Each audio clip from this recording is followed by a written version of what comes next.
This is a free 10-hour course that will change your life I promise you. What is up, guys? I am doing something insane. I am giving away my junk removal course. This video is going to be 10 hours long. If you follow these instructions for the next 10 hours, this applies to any home service business, you will be able to make at least $20,000 gross a month, $10,000 profit, and crack six figures if you do everything in this course.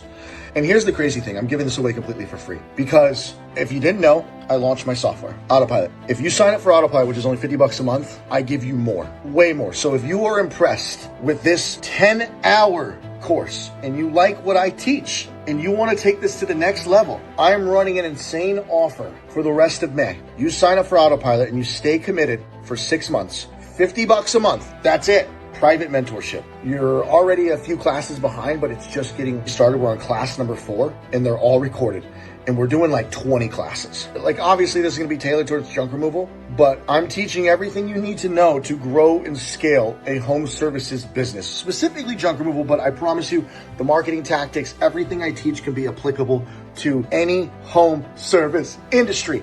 I have put everything into this 10-hour course. If you think there's value in this, just wait till you come on the inside. If you're gonna sign up for Autopilot, check the video description, check the comment, use the code AndrewJedi, all lowercase, one word, or just go to autopilotapp.io or go to the App Store and search Autopilot Home Services. I hope to see you guys in Autopilot after you digest this content. Peace.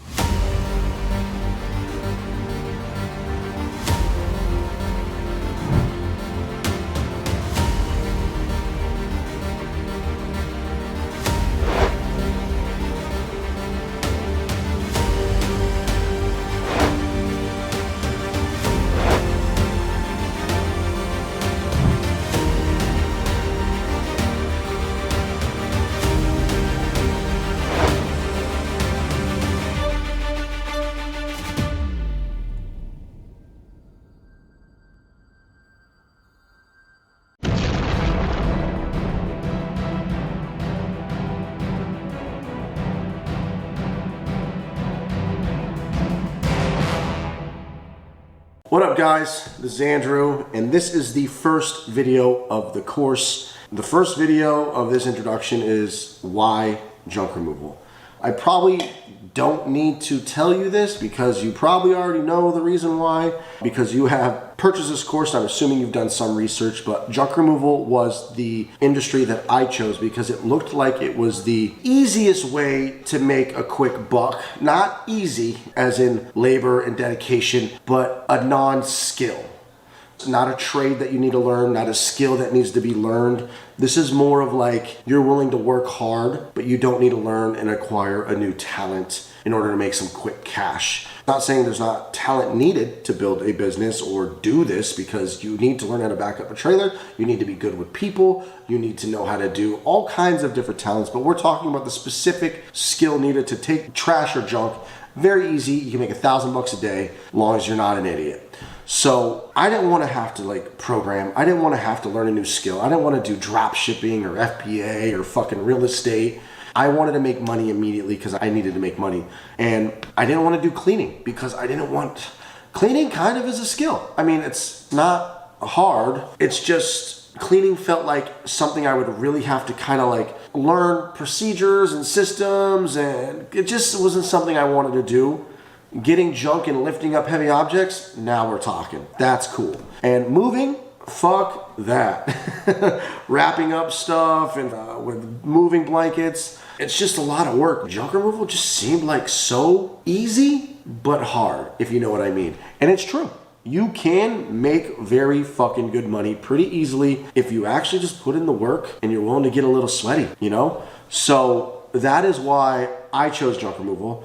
And here's the beautiful thing about it, is you can make good money. And if you do acquire the skills of business, of marketing, especially online marketing, of managing people, being a leader, building your credit, because you could grow your business faster. There's a lot of skills that you can acquire to grow this into a big business, which I think makes junk removal, moving, cleaning, any unskilled job that doesn't require skill or trade or needs to be licensed. Very powerful in the home services industry. Junk removal being probably one of the easiest to get into. I feel like it'd be easier than cleaning, easier than moving, easier than landscaping, which makes it kind of probably why it's getting popular. So what's gonna help you stand out is following this course and kicking ass. So anyway, guys, welcome to Junk Launch by Jedi, and I hope you are excited as I am, and let's get started.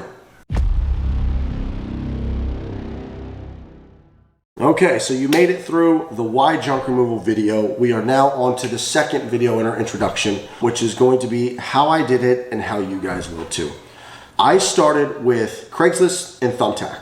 It worked out great, and then at the end of the first month, going into the second month, I immediately started running Google Ads with ClickSkeek. I was torn between JRA and ClickSkeek. I found ClickSkeek, gave them a shot. They were awesome. So I probably had $5,000 max at this point, right, to run Google Ads. And that's all I focused on was Google Ads. And ClickSkeek did a very good job.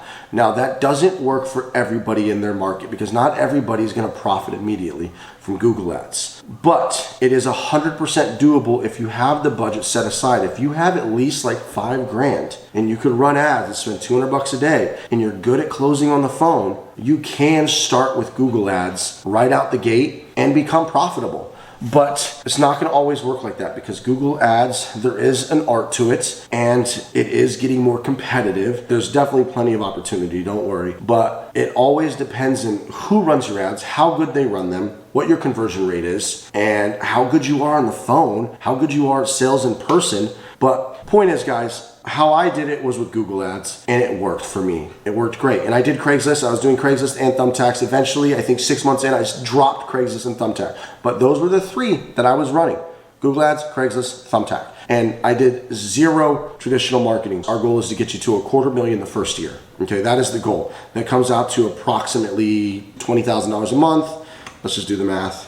$20,833 per month. So our goal is to get you to $250,000, minimum $100,000, profiting, you know, like 50. If you were to do $100,000 in sales your first year, my goal is hopefully it's 50% margins, you make $50,000. That is my worst case scenario for you guys. Best case, $250,000 and you profit $125,000. That would be cool. What we're going to do, guys, is we're going to approach this a little bit different. You're not just gonna knock out, you're not just gonna start with Google Ads, unless you have a big budget. You are going to start with some guerrilla marketing and some traditional marketing. And we're gonna go over all that. You know, we all know the basics like door hangers, business cards, yard signs, in-person sales, Facebook groups. We're gonna go over all that because I have a plan for you guys for the first month of what you're gonna do to get leads for free, essentially, and then save up as much money as you can so you can put some money aside to start working on Yelp Ads. So that is what we're gonna do in this course. We're gonna help you get to $250,000, the first 2 or 3 months being all traditional and print and guerrilla and, you know, free digital marketing strategies like Facebook groups and Nextdoor and all that stuff. And then we're gonna start getting you into Google Ads, Yelp Ads, Facebook Ads, all of that jazz. However, if you do wanna start Google Ads right away, you absolutely can. You just need to make sure you're good on the phone, get some practice on the phone, and you need to have a budget for Google Ads, okay? Google Ads are 100% a must, but I don't want you to blow your money right away. So anyways, that is how I did it. Started with Thumbtack, Google Ads, Craigslist. We're gonna cover all of that, but we're gonna start a little bit different with you guys. And let's get on to the next video, guys. We're gonna now talk about the overview of the course. We're obviously gonna start by researching the market, and I have a great video on my YouTube channel. I'm also gonna include it in here, but we're gonna go over how to research the market of how many people are actually searching junk removal in your area on Google, on Bing. What are the trends? How many businesses? Are there any franchises in your area? How popular is junk removal in your area? What can we expect to see in terms of search volume when we do start running Google Ads? Because Google Ads is what's gonna really help you scale and really get to the next level from just you running around doing door hangers and yard signs and repeats and referrals. You know, Google Ads is gonna be the kind of the thing that excels you. So we're gonna start with researching the market, kind of setting our expectations of what we can expect in your area. We are then going to go over in high level detail because not everybody knows the whole registering your business aspect of setting up your LLC, whether it's an LLC or an S-Corp. We're going to talk about the reasons why you would choose one or the other. We're going to talk about how to get your EIN number for people who don't know how to do that. You can do it for free. Most people end up paying for it, waste of fucking money. We're going to talk about bank accounts. What kind of bank accounts? Why would you want Chase? Why would you want Wells Fargo? Why would you want a credit union? What should I do? What kind of bank account? What's going to be best? We're going to go over setting up company credit cards and why you should have company credit cards. Hopefully you have the credit to do that because you are going to be racking up dump fees and gas. You're going to want to get gas cards. You want to get the best cashback options. I don't know the best credit cards, but we're going to talk about a few. What I would do if I had perfect credit. We're going to talk about setting up your DUNS number, which is something that is also very important because it is one of the ways to build business credit. You have 3 ways of building business credit. We're going to talk about building business credit too. Operation history, how long you need to have operating history for in order to get approved for bank loans and stuff like that, and building your business credit so you'll have better luck. 1 year, 2 years into business, you'll be able to finance things and get better. It's just going to help you in the long run. And if you have good credit, you are light years ahead of everybody else if you do this right. We're going to talk about insurance and legal. We're going to talk about W-2s versus 1099s. We're going to talk about permits and licenses. We're going to talk about when you should get workers' compensation and when you need it. We're going to talk about general liability insurance, commercial auto insurance, and then also trademarks. People bring up trademarks. Do you need a trademark? Do you not need a trademark? What's the difference of trademark, LLC, permit, license, blah, blah, blah, logo this, all that.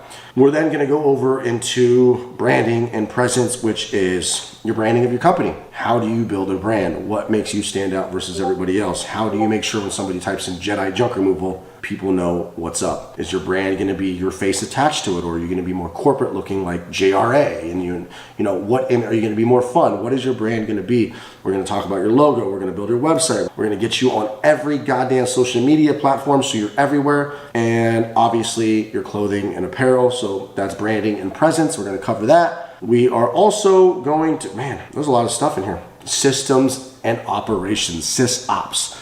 This is the most important step when you start scaling. This is what will make your business scalable and sellable. We're going to talk about software to use, FSM tools, CRMs, FSMs and CRM, field service management. We all know Workies and House Call Pro, but we'll talk more in depth about it. We're going to talk about employee time tracking, the software that I use, how to run payroll, what your options are. We're going to talk about payroll taxes, which would be part of insurance and legal. We're going to talk about how to hire employees efficiently and train them, where to get them, how to set up interviews, how to make it so it's like streamlined. And then of course, my golden nugget, which you don't worry about until you're a little bit bigger. But if you stick with junk removal, this is going to be very important. And that is going to be building your own call center, hiring from the Philippines, training them so that they are awesome, and then making sure you know the difference between dispatch and phone sales. So you teach them phone sales, you teach them dispatch, you merge them together, and you make a dispatch phone sales baby so that they can actually help you manage dispatch and phone sales so you don't have to touch phones ever again.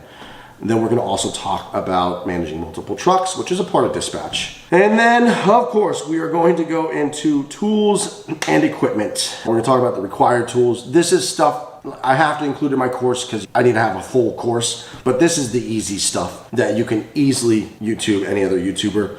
Required tools, nice to have tools, why I prefer you guys get the Clover machine, and why I like to have an iPad and a binder and a pricing sheet, which I consider part of my tools, because your employees will have to have those 3 things together. iPad is not necessary. It's just really, really convenient and professional to not have to have them use their phone, because you can have Workies, you can have Whip Around, you can have Force, you can have all the software, Clover software in case the device is forgotten. Everything's on the iPad for them to use.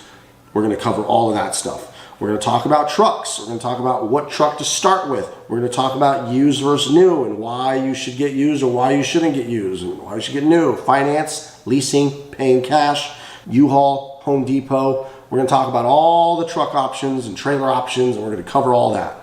Pricing. We're going to go over pricing. We're going to go over how to figure out your pricing. We're going to do market research for the pricing in your area, how to price, how to charge extra fees, overages and extra fees to the customer, and upselling them in person and how to handle that, how to price over the phone, not price over the phone, all of that stuff. And then marketing, of course, marketing. We are going to talk about organic versus paid, so you know the difference between organic. We're going to talk about what exactly is SEO. Is Google My Business, is that SEO? You know, when somebody types in junk removal near me in the Google Maps results, that's its own SEO type thing. You know, Google Maps SEO versus organic search results on the Google SERPs, search engine result pages, completely different. We're going to talk about in-person sales and how to sell to boutique hotels, storage units, assisted living facility, real estate office, going and actually doing ghost routes and going to people in person and selling. We're going to talk about Craigslist, Google Ads, Thumbtacks, Facebook groups, Nextdoor, Facebook Ads, Yelp Ads, Angi Leads, HomeAdvisor, USPS, EDDM, Every Door Direct Mail, Guerrilla Marketing, and I have a bonus secret for you guys, Facebook messaging secret. So that's going to be awesome. We got a lot to talk about marketing, and we all know the big one is Google Ads. We're going to definitely cover a lot of Google Ads stuff. I have a lot of those videos on my YouTube channel. You should watch them all, but we're going to go in depth even more. We're going to build our own. I highly recommend hiring an agency who knows what they're doing, because Google Ads can be a nightmare. But if you're willing to put in the work and you want to do all this yourself and save some money, doesn't hurt. And then of course, under marketing, there's going to be its own Google Ads section where we kind of go over running Google Ads yourself and software to use to run your own landing pages. We're going to use, most likely, I think Unbounce is the most affordable. There's WordPress, but we're not going to do WordPress. We're going to do Unbounce. And there's lead pages, Unbounce, and all kinds of options out there. And then of course we're going to cover SEO. What exactly is SEO? Getting your website SEO ready. Which SEO companies should you hire? How do they work? What do they do? Most people just are like, SEO, rank my website. But most people don't actually truly understand what SEO even really truly is, and how to get powerful backlinks. We're going to talk about that too, which requires money. When you're ready to like go to the next level, when you're making money and you're ready to like, okay, I need to be at number one. I want to top got junk. We're going to talk about how to do that. It's not even something I've done yet. I know how to do it. I'm about to do it, but it costs like, you got to buy some powerful backlinks. And then I'm also going to include employee training videos so that you can actually just show your employees and onboard them faster. So you don't need to train them. Well, you do need to train them, but you understand you would have them watch an hour long of my videos so they would understand everything before they ever even touch the truck, so they know what they're getting into. And then of course, we're going to have another video that's going to talk about scaling. What exactly do you do to go from 250, $250,000 to go to $1 million? Like, what did I do? How do you do that? And what's the mindset? What's the differences? How many trucks do you need? Yada, yada, yada. So that is the overview of the course, right? We're covering a lot, guys. We have introduction, researching your market, registering your business, insurance and legal, branding and presence, sysops, tools, equipment, trucks, pricing, marketing. That's 10. And then we have Google Ads and SEO. Even though that's under marketing, I made 2 separate sections because we're going to deep dive into those. But that's 10 major sections, a total of 12 sections of Google Ads and SEO. And then 2 bonus sections, which are employee training and then scaling from $250,000 to $1 million. So in total, I think that's 14 sections, guys, that we have a lot to cover. I'm going to be putting out a section every day or 2. That's the plan. We're just going to pump out this content every day and upload it so you guys can watch it as it comes out. And I'm excited, guys. Let's get started. How we start the junk removal business. Now, this is going to be a short video, guys, because there's 2 types of people out there. There's 2 ways to do this. There might be 3 ways, but here's the 2 that I came up with. I've started a handful of companies in my life, and I believe in both ways. I think you just need to kind of determine what person you are, because there's no right or wrong way. Way number 1 was how I did it originally. I did a whole bunch of research, do all the prep work, then hit the field. Meaning, I built a website, got approved on Google Maps, made the Instagram, made the website, ordered the clothes, got the credit card machine in because I wanted to show up with a hat, a shirt, and a credit card machine. I had everything, the image ready, the website, the Google Maps listed, bought some fake reviews, had my Thumbtack profile set up, had Craigslist postings going. Before I made the first Craigslist post, I had all that pre-work done. So there's that method. So that when you hit the field, you get that first job. I was nervous as shit when I showed up for the first job, but at least I looked the part. This hat, shirt, credit card machine, and it made me look more professional. Some people they don't take action. You know, they're just forever researching and they never actually hit the field. If you're that person, you might not want to do it that way. But I knew I was going to build the website. I knew I was going to get everything done, check all the boxes, and then I knew I was ready. Craigslist post, wait for my first job to come in. Thumbtack, wait for my first job to come in, and I would actually go hit the field. If you can actually do all the steps and you will actually take action, then I do suggest doing the prep work. If you have the money to get the apparel, the business cards, I think I just did shirts, business cards. I didn't even do door hangers yet. It was just shirts, business cards, the credit card machine. So I at least looked the part, right? And the website was ready to go. I had House Call Pro set up. I had my Google Maps listing up, and I made sure that I sent them the review. So I was ready to go. That's the first way of doing things. Do all the prep work, then hit the field. Then there's the second kind of person. Skip the bullshit, just start making money. You don't need the website. You don't need jack shit. You don't need apparel. You don't need a credit card machine. If you need to make money now, just skip all the bullshit, go straight to marketing and start making money.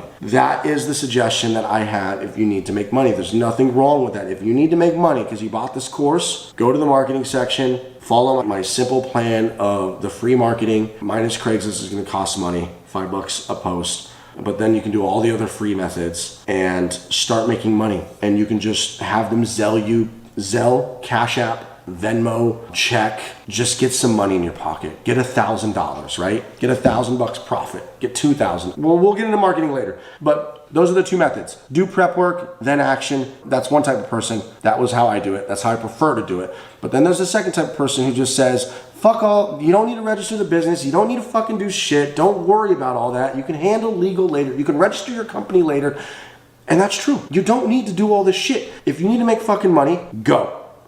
That's person number two. I don't care which way you do it, but as soon as you start making money, backtrack and then handle all the legal and insurance. As soon as you got like $5,000, you can then register your business, which is only $100. And then you can set up your general liability insurance, which is only $30. But yeah, those are the two ways to start your guys' business. Figure out what kind of person you are. Are you somebody who just wants to fucking hit the road, start making some money? Great, go do that. And then just backtrack and make sure you do all the other stuff at some point, like within the first month, okay? But if you need to make money, I totally understand. Let's make some fucking money. And guys, that is the overview. Welcome to Junk Launch. Let's get fucking started. Toodles!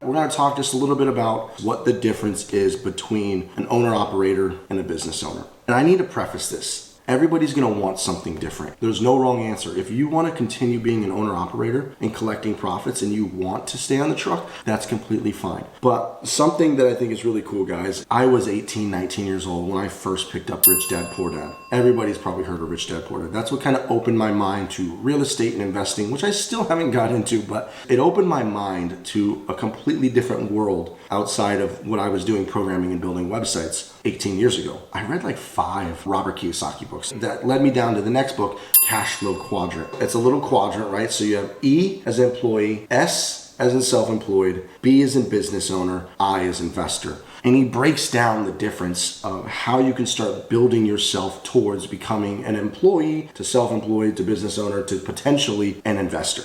Because the whole idea of the cash flow quadrant is to get out of the rat race. That's the whole idea of Robert Kiyosaki's vision, is to get yourself out of the rat race by investing in real estate and then maybe becoming self-employed and starting your own business, and then eventually maybe selling that business and then just becoming an investor. So all you do is invest and money comes from real estate and investments, and you now have achieved financial freedom, passive income.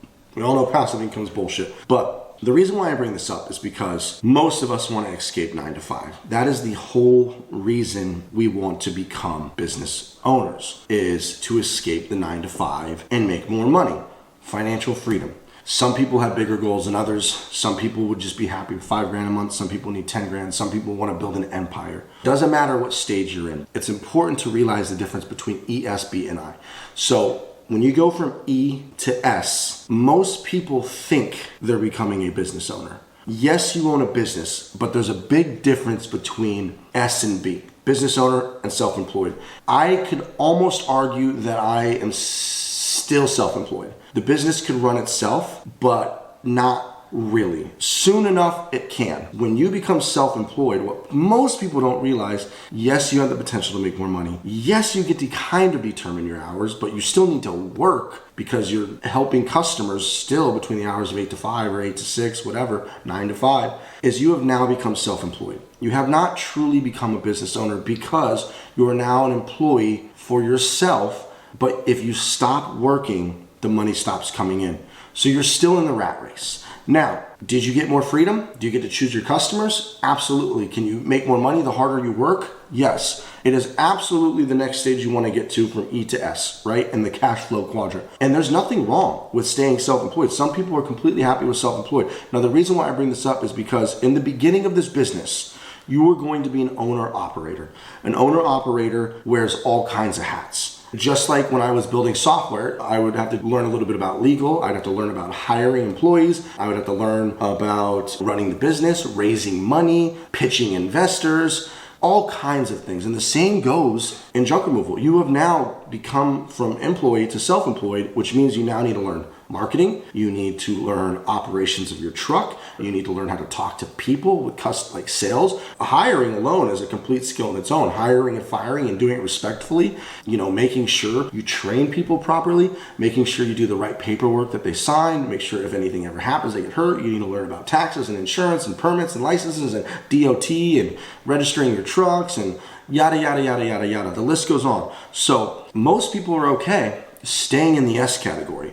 And here's the benefit of an owner-operator really quick. Ricardo is an owner-operator. Ricardo likes being an owner-operator though because he likes the control and being in control of everything. And of course, the profits are higher. Now, there's going to be risks with anything you do where there's a greater outcome of money. There's always a greater risk. I don't care what you do, what industry it is. The more potential earnings you can make, there's always going to be more risk involved. It doesn't matter what industry. So if you decide that you want to be an owner operator and wear all the hats, and maybe just have a couple employees that help you out, or maybe you have 2 employees that run the truck for you or run 2 trucks, but you're still the operations manager. So an operations manager would be, okay, you're no longer actually on the truck, but you're still involved in the business as an operator.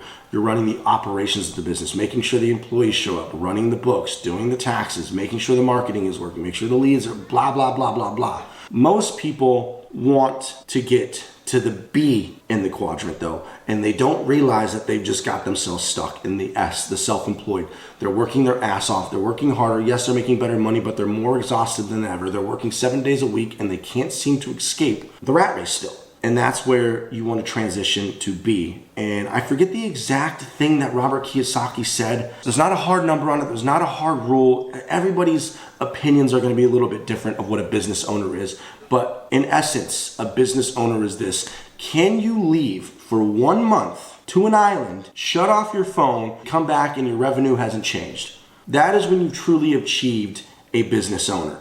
Meaning, I can't claim I'm a business owner until I have an ops manager who runs my entire business, and then I'm like, peace, I'm going on vacation, and the business still runs itself. That is the true difference between somebody who's self-employed with their own business versus an actual business owner. So the reason why I wanted to bring this up is so you can just know what you're shooting for and kind of know where you truly are and what your goal is. Because if you want to become a business owner, you have to go from owner-operator and letting go of control, being able to hire people and kind of let go of some of that control. And of course, your margins are going to go down naturally. If you want to scale, what happens? You have to hire more people, run more ads, and yet more staff. It costs more money.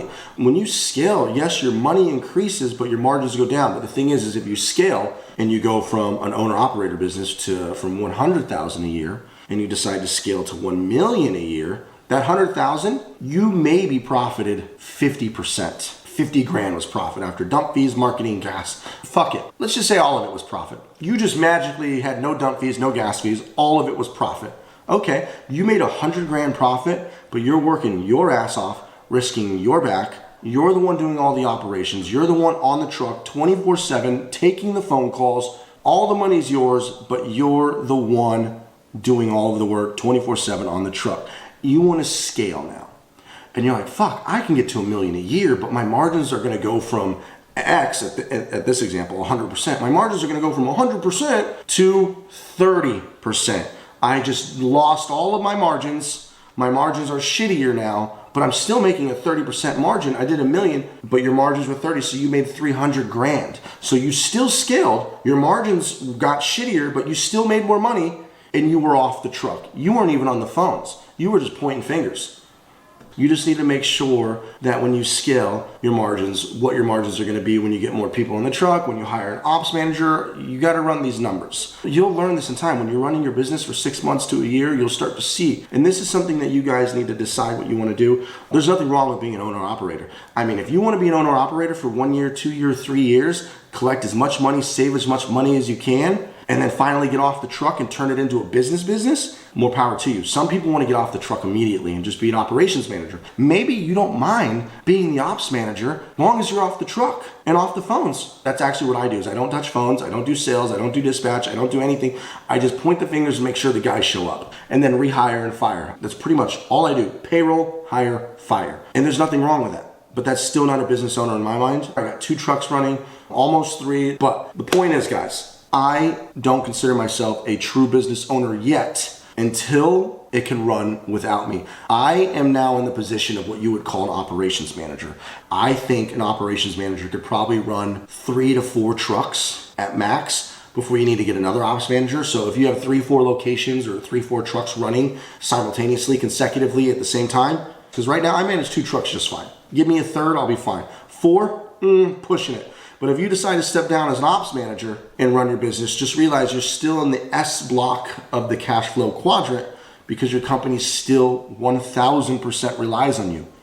If you're not there as an operations manager to run payroll, hire and fire, an employee calls in sick, or somebody gets hurt, a truck crashes, you are still in the business. And that is a great place to be though. And maybe you're completely okay with an operations manager. Absolutely. I am killing it right now as an ops manager with only 2 trucks, and you could be killing it as well. Whenever you're ready to actually step off, like if you want to get to the B quadrant, the first thing you need to do is you need to get off the truck. Make sure you make enough money, have enough jobs coming in to get off the truck. Have 2 guys on a truck running the truck every day, 7 days a week if you can. A crew to run the weekdays and a crew to run the weekend. I do 4 days and 3 days. And then the next step is getting off the phones, getting somebody to handle dispatch for you, dispatch and phone sales. The final and third step, which is the one that I'm working towards, is to have an ops manager replace me. Those are the 3 steps to get you from S to B in Robert Kiyosaki's cash flow quadrant. I hope that's a helpful understanding of the difference between owner-operator, operations manager, employee, and becoming a business owner. And hopefully that gives you a better idea of what your goal is. How many locations do you want to launch? When do you want to become self-employed? When do you want to become a business owner? When do you think you can have 3 locations so an ops manager could run 3 different trucks? And 3 locations can mean like in LA, I could probably get 2, 3 trucks, 4 trucks running in LA, but that's still 4 trucks running at the same time every day. But right now we just have 1 truck in LA. So an ops manager could probably realistically manage 3 to 4 trucks before you need another ops manager to handle more locations popping up.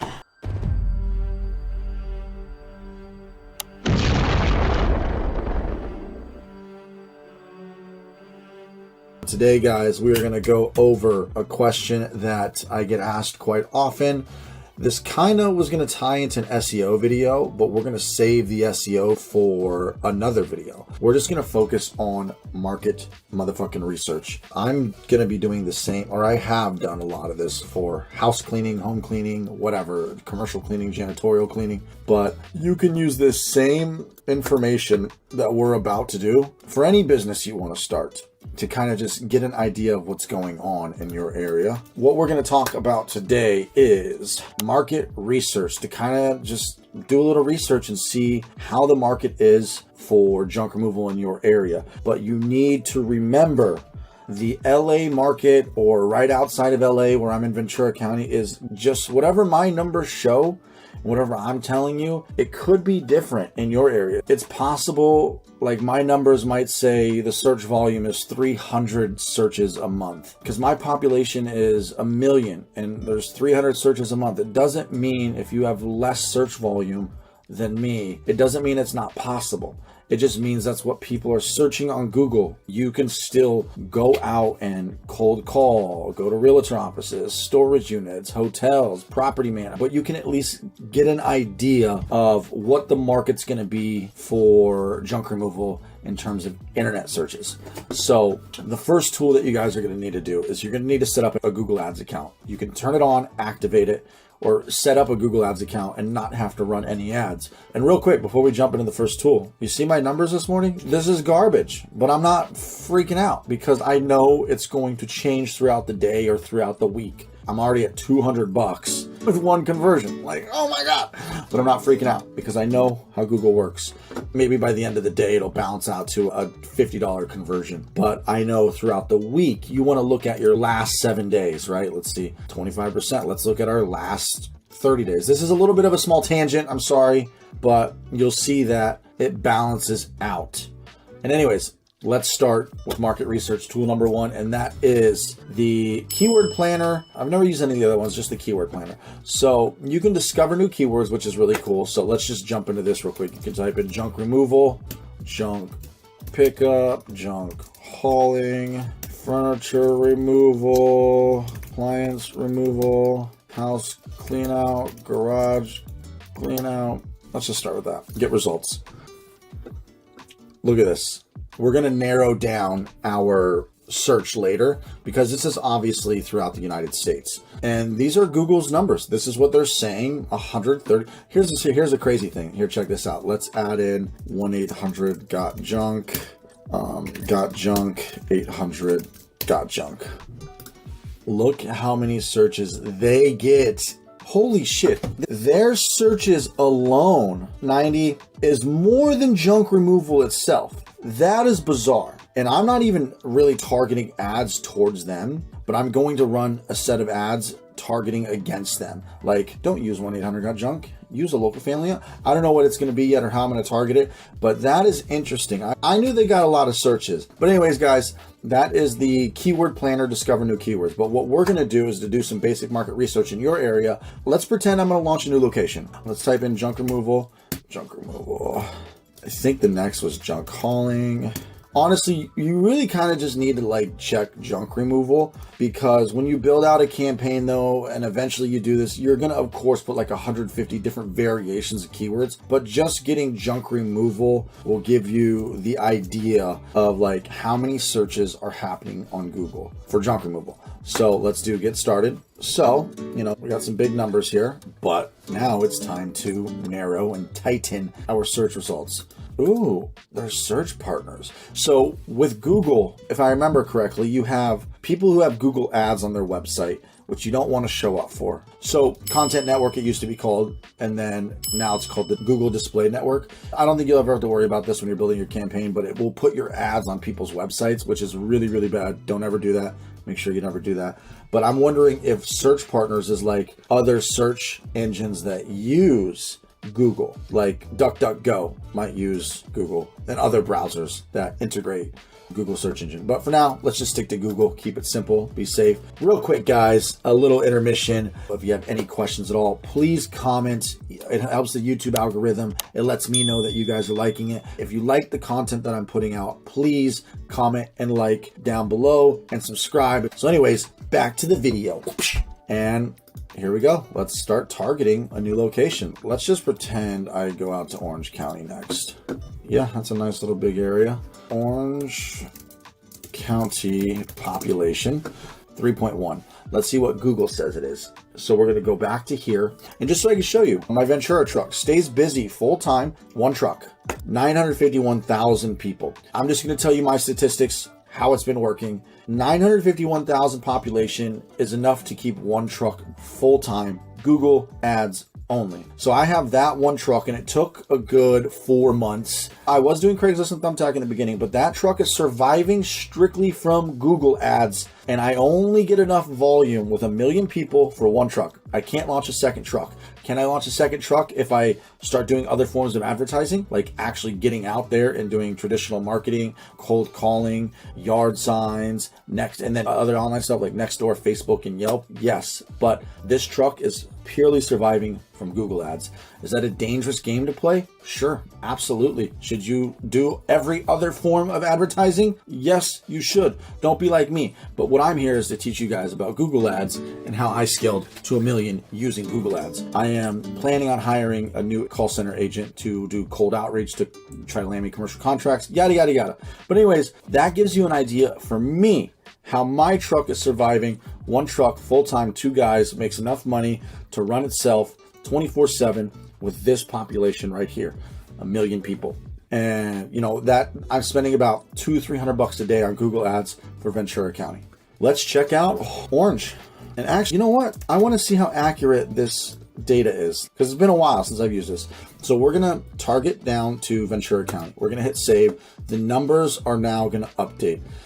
Top of page. Okay, so ad impression share, 24%. Top of page bid, low range, $8. Top of page bid, high range, $18. Bid, I imagine that means per click. Yeah, the cost per click, CPC. So let's just actually go dig into one of my campaigns, my Ventura campaign. And why don't we click Ventura and let's just do all time. $80,000 I've spent. Average cost per click, $18. Conversion rate, 32%. Bada bing, bada boom. This tells you I'm spending, let's just call it $19 a click with the conversion rate of 30%. So if 10 people land on my landing page, 3 people are going to call. So that means technically I paid for 10 clicks times $19 is $190. So 190 divided by 3.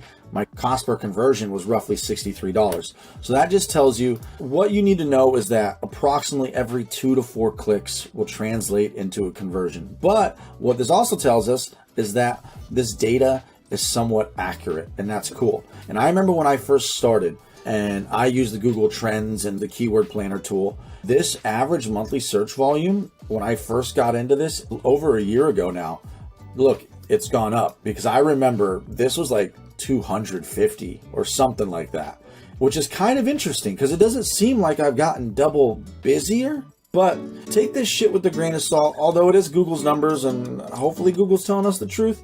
But this gives you an idea. I started at 250 average monthly searches when I started my Google Ventura campaign, and I was doing pretty well.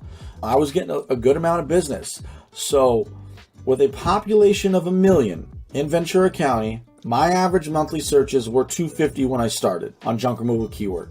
It is now up to 480.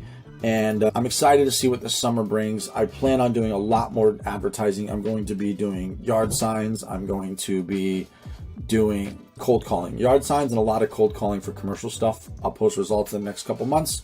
Let's check out where I might launch a new truck. Orange County. See, it says 4 million people on Google, but I know this is 2021. But the population here says 3.1 million. Google's saying we got 4.1, right? And let's see what we got. Ooh! Yeah, we got to do one in there too. We got to do one in Orange County. I'm excited. But you can see it is more, it's going to cost you more money to play. But this is very, very interesting. I'm actually going to launch one in Colorado Springs. Let's just check Colorado Springs. Let me see how big Colorado Springs County is. Pueblo. That's way too big. Let's see. Okay. I could probably have a truck survive out there. I'm going to launch one in Denver too. Let's just check. Denver's big, man. Wow. See, that's crazy because I lived in Littleton when I was Jefferson. How big is Jefferson County?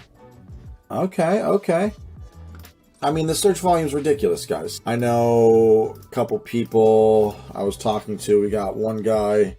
He was in Montreal, Canada. 8.3 million. Yeah. Wow. Okay. This 1-800-GOT-JUNK is really impressing me. I'm going to be testing a campaign. I'm going to try to do it immediately so I can report back the results to you guys. Okay. So that is tool number 1, guys. I hope that helps. It's a very useful tool. You can kind of see what you can expect. Say you want to start in a very small area. I lived in Littleton, Colorado. It definitely wasn't 244 population when I lived there when I was younger. But let's just say I wanted to target that because you guys might live in a smaller town, right? Let's see. 244. Wow, there's a good amount of searches in that little town.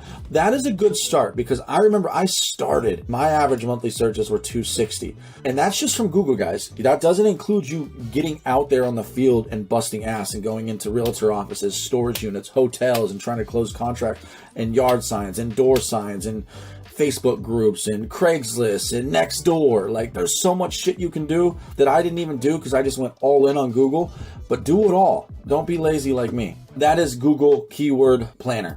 And the Google Keyword Planner has the discover new keywords, get search volume forecasts, play with those tools. We're going to jump over to Google Trends now. You can just easily go to trends.google.com. This is cool because you can kind of see the trends for anything, and it'll even tell you like recently trending. And you can see like what's trending, which is pretty cool. But we're going to do junk removal. Oh, ignore this because this is my keyword tool, which we're going to get to in a minute. But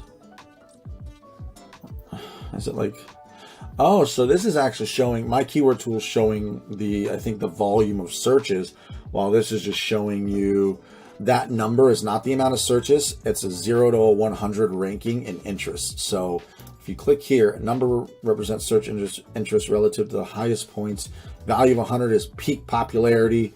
50 means the term is half as popular. Score 0 means there's not enough searches, I guess, not enough data. So let's just look over 2004 to today. You can see junk removal is growing. It looks like it goes up, it dips, it goes up, but it's slowly more people are learning about junk removal. We are in the winter right now. I am excited. See, it dipped here, January. It starts to creep back up. March, April. Ooh, I'm excited for April, guys. I'm not gonna lie, it's been a rough winter, and it's LA. LA doesn't have all 4 seasons, which is, it's kind of mind-blowing, but it has slowed down. So Google Trends, guys, will give you an idea of how junk removal in general is doing and it's trending. You could go back like past, let's do the past 90 days. And let's target down to, you can do major cities. I can't do Ventura, but I can do Los Angeles. Google Trends won't actually give you like the search volume like the keyword planner will do, but you know, you can look at this to kind of just see the interest. Like, look at here, there's January 27th, maybe towards the end of the months for move outs, it spikes up. Look at this interest. It goes up to 100 pretty often. But this is something you can also check just to kind of see the trend.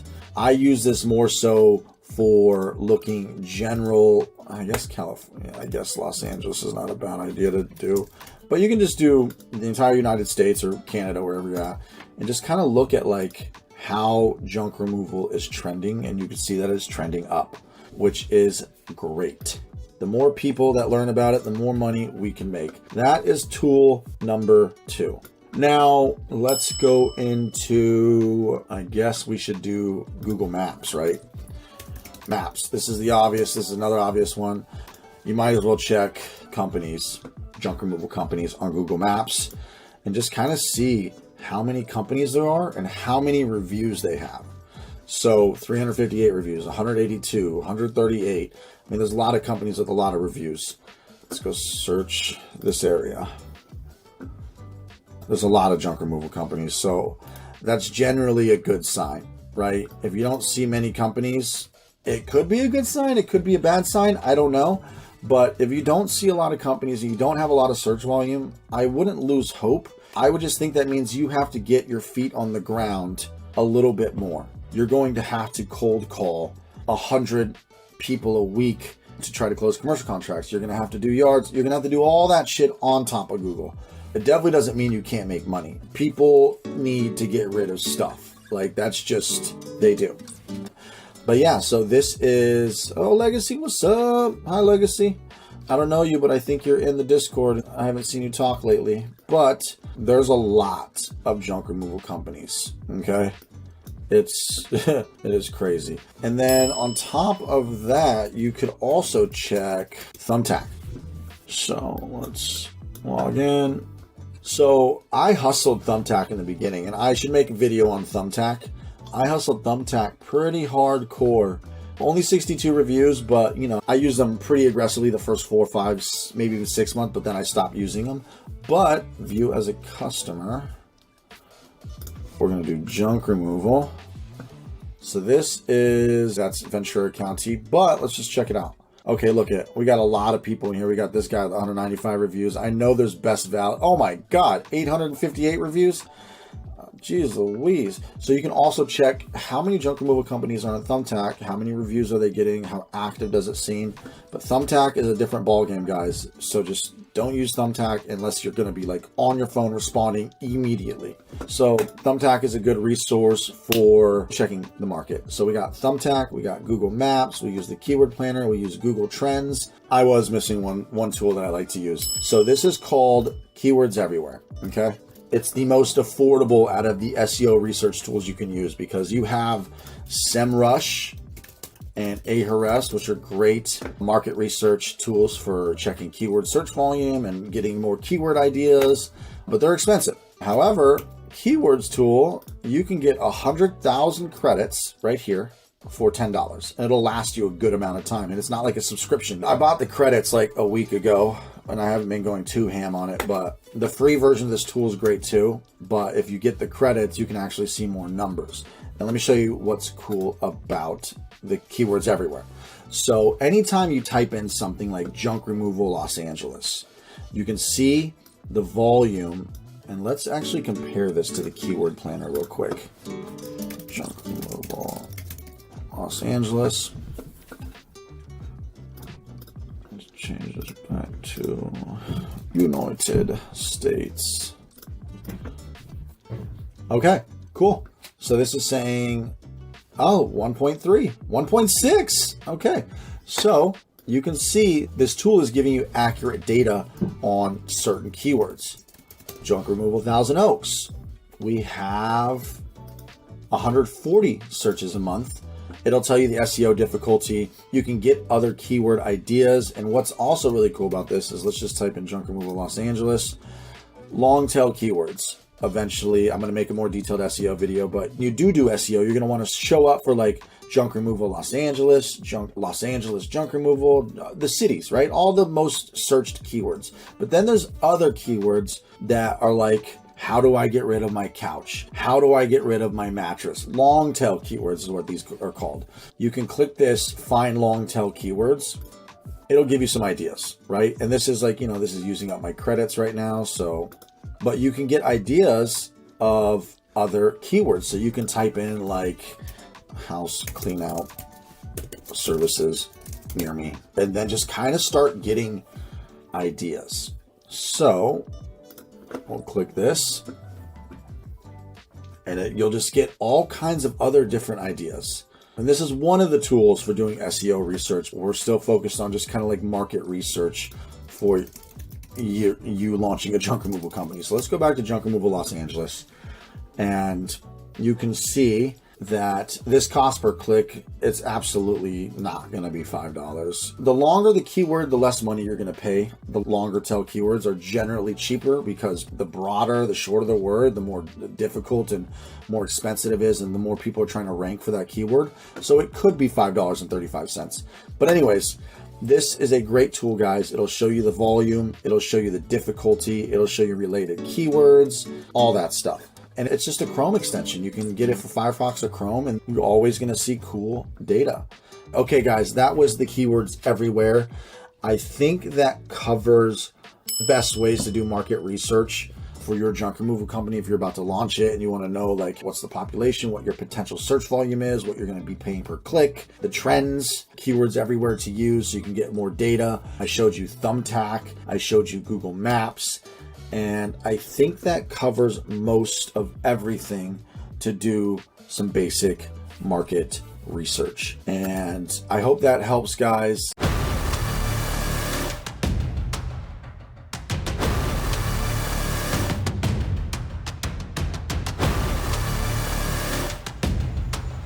So we're going to register a business. There's two ways to do this. Register it yourself with the state, a little bit harder because you got to just find the paperwork, fill it out, and take it down to whatever building they want you to take it to. Down in California, it is Secretary of State, I don't know, something like that. It'll register a business. So what I did is you can literally just Google California business, register business, Secretary of State. You would, if you're in a different state, just type something similar. Register business in Minnesota. Secretary, I don't know what's called, Secretary of State, and you can find it the government website. So let's see. I'm going to search up the business. So you can actually search first and just type in Jedi, see what's taken.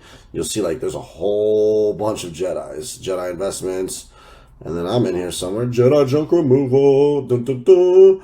And then you can also, just find your, so I'm going to do Jedi cleaners. Psh, not even there. Let's see what kind of business it is. Yeah, what's crazy about it is you can actually click it, download their articles of incorporation, and sometimes their address is on there. Sometimes they have a registered agent, so it's not their address. So now that I know it's available, I can do register a business. And you're going to LLC, so you're going to do an articles of organization, file online. $0 to file online. That's pretty crazy. So you can do it through the state, and honestly, it looks like they made it a little bit easier if you can do it online, and it said $0, but there's probably a state filing fee of $80 or something. But I'm not going to do it through the state because these places just make it easy, and they do all that shit. So we're going to try it. We're going to hit incorporate now. We're going to do an S corporation. I'm doing an S corporation because I intend on making more than $50,000 profit the first year. So I just want to be an S Corp already. If you want to see the reasons why, Google LLC versus S Corp. If you want me to do a video on it, I will. But as you know, I think I have to probably say I'm not a tax attorney. I'm not licensed to tell you. This is just what I'm doing. But there's tax benefits on self-employment tax. So if you make more than $50,000, like I can pay myself $50 through payroll, and then I could do owner's draw for the rest of it, and then I don't have to pay the 15.3% self-employment tax on the other $100,000 that I want to pay myself or whatever. So there's a big benefit to self-employment tax. Liability protection, I think, is essentially the same. I don't know. But I do know there's a huge benefit. And I actually intend on doing some other things, some other tax tricks, like registering an S-Corp in Nevada. Nevada would own all of my other businesses, and I'm going to, have a consulting charge, so some of the money goes over there, and I don't have to pay blah, blah, blah, blah, blah, blah, blah. But we'll get into that later. Anyways, going on tangents. So I don't need all this shit, bro. I don't. And you don't either. Package fee and state fee, okay, that's it. With an LLC, it's articles of organization. If it is a C Corp, it is called bylaws and corporate something. It's a little bit different, but I think S Corps are technically like very similar to an LLC. It's just the tax structure is different. So articles of organization, silver package, bam, contact person, who's by the name of the person responsible for this order. I guess that's me. So let's just use the new email, Jedi Cleaners. All right, mailing address, continue, and let's put the apartment.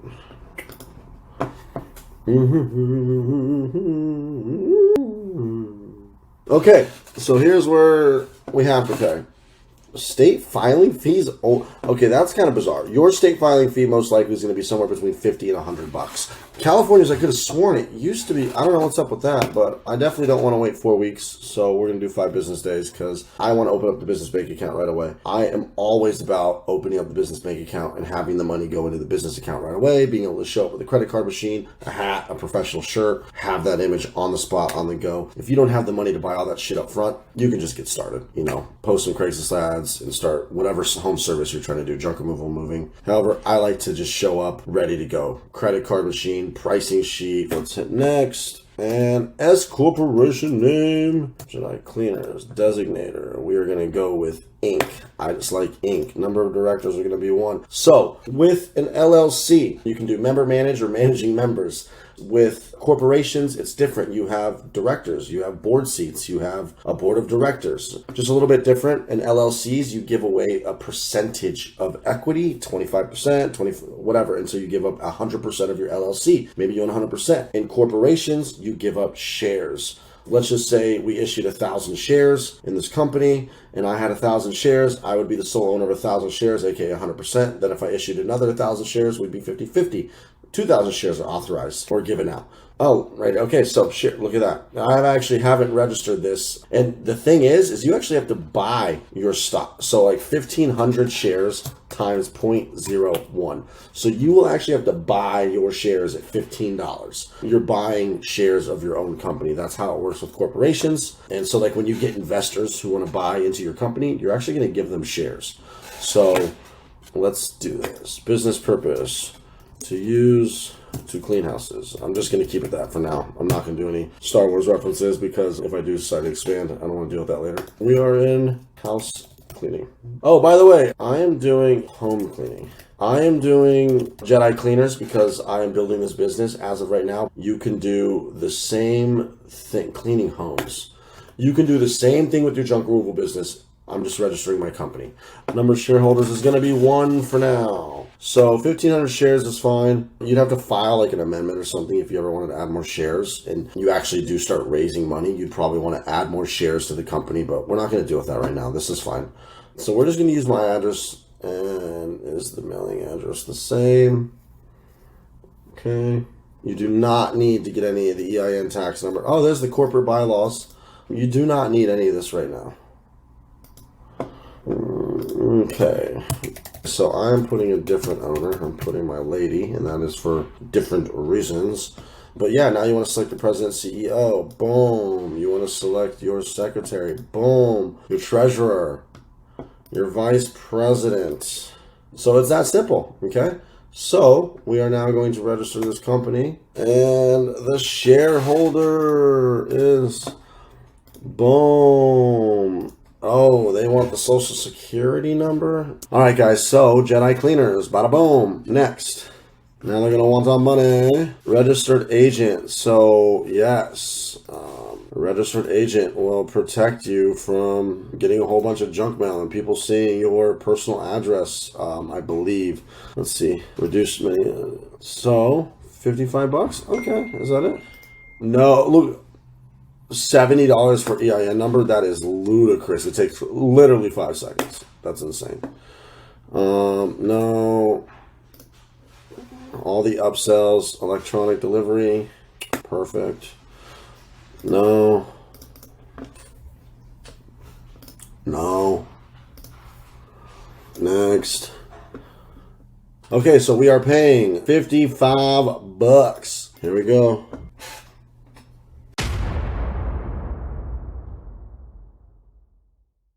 So you can literally type IRS register EIN. It's super easy. And just look, this is an ad. I'm just curious how much they're trying to charge you. Like, this is ridiculous. There's a one-time fee. What is that one-time fee? I just am so curious how much they're going to charge. And of course, they don't charge you to the very end. So like you've already invested so much time. You're like, oh, I'll pay the 15, 20, $50. Man, I wonder how many people fall for this. Scroll down. Look for the irs.gov, apply for an employee identification number. Apply online right now. Okay, begin application.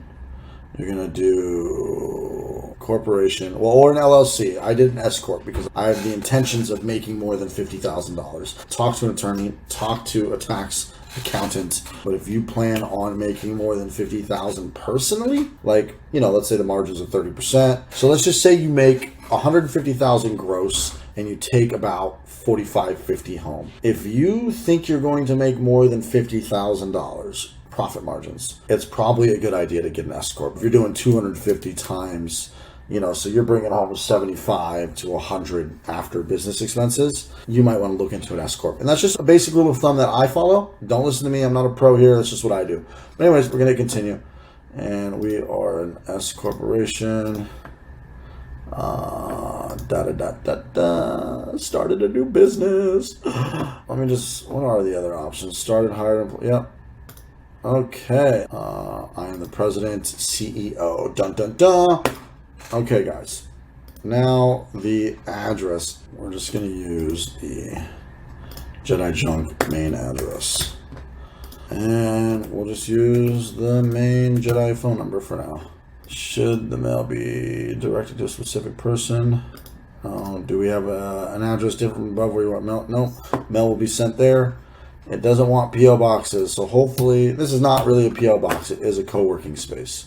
So, there we go. Accept database version. Okay, legal name of the corporation. So this, I think you need to, the legal name may not contain any of the following. The trade name may not contain an ending such as LLC. So we're just going to do Jedi Cleaners. The only punctuation is... Okay, so it does not want you to put the LLC or the Inc. I'm putting Inc. I'm pretty sure you're supposed to put the Inc. here. County where the S-Corporation is located. I'll stick with Ventura. State category, blah, blah, blah. California. The month you were acquired, 2023. Continue. And guys, it is literally...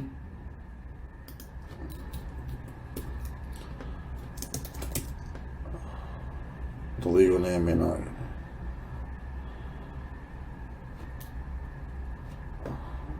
No comma. Does your business own a highway motor vehicle? No. Gambling? No. Does your business need to file Form 720? No. Does your business sell, manufacture alcohol and tobacco? No. Do you have or do you expect to have any W-2 employees in the next 12 months? Yes. What is the first date wages will be paid? Let's just plan 3 months out. March 2023. What is the highest number of employees you expect in the next 12 months? So 10 others. Do you expect your... we'll just say no. Okay. We are in the... I guess I'm going to have to say other. Service. Okay. Home cleaning. Receive online. Bada boom. And I'm going to hit submit. And there it is, guys. Your EIN number is done. I'm going to download this real quick. I'm going to save this. Bada boom. But guys, that's how easy it was. So I'm going to hit continue. And we're done. We're filming this video for 9 minutes. That's all it took. 9 minutes to get an EIN number. That's it, guys. So that's how you get an EIN number.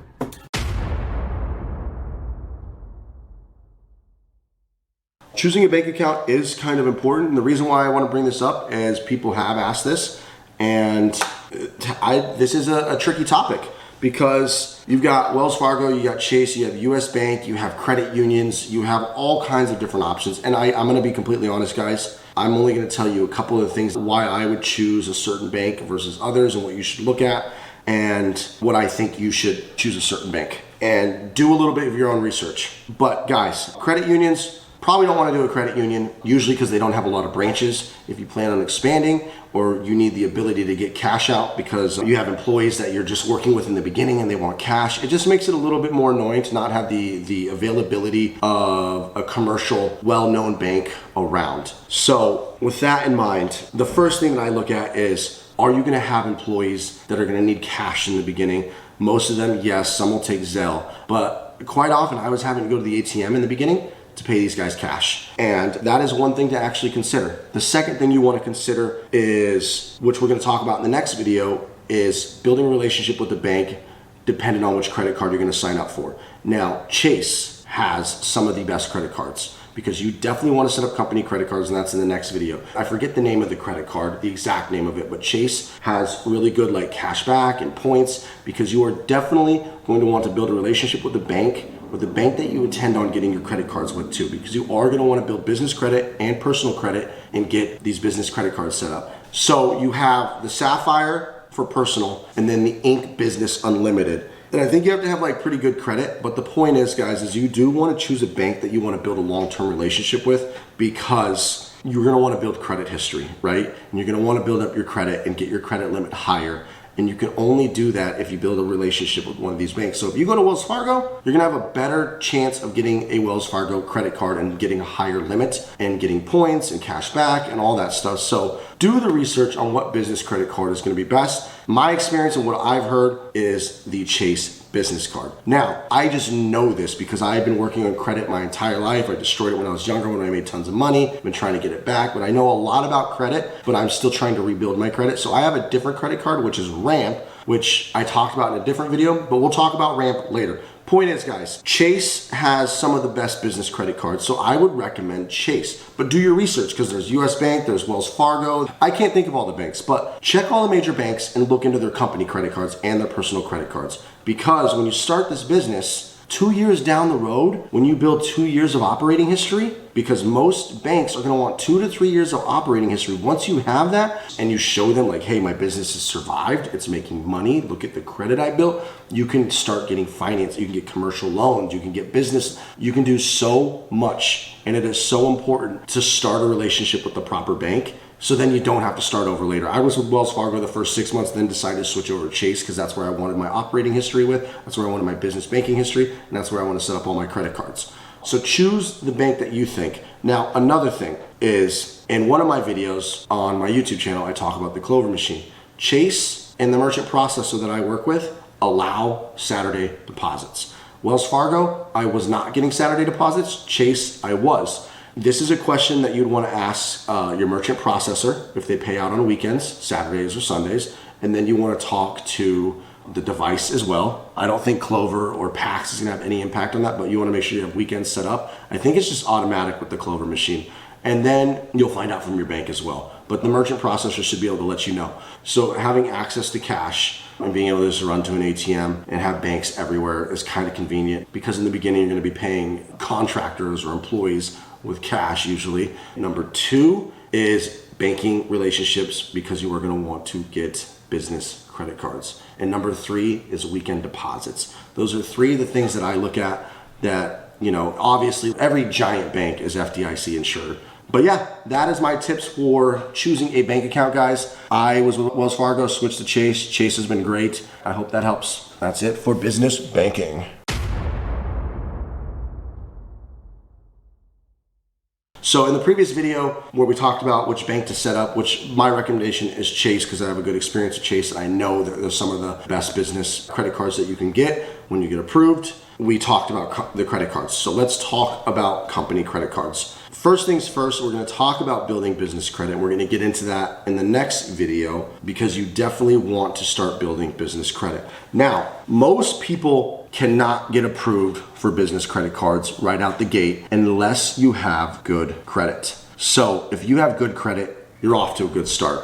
You can probably go to Chase and just set up a company credit card, and I strongly suggest you set up a company credit card as soon as possible at the highest limit you can and charge everything, dumping gas fees, Google ads, everything to that, rack up points. Make sure you pay off your credit. You need to pay it off every month. Don't rack up debt. Make sure you're making money to pay it off, but you need to use a company credit card, because eventually you're going to start accumulating a shitload of points, and it's going to help you, whether it's cash back or whatever you want to use the points for, travel, vacation. Because once you do start growing and scaling your business and you start spending $20,000 a month, $30,000 a month, that's a fuckload of points. You're also going to need to start getting employee credit cards. Every business credit card has the option to add employee credit cards. So setting up early and getting started right away is just going to help you in the future. You're going to gain points. You're going to be able to just easily add employee credit cards when it's time.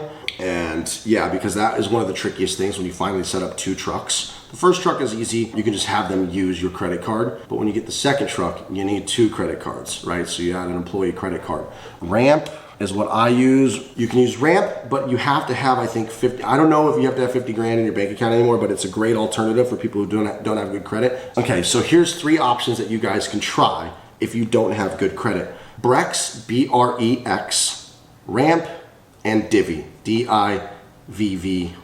These are like 3 newer types of company credit cards where it's based on how much money you have or other factors other than your credit. And I got approved with Ramp because I had $50,000 in the bank account. So not everybody's gonna be able to do that. But what I would do is, worst case, you're gonna have to set up a secured business credit card. That's what I did in the beginning with Wells Fargo. Is I have a Wells Fargo secured business credit card, and it lets you have employee credit cards. And you just put $2,000 or $3,000 down or whatever you want to start building up your business credit and building a relationship. But you are going to want to set up a credit card as soon as you can. If you don't have any credit at all and you don't have the money, don't worry about it yet, but you do need to do it as soon as you can. If you have decent credit, do this right away. Set up your company credit cards.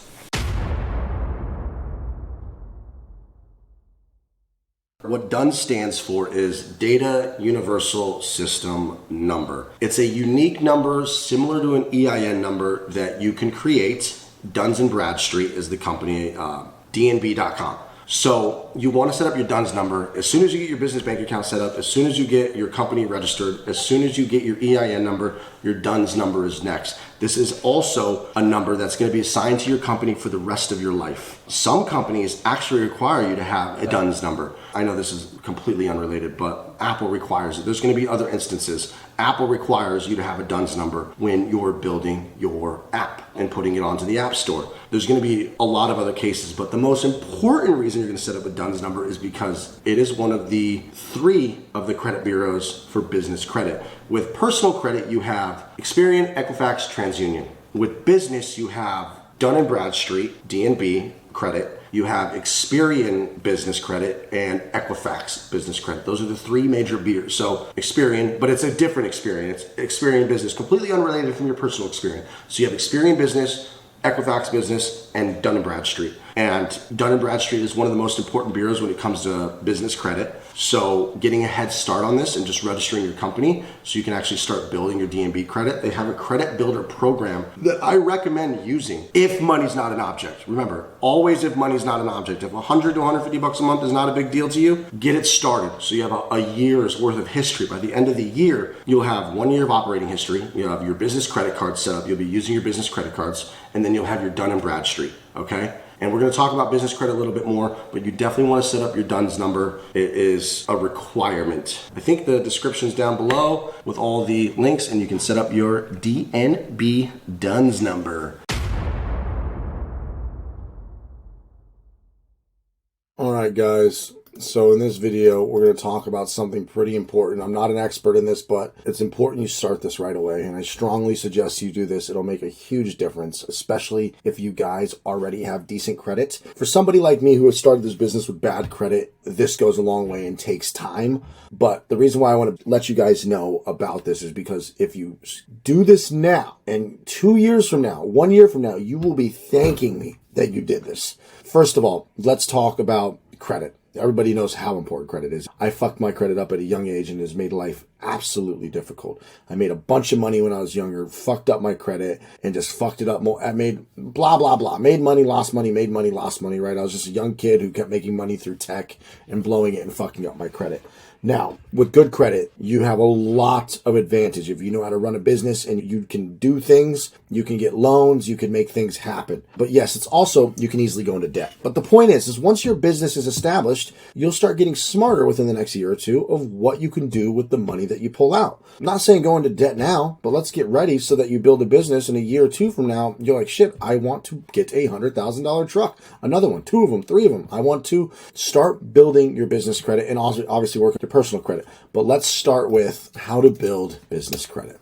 Now, you're going to want to go watch. I'll put a couple links to the best videos in here. So now, okay, the best videos that you need to watch. But it's just like personal credit, guys. You have 3 bureaus, right? Personal is Experian, Equifax, TransUnion. I don't remember. I'm going to put the name of the business bureaus down, but it's DUNS is one of them. DUNS and Bradstreet, DNB. It's almost like having an EIN number, but it's DUNS, right? DUNS has their own database of businesses. They register your credit. Like Apple requires you have a DUNS number. It's just an important number to have for down the road, but you want to start building your DUNS and Bradstreet credit. And if you have the money, you can actually buy a membership through them for $150 a month where they build your credit. If you got money, do it. If you don't have money, don't do it, but you need to register the free DUNS number. The first thing you guys want to do is get approved for any type of business credit card you can. However, there's a few that report to 2 bureaus of business credit. There is DUNS and Bradstreet, there is Experian Business, and there's another 3rd one that is business credit too. It might be Equifax Business. I got to double check, but there's 3 very important bureaus, just like there is for personal. Equifax, Experian, TransUnion is personal, Dun & Bradstreet, Equifax Business, and I forget the 3rd one, but there's 3. Now, you want to get business credit cards that report to a minimum of one of the business bureaus. Some of these business credit cards don't report to the business bureaus, so it's very important. And it's very irritating. When I was like getting credit cards, I'd ask, and they didn't know, so I'd go look it up, and it'd say the Wells Fargo credit card, secured credit card. People thought it reported to Equifax Business, but I find out from Wells Fargo, they're not reporting shit. So I'm going to list the credit cards, and you want to go Google which credit cards report to business credit bureaus.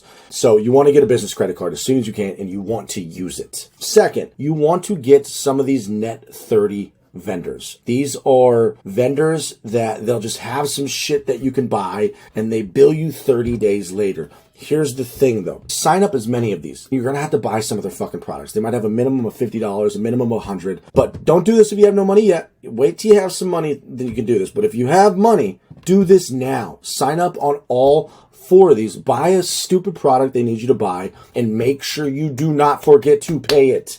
Do not forget to pay the net 30 vendor. It'll fuck up your business credit if you forget. And you'll easily forget because you'll just buy a fucking shirt from here and a pencil, right? Some stupid shit. Just buy the coolest thing that you can find on there. Pay the net 30 vendor. Do that once every 6 months, right? Once every month if you can. You want to establish your net 30 vendors. Eventually you'll get a net 60 vendor, and you can actually go Google that later. Net 60 vendors for business credit. Start with your net 30s, your business credit card, and then your gas cards. These 2 gas cards here that I have found report to business credit bureaus. Do this as soon as you can. You will thank me a year later. Now, there's also another rule that most people, when they give you, whether it's a commercial auto loan, an equipment financing loan, a business loan, is they want to see 2 years of your business operating history. So stick with the same bank for 2 years. So in 2 years, when you have 2 years of operating history, 2 years of net 30 vendors, as many business credit cards as you can open, and all your gas cards, you're going to be able to pull out $100,000, $200,000, $500,000 loan in 2 years, especially if you have good personal credit.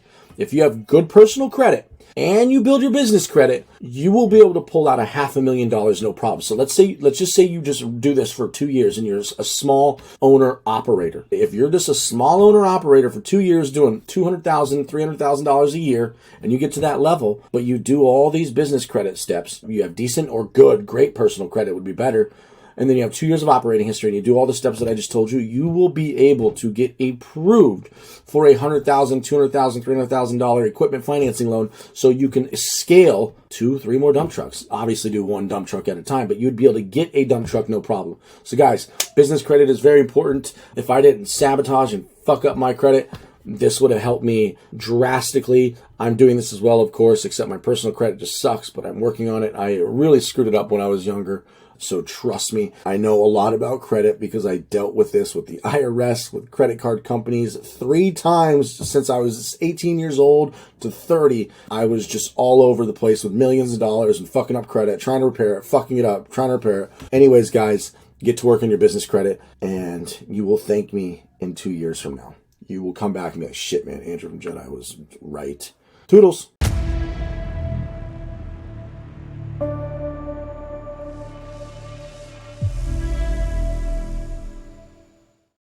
All right, guys, you are just crushing it. We are into insurance and legal now. We are the first video, LLC versus S-Corp. Every video that we talk about legal stuff, I'm gonna have to say, guys, I'm not an attorney, I'm not a tax advisor. I cannot give you guys legal advice. This is just from my experience, my opinion, and what I've learned.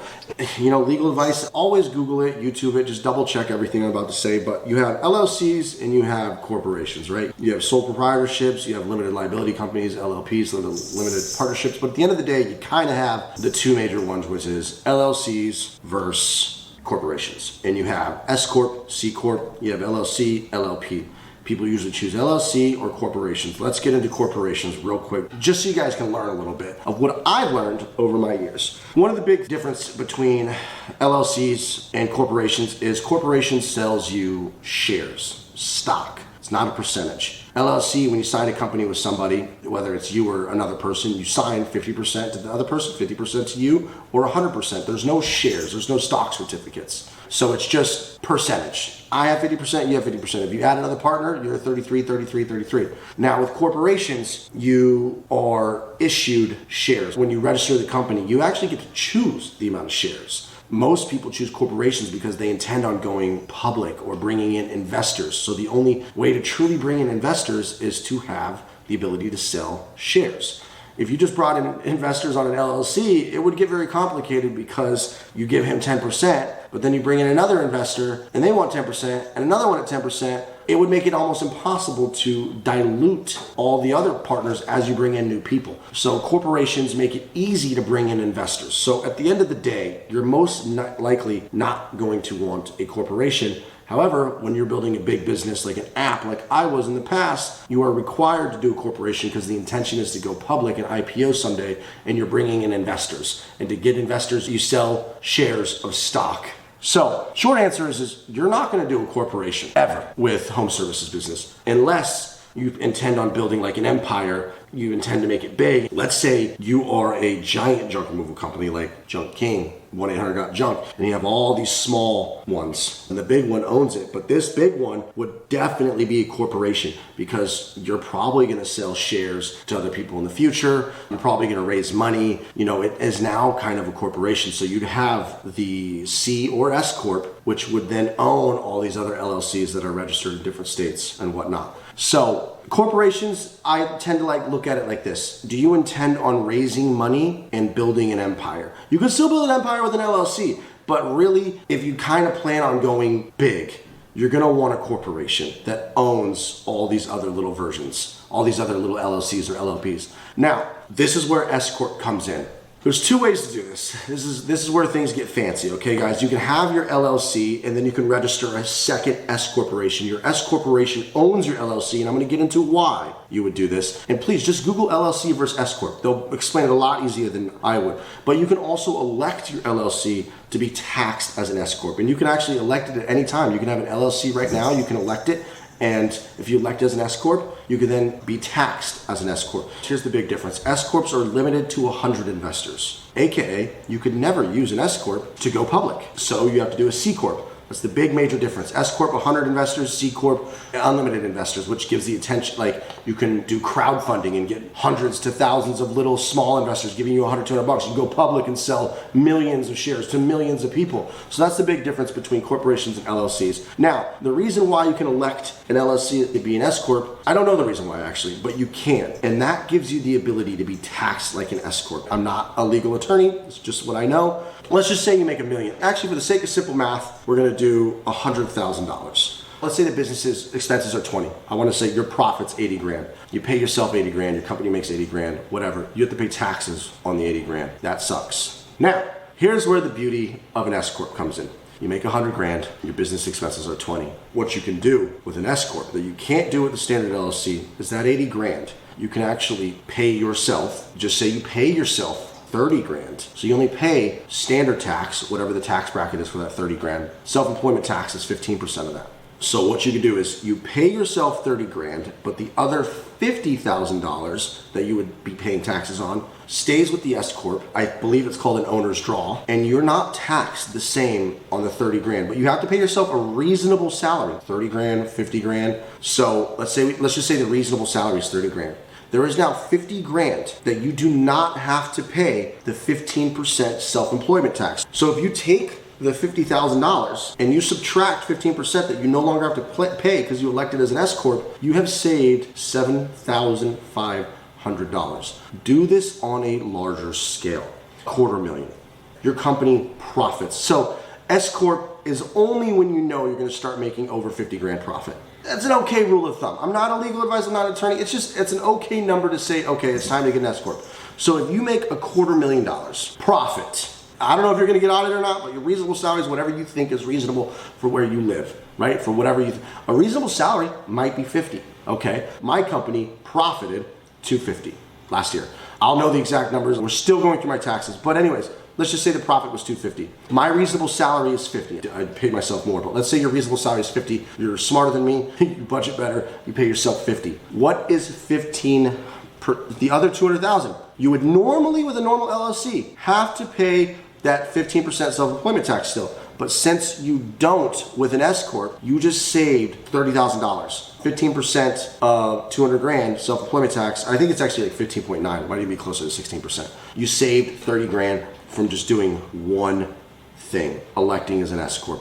And of course, there's so many other things you can do. Like you can buy a whole bunch of commercial vehicles and depreciate and write all your toys at the end of the year that you bought. You can buy a $100,000 truck and just write the whole thing off. But point is, that is one simple tool in your tool belt to decrease your taxes when you intend or plan on making more than 50 grand profit. Honestly, I would just start with an S-Corp from the beginning. If you know you're going all in on this business and your goal is to fucking kill it.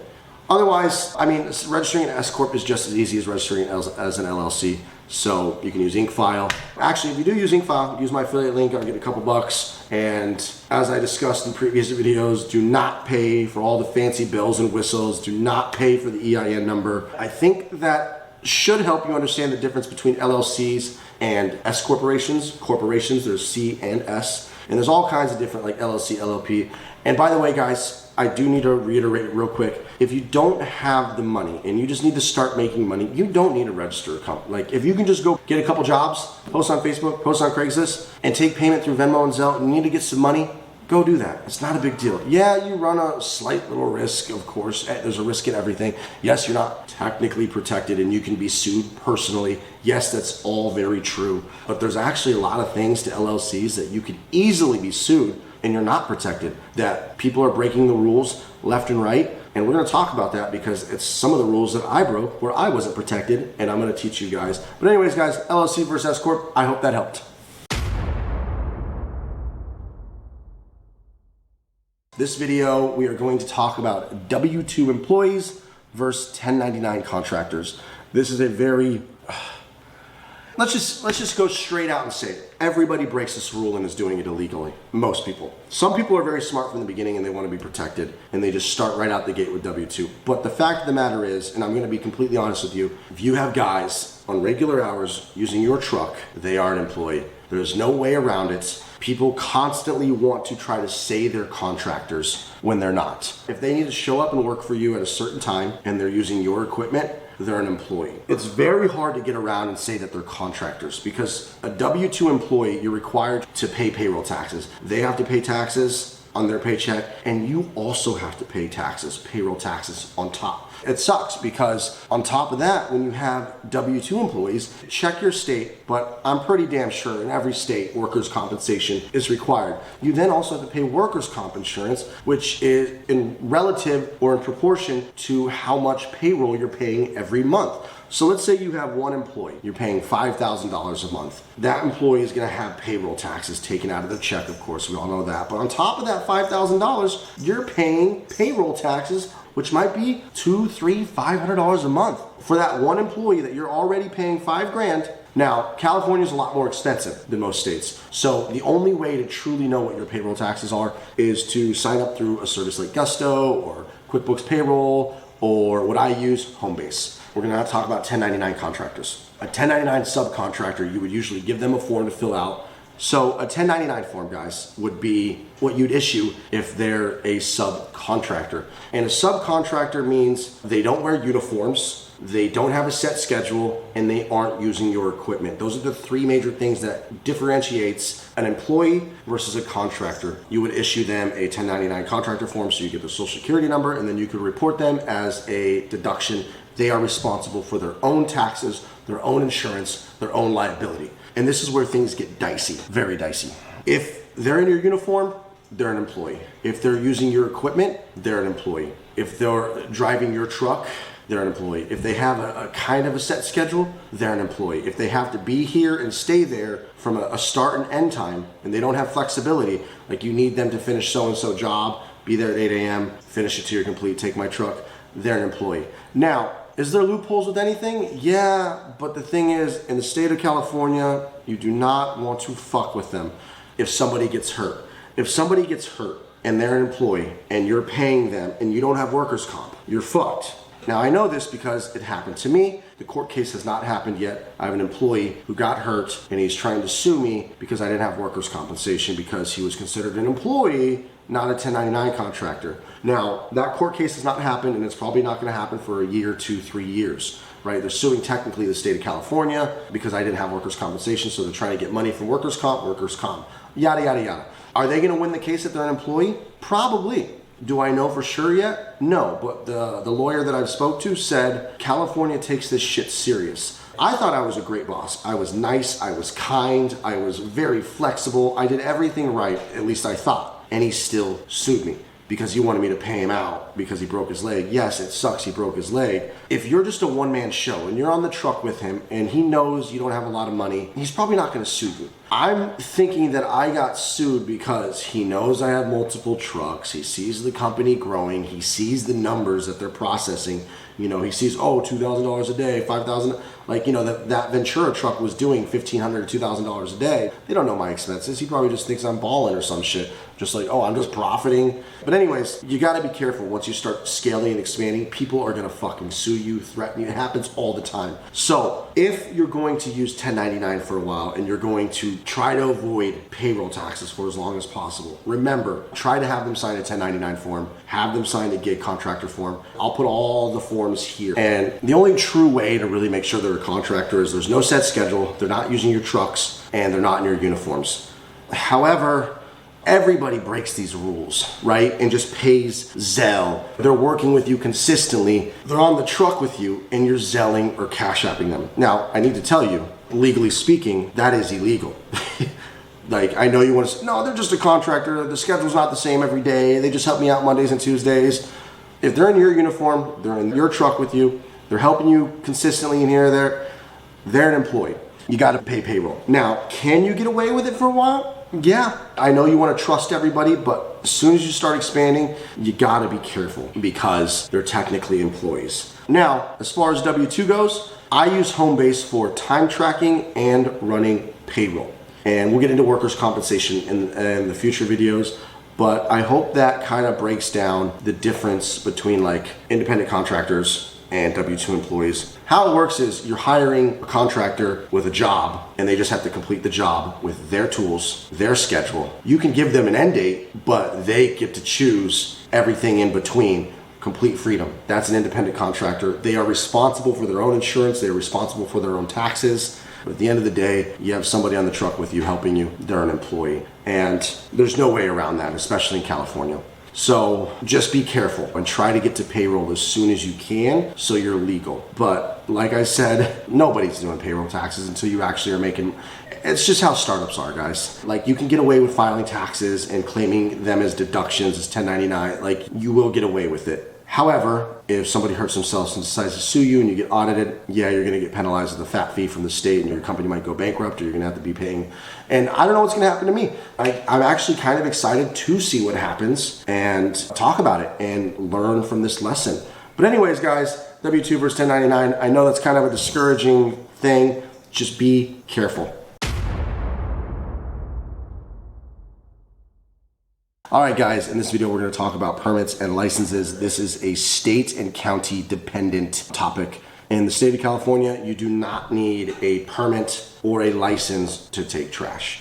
You need to get a permit from the county or the state, and a license could be like a state tax license or a contractor's license. You're not going to need a contractor's license, but this is something I cannot help you with. I can give you some basic ideas on how to figure this out.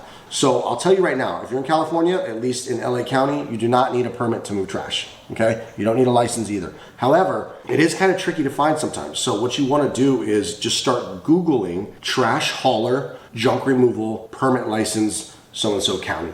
What I would do is just Google, do I need a permit in so-and-so Los Angeles for waste hauling, junk removal, and so on. Do I need a waste hauler permit license in so-and-so county or city? And just start Googling, and if you can't find it, just call your county's office and be like, hey, I'm trying to figure out, do I need a license or permit? It is kind of annoying. It took me a while to just like Google around, but permits and licenses are county and state or city based. So that's something you guys are gonna have to just Google and figure out, but definitely make sure you figure it out because you don't want to get in trouble for not having a license or a permit if it's needed. I think I've heard somebody in my Discord channel say that you need one in Jersey and there's even a wait list. So definitely make sure, figure that out. But that is something that I unfortunately don't know. But if you need help, just send me a message here and I can help you look for it if you need it.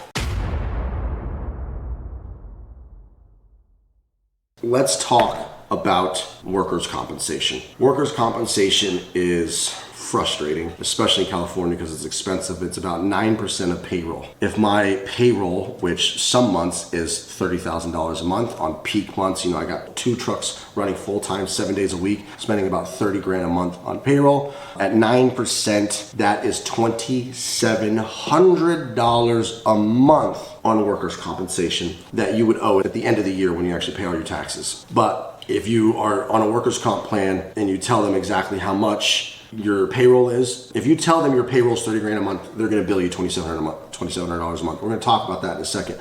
But workers' comp is expensive in California. You will figure out your workers' comp when you get to it. It's probably not going to be as expensive as it is in California. But workers' compensation is required by law in probably most states, I imagine. Definitely California, when you have W-2 employees, not 1099 contractors. You can try to get away with 1099 contractors for as long as you can, but when you finally get W-2 employees, you'll be required to get workers' compensation if somebody hurts themselves.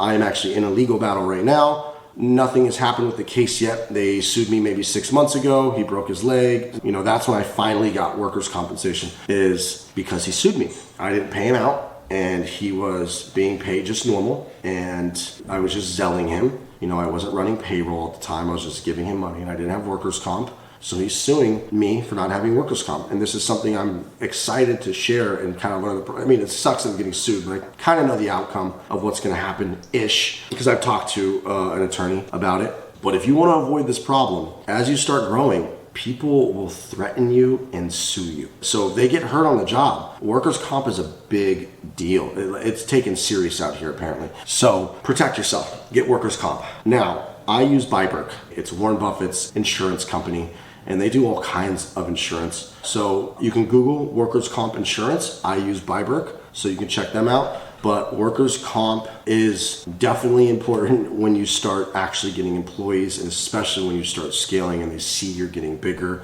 You will come across bad employees as you grow who might try to take advantage of you and know that, oh, I'm not an employee, and they'll try to sue you, and then, or they'll get hurt, and then you don't have workers' comp, and then they try to sue you. So definitely make sure you guys protect yourself and get workers' comp insurance. You could find any other agent to look for the cheapest prices out there. It's just like auto insurance. You can get an agent who will go check Geico and Progressive, and they'll give you the best rates. Same thing.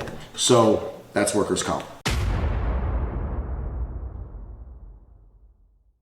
General liability insurance, guys, is very simple. You can also get it through Byberg, and Next Insurance also has junk removal, but I have been seeing they're not doing junk removal anymore. So I use Byberg, or actually I'm still with Next, but as soon as Next does cancel junk removal completely, because I've noticed they've been canceling junk removal people, they just don't want to insure them anymore. I don't know why.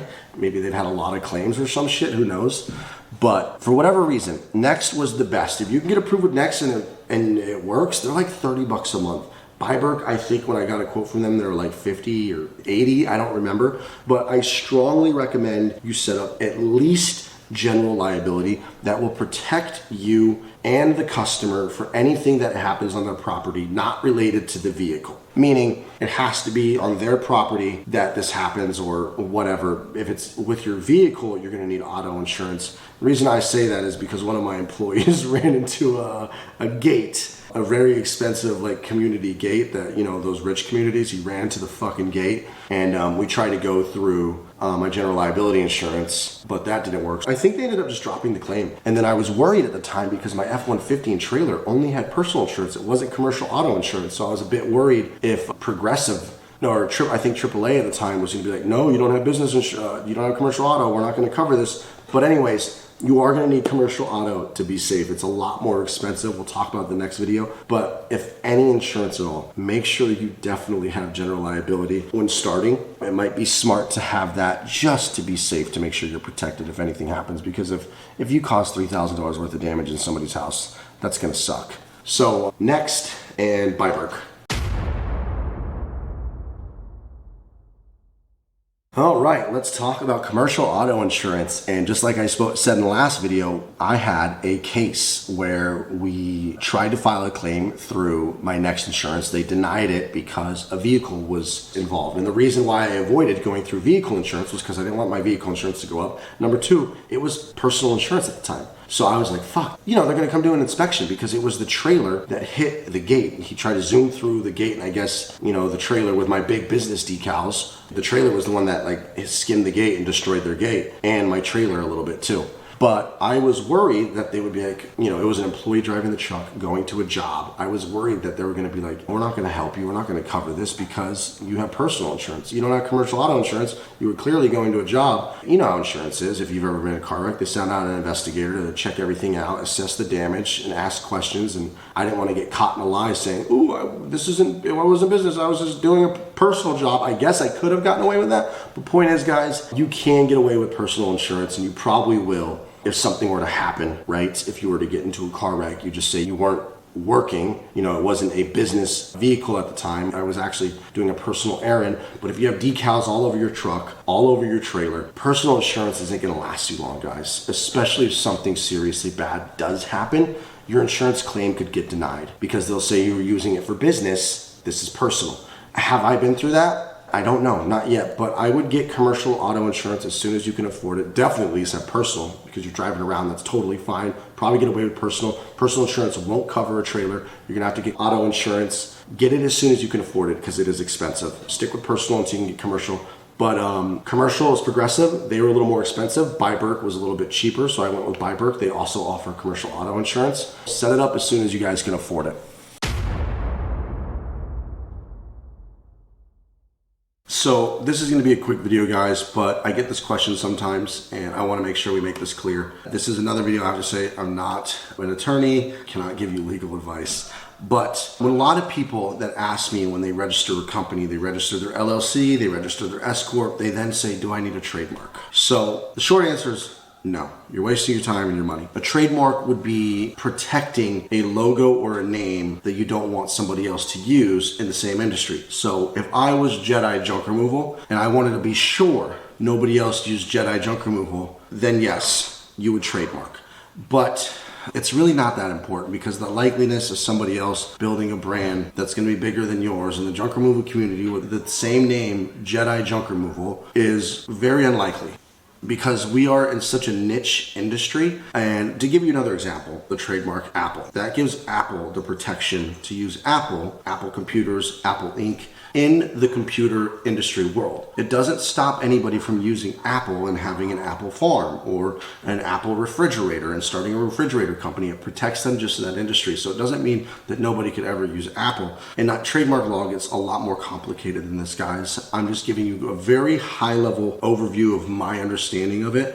You can also trademark a specific logo with a specific font. So like, let's say you were to trademark Jedi Junk Removal and I did Jedi in a certain font, completely different than the Star Wars font. And then, you know, Jedi Junk Removal and just whatever random font, it would protect it for that font, not for another variation of the font if it's completely different. So trademark law gets very complicated and it's generally not worth it. When you're doing something in a broad niche and you plan on going to all 50 states and you plan on doing something big, then yes, you're gonna wanna trademark it. So when I do dispatch, and dispatch is gonna go global, worldwide. You want anyone around the world to be able to use dispatch, and we're gonna have offices probably in multiple states and multiple countries. We're gonna have thousands of employees. I'm gonna wanna trademark dispatch, the name, the logo, the font, because I don't want anybody else to compete in my industry with the same name, dispatch. And that is a potential possibility because dispatch is going to have millions, hopefully millions of users across the world.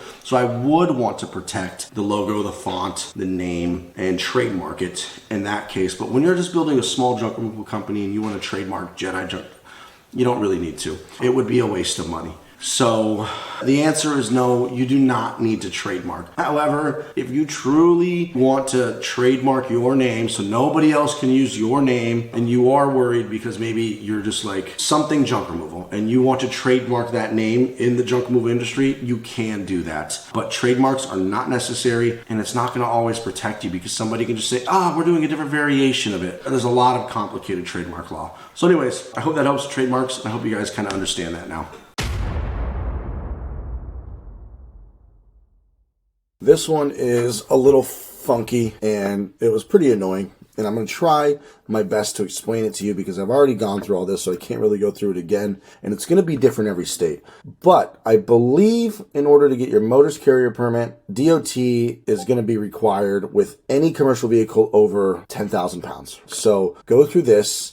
and I think any commercial vehicle in general, but this is something you can find out from the dealer that you buy. Like, so if you get an F-350 or something like that, because that is a commercial vehicle, I don't know if you just need the DOT number if it's 10,000 pounds or more, but find out from your dealer if you need the DOT number. Now, it's going to be completely different in your state, but you can easily find out with a little bit of Google. But if I break down California, it should give you some guidance of how it's going to work with your state. We have the CHP, California Highway Patrol. They require a CA, which is a carrier identification number. So in order to get a motor's carrier permit, you first need a CA number, which you fill out this form here, which is the California Highway Patrol Form 362. You get a new CA number. I believe I applied for the CA number first, then I got the CA number back. I then applied for the US DOT, which is from the Federal Motor Carrier Safety Administration, the DOT number. Now, I don't remember if this asked me for the CA number or not, but I'm pretty sure I did the CA number first. You're probably not going to need the CA number. You need to figure out if there's a version of this in your state. And then I applied for the DOT number, which is from the FMCSA.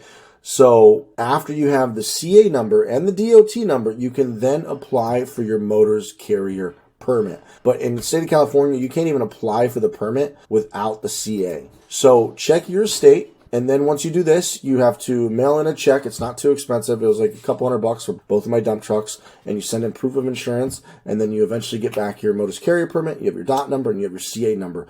It is a very annoying process. You'll probably spend a couple hours going through all the reading and research and forms that you have to do. But once you fill it all out, mail it in with a check, you'll eventually get your MCP back, motor's carrier permit. Now, I don't know if it's called a motor's carrier permit in your state as well, because this is all through the state of California, DMV. But like I said, just do a little bit of Google. I do know the DOT. You're going to have to get a DOT number, and you just go through this application. It's a long application. It took me like 30 minutes to fill out. Just read it carefully, get your DOT number, and then figure out in your state, like, let's just try, do you need MCP in Ohio? Motor carrier permit. Almost always Ohio dot number. Okay. Oh, that's another thing, guys. Don't use these websites where they charge you. You can literally get your DOT number by yourself through the government website, FMCSA. Do not fall for these tricks and pay for that. Just ask your DMV, guys. Just call. This is something you have to kind of do on your own. But like I said, the DOT, I got you. Just go to fmcsa.gov. If you go here, registration, do I need a US DOT number? Like I said, if you have a dump truck, you're going to need it. Apply for a new USD DOT number right here. It's not hard. It's just really annoying. So good luck, guys, and I hope that helps.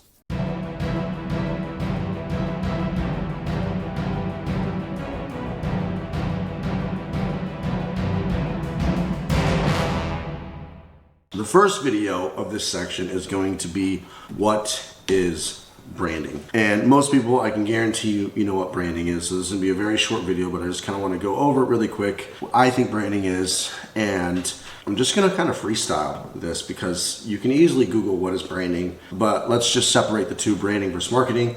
Completely different. Marketing would be the obvious, printing out materials or running ads or doing strategies or techniques to bring in customers, while branding is building your identity. The most obvious example is the Apple logo. When you think Apple, yeah, of course they have computers and shit, but you also think luxury, expensive, user-friendly, easy to use, not as customizable, some people, Windows and Android people would say, but it's Apple's brand. They have built that brand, and you're going to do the same thing with your company. So in order to build a brand, we need to make sure we stay consistent with being across all platforms, being consistent with your identity. So if your identity is being amazing customer service, deliver amazing customer service. And to properly brand, we need to make sure that you are branding your identity, your logo, your company name across all avenues so that people can actually find you and be like, oh, I use so-and-so junk removal. They had amazing customer service.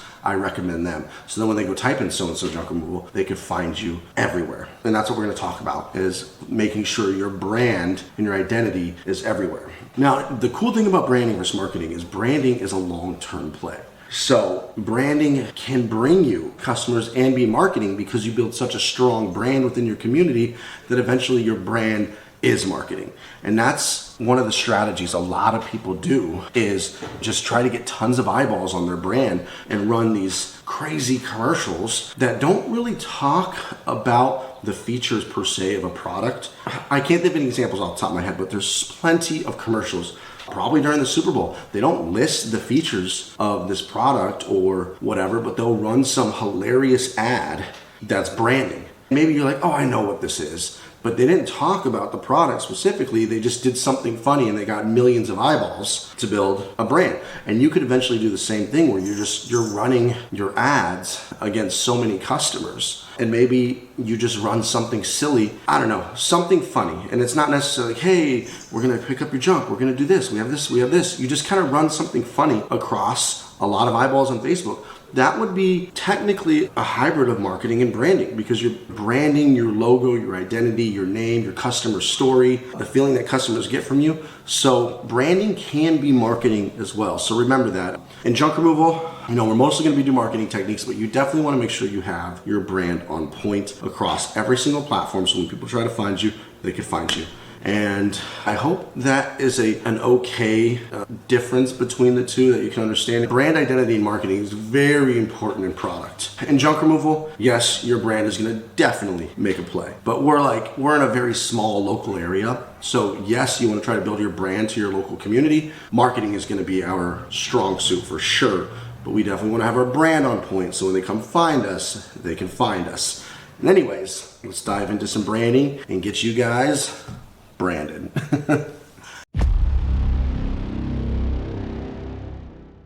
All right, guys, so we did our website, but technically we're going to show the logo video first. But guys, we are going to be doing a logo today, and I recommend 99designs.com, and they have incredible designers. So let's just do logo design. Can we just type in, we probably just put, logo design. You could run a contest here. So you can either hire somebody directly or run a contest, right? And then like 30 people will submit entries and you can pick the best one. That's what I did. And it's $2.99. It's expensive. You can also go to Fiverr, which is much cheaper. You can still get a decent logo. Remember, your logo is not going to make you or break you, guys. So let's just find somebody. $50, $20. Like, you don't need something crazy to start. If you have no money, do something simple and rebrand in 2 months when you make 10 grand. If money's not tight, get a dope logo for $2.99. You get 30 people to submit some dope shit. If money's an issue, start here, $20 to $50. If money's really, really an issue, we're gonna do this AI logo generator. So let's try, honestly, Namecheap, where you can buy domains, also has a logo generator. That's pretty interesting. So let's just try this one really quick. Jedi junk removal. Home family. Let's do contrast and modern. So create my logo, brand name, Jedi junk removal. Keyword ideas: trash, dump truck, junk removal, garbage. Okay, so I mean, like, and then I think we could even change the symbol to, actually, let's find a dump truck. Boom, boom, boom, boom. Let's do vibrant. Okay, why is the symbol not showing up? Let's just click one of these, edit. Symbols. Okay, guys, the point is you can use these AI logo generators. Okay, like, here we go. Okay, we got some, let's see what we're working with here. There we go. Look at that. See, I know it's not going to be the best, but there's some really cool AI tools. You can also use canva.com, guys.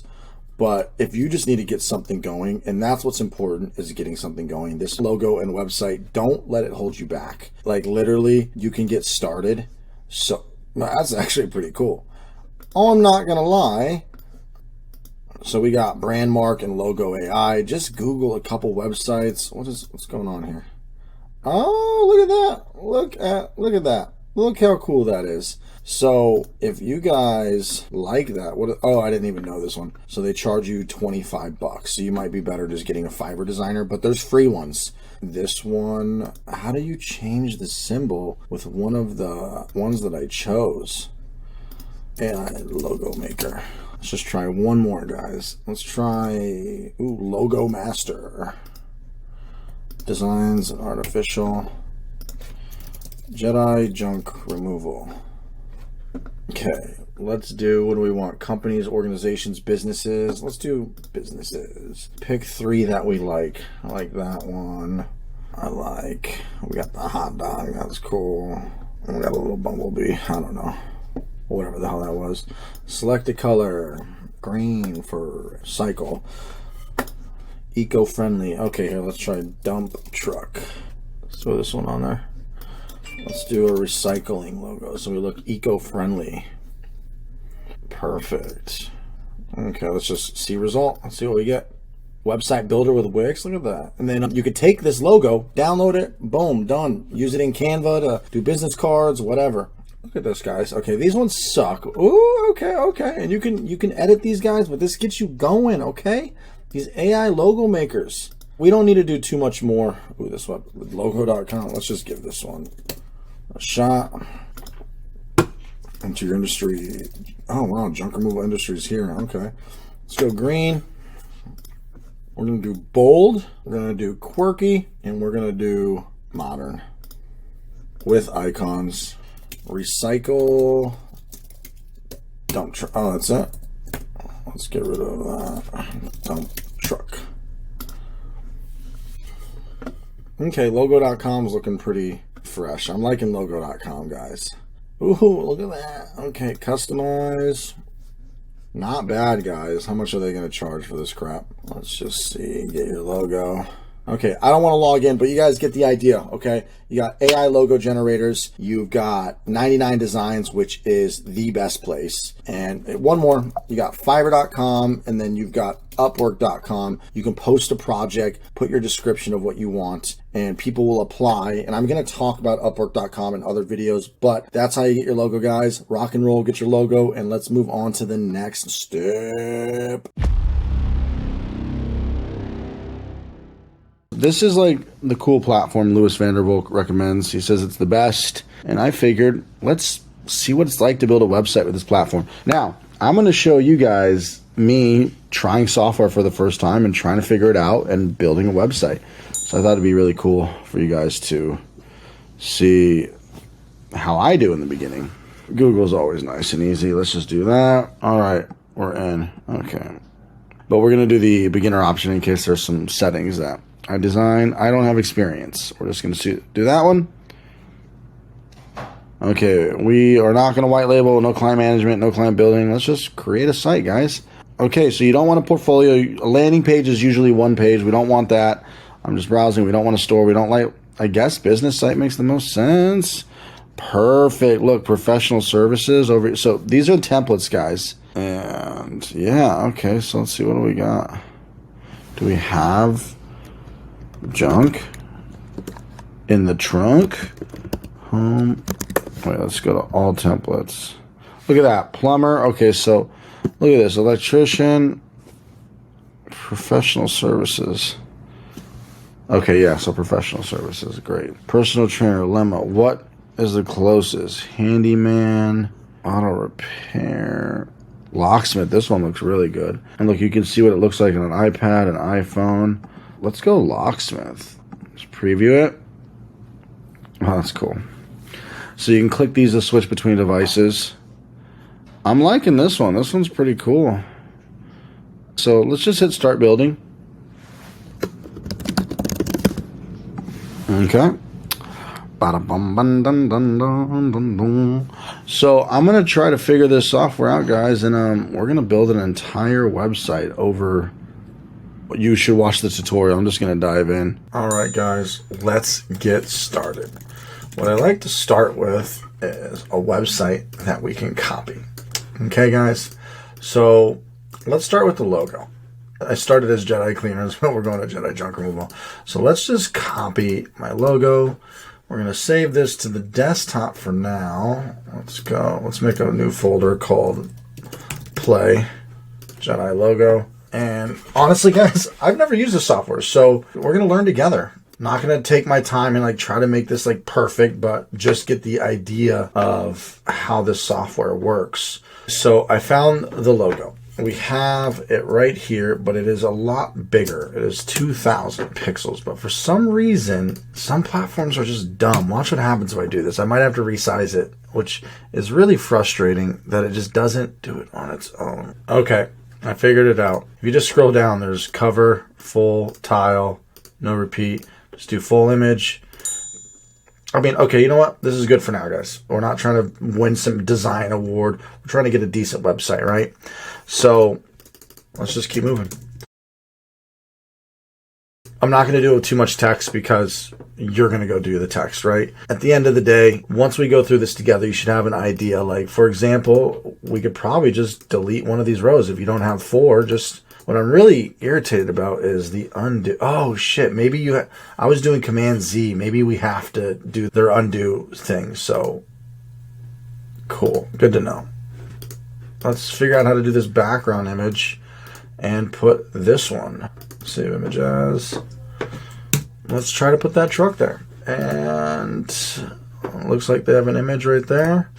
Let's see what happens if we upload this truck. Okay, we're making some progress, guys. I would normally put a better one here, guys, but we're trying to just build a website. Fill all these images, guys. Put cool images of you. We'll do one more so that you guys could see how it's done. Let's take my family image. Okay. And yeah, guys, just so see how easy this is. Click on this, hit replace, upload, family photo. Boom.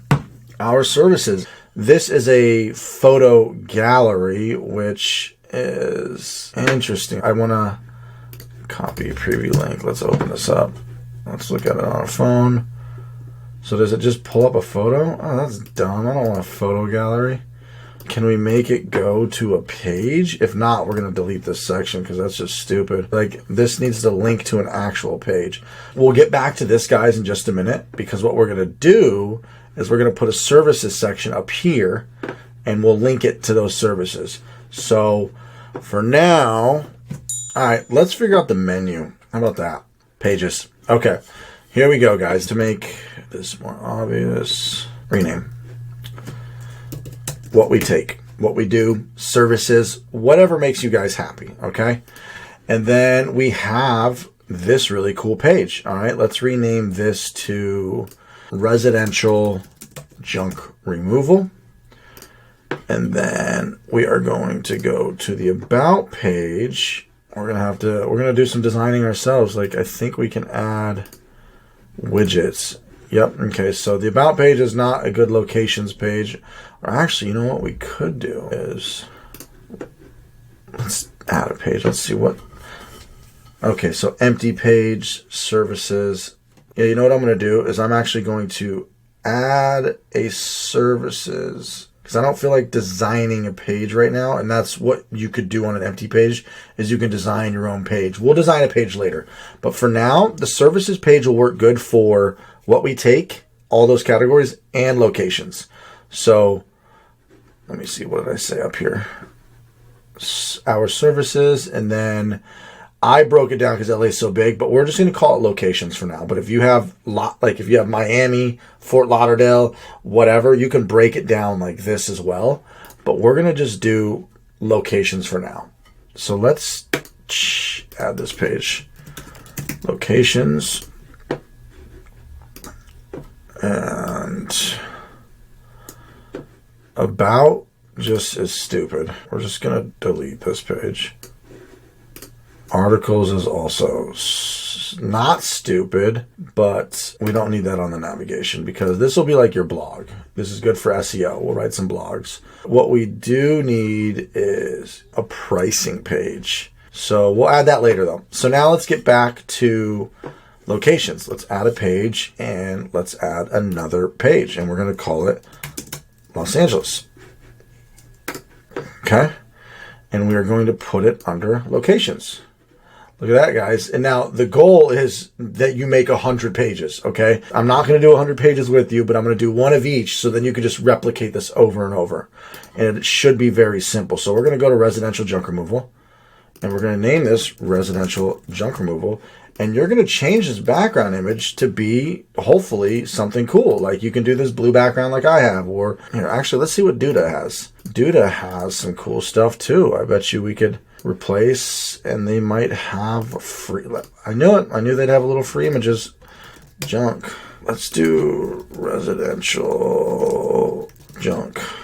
Okay, so you guys get the idea. Like, find a picture that matches. Take your own photos. Okay, that's not really a good photo, but you get the idea. It's that easy. And then you can literally go to my site, copy me. Now, what you can do is open up ChatGPT, make me 2 paragraphs for my website on residential. We are the best. Whatever. You can literally just do this, and until you're happy with the text. Okay, that's too much. Never mind, make it 100 words or less. Please make it more hip and less formal. Look at that. Look at that. Or the cool kids. Like, that's cool. So let's just take it. I don't care. We're not building a website.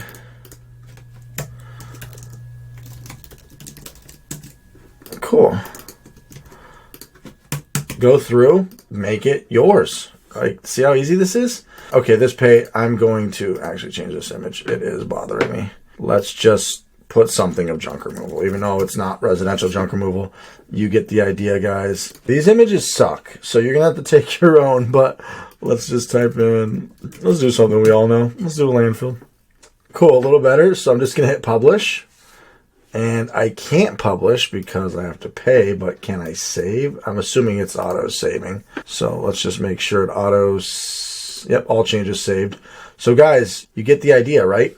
And we'll keep doing this, but I'm just going to take a break. So let's go off to where we left first, which was, well, we take residential junk.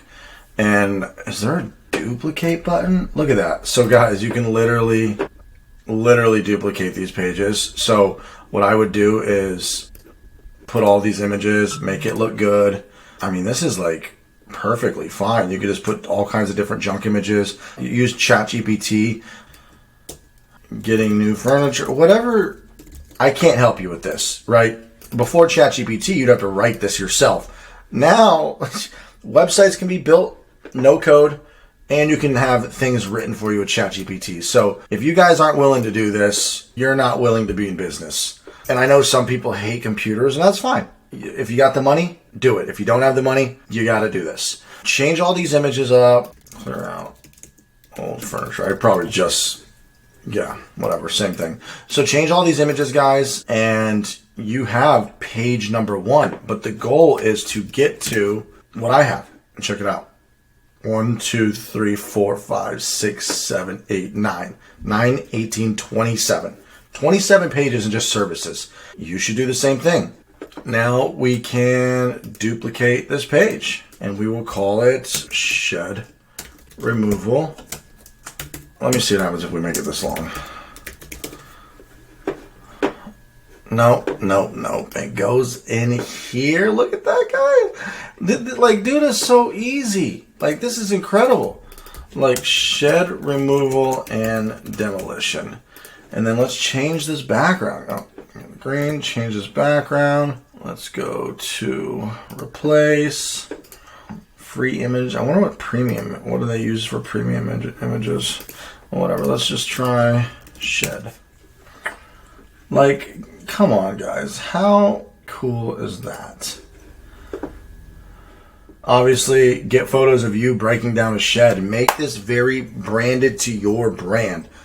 I mean, look at that, guys. With ChatGPT, you know, a little bit of work, you could probably knock out one page per 5 minutes. Actually, no, if you're going to take your time getting photos, especially if you're going to take branded photos with you and polos and you guys doing like a hot tub removal and doing those kind of photos, like personal photos, which you should try to get a photo for every scenario. It could take a little more time, but if not, if you're just getting photos off the internet and using ChatGPT, page every 10 minutes. So I'm going to duplicate again, and we're going to call this hot tub removal. Okay. And we'll stick it right here. Oh, right there. Boom. Another thing I want to talk about is it should be mobile responsive. Mobile responsive means that the design should respond to the device, website, tablet, phone. So let's just go ahead and click mobile device. And what's really cool is you can make adjustments that are only on mobile only. So I'm assuming, because it's how it works in Wix, hot tub removal, hot tub, but we got, oh, it already went to free images, cool. It's probably not going to be a hot tub removal image, so we'll stick with this. Can you imagine if you did like all these fancy photos? That'd be funny. Okay, so now you have hot tub removal. Now if we go to mobile, let's say you want something different on mobile or hidden on mobile. I think you could click on settings, hide on device. So we can make this hidden on mobile only. Okay. Wow. Yeah. Duda's pretty awesome, guys. I've used Wix. I've never used Duda, so I'm just kind of learning as well. But let's look at this on the phone. Oh, it's a different logo. It's a different logo for mobile. So let's change the image to bada boom, bada bang. So looking good, looking good. Let's preview this. Okay, so let's do a location page. Let's just go to Los Angeles. And literally, guys, you just want to put Los Angeles junk removal and then put this text here. It's the same thing. What we're going to do, though, is we need a booking form, right? So I'm going to show you the quick way to do this, right? So you can make a page like this, or you can just get your Workies booking form like right here. And we can take this to an existing page, like we can make a page similar to this. But for now, let's just we will link to another page and we can open it in a new window. It's totally up to you. I think a new window is good so your website stays open. So now if we just hit preview, this won't happen when the site's published. It's just telling you right now. Okay. So boom, it goes to your booking page. Boom, just like so. Now you can also embed it, but I'm just trying to show you how to get up and running. Let's go back to the home page. So now that we have some pages created, we can come back to house locks and we'll call it residential junk removal and we will link it. We found the link somewhere right here. Link to a URL, existing page, residential junk removal. And I don't think there's a save button. I think that's it. So now if we preview, look, boom. And obviously you could change the image, but now it goes to residential junk. So do you see how easy this is, guys? It's ridiculously easy. Back to editor, we're on locations. You remember the drill. You just click here, change the image, replace. Literally, guys, you can go take the photos yourself, however you want to do this. But there you go. Los Angeles junk removal, your #1 Los Angeles junk removal company. Put something here. Look at my website for an idea. Look at any website for an idea, guys. And you can literally copy the flow of my site or any site that you like. Just copy. But why don't we do a new page from scratch so that we can learn how to do this? And you guys see up here, all you got to do is just click on it, change it. Like, it's not hard. You can just literally put whatever number, like so. We don't need the 39.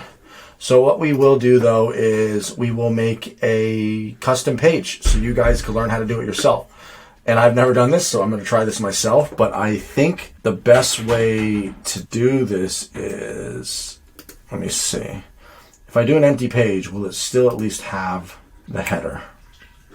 Okay, good. I was worried that it wouldn't have this header. So now we have an empty page. Let's just put it under locations for now. Let's see.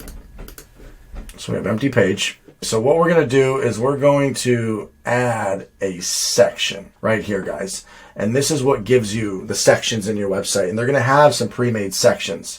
Okay. Looks like they have some sell online. You have your intro, which is okay. You might want to like duplicate the ones that we were duplicating, but if you want to get creative, let's just try this one right here. Right? Save section.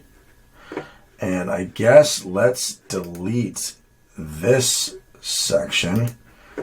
Okay. Look how cool that is, right? And we're going to change. It has a slideshow of images and we can just change these. Let's just put some junk images. Junk removal. Okay, not much cool junk removal ones, but you guys can do like photos of you and your team, you and your family. But look at these are some cool junk photos. Bada boom, bada bang, right? There you go. And then let's throw on some color. Let's put on some color because it's just like the white is blending in too much. So throw in a background overlay of black, right? This color right here. And then if you go to 100, you'll see it does that just completely bada boom, bada bang. Just enough for the white text to pop out. Look at that.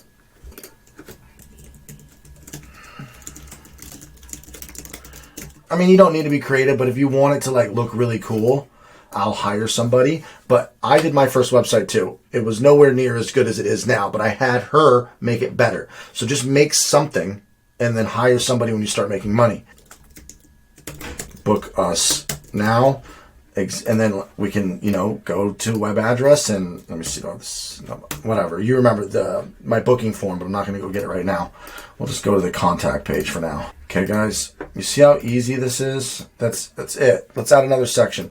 So we got to look for the add section button. And then the next thing is going to be usually text and images, right? But like, look at all these things that you can add and customize. It's ridiculous. And here's your team. So you can make a team page with you and all of your employees. Like Duda's looking pretty dope, guys. This is definitely better than Wix. This is where we're going. So lots of cool features. Here's, all kinds of little features. Like when you want to put like 1, 2, 3, 4, 5 features, like we recycle, repurpose, reuse, whatever. You can like look cool, like all that shit. But we want to find an image. I don't want something too fancy. Let's try this one. Okay, save section. You have too much junk? Let's help you. Okay. And then we just keep doing this. We just keep on keeping on, right? Bada boom, bada bang. Look at this. Book us now. You could make it link. Add link. I'm too lazy to get my booking link, so we'll just put it to contact.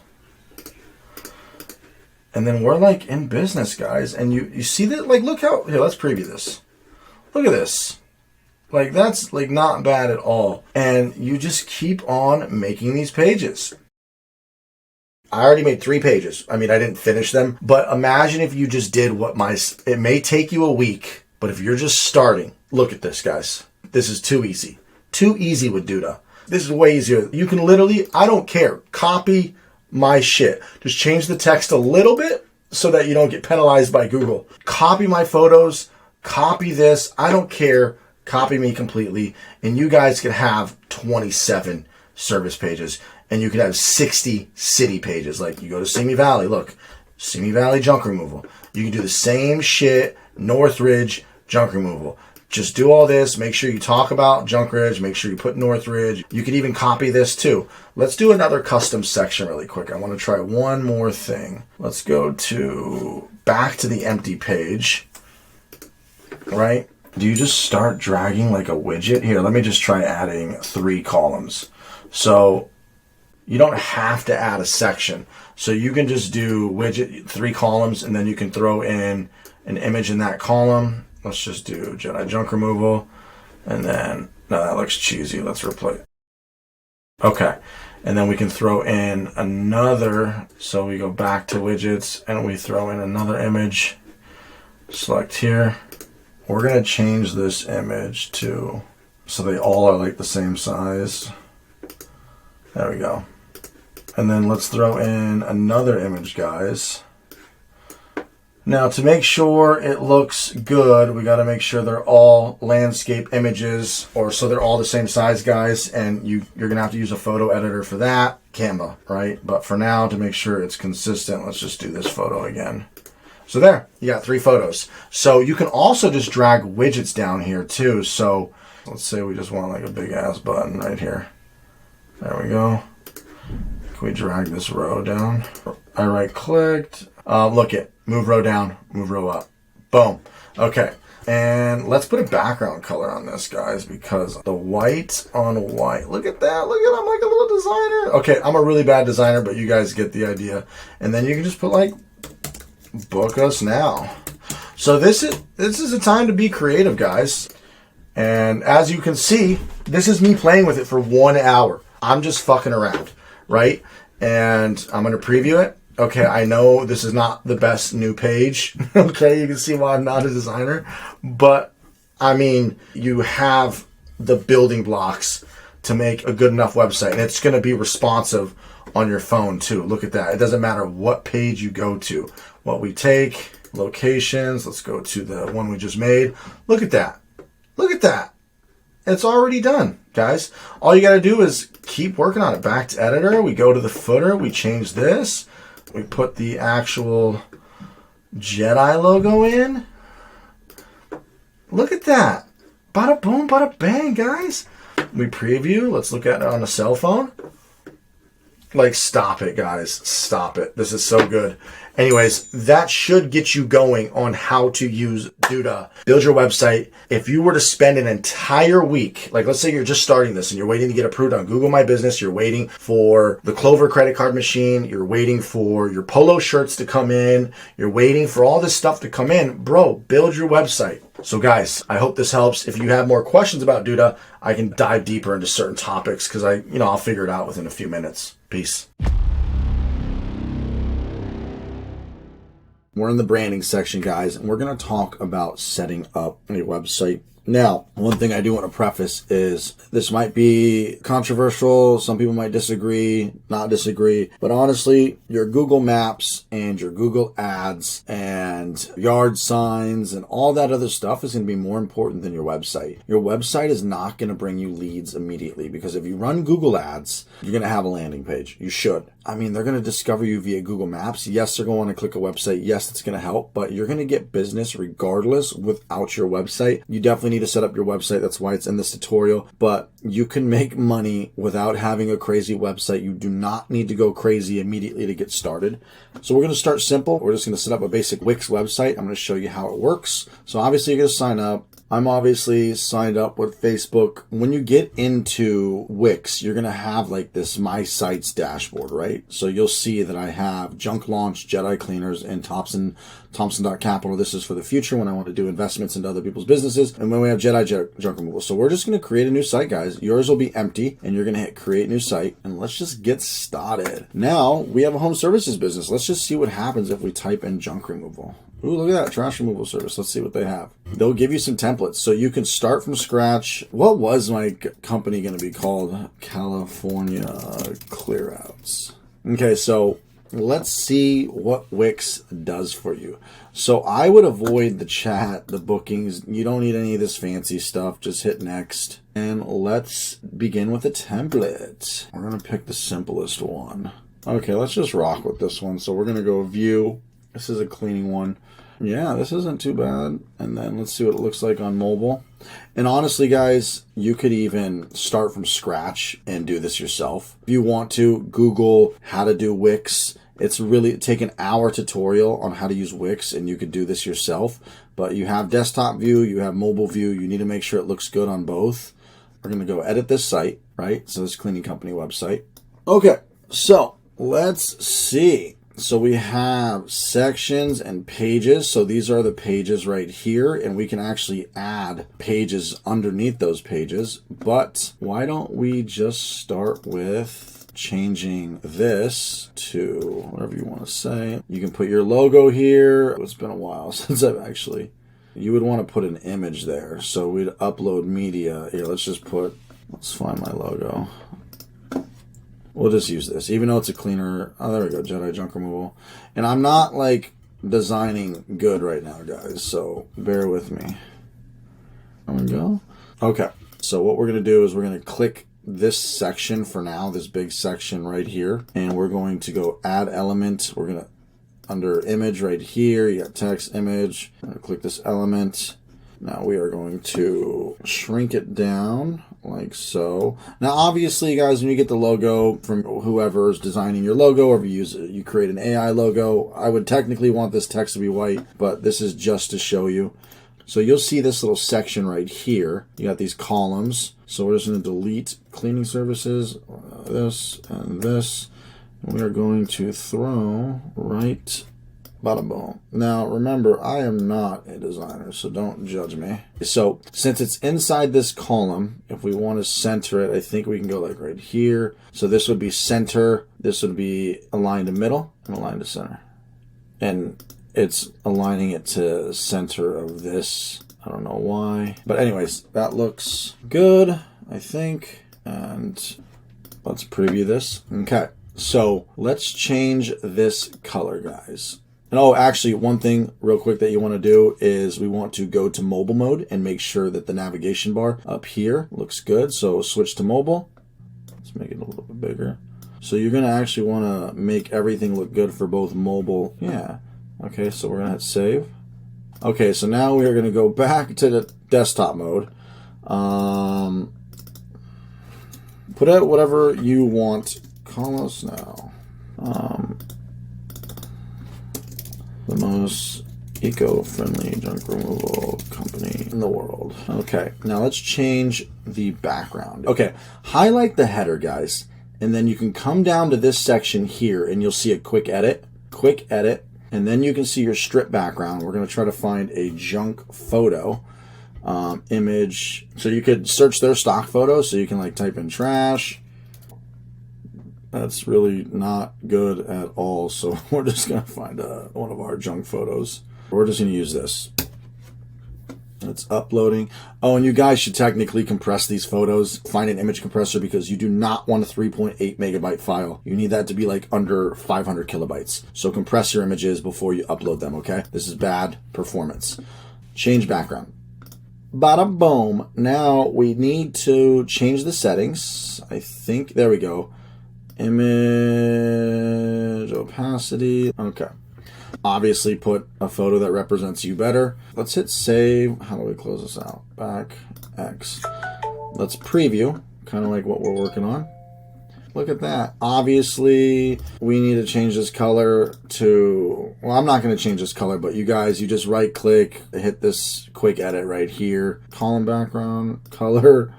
So honestly, guys, I recommend you find a tutorial. I haven't done this in over a year because the first Wix website, I went all in. We don't need a login bar. Delete. We're going to delete the login bar. We're going to put the horizontal menu over here. We're going to hit save. And we're going to go to mobile mode. See what we're looking at. Okay.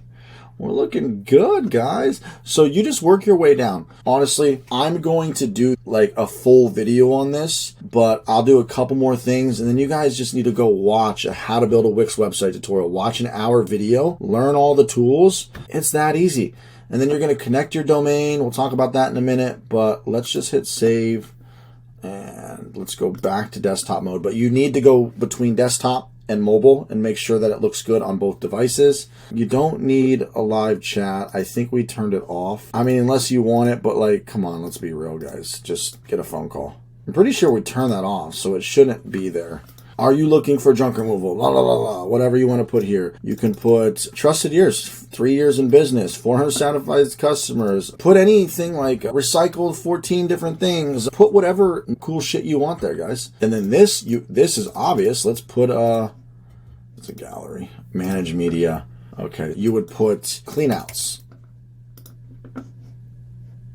Let's see what happens if we click on clean outs. I think it just expands it. It goes to this, but actually what we'd probably want to do is make this go to a separate page, which I don't know if manage media you can do. Oh shit, add a link. Okay, so we can choose a page. Let's just add a new page real quick. So we're going to do a page that is a clean out page, right? So what looks like this would be a good template for a clean out page? We want a big header at the top. General page probably, where you have like a little header at the top, banner image. Let's just try this page. We're going to put this under clean outs. We're going to throw this under about us. We're actually going to rename about us to services. Okay. We're going to hit save. We're going to go back. Okay. We're going to go back to the home page up here. So this will actually show all your pages, your hierarchy, and you can actually access your pages up here too. So now we are going to test this cleanouts, manage media, add link, page, cleanouts. Let's see if this works. I don't know. Current window. You don't want it to open a new window. And let's see if that works.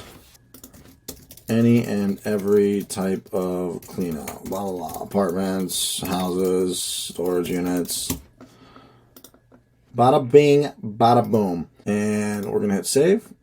Let's see if it goes to the clean out page. So if we click this, go to page. Okay. I mean, that works for now, but you could also just put a image and a button and that would work too. Let's see actually how our menu looks, right? So let's go back to the home page. I'm just going to show you how to link this to the home page. You'd want this to go home, hit done, save, preview. Now I click this, it'll go to the home page. See, there you go. You got your, see, that's how you stack up your pages, and you can make unlimited pages. It's just going to take you a lot of time, guys. But if you're committed, you're going to do it. So if you go to me, you'll see that I have all of these are custom pages. I have 95 pages, all, and you could do the exact same thing. So you can have SEO. You just literally customize page by page. That's it. Let's see, back to editor. You can literally do anything, guys. Let's just add a blank section. So, okay, let's just delete a section, right? Do I just highlight the section and there we go. Delete. I think we can just delete this section. There we go. See, here's the footer section. Now let's check out what sections they have. Let's say you want to put your team right here, right? Let's do boom. Right above the footer. Done. Manage items. Let's get rid of that person. Okay. Let me see what it looks like if I hit preview. Cool. So it already shrunk down. So you could add your team. That's how that works. Let's go to mobile really quick. Make sure it's not broken. I think mobile is much more important, guys. You're going to definitely get more people on mobile. So let's just preview it on mobile. Boom, your local junk removal company. Services. Let's click cleanouts. Now, so that this doesn't pop this open and you have to go to page, what you should technically do is put an image here with a button. That'd be much better. Just an image and a button. Go to page. This is our cleanouts page. But like, so easy. I mean, not easy. It's tedious, but that's what you got to do. Or you're going to pay somebody $500 to $1,000 on Upwork. And if you guys want to learn how to hire somebody so you hire somebody good and who doesn't rip you off, I know how to hire from Upwork very well because there's a lot of people on Upwork who, when you post a job, build me a website, a lot of people fake their location. And there's some tricks that you need to do to make sure you hire somebody who's not going to rip you off, who's not lying about where they live, so that you can hire somebody in the States. Not that people outside can't do well, but there's a language barrier and a time barrier, and they're just trying to fool you, and I don't like that. Anyways, so we're looking good. We're just going to go back to the editor, and we would want to connect your domain, but we're just going to hit publish and get the free subdomain for now. So we're just going to hit publish. And we're going to hit view site. But guys, we have a live website right now. We've spent 25 minutes. Imagine you spent a whole week working on your website, building out every page. Like, you're going to kill it. So I have faith in you guys. That is a very rough overview of Wix. If you watch my SEO video over here, I teach you the basics of SEO and on-site, on-page SEO with Wix. So you can like set your titles, your meta description, and just the basic SEO stuff. That's all you really need before you actually do the real SEO, which is really just backlinks, buying quality backlinks. And that should help you guys with Wix. Like, honestly, you just keep editing. You put the Jedi logo down here. You edit all this stuff little by little and just keep toggling back and forth between desktop and mobile. Make sure every page looks good on desktop and mobile. And that's how you build a website, guys. Like, honestly, open up my website, copy me. I don't give a shit. Just follow the flow. Anyways, I hope that helps you guys. That is how you use Wix and build a website.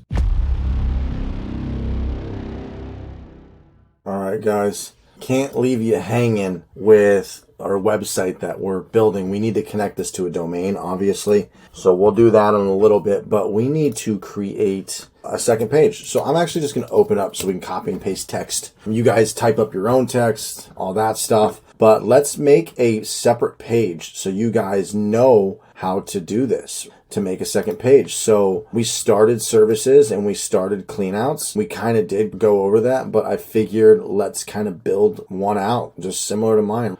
Which one of these do we want to do? Let's do hot tub removal. Let's go add another. And by the way, real quick, this will go away once you pay for a plan. So you can stay free, I think, the entire time until you're comfortable with the product that you built, the website that you built. You can then start paying. So you don't need to waste money until you're ready. So let's just go to edit site, guys. Now, you know, we kind of went over all this. I'm just going to do a little bit of tweaking so you guys can follow along if you want. Let's see, what text do I have? We got all this right here. Let's just copy that. Feel free to copy my text and change it as you'd like. And you guys, we kind of went over this. You can delete, add anything you want, but we are going to just save that for now. Don't show this again. Hit done. We need to add a page. And remember, this is how you toggle between mobile and web. You need to make sure it looks good on both. And I strongly suggest having photos of junk, guys. Let me see. I'm just going to put a photo right here. So let's go to media. Let's upload.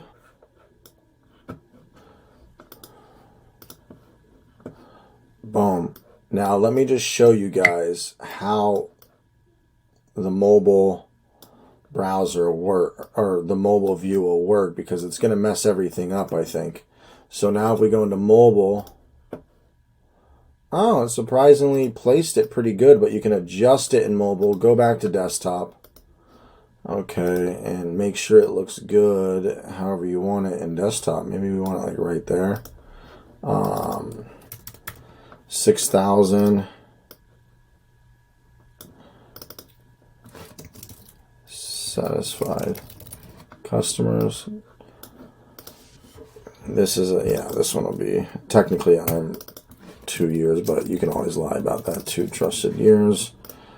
You know, do whatever. I mean, if you're in business for a while, great. If you're taking my course, you're probably new, so think of a different variable. 5 awesome family members. 2 incredible employees. And I now have 505. So whatever, guys. 5-star reviews. Whatever you guys want to do, right?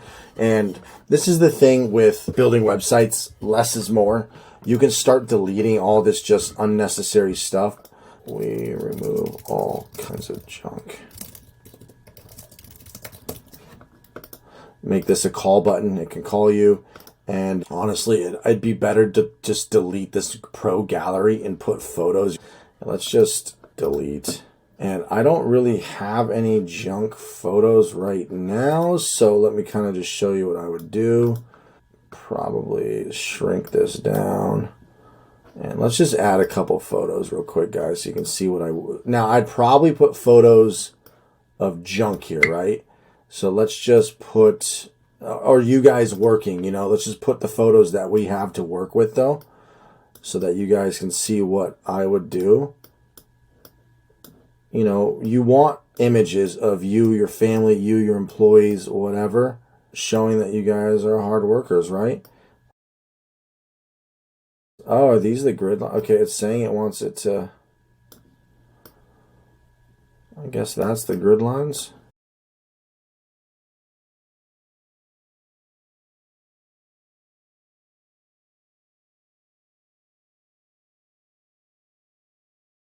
look at my website, look at other people's websites, get some ideas.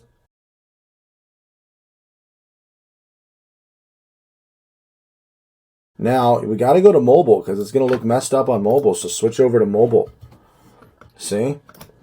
Let's drag all this up here. Yeah, this all belongs.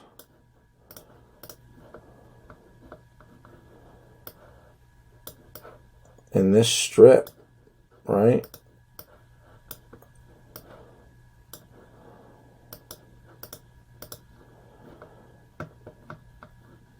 This is way. Bring this up. And these are not the same size, so let's do. This would probably say call us, but I'm not going to worry about that right now.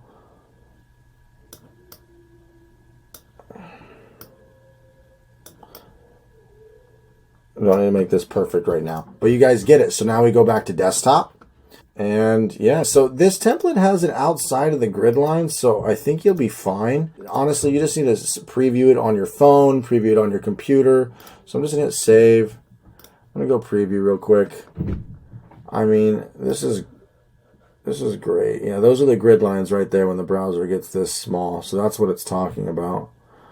Let's go back to editor. Yeah, so, okay, cool. Now, anyways, let's make another page. So we were working on pages up here, and we added this cleanouts page, right? So let's go duplicate. This is what you guys are going to do. You're going to duplicate. Oh, we can do dynamic, but we're not going to do that right now. That's too much work. So this is going to be hot tub removal. So now, if we hit save and we go preview, we should have hot tub removal. Now the goal is, guys, spend a week, 5 pages a day. Hot tub removal. Let's just save this image right here. You guys can use the same image that I'm using. Hot tub. Okay, back to editor. So what do we do, guys? This is the H1 tag for SEO, hot tub removal in Los Angeles. Or you can just do hot tub removal because maybe you serve multiple cities. So we can just do hot tub removal for now. Okay. Is this a gallery? It's a repeater. We'll just delete that for now. This is a really bad design, guys. I want you to do much better than me. Quick edit, section background, image.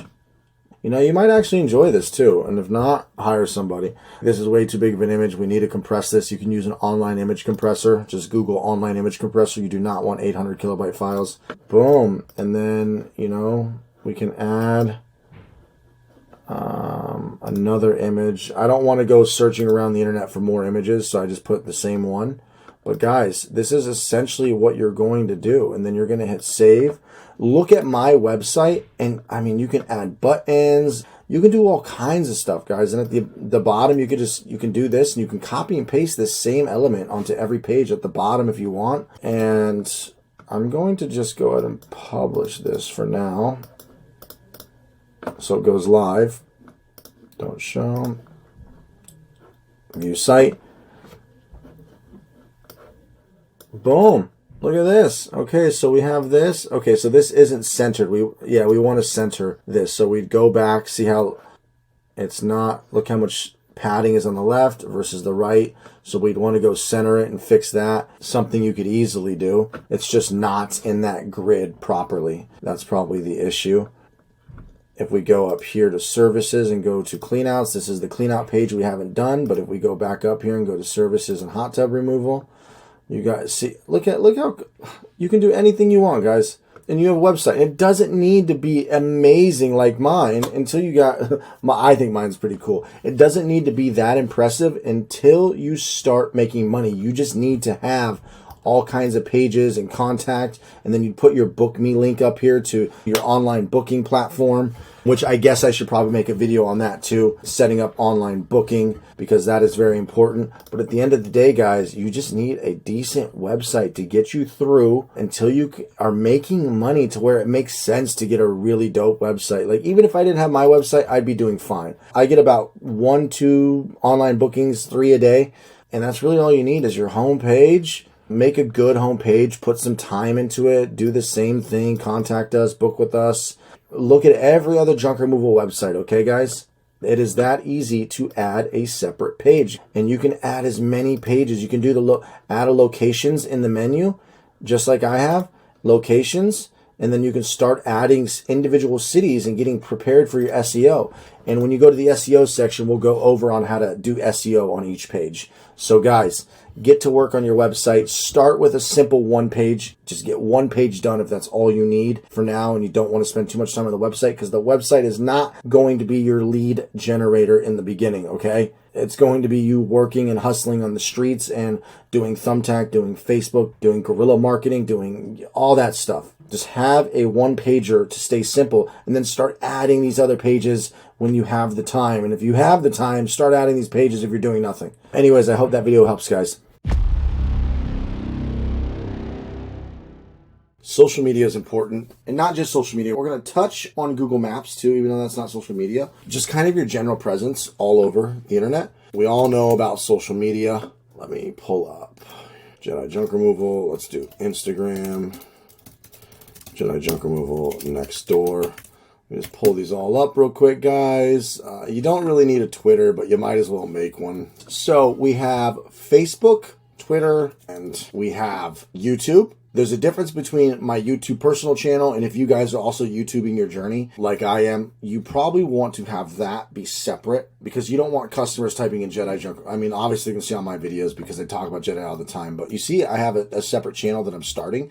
You can see that these are more dedicated to what people might type in, like an apartment clean out in Glendale, or hoarder house clean out, dirt removal. These are dedicated or directed towards, the customer, somebody finding Jedi Junk Removal. And these don't talk about money or the price and all that stuff like I talk about on my business junk removal channel. So you want to have a YouTube profile set your username, set your company name, put a banner, put your logo. You want to have your Facebook profile. And you can see, like, we post all of this stuff. You're going to want to do the same thing. And this is all done with Canva, guys. You want to build your Facebook profile, too, so people can find you. Okay, guys?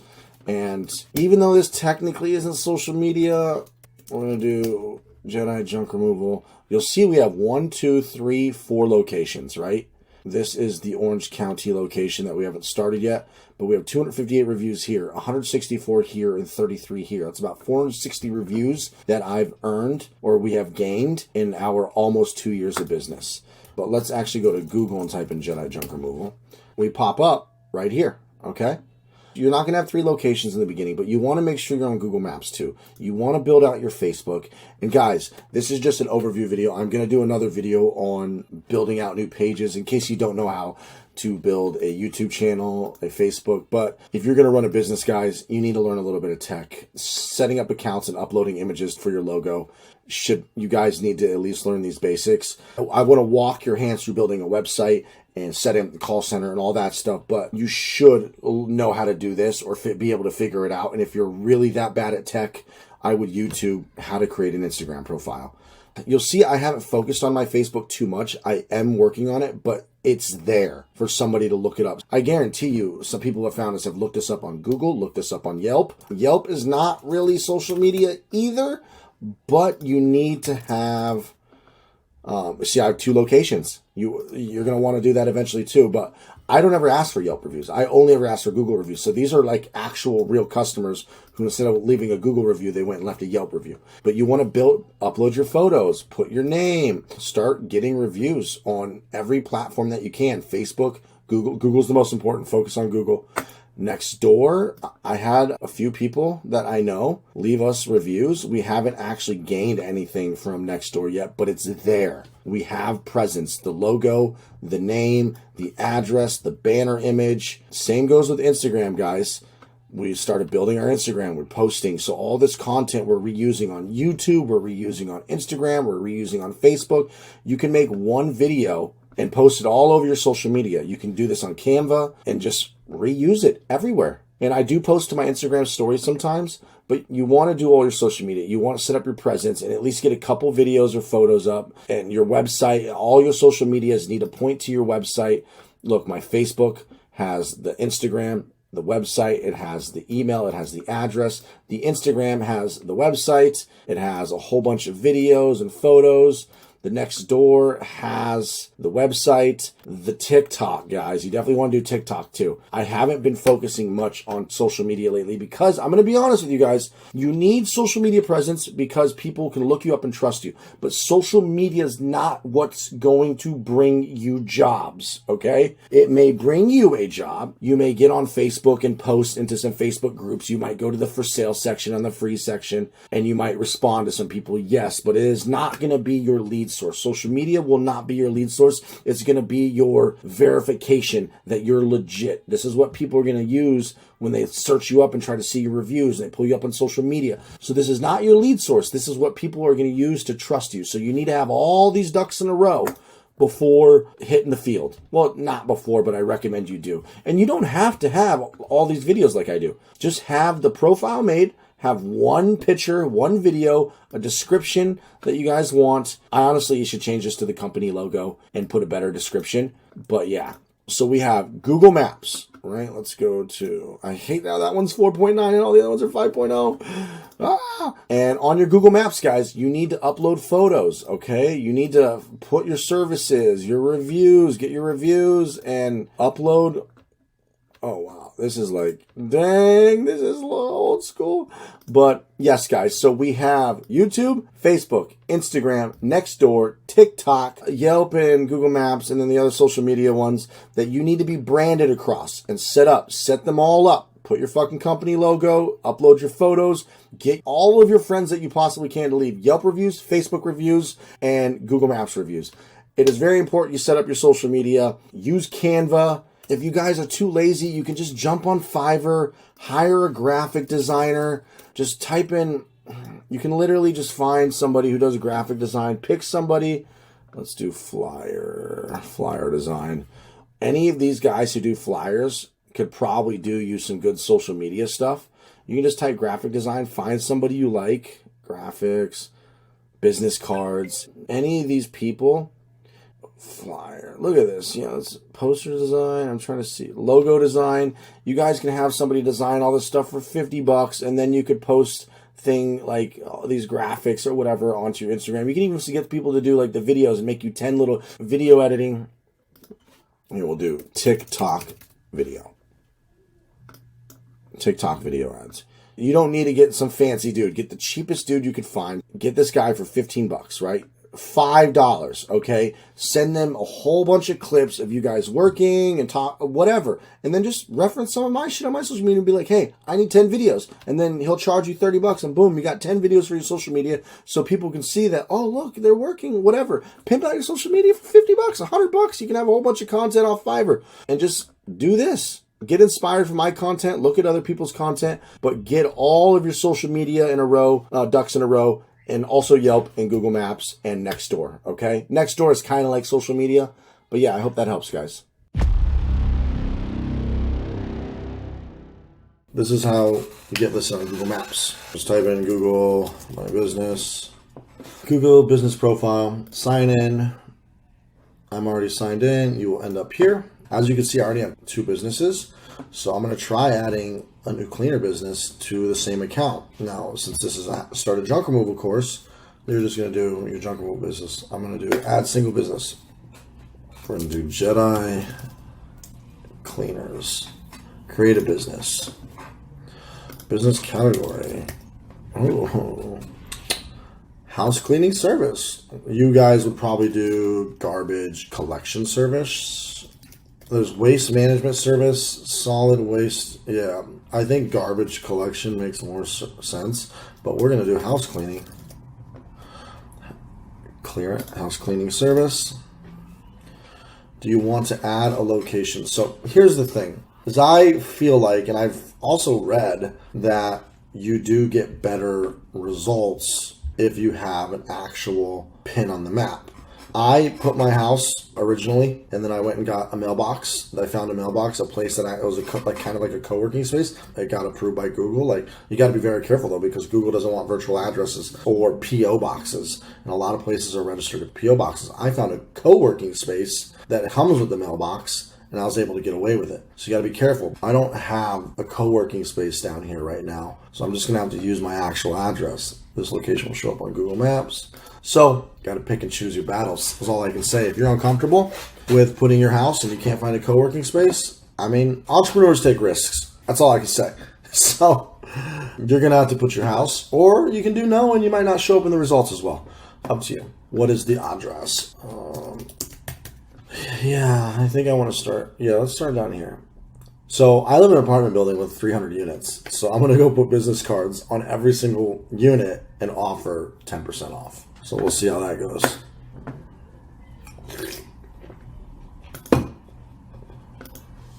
Do you provide deliveries or home office visits? No. Contact number. Ooh, let's do this. So quick detour. This will be for another lesson, but I like to put tracking numbers.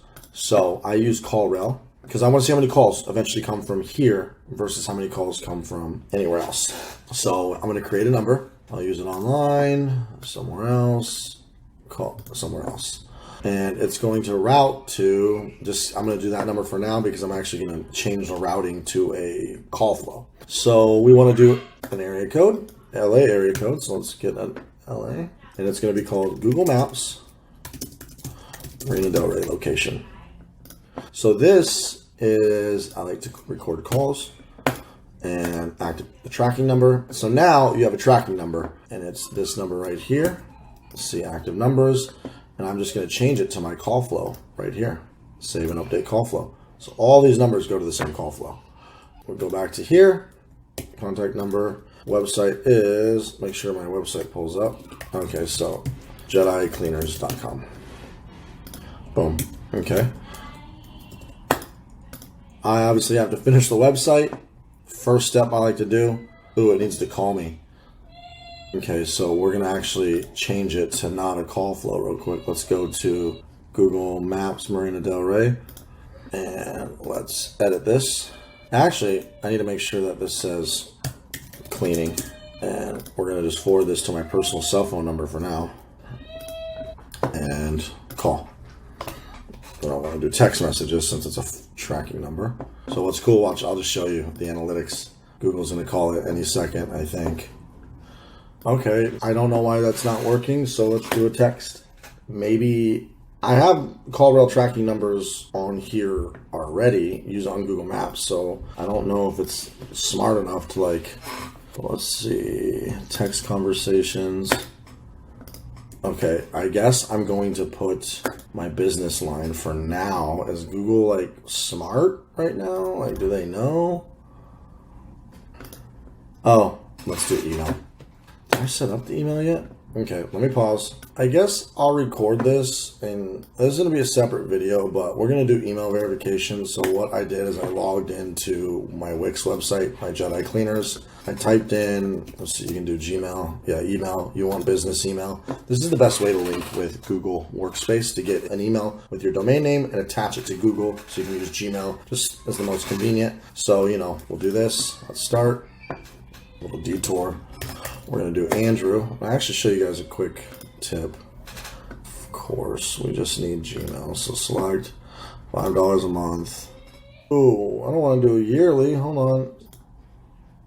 Monthly is $6 a month. God, every service costs money now. Wix is $25 a month. Email is $6 a month. Every time you add a user, it's $6 a month. Okay, set up account. So now it's going to take us to, let's see what it says. So we just did that. Refresh. Okay, cool. So now, look, we have one user at Jedi. It's going to redirect us to Google Workspace. Oh, no. Okay, you can do it in here now, huh? Alternate email, sure. Jedi Cleaners.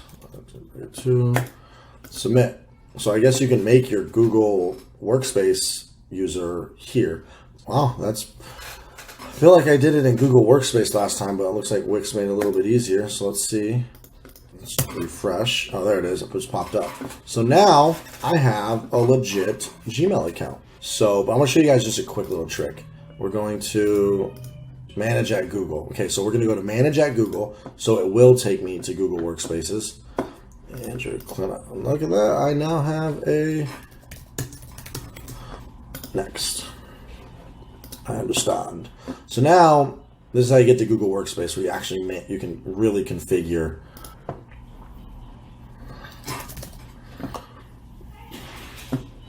terms of service. You might have. I wonder if they didn't would have told me to do this, if the Gmail would have even worked. So make sure you do this. You want to get in and. Jeez Louise. Okay, gosh. Andrew Jedi Cleaners. I gotcha. Okay, we are in the users, and it looks like it did make my user. So go to your user account. This is a really cool trick. And alternate emails. So you can do info, you can do contact, help, support, admin. Hello is a good one. And hi. Sometimes I like to use hello at Jedi Junk Removal. Any of these emails, because sometimes you need info, or to verify you need admin Jedi Cleaners. So add them all, and then they all go to you. You can even add other people's names if you want to act like you have more employees in the meantime. You'd be like, email David at Jedi Cleaners. So cool little trick.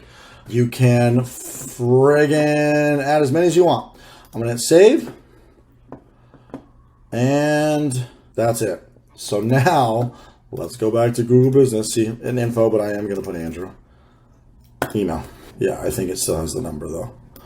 So let's go to Andrew at Jedi Cleaners. Here's the code you requested. Verify. Okay, your code was accepted. It says, oh wow, it didn't.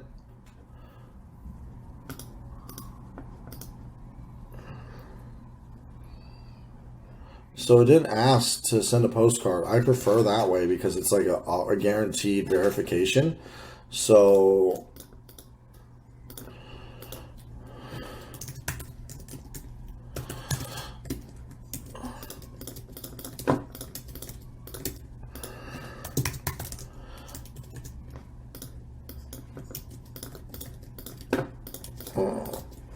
but it usually wants to send a postcard, but maybe because I have 2 verified business already. I don't like messages. It's annoying. Call me. I might be losing business because a lot of people might just want a message, but I don't like getting messages here, messages on Facebook. Just call me, bro. So I'm just gonna turn it off for now. I don't really need it, but we'll turn it on. See how Google's is. I don't remember if I have it on. I'm going to obviously put a better description later. And I will have to add photos later, but I think I might have it on the desktop. I'll just put this for now. Jedi Cleaners. We're going to skip the advertising, but look, that's what we're going to do. Oh, so fun. Okay, so that was a long detour on setting up the email and call tracking, but that is how you get listed on Google My Business. So let's go back to Google Business. I'll go to the main page, sign in. I hate how it always makes you re-sign in. Oh, so you know what? I should have logged in with Jedi Cleaners account. But there it is. It's processing. I will let you guys know if that works out. But we are now in the process of getting Jedi Cleaners on Google Maps. And I'm going to add photos, add descriptions. And I'm not going to buy fake reviews anymore because I needed anything that was going to help me get started in the beginning. But now I'm just going to have a couple friends leave reviews and get real reviews because I'm going to get a lot of business. Because I'm just going to run ads and just immediately after every job that I do, I'm just going to have them give me a review right on the spot. A lot of people leave reviews if you really ask and you're really nice. So I'm not going to get fake reviews. I'm just going to rock and roll. To be honest, you don't even need a website to get started. You can just start with Google Ads. But like I said, if you watch any of my videos, I recommend doing all the prep work before getting started. So now I'm going to have to order shirts, Jedi Cleaner shirts. You definitely don't want to show up not looking professional. But that is how you get on Google Business. Today we're going to talk about branding. This is a pretty simple, obvious thing, but I'm going to tell you how I do it, how I present myself, and most junk removal companies as well. And it's funny we're talking about clothing and presence and branding, but my polos are dirty and I can't find my junk removal hat right now, so just bear with me here. Let's start with just clothing, guys. So I ordered my t-shirts from here. I don't know why I chose this place. I honestly didn't do too much research on which one was cheaper or not. I kind of just was sick of looking around at all the options, because if you do custom t-shirts, customink.com, you have Vistaprint, you have Zazzle, you have Rush Order Tees, you have apparently Canva. I mean, there's just Uber prints there's so many. I was just so frustrated that I just picked one. So if you guys want to price shop each one, you could do that, find out what's the cheapest. But let me show you, I got some really high quality polos. I think they're all dirty right now. Yeah, so I can't show you. I chose more expensive, on the more expensive side of polos. I chose these ones. They came out to $18.64. You can see that I got 90, and then I got two down here. 92, 94, 96, 98. 98 shirts, right? I paid an extra for rush shipping. You don't need to do that. Look how expensive that was. I needed the shit immediately. But $18.26. I don't remember why I got a discount. Maybe I had a promo code, but let's just take the $18.26. Let's add the tax. Tax is probably 8%, so plus another $146.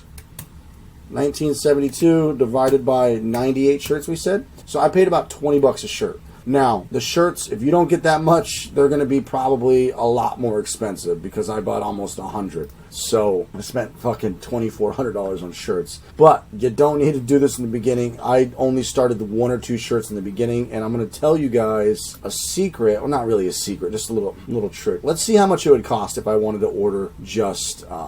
actually, I do need to order more. So... let's see, but I'm going to pretend I'm ordering only 1 or 2, because that's what you guys are most likely going to start with, so you don't spend too much money. So we are going to, that doesn't look center, but let's just add to cart. Remove your junk, we will. Okay, so, not too bad. So if we do free delivery, which, 9 to 12 business days, I know that sucks. Oh, 20? No, we're just going to do 1. If you guys were to get 1 of these polos, 45 out the door, probably tax, so $50 for a shirt. However, you can get a cheaper shirt. You don't need to get a polo in the beginning. However, I do recommend polos. It does make you look more professional. You have your steel-toed boots on, you have your polo, you have your binder. It really, really brings out that professional image, To me, it feels like I'm taken more serious, especially when you have employees and it's not you. I just wasn't comfortable with the t-shirts anymore, because we went to a lot of expensive neighborhoods and I wanted to be more professional, especially when I'm not there to manage. We're hiring some people, some kids or whatever, even younger people, and they're just in like little t-shirts. I still have a problem with my employees wearing hoodies over their logos. It really pisses me off, and I'm still trying to tell them, like, take your hoodie off, be uniformed. Point being, guys, what I wanted to show you guys is you can actually just Google t-shirt printing, Los Angeles, call all of these people and ask how much it would cost. Like, go to Yelp, look at some local people near you. Maybe they could print you out one shirt, a sample t-shirt for $20, $30, and you could pick it up within a couple days. But if you want to just go through Rush Order Tees and get a couple, $50, $45 each. Actually, you guys want to see my original t-shirt? Check this out. So this is the OG, the yellow banana mobile, the OG truck and OG shorts. I got them done in person first. I did the Yelp thing. I went and found a local company to make me like 5 shirts. Then I ordered again more shirts through Rush Order. I didn't want to go through the t-shirt printing company. I just wanted to do it online, get a few and just get it done that way. I want to say $30 a shirt from a local t-shirt printing company, and they had it ready within like 2 days. And you guys can do the same thing if you don't want to wait. Let's just get the pricing if we were to do this. I got the logo on the front and the back. The OG shirt. Is this my last order? But let's just say you were to order 1, guys. Let's do 2. So if you're to do 2 t-shirts, okay, so the shirts are $10 cheaper, $36. So you could probably find a local printer for a little bit cheaper and quicker, because this is 9 to 12 business days, so weekends don't count. That's what I did in the beginning because I wanted it faster. And yeah, guys, that is who I use for t-shirts. And I do recommend polos. It just feels more professional. When I had the crew members switch to polos, it felt like I went from a kid, or like a kid off Craigslist, to being the real deal. Like, hey, we're a business now. We're ready to scale. Look at us. We're in polos. Now, the brown binder is good to have for you and your employees. So this is the one I got. It was 27 bucks. I love having this. I have the pricing sheet in there. I have proof of insurance. I have general liability insurance, commercial insurance. I have some zippers that I put in there too, where I put the receipts and then one zipper for petty cash, one zipper for earned cash jobs. So it stays really organized and everything's in here. And then I have a clipboard too with the pricing sheet. I used to come out with the binder, but now I keep the binder in the truck that has everything that we need, insurance, pricing sheet. Then I take out the pricing sheet and the clipboard from there, and that's what I walk around with the customer with the clipboard and the pricing sheet. Makes you look really professional. Let me just show you the zipper thingies that I put in here. I bought these ones. I got the black one. So I did the black one for receipts, dump receipts, gas receipts that the employees do. I've got the green one for earned cash, and then the purple one for petty cash. So petty cash is cash I have as backup cash in case the credit card gets declined, something happens, dump credit card machine is down, which definitely happens.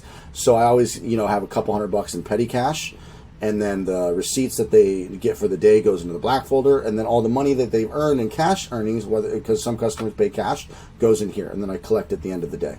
So that's why I do a brown binder, a clipboard, and the little 3 zipper pouches go into that brown binder, and that just keeps everything organized. Employees walk around with the clipboard with the pricing sheet. They're in the polo. If you have the hats too, that's awesome. Bada boom, bada bing. You're looking nice and professional. And I've constantly talked about the Clover machine, guys, and why the Clover machine is so important.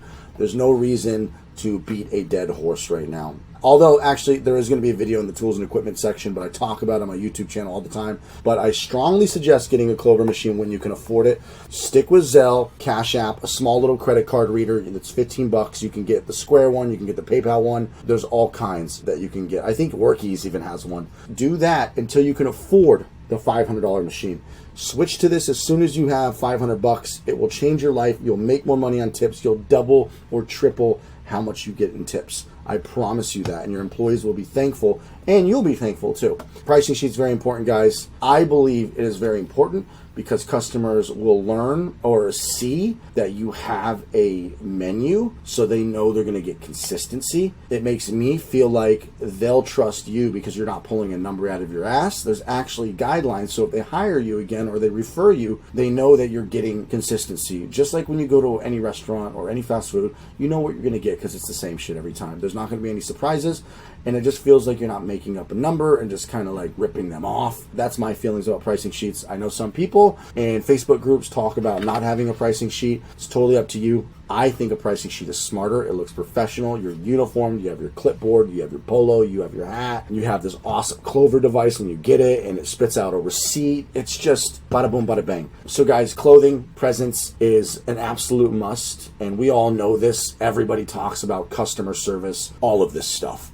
And always sweep up when you're done. Even if there's nothing to really sweep up, just kind of like make it look like you're sweeping up the garage when you're done, kind of tidying up, do a walk around with them. They'll appreciate it. They'll remember it. We have countless reviews of them saying they were so respectful. They were really nice. They were amazing. They went above and beyond. So I hope that helps with clothing and presence, guys. If you have any questions, always just go to the community tab right up here. You guys can ask anything in the community tab.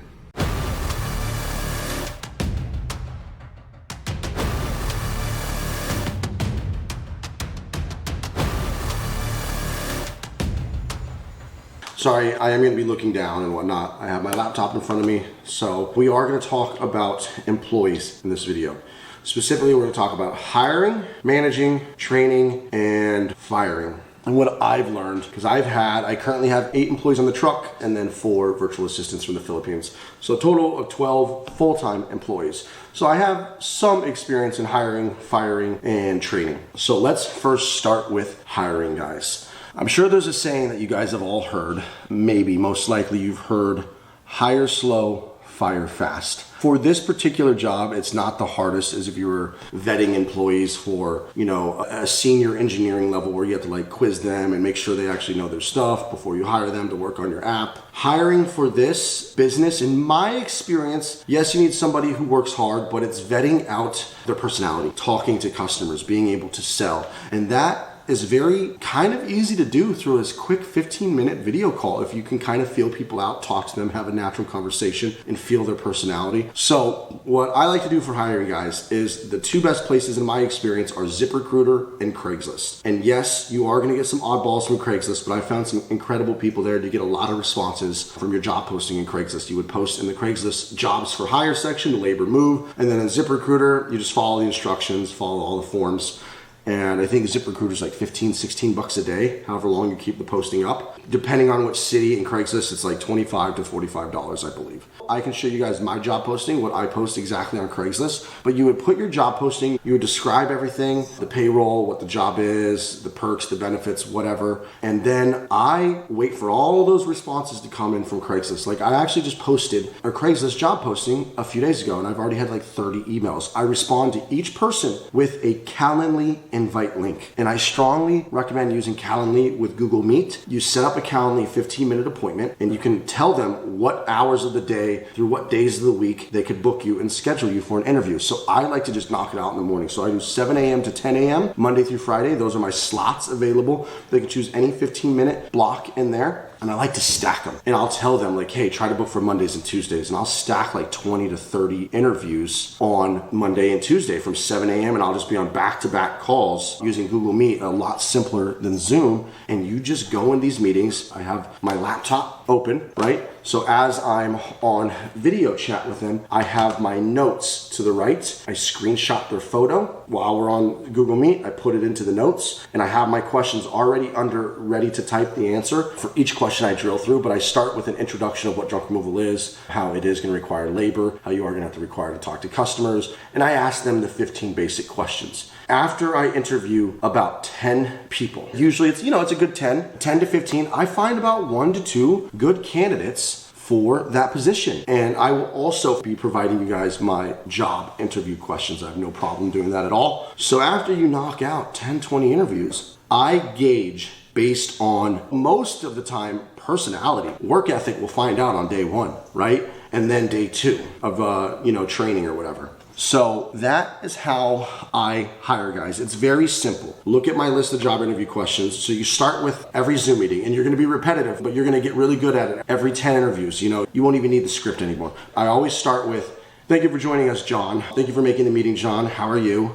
So, do you know anything about junk removal? So here's how it works with us. Why don't I just tell you about our company a little bit, what the pay is going to start at, and if you like what you hear about junk removal in our company, I'll go through the 15 basic questions real quick and that's it, my man. And they go, yeah. And I go, okay, great. So I pitch them, what the salary is, what the expectations are and what junk removal is. And we start at 6 a.m. is usually yada, yada, yada. And they go, okay, yeah, sounds good. All right, let's go on. So you're okay, you understand the job and you understand the pay starts at 17 bucks an hour. If you're a driver, which I will decide based on your driving record, if you're gonna be a Jedi driver or you're gonna be a Jedi Padawan on the helper, the navigator, but it's anywhere between 17, 20 bucks an hour. And if that sounds good to you, we can start. And they'll say yes. And then I drill through the 15 questions. Are you okay with early mornings? Do you have any general labor experience? Yada, yada, yada, yada. That simple. That is how you hire guys. And then pick out your 2 guys. And then let's go on to the next section. We're going to talk about onboarding and training. So when you do onboard and training, guys, the most obvious is going to be they're just going to ride along with you and you're going to train them. But eventually you're going to have your top guy, when you're off the truck, that guy is going to train them. You can either have your best guy train them or you train them how to use the machine, how to talk to customers. But when you start scaling up and having more employees, what I do is I am now recording training videos from basic safety to dumping to how to drive the truck. And in some cases when they need to actually venture how to disattach the trailer, everything. And then pricing and then selling, using the credit card machine, using Workies, the software. I'm recording an entire set of videos that they just watch now. And you could do the same. But in the beginning, you don't need to do that. Onboarding and training is simple because you're just going to show them the ropes, make sure you teach them how to sell, and then just have them ride along with you. Fill them out for a day, make them sign a temporary gig contractor, independent contractor safety form, and that's something else I can provide for you guys that protects you because they're not an employee yet. But when you do want to make them an employee and you decide that they're a W-2 employee, you got to make sure you know the difference between W-2 and 1099. We could save that for another video, but training is probably the simplest. Hiring and picking out a good person will take more time than it does to train, in my experience. Training is pretty straightforward. And that leads me into real quick about professionalism, something I want to talk, guys, that I have made a mistake in the past, and that is becoming friends with your employees. You're going to get some cool guys that you're going to want to get drinks with, you're going to want to vibe with, and I'm here to tell you, unless it's a business setting and you have one drink and you're celebrating with as a crew, you do not want to become friends with your employees. Bad things can happen. You can get hurt. They can use it against you. Sharing your personal life is just something you want to keep the two separate, which is why I strongly advise ever against going into business with a friend, like one of your best friends, or hiring friends or family, because things can get sour. They can use personal details about you against you. You don't ever know when anything's go wrong. So I would just keep everything professional. In the beginning, I also made the mistake of having the employees meet at my house. You would be surprised at the people you think are good people, but when you fire them, they threaten you, they threaten to sue you, they threaten your family. This has happened 3 times to me now. Threatened my family, and they knew where I lived. So what I like to do, what I suggest that you would do, is start meeting at like a 7-Eleven down the street. Don't let them know your place of residence. And make sure you always collect their information first. This was another big mistake that I made, is not collecting their information, getting a scan of their driver's license, making them fill out an employee agreement, all that stuff where you have their information on file. Because when you fire them, they know everything about you, where you live, where your trucks are. You just got to be careful and protect yourself, guys. So keep things professional, keep personal and business separate. When you do eventually actually onboard them after day 1 or 2 of training, make sure you have them get a scan of the driver's license, have them fill out a 1099 or a W-2 so you have their social. I do all my W-2 packet information through Homebase, joinhomebase.com. They do payroll, they do time tracking, your time logs, all that stuff. It's incredible. But that is my suggestions, guys, for keeping things professional. It's very important. And then back to hire slow, fire fast. We're going to talk about firing, the last piece. And this is the most important, guys. This is more important than hiring. This is more important than training. Probably more important than professionalism too. I have realized if they make an honest mistake, like they price a job wrong, just one time or a couple times, and they're underbidding or something, that is totally understandable. If it's an honest mistake, you let it go. But hire slow, fire fast. If you see something out of the ordinary, a personality tick, and I don't know the legalities of firing, of what things, because of discrimination and stuff, so I'm saying this as just a suggestion. Whatever your firing laws are, some states are more protected, so you really need to look into this, but you should always generally be able to fire a performance if they're underperforming or it's just not working out, it's not a good fit, bad company culture. I have realized, and I have made the mistake 2 or 3 times now, giving people the benefit of the doubt and realize that they're just not going to change. I was so stuck on believing that this employee was the only employee who can keep my company running. He was so good. He was the only one who could do sales as good. He was the only one, blah, blah, blah. That is not true. There are so many good people out there. There are so many bad people too. I actually just fired somebody last month. He was great for the first week or 2. And then the way he spoke to me, something didn't go his way. I'll just be completely honest with you. I wasn't able to get his payment until later that evening. Most payments go out in the morning, right? For payroll. He was a new guy and I was just so busy that day. I didn't get his payroll out until nighttime. He was mad about that. And the way he spoke to me, and I was just like, holy shit, bro, you've been with 2 weeks with me. And the way you just spoke to me, cut. Fired him that second. And yeah, I had to find a temporary worker the next day until I found a full-time employee to replace him. As soon as I fired him, he threatened that he was going to bring my company down. He threatened that he was going to make fake phone calls and fuck up all of my online bookings. He went livid. Point is, I was right. There was a personality tick with something he said that I was like, this is not the guy I want, because if there's something does truly go wrong, I can kind of tell the character that this person already is. This is just the most recent example of why you fire fast and why if you see something off, get rid of them. Let's start with where. Let's start with where we're hiring. Guys, I need to let you know I have actually done a YouTube video on all of this. You need to watch this. We're going to cover some different things in this video, but this basically has a real job interview. This has setting up Calendly, which is how you do the 10 to 15 minute virtual meetings with them. This is how you hire on Craigslist, ZipRecruiter. But yeah, I go over a lot of stuff with employees in this video. Check this video out for sure. But that was a while ago. I have more perspective and more different things to talk about in this video. So let's start with where? Craigslist. Yes, you're going to get a lot more low quality people from Craigslist. That's very true, but I've also got some great people from Craigslist, especially even in the gig section. So you can post in the gig section when you just need somebody to help you 1, 2, 3, 4 days. You could find tons of people in the gig section. You post a little gigs ad for $5 that you need help moving tomorrow. You can see that I've used this quite a few times. Look at this. Boom, meet out 5 a.m. for $17 an hour. Text me. Boom, that's it, guys. Here is my ad in the job section. You see posted in the Ventura job section and the LA job section. Oxford is in Ventura. But anyways, if you open up these ads, you'll see I have my job description.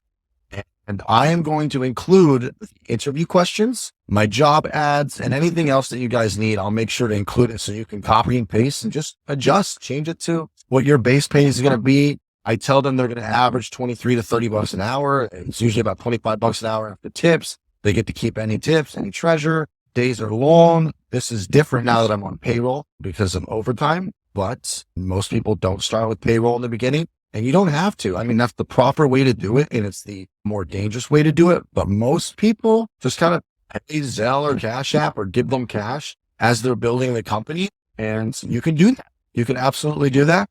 It's not the proper way to do it. And you have to be very careful. But if you want to go by the book, the 100% legal, you need to hire them with payroll immediately so that they're employed. But yeah, I'm going to give you this. I'm going to give you guys my job posting. I'm going to give you guys the interview questions. I'm going to give you guys the pre-employment application, and you guys have the employee handbook. So you have all the basics of what I use to hire. Craigslist is great. ZipRecruiter is great. So if you look at my past jobs, you'll see that I posted 3 times on ZipRecruiter. I had 66 candidates here, 6 here, which is bizarre. 4 days, 66, 4 days, 6. 17 days, 34. I like ZipRecruiter and Craigslist because they were the most cost effective. You have Indeed, and this is where you'll get the highest quality people. Okay. Indeed is the most expensive. It's just shit. Hey, Jerkle. But let's just check Jerkle local. Jerkle. Let's just do loss. And this is a good place to do some research, guys, to see what people are paying in your area. Is go to Craigslist, type in job local under the job section, go to ZipRecruiter. If you can search on ZipRecruiter. So look at when they're 17 to 30. I mean, there are days where they make 30 bucks an hour because the tips are so fat. But the base pay, we go to .junk, is going to be base pay of 17, daily tips, bonuses paid on every paycheck. Now, bonuses are probably like, if they hit a certain milestone, like $5,000 in a day, maybe they get a $50 bonus. Let's see. We got another truck. Oh, please have a truck and utility or dump trailer ready. $50. What? Junk removal technician. Let's see what else. Stuff junk removal. Oh, that's one of my competitors, $1,000. Let's see. So he's got his ad $17 and $30. Yeah, they basically just copied 1-800-JUNK. 17 to 30.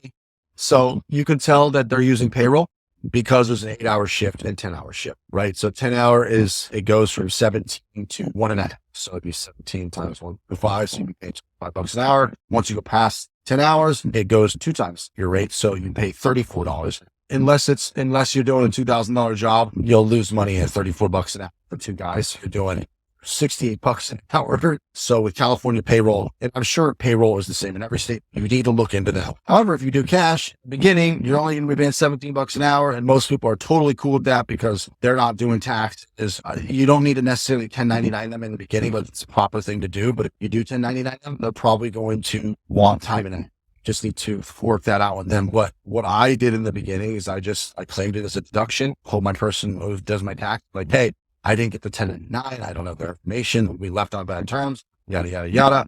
But you can still claim it as a deduction, obviously, as contractors. And you'll probably be fine. You're a small fucking business. The IRS is going to look at you. But the proper thing to do, guys, is they do need to be on payroll. They have a set schedule, uniform on your trucks. I can't give you legal advice, yada, yada, yada. You know the drill. But I started for the first 8 months just paying for Cash App and Venmo. Cash App, Venmo, Zelle, just paid to employees like that. They work 12 hours. I paid them 12 hours. So Indeed is the most expensive. So I prefer you start with Craigslist. If you don't get enough hits on Craigslist, go to ZipRecruiter. If you don't get enough from ZipRecruiter, then you're going to have to use me.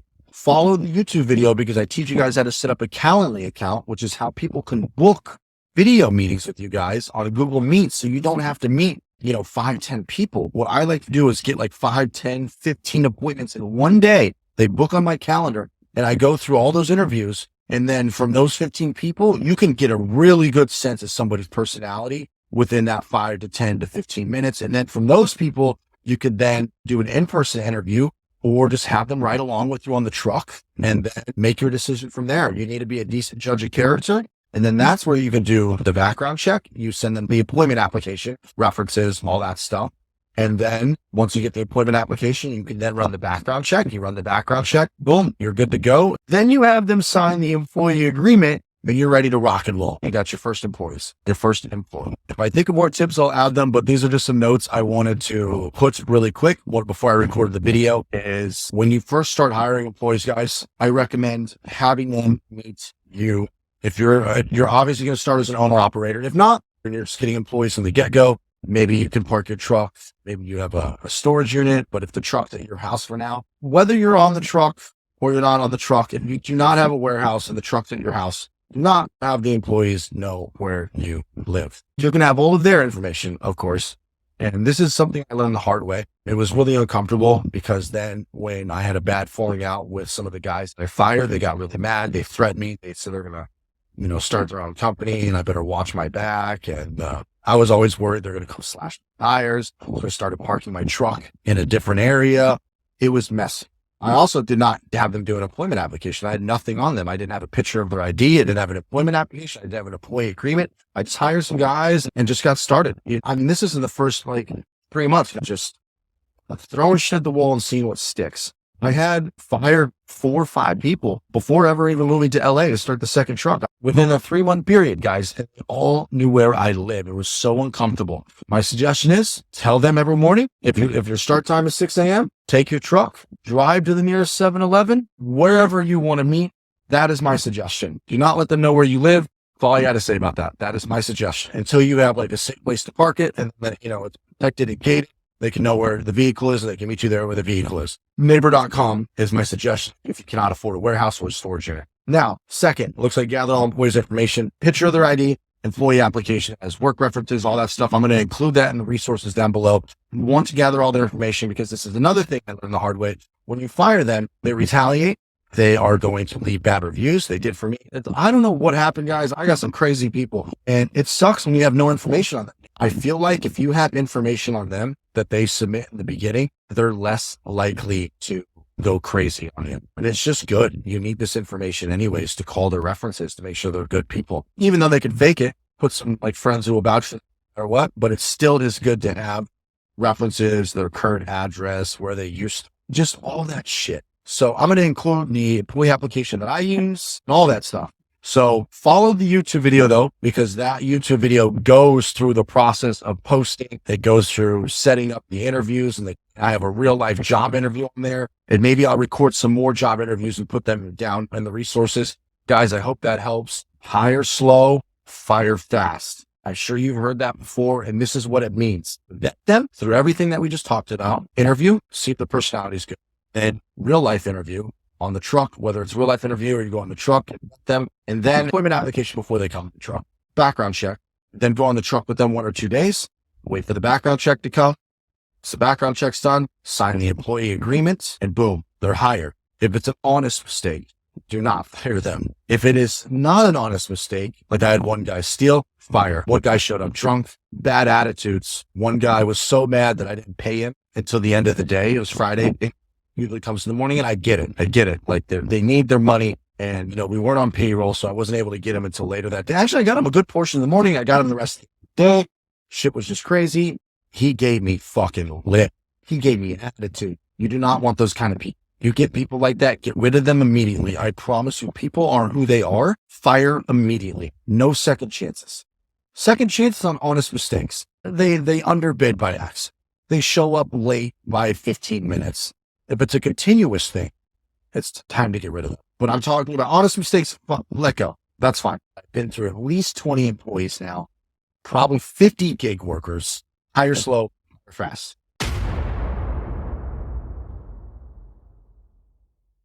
So we did employee overview, where and how to hire, and to set that up, it's easy to do back-to-back interviews, and so you can easily go through a lot of interviews and pick out the best candidate, and then, you know, do a day's work of work with them and see how it goes.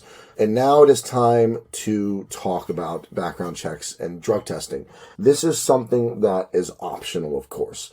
However, I stopped doing drug testing. I actually stopped doing background checks, but I'm going to start doing it again because it shows how serious people are, and you obviously get better candidates. But with LA, when I did drug testing, I got way less responses. And same with background checks, though, you get plenty of responses. However, in order to do background checks and drug testing, I highly suggest clearchecks.com. If you want to just do a simple check on them, it's $25. Just check this out. If you want to do everything, and then you also want to add drug testing to it. I forget the amount for drug testing because I never did drug testing, but it is a smart idea, especially if you're a more cautious person. But do realize it's going to reduce the amount of applicants you get. What you saw in the previous video is you're going to post your job ad, whether it's on Craigslist, Indeed, ZipRecruiter, or wherever. You're always going to have your job ad, and once you interview them, you will send them the employee application where they put their references, they fill out all that stuff, you get their driver's license, and that's where on the job ad you can also make sure you let them know, hey, there's going to be background checks and drug testing, and that's completely normal. Drug testing is completely up to you. It does limit the candidates. However, if you do decide to go that route, I strongly suggest definitely doing background checks, you know. And if you want to get the full thing to make sure, like if you're going to really commit to somebody, it's going to cost you $70 if you want to like really look into them. If you want to just do a basic, you know, make sure they are who they say they are, and, you know, national sex offender list and criminal, just the basics, it's just $25. So when you finally go through those 10 interviews and you lock in like 2 people you're ready to commit to, you're going to have them sign up on Homebase, which is going to give them their W-2. They're going to get all that paperwork, their I-9. They're going to do all that through Homebase.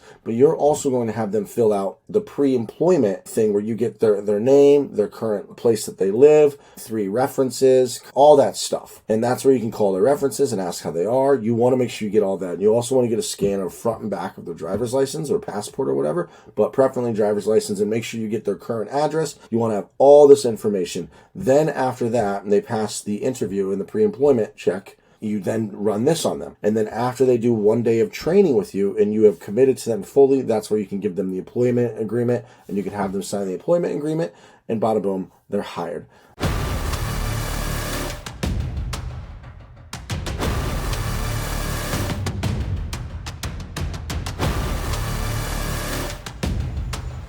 In this section, we are going to talk a lot about operations of the business, the systems and procedures to more efficiently run your business so that things run smooth and you can eventually step out and not be an owner-operator if you choose to want to be an owner-operator. We're going to start making things more efficient from the beginning so you can be prepared so that it's easier for you to scale and grow. For example, we're definitely going to talk about getting an FSM, Field Service Management, or CRM, which is Customer Relationship Management Tools. So we have Field Service Management Tools, Customer Relationship Management Tools, we're going to have marketing tools, we're going to talk about tools to efficiently log your employees' hours, we're going to talk about running payroll, we're going to talk about how to hire employees efficiently and train them. So if you ever need to fire and replace immediately, you don't run into an issue with hiring and firing, so that you can easily just onboard and train the next employee like that. We're going to talk about phone call systems so you can be prepared when you're ready to transfer to a phone call operator, how you can set up your own call center, and you can hire from the Philippines and you can train them. We're going to talk about the difference between dispatch and phone sales, and if they're going to run phone sales and dispatch, or are they going to do both? How do you have them run dispatch and phone sales so that they can run your entire phones for you? And we're going to talk about scaling and managing multiple trucks and the software that you need to manage multiple trucks with multiple employees and how you do that. So let's dive into some sysops, guys. Sorry, Andrew from the future here, guys. Before we dive in, guys, these next videos are going to be me talking about Workies and House Call Pro and Jobber. Do not use these. Use Autopilot, okay? This is from my course a year ago, which this course is still amazing and completely relevant, but I have now launched my software. Not only is my software better, faster, cheaper, stronger, but you get access to more content. If you just sign up for Autopilot, you get my live training every 2 weeks. You get access to my course. You get access to so much stuff. So sign up here, www.autopilotapp.io, using the invite code Andrew Jedi, or just go to the App Store, search Autopilot Home Services on the Apple App Store or the Google Play Store. So everything you're watching, just imagine you using Autopilot. Peace. All right, guys, let's talk FSMs and CRMs. We got Workies, we got House Call Pro, and then good old Jobber. Okay, guys, so I'm going to make sure I'm on all the monthly pricing. So this is monthly over here. Monthly.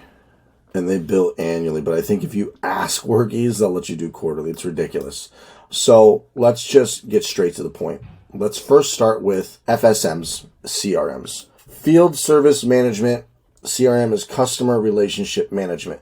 These tools act as a CRM, but the most classic CRM that everybody knows is Salesforce. Anything that lets you input data into a system and manage your customers is going to be a CRM, a Customer Relationship Management tool.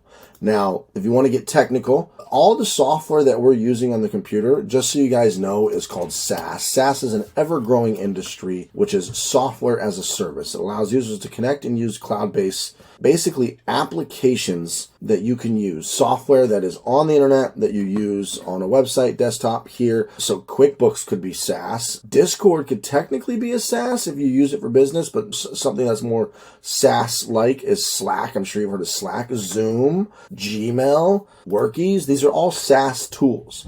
Now, what we like to call them is B2B SaaS tools, business to business, because, you know, they're selling their software from a business, them, to you, a business. You're not an individual, you're a business. So these are B2B SaaS tools. And like I've said, I am building my own version of House Call Pro, Jobber, Workies, whatever. Now, I'm going to just shoot straight to it, guys. The FSM/CRM. Now, why I say they're technically like, it's field service management because it helps you run your dispatch, but at the same time, it's a CRM that lets you manage and market to your customers, right? Lets you communicate, talk, remarket to them. In a nutshell, that's what it is. It lets you manage your customers and also manage your schedule for your trucks. That's where the FSM part comes in. Now, here's the thing. House Call Pro starts at $65. Jobber starts at $56. I think the free plan might not be a bad idea. You know what? This is what you're going to do. You're going to use free just so you can get used to using a SaaS and storing your contacts into a database. So it's very important, guys, that you use an FSM CRM from the very beginning, because I want you guys to get used to using it, first of all. So I don't care if you're getting one job a week, one job a month. I want you to get used to inputting. When you get a phone call, you go and you put it into the system immediately. So you go, okay, sir, we have an opening from Tuesday, 8 a.m., blah, blah, new job, fill it out. Whether it's Jobber, Workies, or House Call Pro, you need to start using a CRM FSM tool, because it's going to get you used to being organized. It's going to automate the invoices. Most important, you're going to have a database of all your customers from the beginning of time until 2 years later. You'll be able to remarket all those customers in one database. I've been using it since almost day one, and I have like 5,000, 6,000 customers in my database that I can just export and remarket, or I can text message blast all 5,000 of them a coupon special. So it's very important. Now, what I would suggest you do is use the free version. If you have no money, guys, this is for low budget. Use free. If you don't have a lot of start money, and $165 is a lot of money to you, start free so you get used to it. Then when you start making money, I want you to switch over to probably House Call Pro at $169 a month. It's really annoying because at the $65 version, it doesn't send out the review link automatically, and the review link will change everything. I have my employees hit done immediately when they're done with the job, and it shoots a review link within 5 minutes. So the employees go, thank you so much, please leave a review, and then they get the review link immediately and they can leave a review. This is $225, billed quarterly or annually. I'm not really a fan of Jobber, guys, but here's what you can do. You can either take my word for it or try all of them. They all come with a 14-day trial. House Call Pro, 14-day trial. Jobber, 14-day trial. and there's a free version of Workies.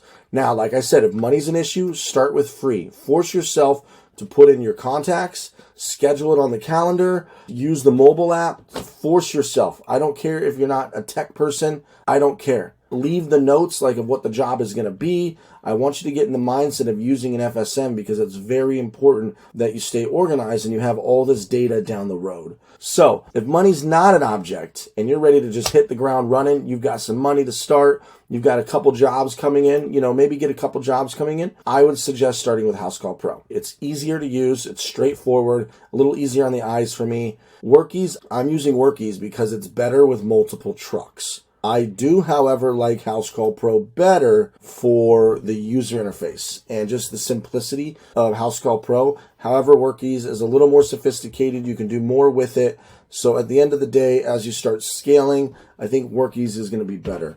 But I hope that helps, guys. Like I said, no money, stick with free Workies. Then when you actually start making money, I would suggest downloading all of your contacts, so you have them saved from Workies. I don't know how many jobs you got in the free version, but when you actually have the $169 a month, you can upgrade and then start using House Call Pro. I will double check if you actually have to pay the $169. I'm waiting for a response from them because it's ridiculous if you do, but still, House Call Pro is where I would go, guys. Then when you probably want to add a second truck, I would switch over to Workies. I don't want you guys to have to pay $225 a month annually or even quarterly. So $225 times 3, you'd have to pay $675 up front. But if you have to do annually, they're going to want $2,700. They may give you a 10% discount. It's ridiculous.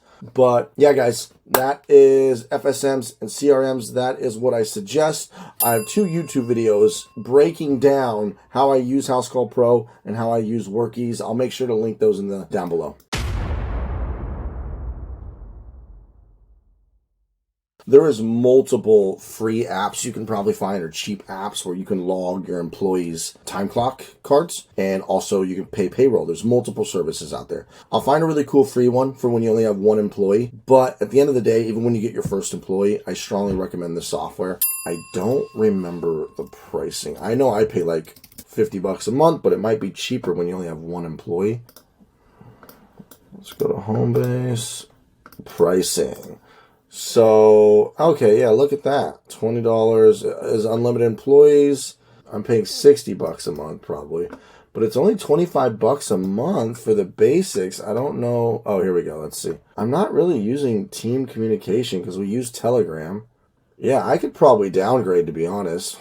But anyways, $25 a month, and it's incredible. So, look, you can clock, all of your employees can clock their hours, right? So yeah, we got a lot of people clocked in today working.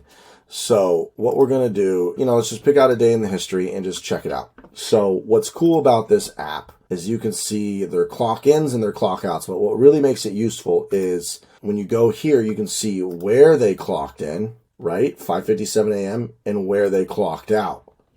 It requires a GPS location. So you can try to see, there was times I was catching employees clocking in 10 minutes away, even at their house. And I had to be like, yo, you can't clock in at your house, so you can really monitor where they're clocking in and out.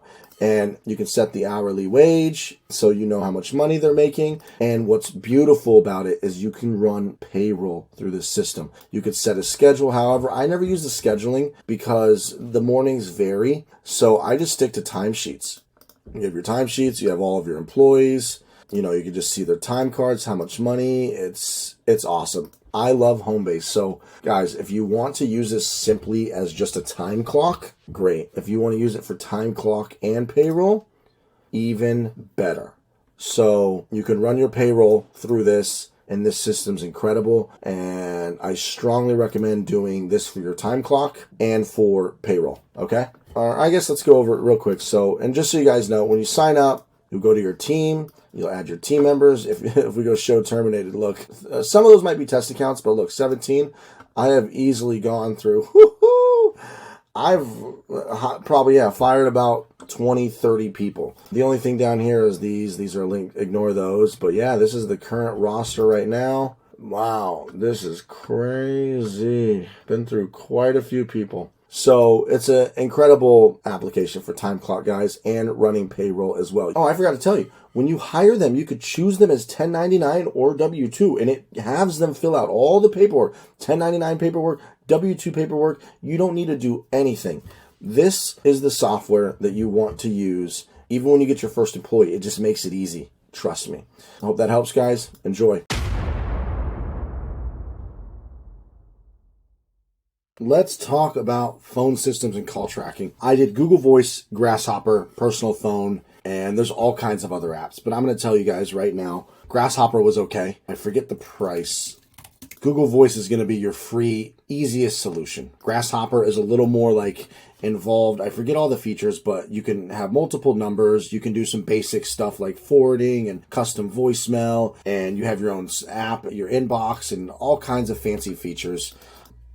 And it's pretty powerful, right? It's definitely a little bit better than Google Voice. However, if you're on a budget, stick with Google Voice. But let me tell you what you are going to experience with Google Voice and Grasshopper. It sucks just having to always deal with going into an app. Sometimes it just feels like the calls didn't come through. It was kind of obnoxious to text with the customers, having to open an app, and it just sometimes the apps was buggy. It just was always inconvenient when using Google Voice or Grasshopper as you grow. Now, if you're just starting, Google Voice or your personal phone is going to be fine because you're not going to be getting 10 calls a day unless you're starting Google Ads and Yelp and Facebook and all that stuff. But if you're just starting and you're doing yard signs and all that stuff, you could honestly get away with Google Voice and personal phone and keep your budget low. However, once you do start getting phone calls, it's best when you're on the phone like I was, you're on the truck, it is best to add a second phone and a second phone line because it got so obnoxious dealing with so many phone calls and texting on my personal number. So as you start getting 5-10 calls a day, this isn't going to happen immediately unless you run Google Ads, Yelp, Facebook, whatever. So my recommendation, guys, if you're on a budget in the beginning, stick with your personal phone or Google Voice. If you're not on a budget and you want a separate phone number and you want a little bit more, try the Grasshopper free trial and you want a little more flexibility, a little more power than Google Voice. Grasshopper's an okay solution, but I still got irritated with texting, people sending photos and stuff like that. I remember being very frustrated, and I'm a software guy. Like, I love apps, I love technology, and I was frustrated. If you have no money, stick with your personal phone.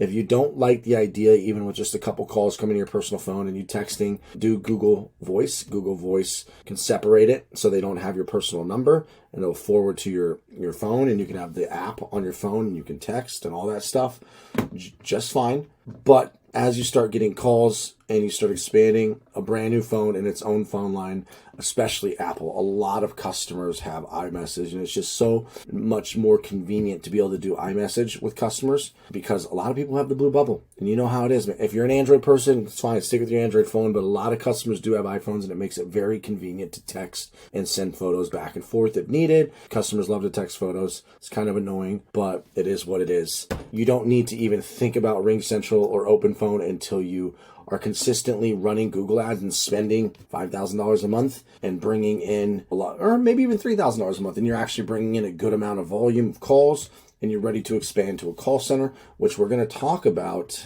building your own call center, hiring from the Philippines, dispatching phone sales. We're going to talk about that in different sections. But guys, that answers the basic question for when you're first starting, which phone to use, which service, or if you should get your own phone. But let's shrink my face and let's go talk about call tracking. Call tracking is so important, guys. This is something you don't need to do in the beginning until you actually start doing different forms of marketing, door hangers, yard signs, and you're actually making some money. Because I don't want you to spend money on Clover. I think the entry level plan is $40 a month. But if you can afford the $40 a month and you're going to go hard, you're going to do yard signs, you're going to do door hangers, you're going to do Google, you're going to set up a Google Maps location, yada, yada, yada, Craigslist ads, Thumbtack, whatever.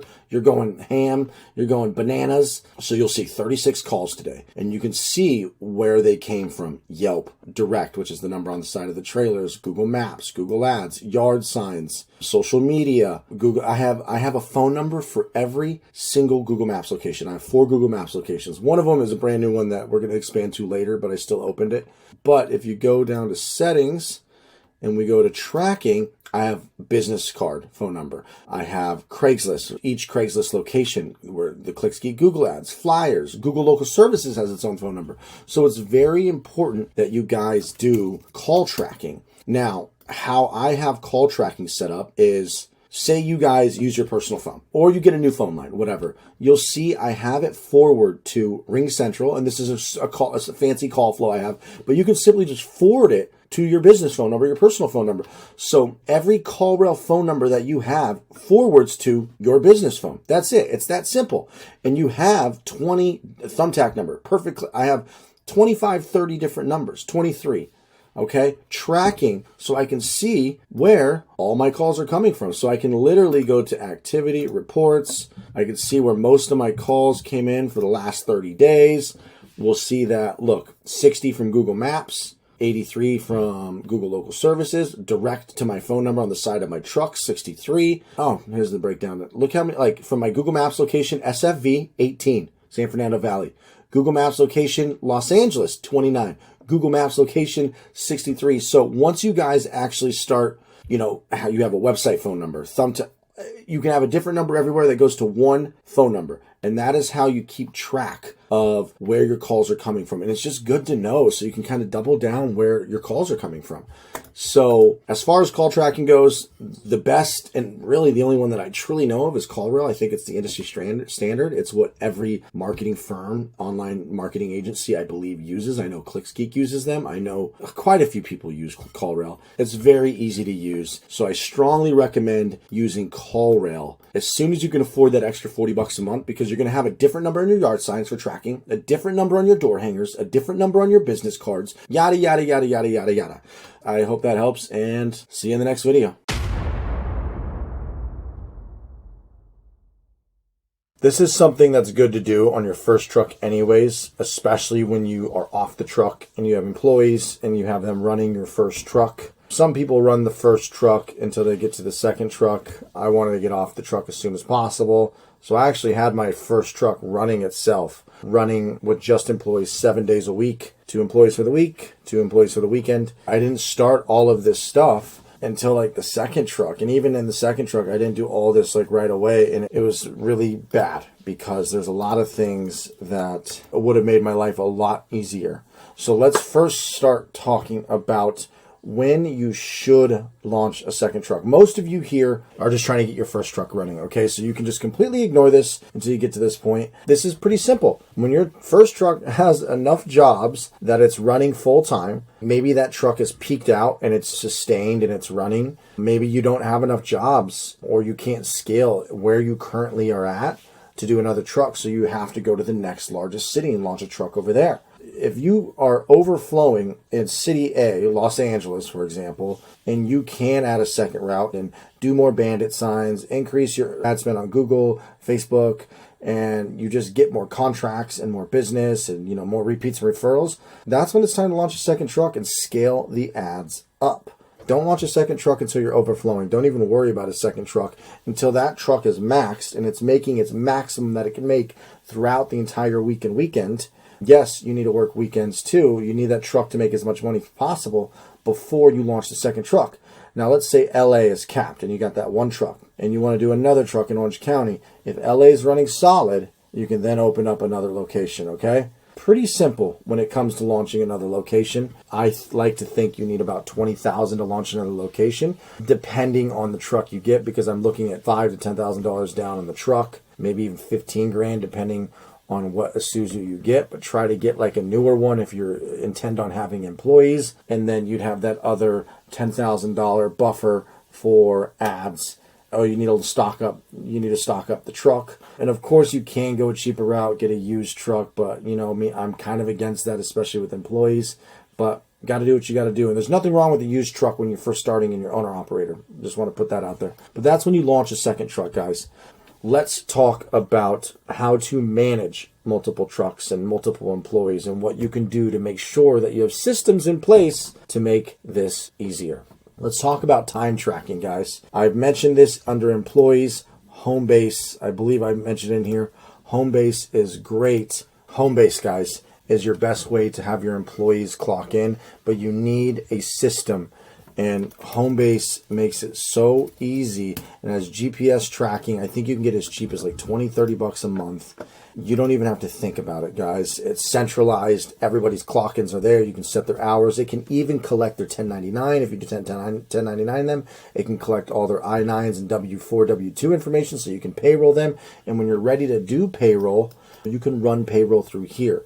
And it does GPS tracking on them, so you make sure they clock in the right area and they clock out at the right area. So get everybody onboarded into Homebase or a similar piece of software. Even with your first 2 employees or 1 employee, just get them in the habit so it becomes a routine, and it'll make your life a lot easier, especially when you have 2 trucks running. Because I have 8 employees, 4 employees per truck to run the trucks full time. It makes my life easier when it comes to payroll. You need to get the truck running full time, guys. If you're going to squeeze as much juice out. I don't know how it is in your states, but Saturdays and Sundays can be just as busy. Yes, I know the landfills might be closed, but you can still fill up the truck. If you have 2 trailers, fill up all the trailers. I don't know how Sundays are for you, but we get Sundays out here. We get busy. Sometimes they're slower, but still, you need to squeeze as much money out of these trucks because you're trying to get to the maximum that you can make for your market. Los Angeles, last year, the biggest month I had was 65, 70,000 per truck,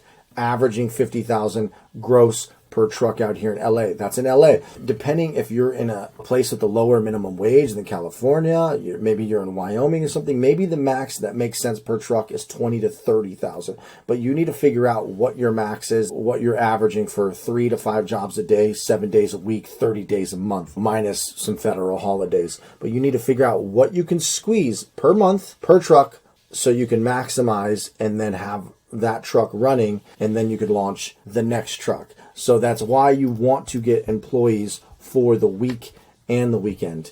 And on busy days where you're running 16-hour shifts, you can do split shifts. So you might have 6 employees. You might have 2 part-time guys on helping on busy days during the summer. They come in for 8 hours, and then the second crew's coming in ready to take the next 8 to 10-hour shift.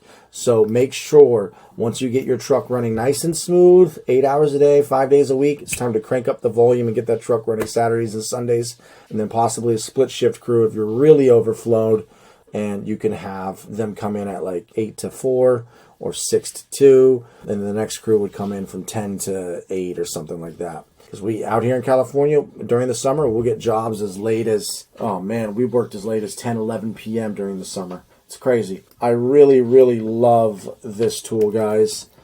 This tool is incredible. I know there's quite a few solutions, but this one's 20 bucks per month, and I can track all of my vehicles, guys. So look, we got 2 down here. We got 2 up here. It lets you know when they're parked. It shows you the history. It shows you the DTC error codes, which we have a couple that we're going to fix.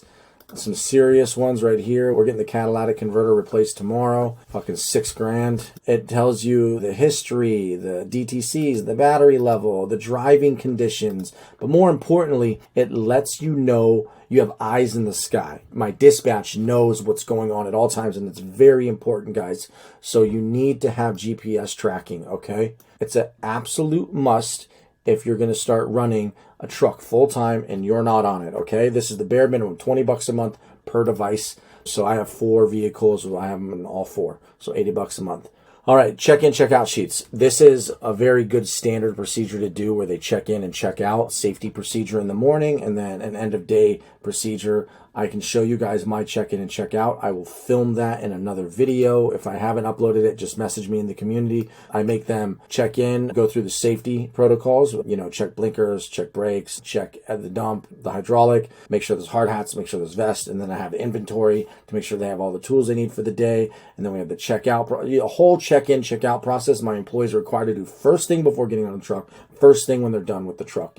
Very important, especially when you're running multiple trucks and you're not on the truck, because you will be able to know everything going on from the beginning until the end, and then you have God's eye and you can see where they're at. Most of your dispatch will be able to have all this information at their fingertips, and it gives them the ability to run your business for you, run dispatch properly. The GPS tracking, whip around, time tracking, so they know they can see who's on the clock and they can track them where they're at. This is all very important stuff. Dash cam. I have installed my dash cams. but I have not set them up. But I intend to have it facing them and facing out. I think the dash cam is very important though. I'm lucky there's not been a car wreck now that I've just mentioned it. I do want to install the dash cam or finish setting up the service so that I can live feed tap into the dash cam. That's not necessary, but you should at least have a dash cam installed for car wrecks to find out who's responsible. But I also have one facing the drivers and facing outwards. That whole system I think installed was like $1,000 on each truck, and you can get a wireless subscription internet thingy, punch in a SIM card. I have not activated it though, but it is a very smart thing to do. You should probably do that if you have $100,000 trucks and you intend on scaling and growing and have multiple trucks. Inventory tracking. You can kind of do inventory tracking through Whip Around. I'm trying to find a better solution, but for now, we are kind of doing through our communication program, which is Telegram. Telegram is the best in terms for communication. It's like a WhatsApp replacement or a text message. It's an app that you can just do everything on. You can make groups, voice recordings, video recordings, and it's very efficient for making groups because we have tons of groups. I group them by dispatch. I group it by managers. I group it by trucks. I group receipts. I have so many groups, and this is how our dispatch talks to our employees. And we all text and communicate all day through Telegram. This is the most important tool of all. All our employees back and forth talking, the ops manager, me, the dispatch, it's a must. As you can see, this is Telegram. This is what we're doing right here. You can see I have our groups. We got the LA Week crew. We got the call agents crew right here. We got the Ventura Week crew. So this is what we use to manage, so dispatch can manage and keep the crews updated, and the crews can keep dispatch updated, and I just can see everything, and so can the ops manager. This is one of the most important pieces, guys, of managing trucks. If you have all of these things checked, all of these items checked and installed and good to go, you can easily manage multiple trucks. As you can see, we got one truck here, one truck up here. So we go to our schedule up here. You can see that we've already killed 1, 2, 3, 4, 5, 6 jobs, and we have another 2, 4, 5. So this is the Ventura crew. This is the LA crew. If I go to timeline mode, and you obviously want to get a software like House Call Pro or Workies. So if I go to timeline mode, I can go to plan route on the LA crew. So I can see Larissa job number 6 right here. Look, so that's where they're supposed to be, job number 6. Let's go check our force tracker. Los Feliz and Wood Terrace and Griffin Park is where they've been parked for 16 minutes. And boom, they are right where they're supposed to be. So this tool right here will save your dispatch's ass on what they're supposed to be doing, where they are. Because when you get a customer calling when they're going to be there and your crew's running late and they can't get a hold of the crew, at least they know where the crew is at so they can give the next customer some idea of what's going on. This is the basics of managing multiple trucks, guys. And once you have all of this stuff installed and set up, it's easy to launch another truck because you just have everything at your fingertips. Your dispatch can handle everything. So I hope that makes it kind of clear on how I'm running my 2 trucks right now. I know I have 4 trucks. One's the ops manager, one's mine to get around, and then the 2 work trucks. But I hope this makes sense. And if you have any questions, just go ask me in the community. And good luck, guys.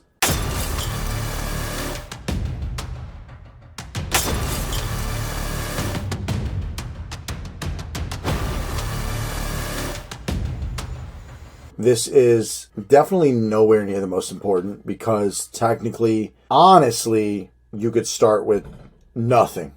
I don't want you guys to procrastinate and not get on the truck because you don't have tools. So when I say required tools, honestly, nothing's required except the truck. But in a perfect world, these would be like the required tools if you had some employees, you wanted to be safe. These are the tools that I recommend if you want to be efficient and safe. Gloves and trash bags. Couches and shit, you can lift with a friend. You don't need a dolly, but I'm going to show you guys the tools that I think will help the most. Maybe I'll do a video. If you guys want a video of me like actually in front of my truck with all the tools and showing the tools, I'll do that. But since I'm in my office and I'm trying to get you guys content, just get things moving for you guys so you can just get to work, I want to show you on the computer. So let's just start with your typical hand dolly, guys. Okay, so you have your typical hand dolly. You get these at Home Depot, Harbor Freight, And if you guys are on a budget, check OfferUp, Facebook Marketplace, and Craigslist. Marketplace is great though. So we're going to search a dolly. Look at this. Guys, you need a dolly. I recommend not getting the inflatable tires though. They pop all the time on me. Try to get the hard ones, right? And I want to show you guys the difference between a dolly and an appliance dolly. An appliance dolly is great when you can afford it, okay? It can carry a lot more weight, and the ones that have not ratchet straps, but like a built-in strap, you can do like, look at, oh my God, that's a really good deal, 60 bucks. But right here, I had a really good one. We lost it, like a little crank. These ones are great for heavy duty. You can do a fridge by yourself. So an appliance dolly with straps is great if you can find a good deal. Otherwise, just get a hand dolly. You're not going to want to use this all the time though. This is only for heavy duty stuff. You're just going to want to get a normal dolly to get started. Just get a cheap little dolly and you're good. Flat dolly. So the flat dolly is, I mean, this is a must. You can get these brand new at Home Depot for like 40 bucks. So I don't know why people are selling these flat dollies for so much. They also might be called like a furniture dolly. Yeah, something like these flat ones come in real use. And there's also dollies that go into both positions, meaning it could go as a normal push dolly and then you can put it down so it turns into, so you can like push it like a cart. Those are really useful too. Home Depot has those. Let me see. Okay, so yeah, just normal dollies. See, like I said, they're 35 bucks brand new. They should be a lot. They should be like 10, 15 bucks on Craigslist. And I don't know why it's not like showing up as the... It's one of these dollies. It goes into both positions. I think it was like 100 and... Yeah, right here. Look at that. You can lay it down, take that top piece, and then make it into a push cart. Those are really useful too. So we covered hand dolly, flat dolly. Ratchet straps are a must. I'm just going to put this video into... So if you've been confused by... into here. But you guys need to know how to use ratchet straps. These will save your life. Knowing how to use them properly, it'll save you a whole bunch of headaches of like, when I was trying to figure it out, I was just wasting time. Ratchet straps are great, guys, because you are going to want to hold down some stuff. Push broom is incredible. Now, you're going to have a lot of jobs you're going to need to clean up after, right? Sorry. If I go too fast, my bad, guys. Facebook Marketplace. So if you do a push broom, what's great about these push brooms, none on here. Like this. That one's a little dirty, but $5, you know? Let's see. Push broom. What do we got? 10 bucks. These push brooms you can clean up after yourself. Very useful. And you're going to be using it all the time. And I love when the customers see me cleaning up after myself, or even when you don't really need to, let them see you like cleaning up the area. They will love it so much more. They'll compliment you. They'll leave a review saying, wow, they were so good. They cleaned up after. Get a push broom. Snow shovel. You're going to need a snow shovel. I'm using Facebook Marketplace because I just think it's the cheapest to get tools. So, you know, a snow shovel like this, so you can get up piles of crap. Definitely going to need a snow shovel. And you're going to want to put it in the garbage can. What do you call them? Brute. Trash can, I guess. Let's see how Home Depot refers to them. The one on wheels is great, but they're 80 bucks. And my God, I've lost 4 of these guys. It really bothers me. Let's see if there's any brutes on Facebook. Nice. Okay, so you're going to want one of these. Try not to lose them. We always accidentally dump them. So many employees have lost these. The one on wheels are incredible, but definitely get at least one of these. That's going to help you snow shovel crap into it. Make it a lot easier to just move small things and dump it into your truck. You're going to want that. Contractor bags are a must. It's not a bad price, surprisingly, at Home Depot. Let's see, Costco, so it's $30 bucks for 50 bags. Contractor bags.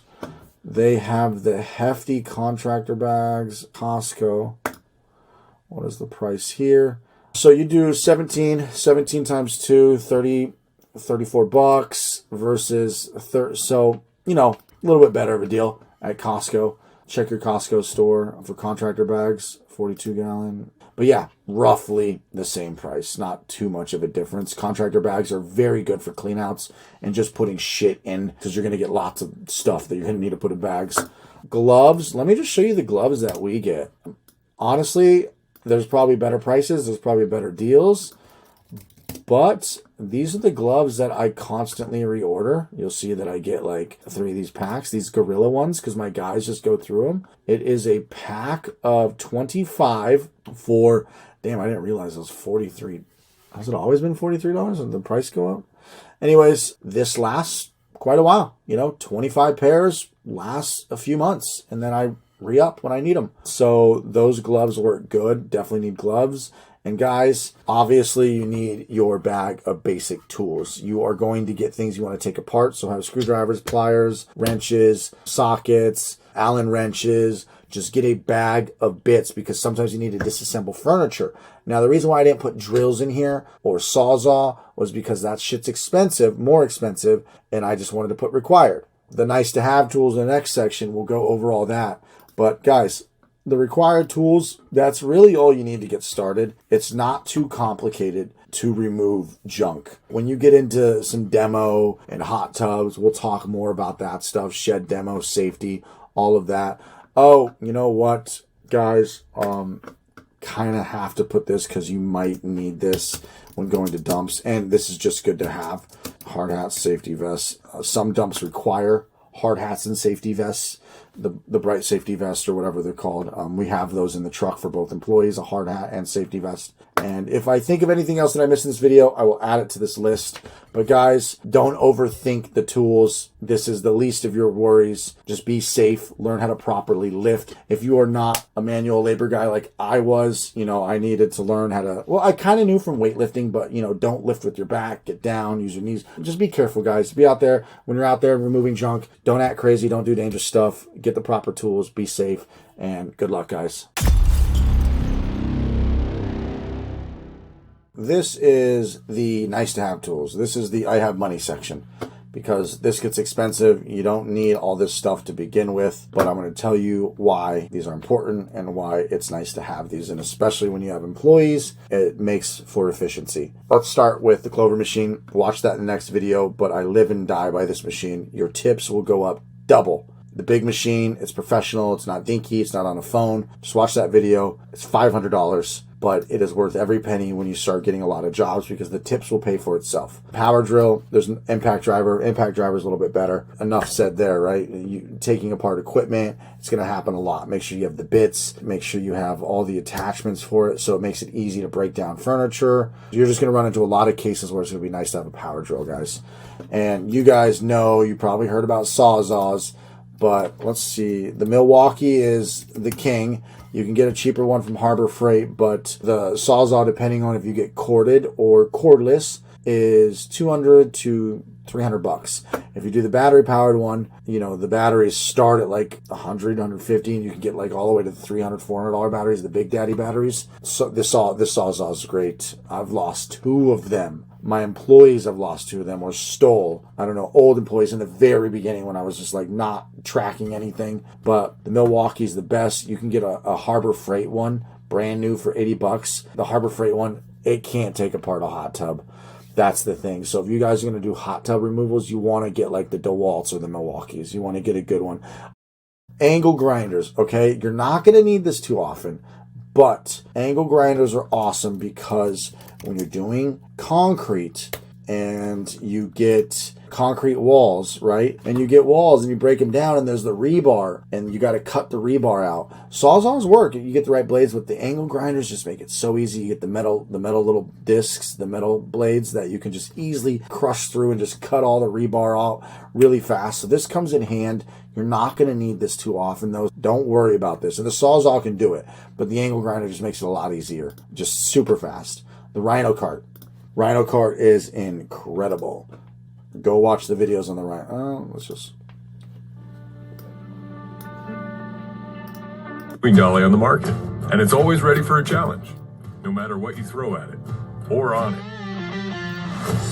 It's design and precision placement of 8 custom-built urethane parts, reinforced polyresin deck, The Rhino cart is rated to carry. Frame allows you to easily move See, Rhino cart, $160, great investment. Appliance dolly we talked about, required tools.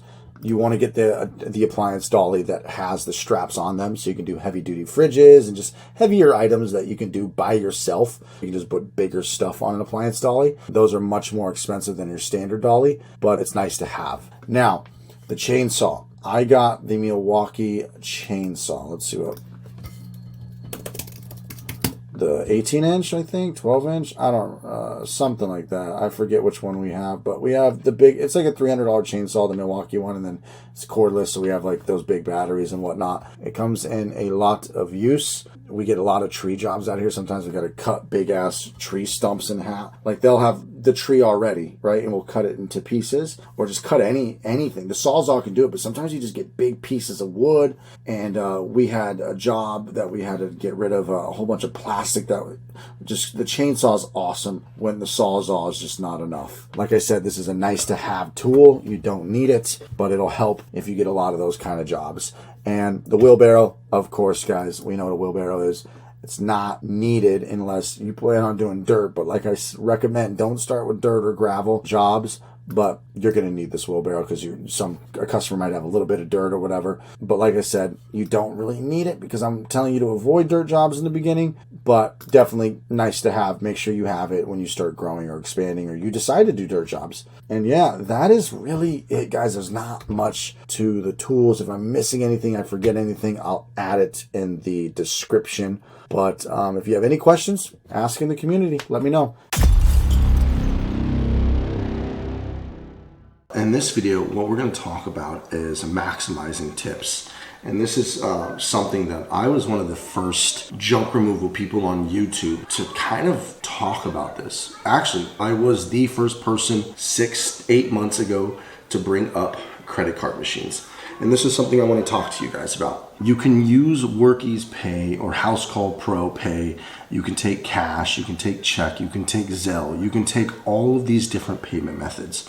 Like, of course, take cash and check if you have to, if that's the only way they can pay. But the difference between accepting Zelle and Cash App and all this stuff and having a credit card machine, when you get out of your truck with an actual physical credit card machine, not something that you link a small little Bluetooth card reader to and take it through here, that works too, yes, of course, in the beginning. But there's a big difference between having these big credit card machines and then taking payment through here. Not only do you look super professional, you don't have like an employee using their personal cell phone, putting in their credit card into their cell phone, looks really tacky. And the psychology behind the machine of how it asks for the tip ahead of time. I've been through a few of these machines. Pax machine, a whole bunch of the credit card thingies, which are not cool. It links to your cell phone. And then the Clover, which is by far the best. It doubled and even tripled my tips dramatically because when you hand the machine to them, it asks for the tip before you ever collect their payment or take their credit card.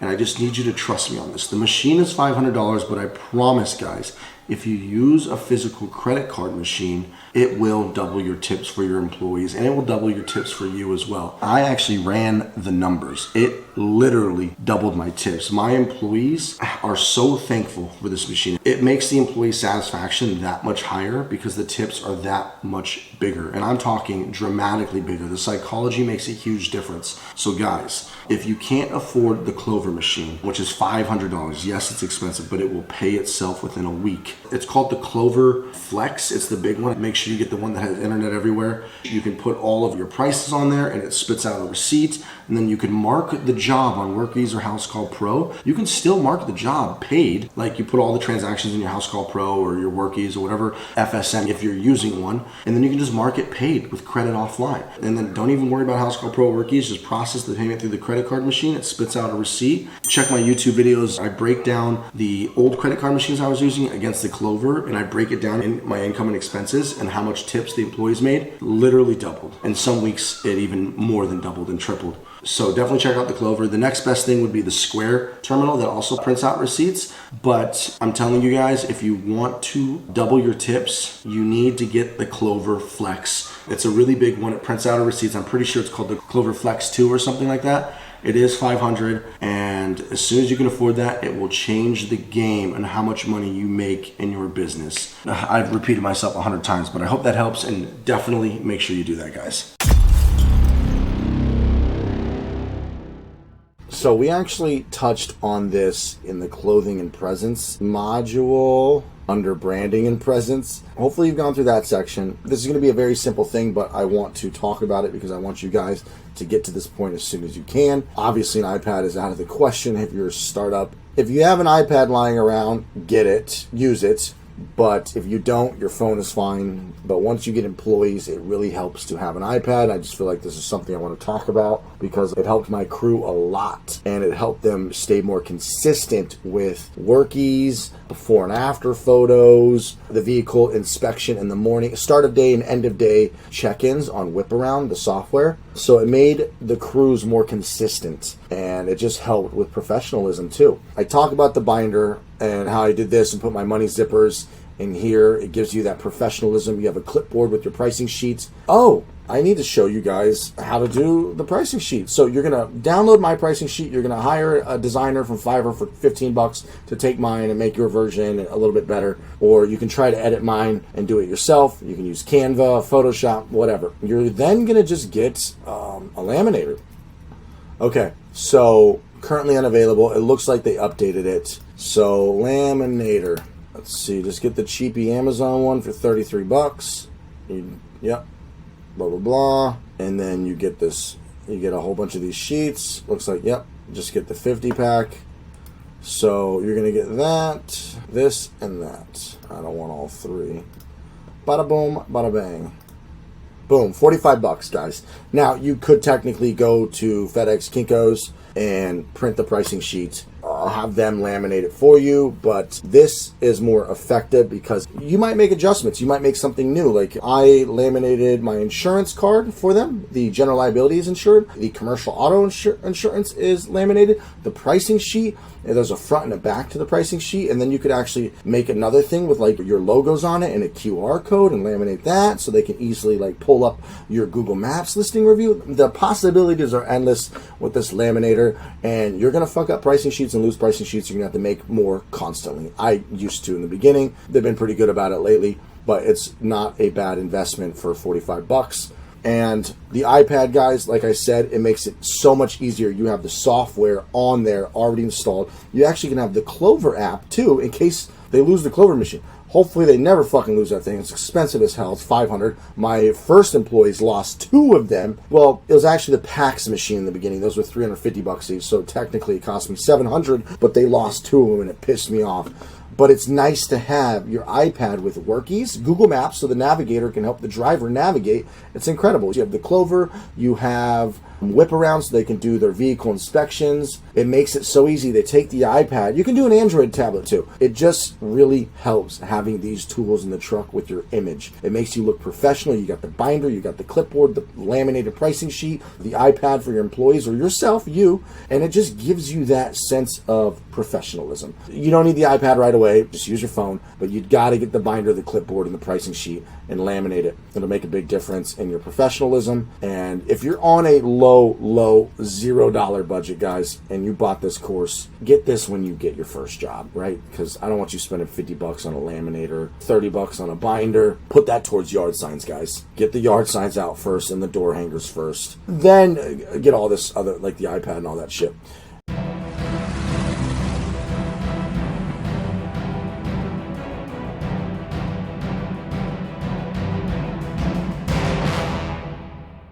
Let's start with the infamous question. What truck do you start with? And this is a fairly simple answer. A lot of it comes down to money and your availability of what you can find for the best price. Let's just get into it, guys. We have 3 options, okay? And this, we're not talking about like, should you start with this versus renting. We're just gonna talk about you made the decision to purchase, what should you purchase? Let's just talk about the big one here. First things first is how committed you are. How committed you are, your population, and how much money you have. Because if all those stars align right there, you go dump truck. Okay, it's that simple, but we're going to break this down a little bit. If you don't have a lot of money and you don't have a big population and you don't have good credit, dump truck's out of the picture, right? You have box truck, which is still considered a commercial vehicle. And guys, commercial vehicles are a little bit different to obtain unless you're buying a used one for straight cash. But when it comes to buying a box truck or a dump truck, they're considered commercial vehicles. Financing them becomes pretty difficult. So unless you find a $5,000, $10,000 box truck, you could maybe finance something like that cheap. But when it comes to like dump trucks or a more expensive box truck, like with low miles, with 50, like doesn't have 50,000 miles and it's more closer to new, or a dump truck, it is incredibly hard to finance commercial vehicles with no prior operating history and not good credit. That's already going to make it insanely difficult. The best option is obviously a dump truck. Definitely. You don't know manually unloading, and it makes it so easy. But most people's questions are, do I do box truck or do I do pickup truck and trailer? Do I do the pickup truck and try to get a dump trailer instead of a normal trailer? And I'm going to give you my opinions on this, guys. If you don't have a ton of cash, cut out dump truck, cut out box truck. I don't recommend getting a box truck with a high amount of miles unless you are for certain that, like, make sure it's not too big, because you don't want too big. You do not want to get like a 14-foot, 18-foot box truck, because it's so much bigger than the industry standard size dump truck that you have to charge double the price because of how much stuff you're putting in your box truck compared to a normal size 1-800-GOT-JUNK dump truck, that when you give somebody your full load price, it's going to scare them. And you can't charge the same price as a dump truck. So box trucks, I just generally think is a bad idea. The only reason I would take a box truck is if you found an incredible deal and you know the box truck is in good shape, good condition, and it's not an 18-footer, I would recommend getting as small as you can so you can be comparable in price to the normal size Got Junk, 1-800 King, 1-800-GOT-JUNK, and any other franchise where it's a normal 10 by 8 by 5, 12 by 6 by 4, just kind of staying in that ballpark, because box trucks get big. So I strongly advise against box trucks unless you got a killer deal. Dump trucks are out of the question unless you got a ton of money and you're a good population. If you're in LA, New York, or you just got a couple million people and you have the money and you have good credit and you could put like $5,000, $10,000 down and you're ready to pump money into Google Ads, and you know you're going all in, and you know you're going to get this business to work because you have the money to do Google Ads, Yelp Ads, Facebook Ads, yard signs, stay away from the dump truck. You want to get a truck and a trailer to start with. If you're in New York, truck and trailer's out of the question, okay? You're going to you need more money. There's going to be some cities like basically LA and New York. It's going to be really tough, but you can make it work. But everywhere else, you could probably make a truck and trailer work just fine. I hope that answers your questions about box trucks and dump trucks. I would only get a box truck if you found an insane deal and you know it's not going to break down on you. I started with a box truck because I got an insane deal. I hit everybody up on my phone and asked for a pickup truck rental. I asked for box trucks. I asked if anybody had a truck I could borrow. My mom knew a handyman. Her roommate's handyman had an old beat up 2006 with graffiti yellow box truck just sitting with 100 and something thousand miles, and I rented it from him for $400 a month. And then I eventually broke in 3 months, and I actually had to replace the tranny because I felt bad. I was the one using it, so I replaced his transmission, and that's when I got the F-150. But unless you get an incredible deal, stick with the truck and trailer. So let's look at trucks and trailers for a minute, guys. Honestly, I'm not a truck guy. I can't tell you what's better. I got the F-150, brand new, financed it, and it's great. Now, you don't have to finance a brand new truck. If you're going to get into this business, either you need to rent a truck or you have to buy one. But we're just going to discuss purchasing because we're going to talk about renting versus leasing and financing and all that stuff in U-Haul and Home Depot, and then used versus new. So we're not going to really talk about used versus new right now in this video, guys. We're just going to talk about which truck to start with. So if you have nothing, I just recommend trying to find a friend you can borrow a truck from, renting a truck, or purchasing, whatever you get there. But I love the F-150. Best decision I made was getting it new. We'll talk about used versus new. I strongly recommend financing if you're going to take this business serious, because you're going to make enough money to make the payment, and God forbid, like you don't make enough money to make the payment. You could sell the truck and maybe get it just barely enough jobs to take the loss. I'm pretty sure you'll be okay if you take this serious and you're fully committed. If you buy this truck, I'm going to assume you're fully committed. But best decision I made was financing of F-150. We'll put $3,000 down. Horrible credit, so we had like an 18% interest rate, somewhere between 12 and 18%. I don't remember the exact interest rate, but it was like a $65,000 brand new F-150 out the door with bad credit, $1,000 and 69 monthly payment. Now, you don't need to buy a $65,000 brand new F-150, but I recommend getting a truck. The only thing you need to make sure is whatever truck you get, all trucks have different engine sizes. So F-150 tow specs. You need to look up the tow specs for the engine size. It all depends on the engine size, okay, guys? What can an F-150 tow? It depends on the year and the engine. So you need to do your research, talk to the dealership. Like, look at Max Towing. I had the 2021, 14,000 pounds, but it's as low as 5,000. If you get the V6 2.7 liter, it's going to be whatever. But the diesel is going to be 14. I have the V8, which is 13,000 and change, right? Or something like 12,000 or 13,000 and change. I can tow.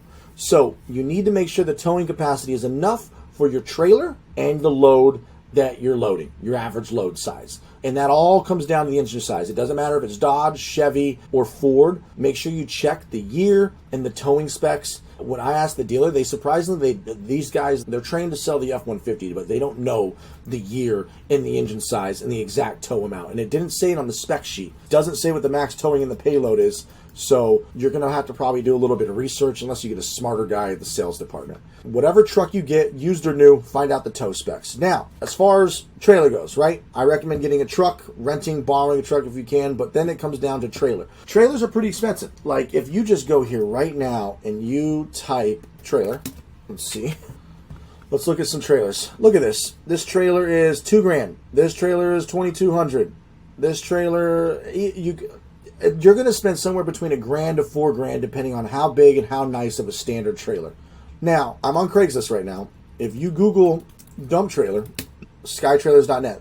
Luckily for me in LA, there's a whole bunch of trailer dealers. You'll have to find some trailer dealers. You might have to buy one out of state, whatever. But start with Craigslist. See if there's any trailer dealers. Sky Trailers and Trailers Direct, they had insane deals. Now, these aren't like PJ Trailers or fucking Texas Pride. These aren't good trailers. But I'm going to tell you right now, I bought the cheapest fucking trailer I could find for $6,600. It's the same price. I got a brand new dump trailer. Max payload on this bad boy is 12,000. It's got two 6,000 pound axles. It can hold more weight than my, plenty of weight. So this trailer, I called him. I don't think he had the weight on here. He said it was almost 3,000 pounds. So when you find out how much the trailer weighs, okay, 3,000 pounds. Obviously, if you get the 2.7 liter V6, 5,000, almost 3,000 pounds is already the trailer, which means you can only load 1 ton into that trailer, and then you've hit the max payload of 5,000 pounds. Now, maybe you find an incredible deal on an F-150 with a 5,000 pound max ton. You finance it, low payments, fucking take it, okay? You don't need 14,000 pounds. Your average load is 1 ton. My average load is between 1 to 1.5 tons. If you go over sometimes, your truck's going to be fine. Just make sure you have a good hitch, make sure you have a good ball, make sure you check it, and make sure that the hitch and ball is secure, get it looked at, but you'll be fine. Because I have a fucking Chevy that's only meant to tow like 3,000 pounds, and I pull 5,000 pounds all the time with that truck. I drive slow, I drive safe. You shouldn't do that, but you'll be fine. If you find an incredible deal, take it. But obviously try to get a bigger engine so you can tow more. Now, if you want to do some math, okay, 3,000 pounds we could tow. Great, right? This trailer is 3,000 pounds. I can tow almost 14,000. So if you take the 14,000 minus 3,000, I can put 11,000 pounds in that trailer. I have never done that, but I could, right? I think the load capacity of this trailer is 12,000 pound capacity hydraulic piston. I've never loaded that much, but I can put, I got 13,000, I think is my max tow, minus the 3,000. So we got 10,000 divided by 2,000. Obviously that's 5. So I can load 5 tons. Theoretically, I've never loaded 5 tons. The most that I've ever had is 3 tons. I load concrete only to the foot mark, dirt to the foot mark, but you can load a fuckload into this dump trailer connected to that F-150, the one that I have. So I recommend getting a dump trailer if you're going to take this business serious. A lot of people advise against debt. Don't finance a new truck right away. And that's true. Maybe do some rental, do some U-Hauls, do some Home Depots, do some testing. But if you're fully committed, get the best truck you can for the price. And if you could find a trailer like I did, fucking have it shipped. I have had these trailers. I have 2 of them, and I have had them for a little over a year now, year and a half. I bought my first trailer 3 months in. I'm coming up on 2 years of being into business, so I've almost had these trailers for 2 years. The paint's rusty, though. The paint sucks. It doesn't stay black like my dump trucks. This paint fucking rusts after a few months. So, but still, I got my decals all over. It's fine. It's great. These trailers, $6,600. Here's the kicker though, guys. My credit was just okay. My girlfriend's credit was just okay. It wasn't phenomenal. It was brand new credit. It was okay credit. I think she was like low 600, 600 to 650. We financed this for $160 a month. No money down. None. I suggest, depending where you're at financially, finding a trailer dealer. And I just went through this guy, Trailers Direct. His name is Adam. Financed it through him. Got approved. Trailer was sent over to me immediately. I recommend financing. A lot of people are against debt, but only do this if you're committed, guys. This is what I recommend. If you're committed and you have a decent population, you get an F-150, whatever truck, and a dump trailer. The dump trailer will save your back. Now, most people, you know, they don't want to finance a dump trailer right away. Maybe they're too scared to do this. You can start with a normal trailer just fine. Shit, you could start with your F-150. A lot of people start with their F-150 and they put some sidewalls up, and you could build F-150. I mean, like, look at this. And you could start just fine like this, guys. Like, I promise you, you could do this once the jobs get coming in. You got the Google ads running, the yard signs running, and you're ready to get that trailer. I strongly recommend not paying cash. I see all these people buying $12,000, $15,000 trailers. I think that's a waste of money. Get the cheap trailer. You're not going to be doing fucking just purely concrete the whole time. You're putting furniture in here, guys. Putting yard debris. I've had this thing for 2 years. It's still running. So my suggestion, guys, is find a trailer dealer. Start with Craigslist. Use some Google. Make some phone calls. And fuck it. I'm pretty sure if you want to buy this one, they'll ship it to you for $1,000. I don't know. But I strongly recommend a truck and a trailer to start with. It also is going to give you an awesome skill to learn. When you're an owner-operator for the first 6 months, this is a great option until you're ready to finally grow. If you're going to grow the business with employees, you can get the dump truck later. But yeah, guys, I hope that helps. If you have any questions, please, you're in this community, this junk removal course, just ask questions. I'm here for you guys. But I hope that helps. Let's talk about used versus new. This is going to be a simple video, but it's definitely a question a lot of people have. It's an important question. If you've seen any of my videos, you know I'm very thankful that I bought a new truck first. And I'm going to explain why, but there's also a reason you guys should do used. I was in a position where my Google ads were running good, guys. Google ads were going smooth. I was actually making money. The box truck had just broken. And I've had bad experiences with used cars in the past, guys. I bought a lot of used cars and a lot of new cars in my life. The box truck was giving me headaches. I wanted a truck that I would never have to worry about breaking down. I knew the long-term goal as soon as possible was to get off the truck. I was trying to get off the truck now, right? I was off the truck completely within month 6, and I bought the F-150 on month 3 of starting this business. I wanted to make sure that the truck wasn't going to break down and have to go to the shop. I knew that was going to happen. And when you have employees, you can't have used trucks. I have a used Isuzu, and it caused a lot of headaches in the beginning. It's running smooth now, but it already has to go back to the shop for a new cat converter, new brakes and rotors, but that's normal. But the new cat converter and some other issue with it is they're quoting me $6,000 fucking dollars. I've already dumped like $5,000-6,000 into it, at least $5-6 grand, just fixing shit, just taking it in and saying, hey, make sure it's perfect. And now I got to put another $6 grand into it. Okay, so I'm 12 grand in, and it's not even a year I've had this other dump truck. The F-150 that I got, I think, was $65,000 out the door, and I put $3,000 down. So let's just call it 62 grand loan. Let's just see what this comes out to. Monthly payment 9. Okay, so yeah, I had a high interest rate too. So I think 60 months, our interest rate was like ridiculous, 13%. The car was 65 grand out the door. I put down 3,000. I think our interest rate was like something like that. Sales tax was definitely 7.5. I don't know. Let's just. Okay, all right, we're somewhere in the ball. Okay, so some of these numbers are a little wrong, but my monthly payment's about $1,100. I think $1,069. So I don't know, maybe 11%. Maybe it wasn't that bad. Maybe it was like 9%. But also, I don't know what the title registration. I don't remember the exact sales tax. I don't remember all of that shit. But anyways, my payment is $1,069, guys. And in my mind, I was like, you know what? My average job size is $550. Just how it is out here. The average job size nationwide, according to Junk Removal Authority, JRA, kind of the industry leaders, JRA. So I found, this is a blog by Workies and Lee Godbold. He talks about average job cost here. This is actually a very good presentation, guys. He talks about average job size. There it is, average job cost. You know, JRA is kind of the industry leader in helping junk removal businesses grow. He says the average price per job for non-franchise is $280, while franchises come in at $350.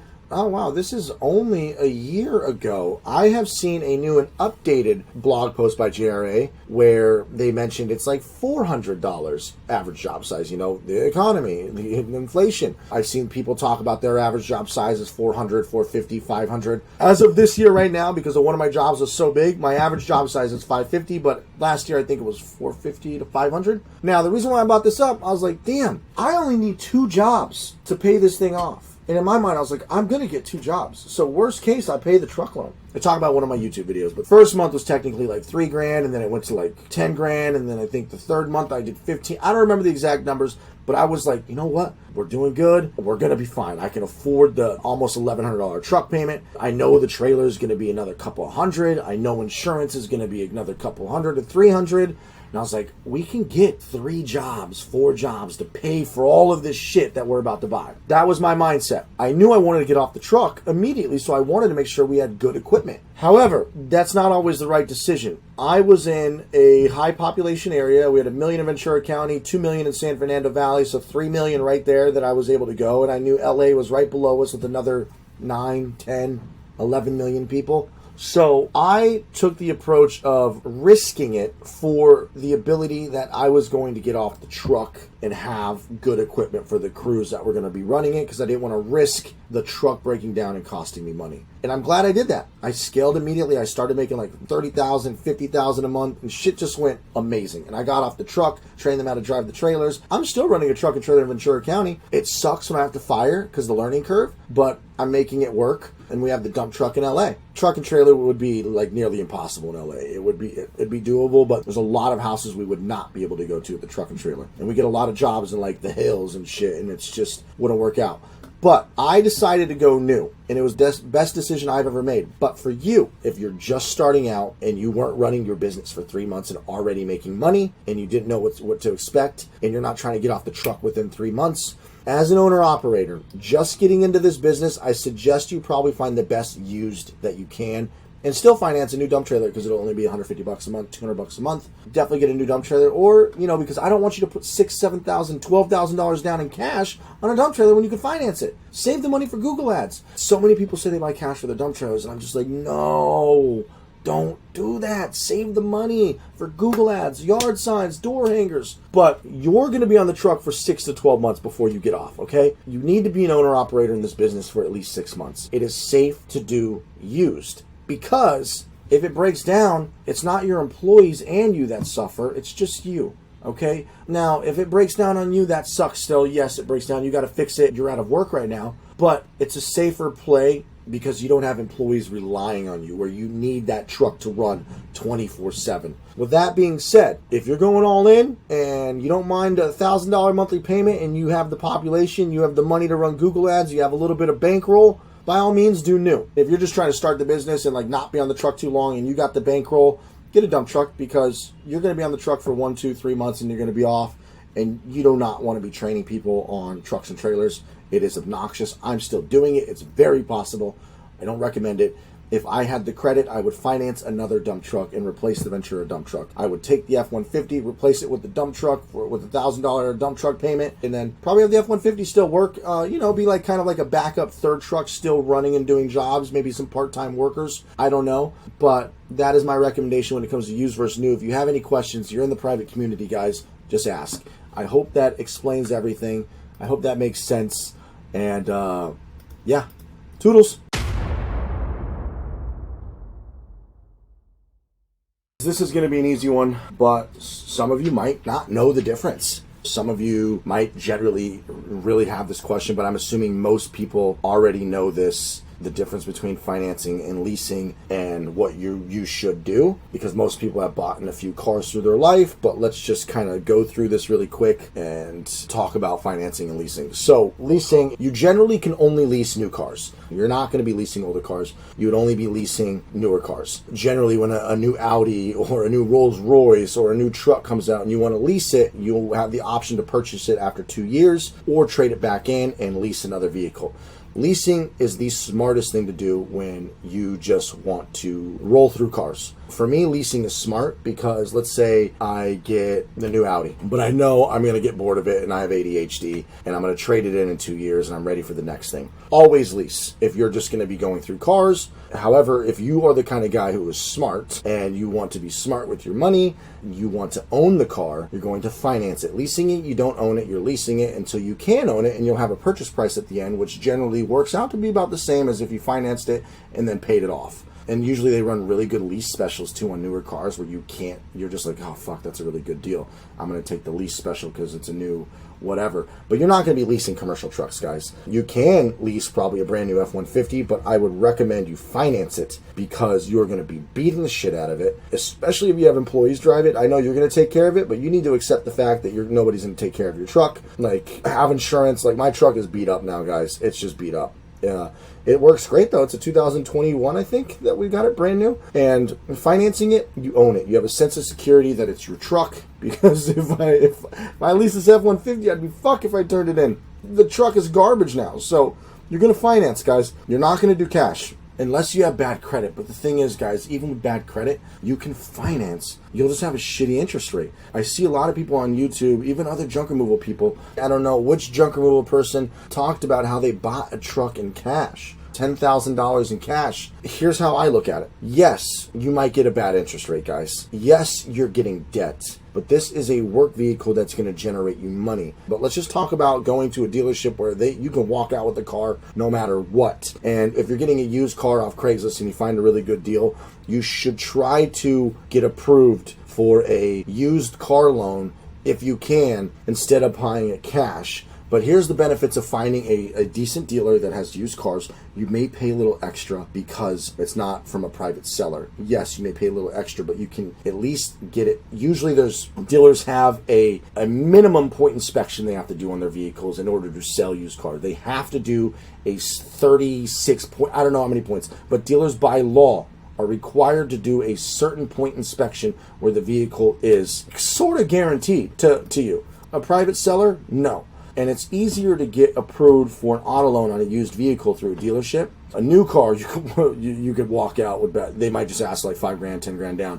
But put the minimum down, because I want you guys to use the cash that you have to generate jobs and leads. Because if you have a $500 monthly payment, one job will pay that. But if you put $5,000-$7,000 down, okay, fine, you don't have a truck payment, but now you've only got $2,000 left for leads when you could have had $7,000. That's how I look at it. Going into debt is the one thing that you need to do responsibly, but it's the one thing that I do recommend you do if you're going to take this business serious. If you don't have a fuckload of cash, you need to save your cash for generating leads. Don't put it towards a truck, finance it. Try to find the best deal that you can for a truck and get approved for a trailer. The trailer, I got approved with the 600, okay? My girlfriend had 650 credit score. She got approved for financing the trailer through the trailer dealer. We went to DCH Ford in Thousand Oaks, picked a truck. I didn't even care about the price. Be smarter than me. Try to haggle the price. But I was just like, that truck, I put $3,000 down on a almost $70,000 truck.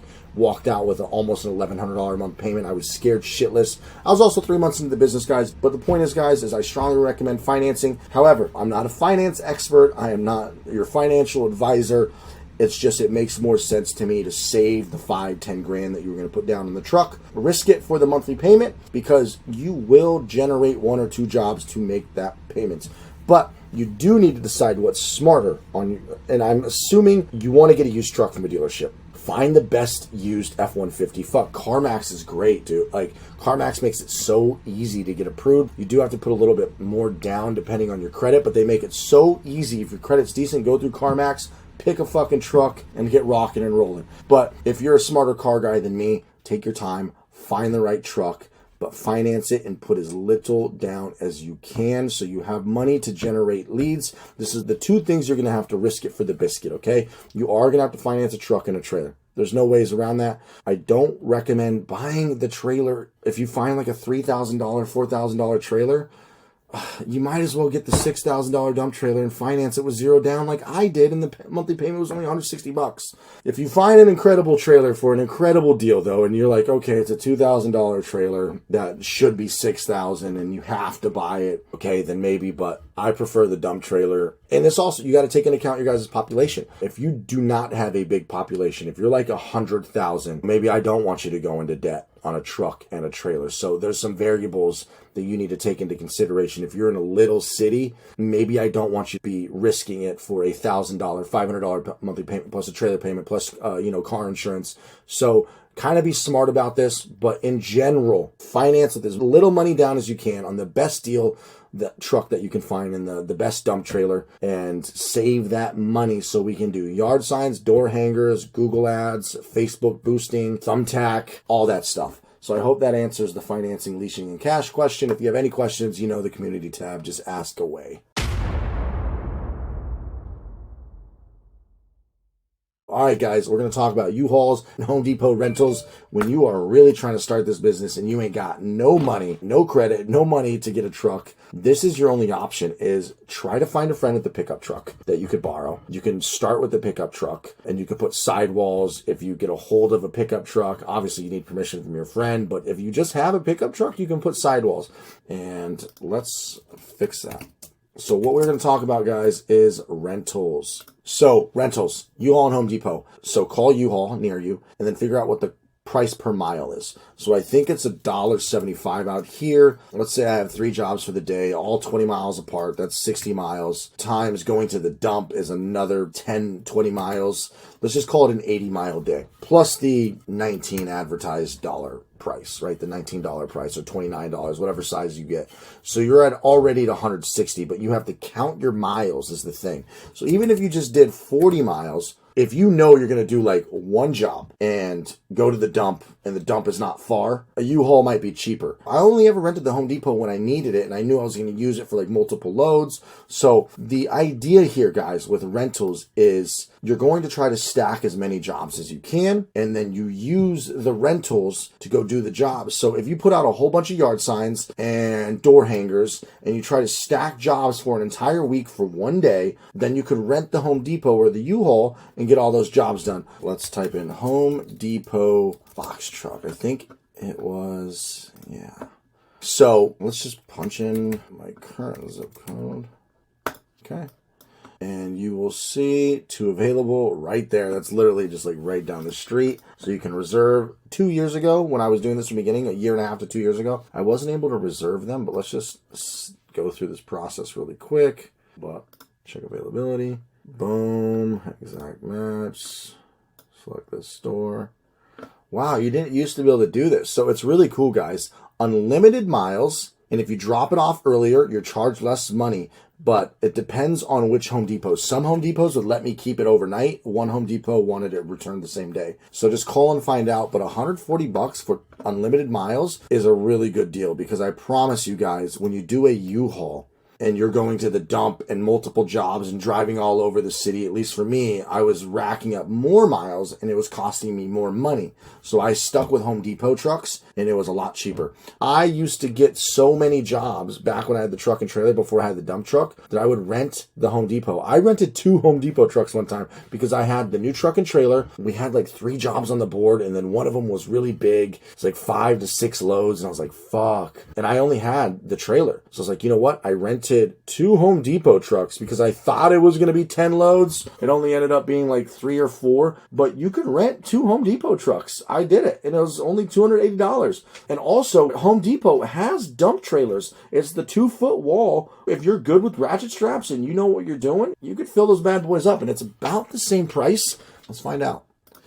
Home Depot dump trailer rental. Dump trailer rental. It was right here. There it is. 7x14. the daily rental is $219, but it's a dump trailer. You don't have to unload. So it really depends on what you guys are hauling. This might be a better bet if you have a pickup truck. Of course, you have to have a truck, of course. You could get away with this if you stack enough jobs and you're like, fuck, I don't have a trailer yet, but I know I'm going to have a big job this day. You can go rent this. Just make sure you have a hitch on your truck and you're good to go. Actually, I forgot. You can actually rent I've done this too. Now, you can't rent the truck, guys. You can't rent the F-250 and the dump trailer. I try to do that. I have a couple funny stories. I rented the F-250, and they said no to the dump trailer. So I went to a different Home Depot, rented the dump trailer, showed up with this, and they knew. They're like, we're not supposed to do this, but since you did this, and it's a different Home Depot, and they let me do it. I couldn't connect the two, the wire. Like, they hid the trailer port plug-in, so you can't plug in a fucking trailer. At least I couldn't find it. Anyways, I made it work. I still did it. Wasn't supposed to do that. But you guys could rent this truck too and do jobs. If you guys had your first $500 job and it was like close to you and you knew you could just fit everything in the truck, like a giant sofa, ratchet strap it down, you could get away with this. And then, this real quick, go drop this up to the landfill, be back within 2 hours, and your truck cost was only $40, guys. So get creative if you don't have the stuff. You could rent on Turo. That's usually more expensive. You don't want to do that. You're not going to find a better deal than an F-250 for $19. I've rented this for 3-4 days in a row one time. So Home Depot is your friend, guys, when it comes to rentals. We have a place in Camarillo equipment rental dump truck.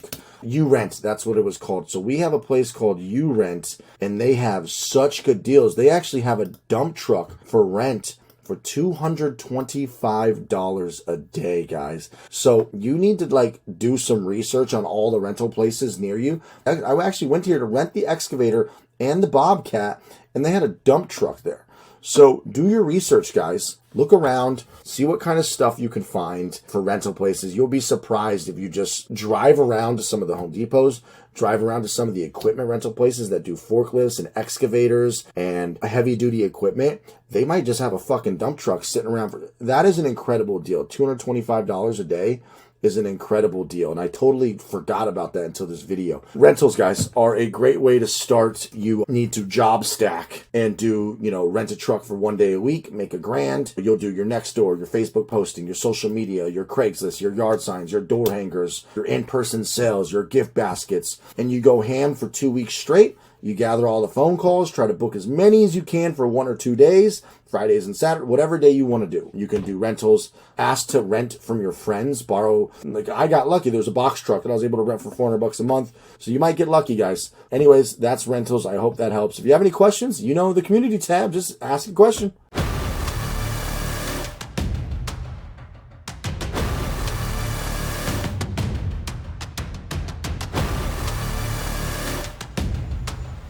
I hope you guys can't hear my kid in the background. If you can, I'm sorry. He's on one right now. But guys, we're going to go over market research for pricing. This is going to be a really quick video. It's important, but there's really not much to it, but it needs to be said. We're going to go over way more stuff in detail in the next videos, but you need to do this first, guys. A lot of people probably, say, oh, you shouldn't charge the same price as 1-800-GOT-JUNK. I charge the same price. And it's up to you. And you obviously need to take into account the size of your vehicle, right? So it's pretty simple. What you guys need to do is call the big franchises, okay? JDog, Junk King, 1-800-GOT-JUNK. If you don't have any big franchises, just call all the companies you can and listen to the call recordings down here that I did. I hired a lady to call all 27 companies. I found all 27. I had her record each one and put it into an Excel sheet, their pricing. You guys can do the same thing, but you need to figure out what they're charging for their size truck so you can just see what you can get. What is the potential that you can charge? And it's very important because they've done a lot of the work for you. They have a price that's working, that accounts for all of their expenses. So if you are in the same price range, you shouldn't really have to think too much about your expenses because you're going to be going to the same dump, you're getting the same fucking gas, and you're most likely going to be paying the same wages. You should, at least, once you get employees. We're going to get into the more details about profit and loss and expenses in different videos. But guys, listen to the call recordings of mine if you want. Now remember, these are LA prices. It's going to be completely different than your market. Your full load price might be $600, $500, 800. Out here, Got Junk is $1,000 for a full load. Junk King, I think, is 700 to 800, so a little bit cheaper. I think this is a year or two ago. I mean, I would need to call them again, but if we just look in here, Junk King full load, $798, and this is from 2 years ago, a year and a half when I first started. $798, and then 1-800-GOT-JUNK $900, but it's now $1,000 for one. It's gone up. I actually do need to call again, but I have called 1-800-GOT-JUNK. It's now like $997 or something like that for a full load. But you need to do the same thing, guys. If you haven't done this, I want you guys to do this. I need you to figure out what your people are charging and what size trucks so you know what you're going up against. And then we can start working on your price sheet and all these other like extra fees and overage fees, upselling and pricing over the phone, which you won't do. But we're going to go over techniques on how to avoid that. But anyways, guys, do the market research. Call at least 5 companies in your area to figure out what they're charging. Just grow the balls and pretend you're moving out. Ask what the minimum is and be like, oh, what if I want to get rid of more stuff? And then be like, what's a half truck? Actually, you know, what if I decide to move out the whole house? Can you, because I don't know if I'm going to keep, just pretend, you know, call 5 companies. So do this first so we know what we're working with in your area. All right, guys, let's talk pricing. And I've talked about this in a couple YouTube videos, and you should still watch those YouTube videos. But most people want to know how to set their pricing sheet, their overage fees, all that stuff. So we're going to break that down how I did it, and it works great for me. But the first thing that you guys need to do is figure out what the prices are in your area. You got to market research your pricing. It's very simple. Call the companies in your area, write down the prices. As you can see, I've had a lady call all 27 companies in my area. It's funny because if you catch this, there's actually a call recording of me. She accidentally called my company by mistake, and I was tricked by her thinking she was a potential customer. So she caught me on the phone too. It's pretty funny. So let's just look at these 27 company prices. So these are the prices, guys, that I had her gather when she did the research for me. So you'll see that there is the Ventura County companies and there's the LA companies. Okay, these are the companies that I had her call. And as you can see, I had her try to get minimum, quarter, half, full. I didn't need her to get all 12 price points. The most important was the minimum and the full. And then I guess you could take the half price. Let's take, for example, 1-800-GOT-JUNK. A half is $687.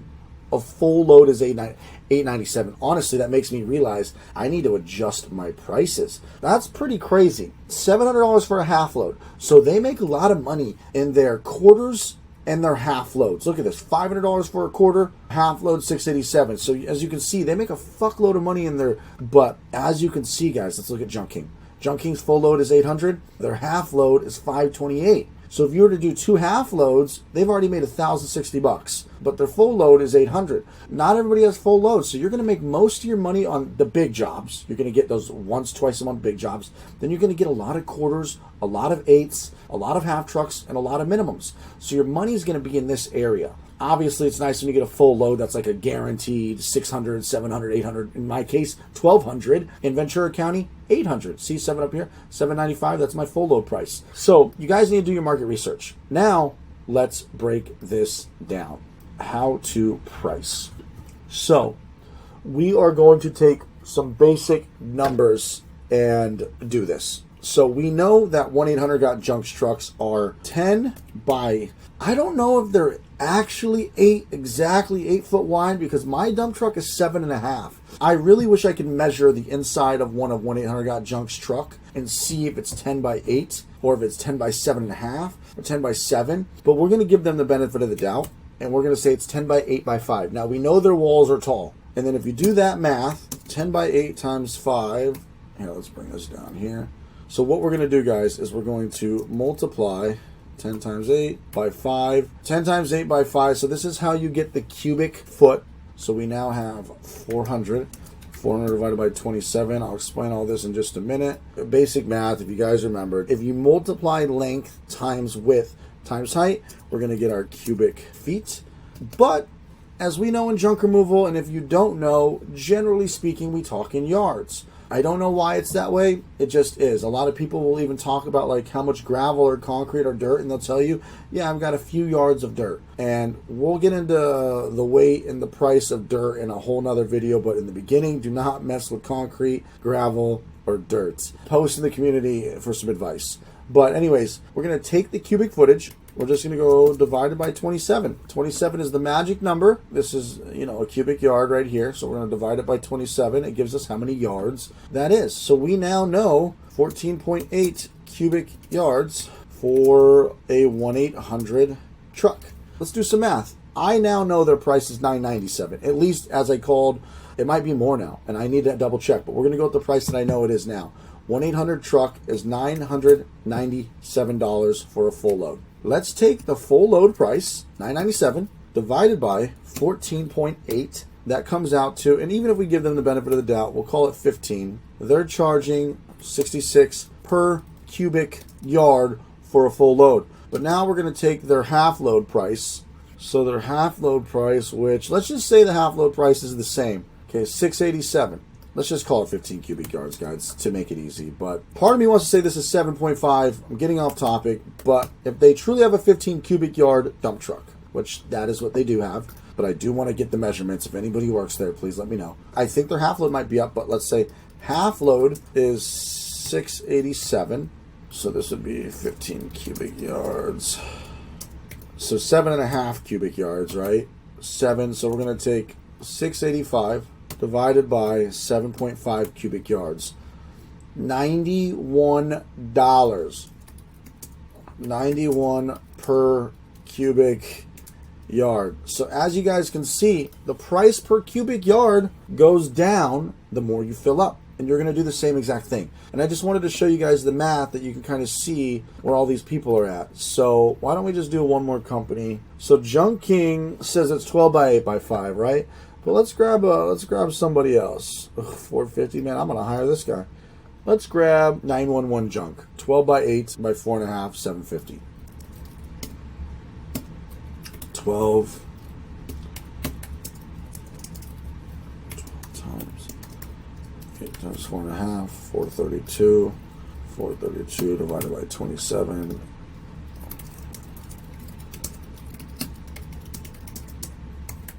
So we're going to do 750 divided by 16.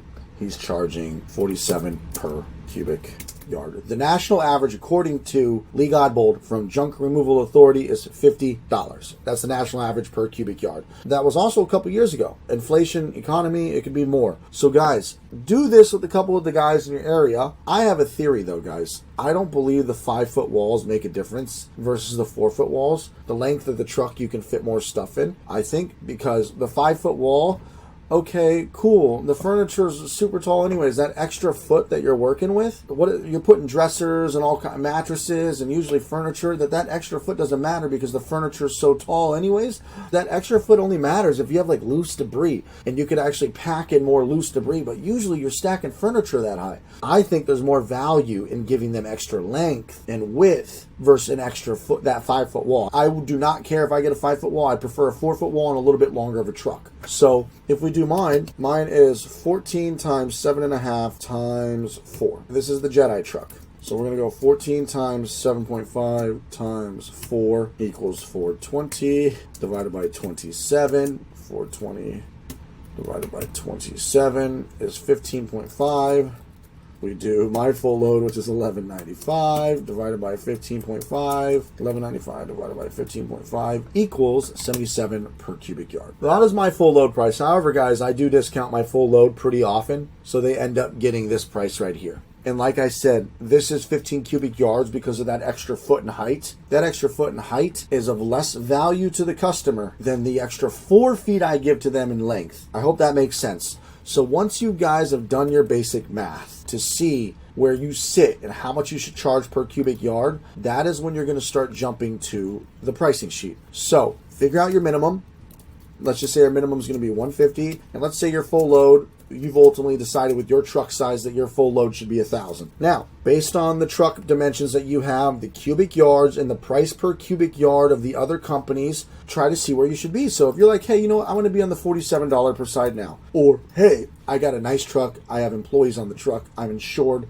I have all this, I can be at $66 per cubic yard. Or you could be like Andrew, be 77, but I charge 77 per yard because I see more value in the length of the truck than the extra height of the 1 foot. That 1 foot height is useless to me. I'm not doing messy debris usually. I mean, I do, but it's mostly customers getting rid of junk and boxes and furniture, which that extra foot doesn't matter unless it's loose debris and you're stacking all the way 5 feet tall. But figure out what you're going to charge, okay? This should give you the guidelines on what you need to charge, because now you know how to figure out all of your competitors' price per cubic yard.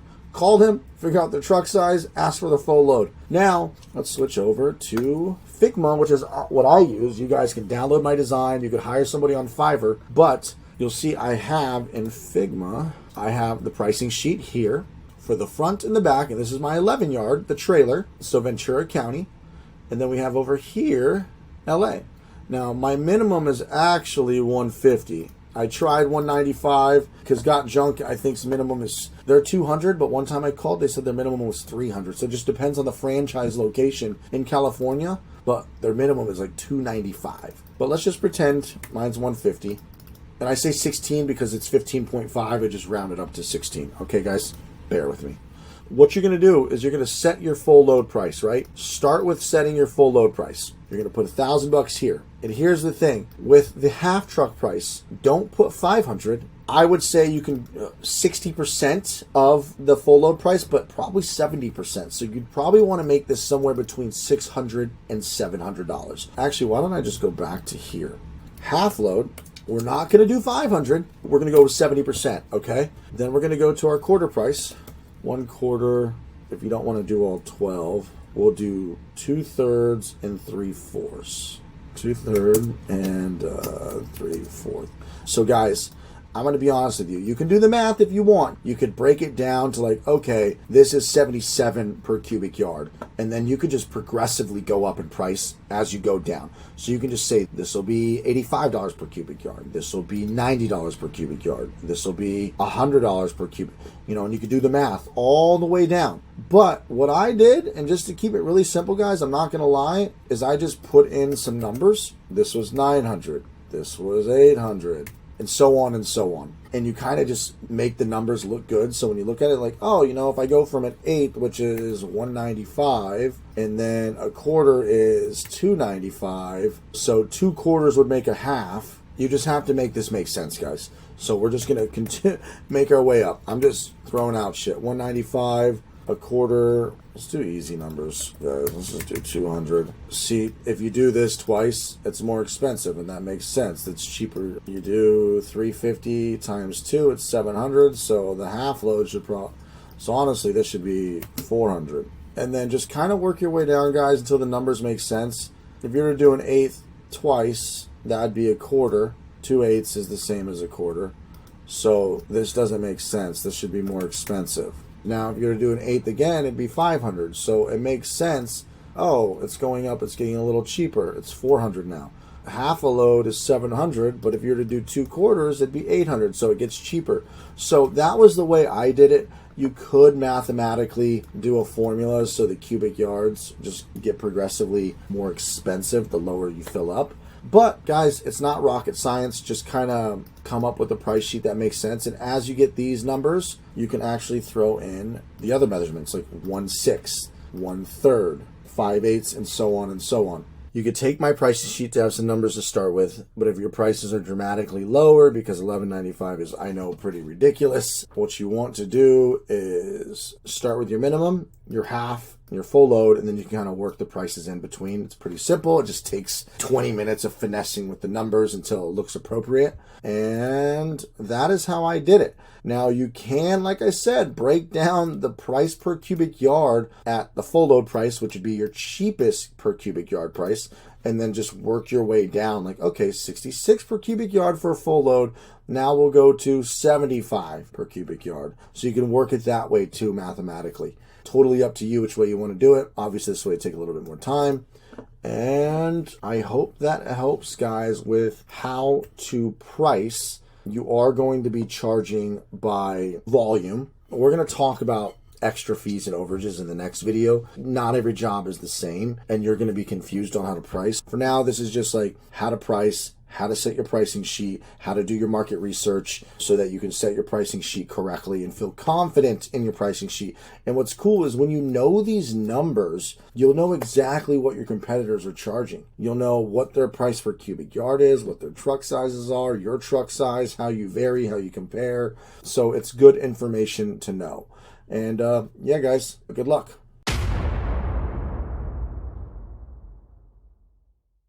But now we're going to talk about the good old extra fees and overage fees. And we'll talk a little bit about how you present these to the customer and what you should charge. And to be completely honest with you guys, I was in the dark with overage fees because I was one of the first YouTubers to show a pricing sheet. No YouTuber in the junk removal space, and it was so annoying. I made this YouTube video 6 to 8 months ago where I showed my pricing sheet. Nobody talked about what they charged. Nobody had their pricing sheet. Nobody showed their extra fees or anything. So I was in the dark when it came to overage fees or the pricing sheet in general. So I just made a pricing sheet. I think I actually found a 1-800-GOT-JUNK one time in a Facebook group. So I did find that one. It's a little bit different, but I came up with this on the back.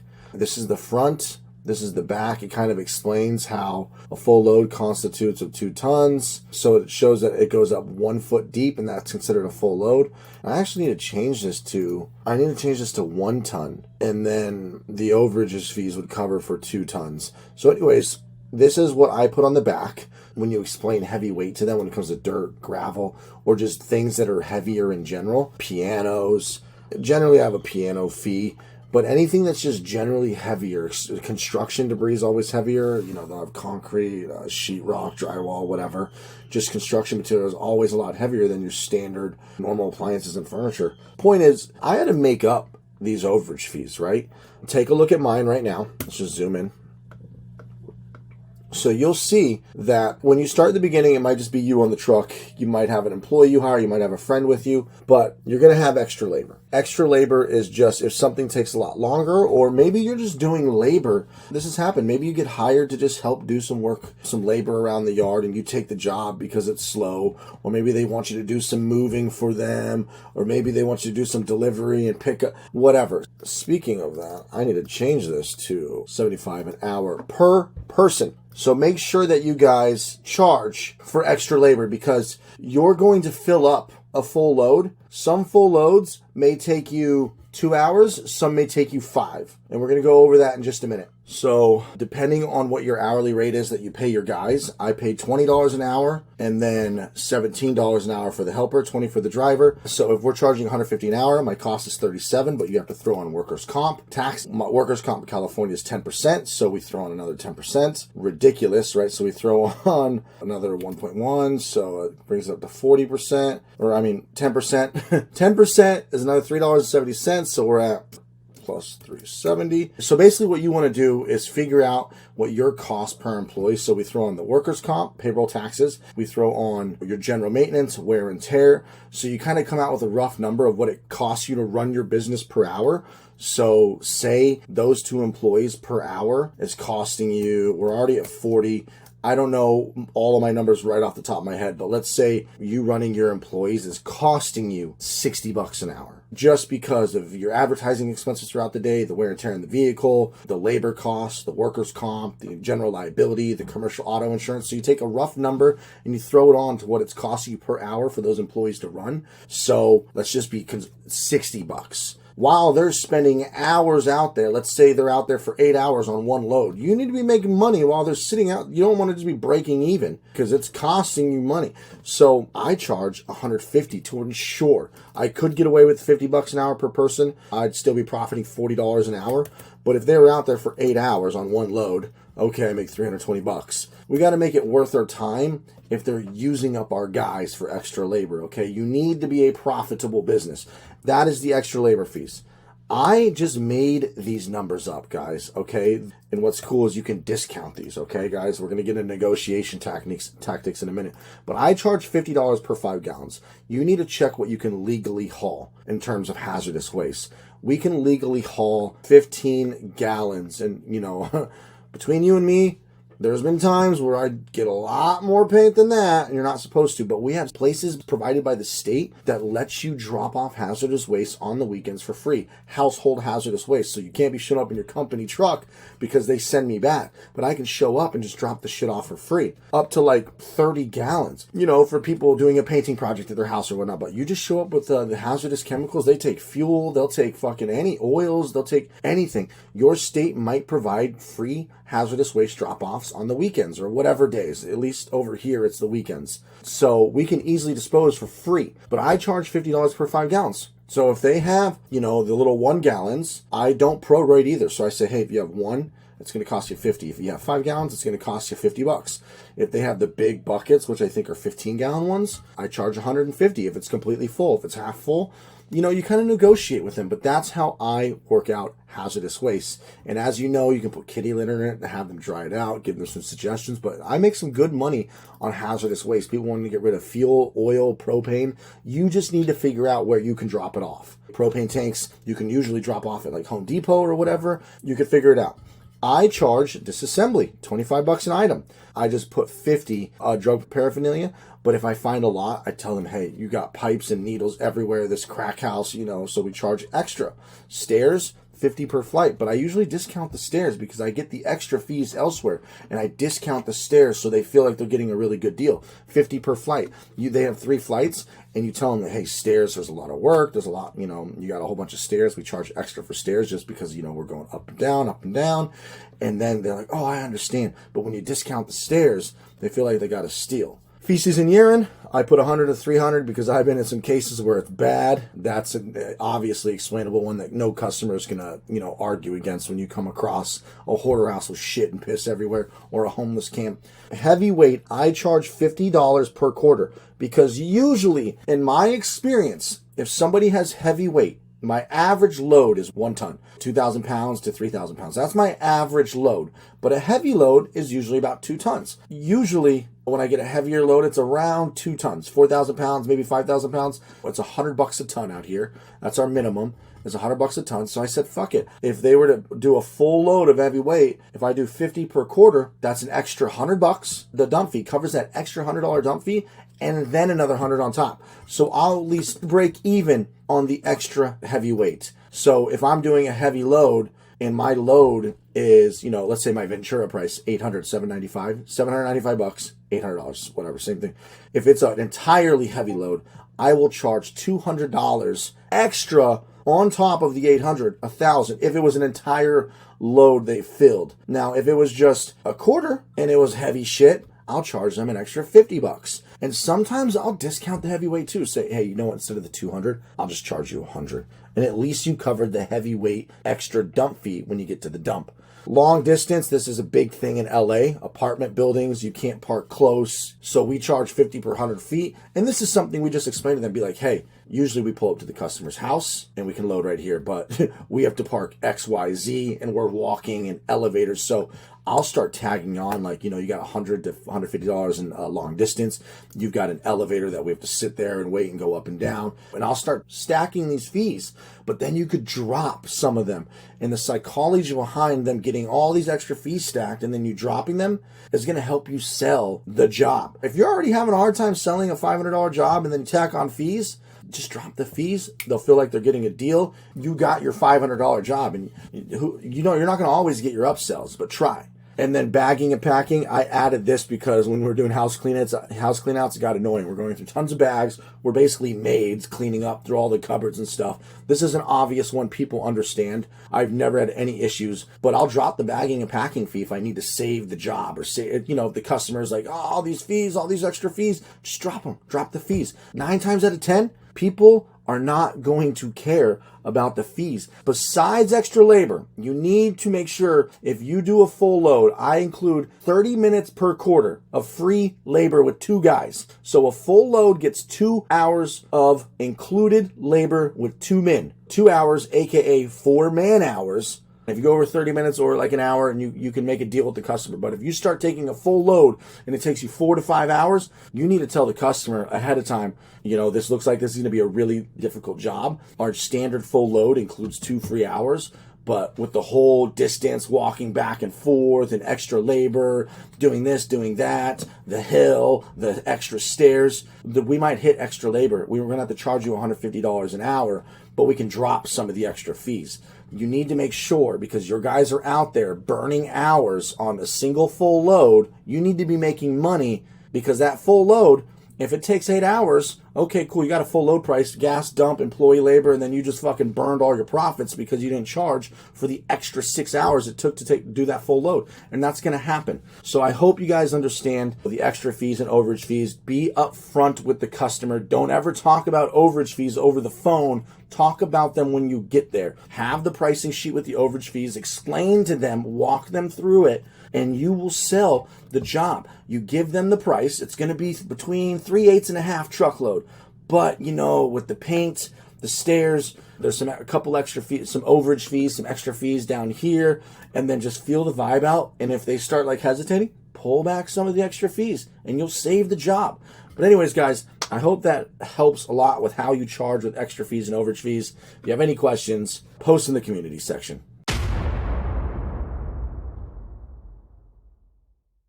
We got a lot to talk about with phones. I have a lot of phone call videos that you guys can listen to, a lot of call recordings on my YouTube channel. I've got somewhere between 2 and 3 hours of phone call videos of listening to Brittany and Edward and me on the phones. You'll see I was a lot different than Brittany and Edward. They had to be a little more professional. I'm always a little more personal, and I try to build some rapport and have a conversation with them. But we're going to talk about phones, guys, and how you can close at least 50%. You should be closing a minimum of 40, on average 50%. You should be able to close 50 to 60% as the owner, because you can speak to them and build rapport.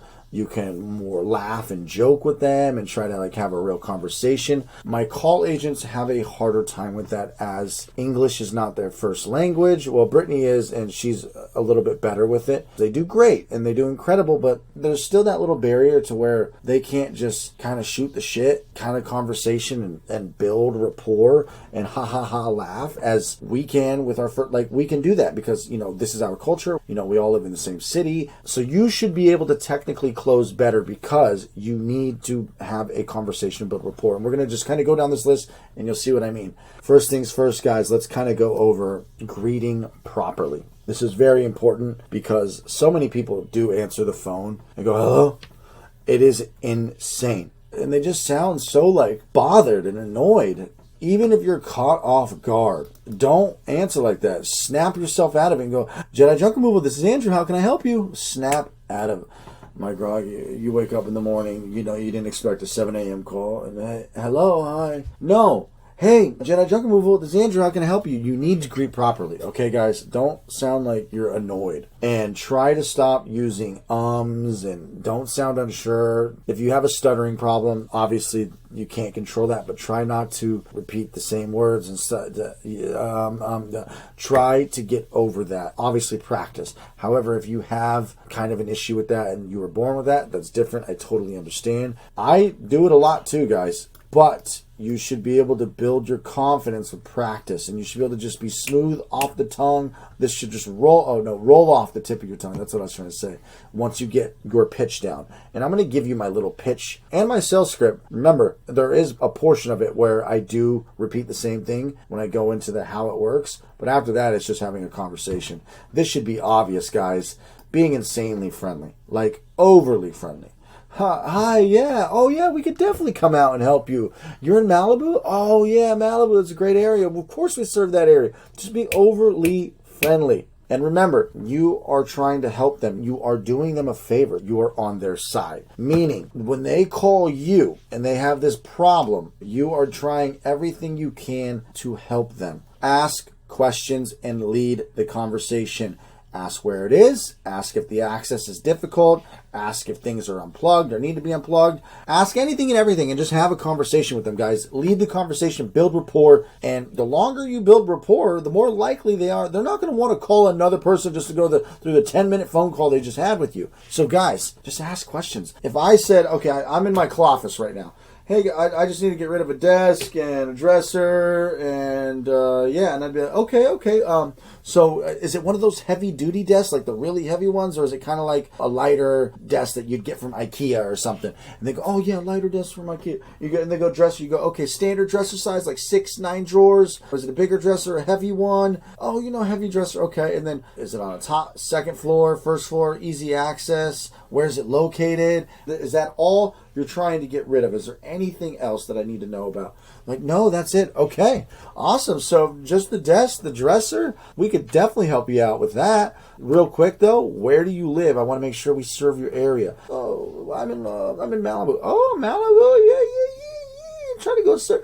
Just fucking have a conversation with them. I'm doing really bad at giving you an example, but you get the idea, guys. Just kind of chill, breathe, ask questions, and lead the conversation. Always lead. Don't have them asking you because it seems like you don't know your shit. You need to fucking lead the conversation. You ask the questions. The only question they're allowed to ask is, what is the price? And you say, I don't fucking know. I got to see it. But no, I'm just kidding. And obviously, if they explain problems and difficulties and try to be like, don't worry, we got you. This is what we do. Make them feel comfortable and confident that you can help them. Even if you don't know how you're going to do it. Like if we got a whole bunch of shit, machineries, just pretend that you know how to do it. Ask the questions first, and then you will go into the pitch, which will be in the script below. We need to talk about estimates. A lot of people are going to ask for prices. Never get prices over the phone. There's an exception. There's always an exception to the rule. But when they ask for a quote or an estimate, you need to make sure and just be like, do you know what the quote might be or how much it's going to cost? Well, we don't like to give estimates over the phone because I've shot myself in the foot too many times. It's best we just come out there, no pressure, no obligation, and take a look at it, and we can give you a quote on site. So make sure you get your words right with quote and estimate. Make sure you say we don't do estimates over the phone. And then you could definitely always say we definitely can't give a quote. What we like to do is give a quote in person. Make sure you get those completely separated and you know which one you're using. Because if you actually say we don't give, and you give them a quote over the phone, they're going to think it's a quote versus you gave them an estimate over the phone. Because sometimes I will give an estimate range if I need to, but I've always tried to just immediately send them into, I've shot myself in the foot. It's best we come out. And if you like the price, we take it right then and there. No pressure, no obligation. Our minimum is $125, and then just kind of goes up from there. But the pricing gets better as you fill up. But I'd love to come out there. My guys will give you a quote. However, if you do give an estimate over the phone, you give them a range, and you always make it seem like you can do better. And you remind them that it's an estimate. I don't like doing estimates over the phone, but if I had to give you something, I really don't like doing this, sir. You're going to be somewhere between $200 and $300. I just want to remind you this is an estimate. Once we come out there, we'll give you a quote. I'm on your side here. We're going to pack it as tight as we can. We want to help you. Yada, yada, yada. That is how you do estimates versus quotes, and making sure that you do it properly and say the right one and try to avoid giving estimates. And if they ask for your full load price, guys, I guess you can give it to them, kind of have to, but I always say our prices start at $125 and then it just kind of goes up there based on volume. We have a pricing sheet that you can see once we arrive on site. We'll give you a quote. If you like the price, we'll take it right then and there. And then they go, oh yeah, let me just get you on the schedule. We'll come out, take a look. If you like the price, bada boom, bada bang. So you see, I skipped the full load price. I used to say starts at $125 and it goes all the way up to $11.95. There's 12 price points in between. You just pay for the space that you use. The pricing gets better as you fill up. I used to do that spiel, but I don't do that anymore. I just kind of say it goes up based on how much space you have. We'll come out and give you a quote. Always avoid photos if you can. A lot of people are going to ask to send photos. I always say photos. Texting us photos has always not worked out because I've always overshot too high, overshot too low, and then I end up screwing myself or screwing you, and I've just really put myself in some bad situations with photo texts. You can't see the depths and you just can't give a good price, and it's best we come out there to give you a quote. No pressure, no obligation. I want to look at it and make sure we give you the best price we possibly can, but we can't do that with a photo. Something like that, okay guys? You're just trying to get them to schedule the job, right? Don't worry about anything else. Just sell them into you getting there, because your charm, your charisma, and your professionalism and your promptness and all of that stuff is going to play into you closing the sale in person. So just schedule the job, guys. Just get off the phone, tell them you need to see it in person, and you're going to fly down there and fucking help them. And remember, you can either say, we don't charge to come out, and once we give you a quote, if you like it, we'll take it right then and there. Or you can say, and don't worry, no pressure, no obligation at all. We'll come out there if you like the price, and we'll take it right then and there. Be sure to remind them that when we come out, we come prepared to take it if you like the price. Too often, and even today, too many people, I drive all the way out there for an estimate. So try to remind them at the end, like, hey, no pressure, no obligation. So if you like the price, we'll take it right then and there. And really make sure you slow your roll on the phone. Don't talk fast like I do in these videos. You want to go into sales mode and you want to just close the sale, guys.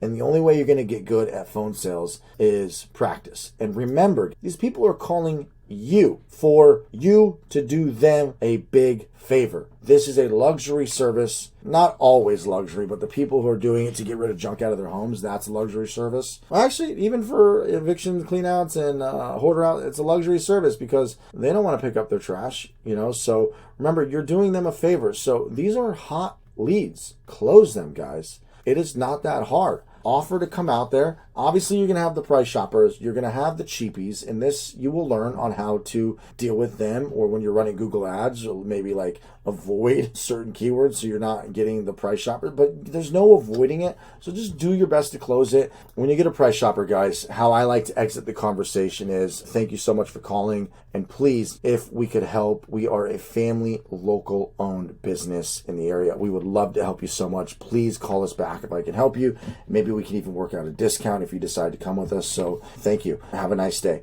That's how I'd end every call for the people that I was not able to lock in. Remind them of how nice you are. Remind them that you're there for them. Remind them that you're local and family owned. Phone sales is being charismatic. Don't go right into fucking Viper mode or just for the kill. Don't go for the attack right away. Butter them up just a little bit, but don't waste too much of their time. Really just try to have a nice conversation with them, and you guys will close 50 to 60%.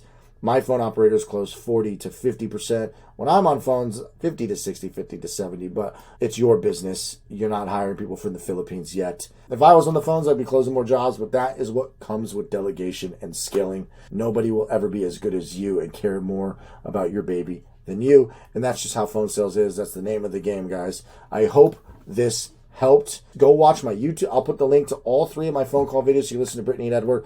In the resources section, classroom resources, there's 100 call recordings of Brittany and Edward that you can listen to as well. You have everything you need to become a phone god. Good luck.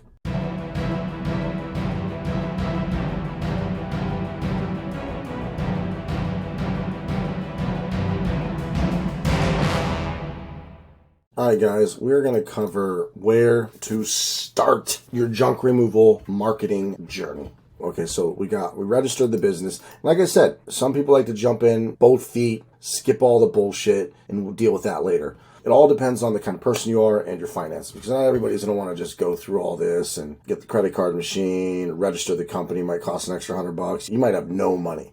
If you're like a no money person right now, you could skip.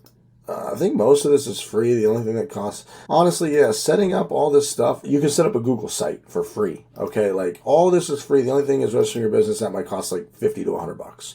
But point is we've done all of this, right? We've gone over all of this. You're not going to build a call center yet. If you have no money, you probably don't have a CRM just yet, but you need to get it as soon as possible so you can put your clients in there. We've done all this. It's now time to get to, where do we start with marketing? This is the old age question, and I don't remember the exact dollar amount I had, but it's somewhere in the neighborhood of 2, 3, 4, maybe even I had $5,000 left. It's kind of all a blur to me those years, almost 2 years ago now. I mean, I was actually starting my journey around May of 2 years ago, preparing and planning. I didn't launch until, I want to say September, but I was in my mind getting ready to do, so I was building the website, getting ready, planning, getting ready to partner with somebody. That ended up not working out. I ended up doing it solo. The point is, guys, is I had a small budget too, and I dove right into Google Ads. Here's my rule of thumb. This is what I'm thinking. If you have $0 to $1,000, you're going to watch a video that I posted on YouTube that's going to help a lot too. I'm going to put that video in here, a link to it, 9 marketing techniques with little to no money. Follow all those steps, but it's very clear your best bet if you have $0 to $1,000 is you're going to do Craigslist every day. It's $5 a day, so it's not even $150 up front. If you're in a higher populated area, watch my Craigslist video. You're going to want to do twice a day. You know, one at 9 a.m., 10 a.m., and then another at like 2 or 3 p.m. Whatever times you feel comfortable doing. But morning, late afternoon. That's going to be 100%. You have to do that, okay? You're going to do Craigslist. You're going to do in-person sales. You're going to find Facebook groups. You're going to post on Facebook. You're going to probably boost the post for $5 or so. But the things where you're actually going to really spend your money and risk it, because we need to figure out what is the least riskiest way to grow your business so you can stack cash so you can get to the next block, the next step, the $1,000 to $10,000, or $1,000 to $5,000 and then $5,000 to $10,000, and then $10,000 plus is probably a safe number where we can finally start experimenting with Google Ads. I'd like you to get to that number before we jump into Google Ads. However, you can jump into Google Ads, no problem at all, with $3,000, $4,000, $5,000. You could even start with $2,000. It's just there's a small chance that you don't close the sales, you know, or some bad leads come through, or just some fishers, and then you don't break even right away, because you want to be able to spend money over the course of a month. You need to get a lot of leads over the course of a whole month so that you can profit off of your daily spend on Google. $100 a day. You know, the first week you might not close. The second week you might not close any big ones. And then the third week, finally a big one. So on and so on. But the point is, $0 to $1,000, guys, you're going to want to start with yard signs. It's very easy to get yard signs. Actually, I want to make an update in the video. Dirt cheap signs is more expensive than UZ marketing. So I'm going to put that link here, and the link, I'm also going to put a note in the yard signs video. But you need to do as many yard signs as possible. So I'm doing some math here right now, okay? If you've got $1,000, 100 yard signs out the door with UZ marketing is going to be shipping out the door. We're looking at $338, 500 door hangers, $100 out the door. Honestly, it really depends on your budget. If you're really limited on money, you need to put most of your money on yard signs and door hangers. Don't worry about business cards. Don't worry about flyers. Just do yard signs and door hangers. And obviously, you're going to do all the other free tactics. In-person sales. I would allocate maybe $50 towards gift baskets for in-person sales. Maybe $50 there. So we got $100 here. And okay, now this isn't all at once, but we'll count it in here. So what are we at? We're at 338 plus 100 plus 50 plus 150. We're at 638. You need to make sure you have your shirts. So I'm talking just marketing budget, guys. Okay, where to start? Marketing budget. So company registration, apparel, you know, maybe your t-shirts in the beginning is $100, right? $100. Company registration is $100. So you have $200. You're off the ground running, right? You also need to get your truck. You need to figure that out too. And you can look at the truck section where I talk about finance a used lease. Short answer is finance a used truck in the beginning. Okay, guys, marketing budget. You're going to blow all of your money on mostly yard signs. Our total here was 338 plus 100 plus 200. So we're at 638. Shit, crank in another 100 yard signs if you can. The price goes down, I think, at 200 yard signs. I've actually got the tab open here, 662. Can we do that? Can we do 662? 662 plus 300. Okay, so I would do 200 yard signs. Obviously, if you have less money, do less.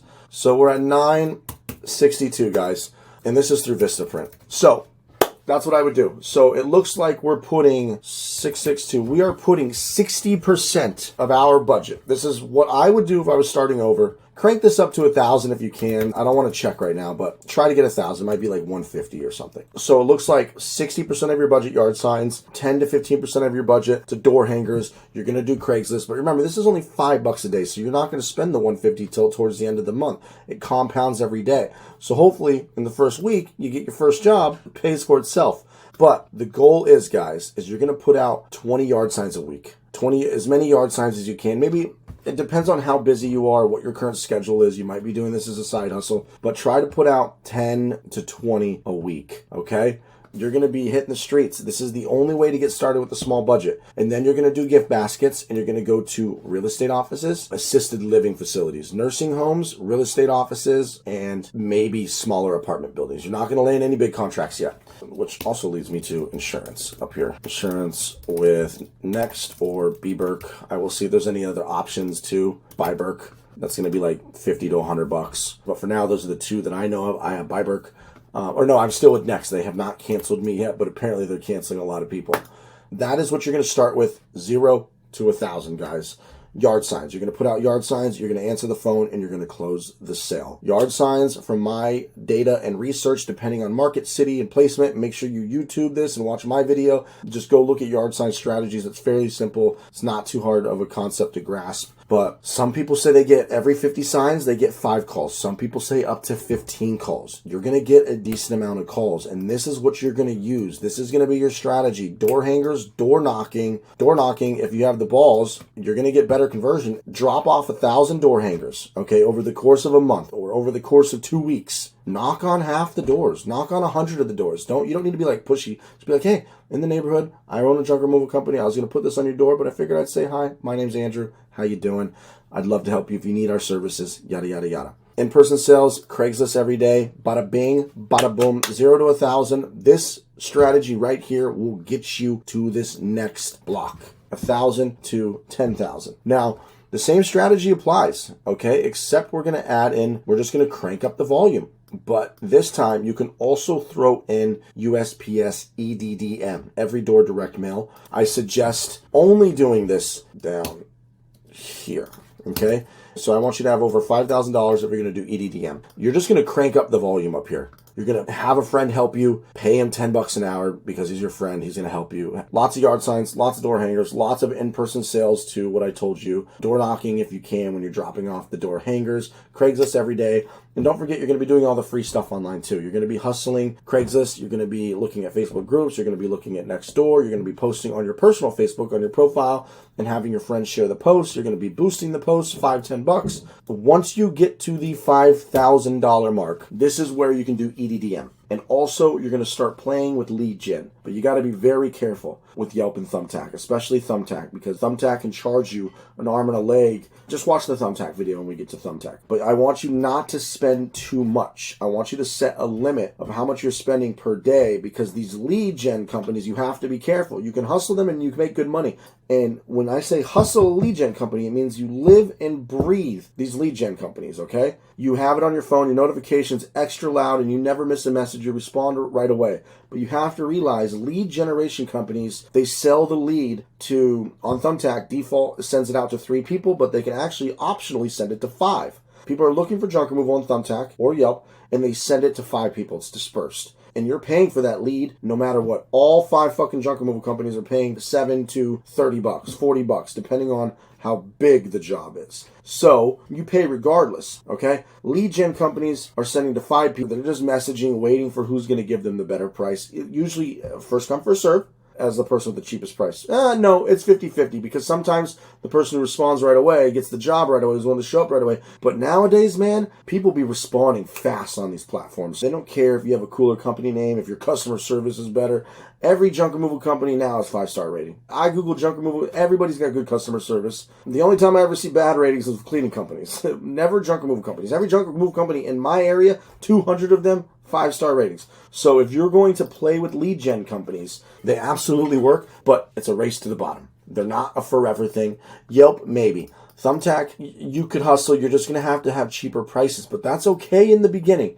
I disagree with the people of saying definitely don't be the cheapest, but there's nothing wrong with being on the lower to mid prices in the beginning when you're hustling these, trying to build reviews on the platform, trying to get experience, trying to just make a little bit of money, because experience will come and you'll start to know what to charge. But you could definitely hustle these platforms. But like I said, you have to live and breathe. When a lead comes through, you need to respond within seconds. So do not have your ads turned on with Yelp or Thumbtack if you cannot have your phone by you at all times. So I don't recommend these if you have a full-time job right now, because I think Thumbtack, it's been a while since I've used Thumbtack, but like I think Thumbtack, you can set the days that leads come through, just like anything. And I think Yelp too, you can choose the days, but you need to make sure that you live and breathe these platforms when you start hustling these lead gen companies. It really comes down to responding immediately. Hey, I'd love to help you. Can I talk to you on the phone? Talk to them on the phone. And then, like I said, it's a race to the bottom with price. They might be trying to find the cheapest company, and you're going to have to save your ass, be like, yo, I'll price match. You kind of have to hustle a little when it comes to these.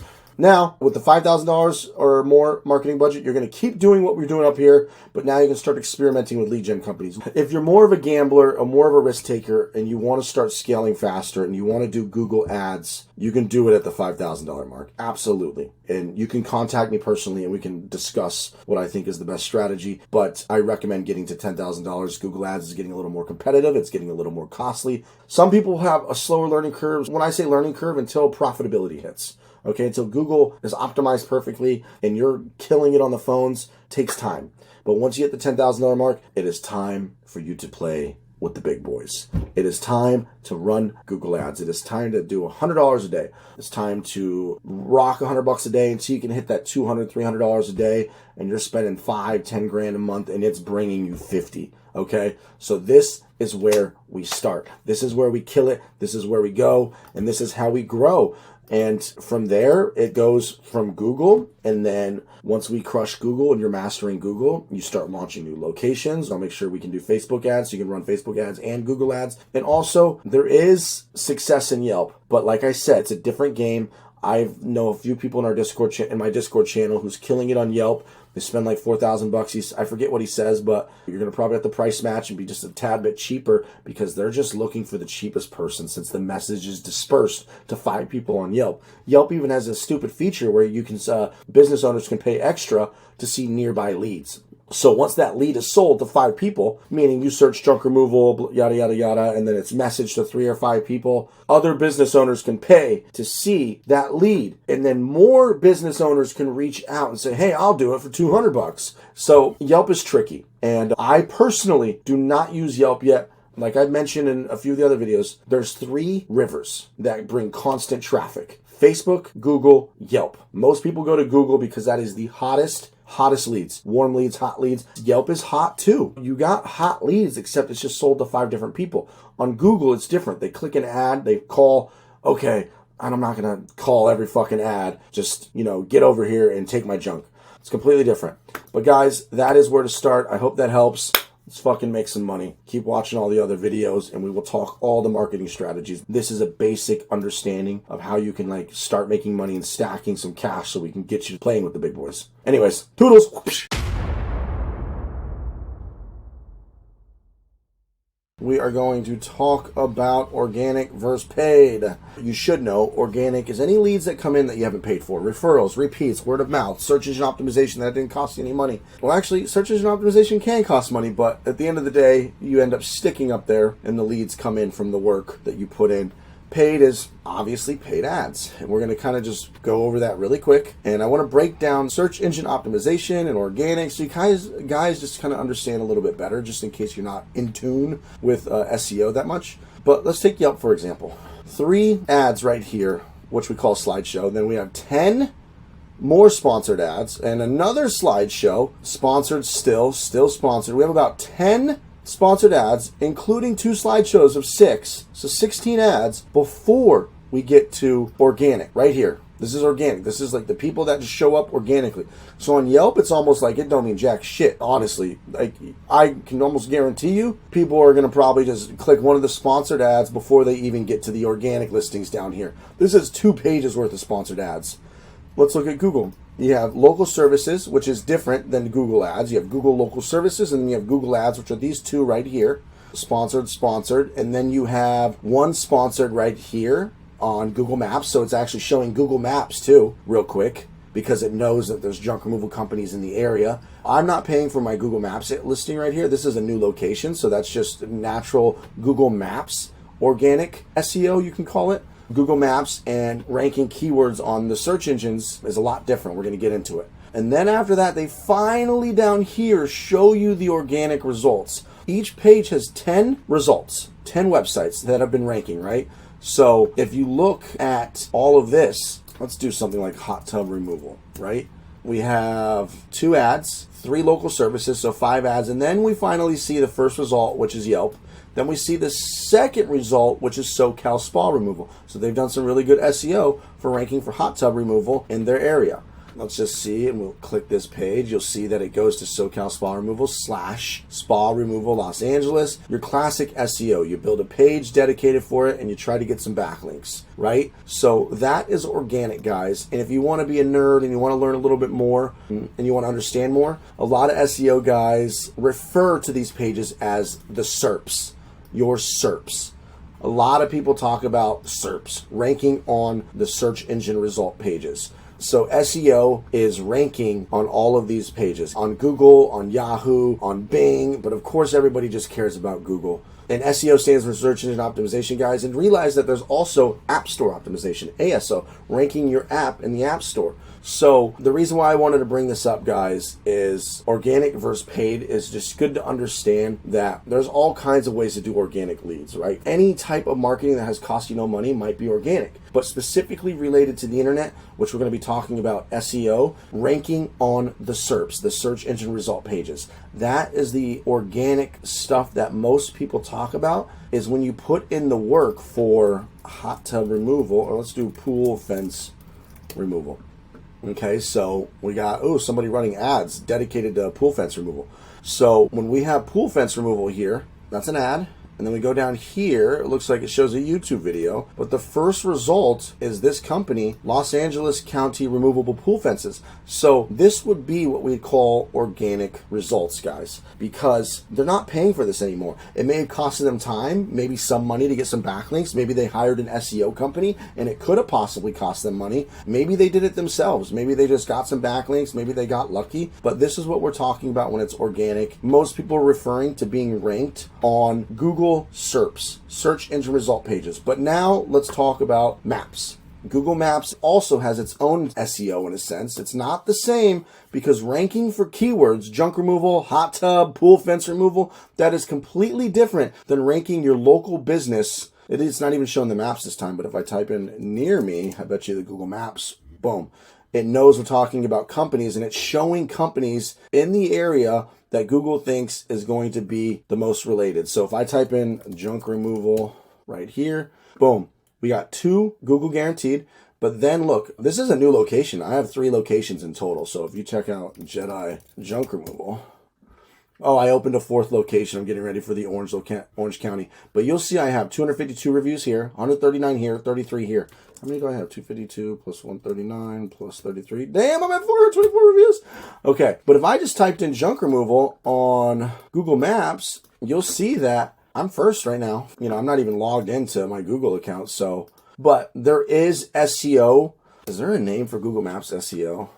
Google Maps SEO. I would just call it Google Maps SEO or local search engine. I want you guys to not get that confused. Ranking on Google My Business, Google Business Profile, whatever it's called now, basically being on Google Maps, having your own location, is different than search engine optimization and ranking on the SERPs. The first 10 results on Google's whatever keyword you're searching, you want to rank for both. You want to try to rank for hot tub removal, junk removal, house clean out, estate clean out, furniture removal. You want to try to rank for all those keywords. But remember that your SEO for Google Maps is a little bit different. It's based on reviews, how active you are, if you respond. Your location is the most important. Like, how close are you to the person searching on Google Maps? Otherwise, it's pointless. But it definitely depends on the location that they're searching on Google Maps and just how much trust you built with Google. I don't know much about Google Maps SEO, but I'll tell you this. Honestly, I don't even update the photos too much, but just add photos, get reviews, respond to the reviews, just fill out your entire profile, your hours, everything, what you do, all kinds of stuff. Just fill it up and try to post on it every time you get a new job. Add the new photos. If you go to one of my other locations, let's go to here and we go to photos and we go to latest, you'll see I upload photos before and after. So Google Maps SEO is different than Google SERPs SEO. And then ranking on like Bing.com, I mean, this is also SEO, guys. I just want to let you guys know and make sure you're aware ranking on all these platforms is completely different. They all have their own algorithms that they follow. We don't know them. We can just do our best guess on how to rank yourselves. But if you type in junk removal, look, we got Yelp, got junk, and then look, 2 men in a truck. Like, I don't even know how to rank on Bing. But obviously your focus is going to be Google, guys. I hope that makes you understand Google SEO versus paid just a little bit more, so you guys kind of understand SERPs, SEO, Google Maps SEO, big difference versus paid. So hope that helps. Let's get started. This is probably one of the quickest ways to get jobs immediately when you don't have money for Google Ads and you just need to start getting jobs outside of in-person sales and spending money on ads or Facebook posts, whatever, paid leads, right? So since you don't have any customers yet and you don't have any referrals or repeats or any contracts yet, your best bet is going to be yard signs. So a lot of people go through UZ marketing and custom yard signs. Let's just say you want 100. Okay, guys, I strongly recommend just doing one color, making it say junk removal. Sonoma Strong, who knows Sonoma Strong is. They talk about yard signs a lot. They keep it simple, just junk removal. Don't brand it. Don't put your logo. You don't want the city to notice anything, especially if you're going to do a lot of them. Make sure you look up the city rules. But let's do this size right here. 2 colors. Double-sided is probably best.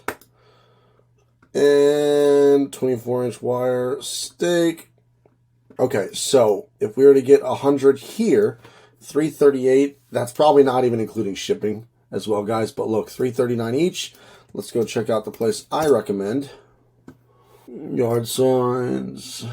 Pricing. 100 here. So you got a 15-inch one here. Let's just say you get the 30-inch one. Look how much cheaper it is here, right? Oh, wait, we got to do double-sided. So it is $322. So it gets a lot cheaper here if you do, like, let's go to 200. And honestly, you don't need the 30-inch stake either. But look, it's $3.05 here. Let's do 300 here, or 200, 331. See, it's 30 cents cheaper here. If you were okay with the 15-inch one, look at, you could even get cheaper. $2. Let me see, 15 inches, 30. Or you could probably get away with just the 15-inch one. So if you're to do 100, so that saves you a good amount of money. And especially the more you get here, like, look, if you can afford to get 500 of these guys, I mean, even 1,000, I would honestly get it really depends on your budget, guys. Get as many as you can afford. But if you were to get 1,000 of these, it really depends on your budget. But it drops to $255. If you were to get 1,000 here, it drops to $3. So it's a dramatic. I mean, we're talking 58 cents times 1,000. So you're saving 500. I'm about to place an order about for 2,000 and put out 150 a week for both of my truck locations and just grind. So 50 signs a week times 52 weeks in a year. Let's do 1,000 divided by 52. So I'll do 20 a week for an entire year and just see how that does. But I recommend definitely getting yard signs, guys, as soon as possible. Dirt cheap signs is a lot cheaper than UZ marketing. So check out Dirt Cheap Signs. And another trick that I wanted to show you guys when you find like telephone poles is you want to make a bandit sign stapler. Just Google, I'll put this link, how to make a bandit sign stapler. There's two of these videos I found for you, and check it out. That's pretty much it. So follow his instructions on how to do this. But look, I'm just going to show you what you can do with it real quick. So look, you have your sign right here.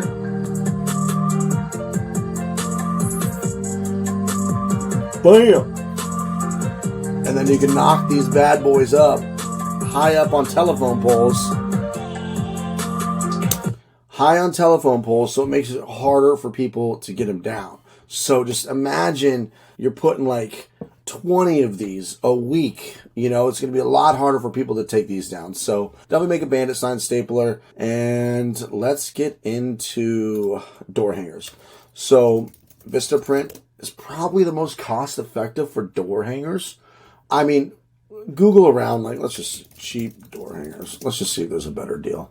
Cheap door hangers, next day flyers. Honestly, it really doesn't matter. Find a reputable place that you can tell is legit. You're going to get a good deal. They will show up within a decent time frame next business day. So look, 197 here, full color. You don't need 14 point. So, oh, here we go. So 116. Yeah, so it's still going to be cheaper here if you, let's see, 500. So look, it's 99 bucks here. Let's just see what it is out the door.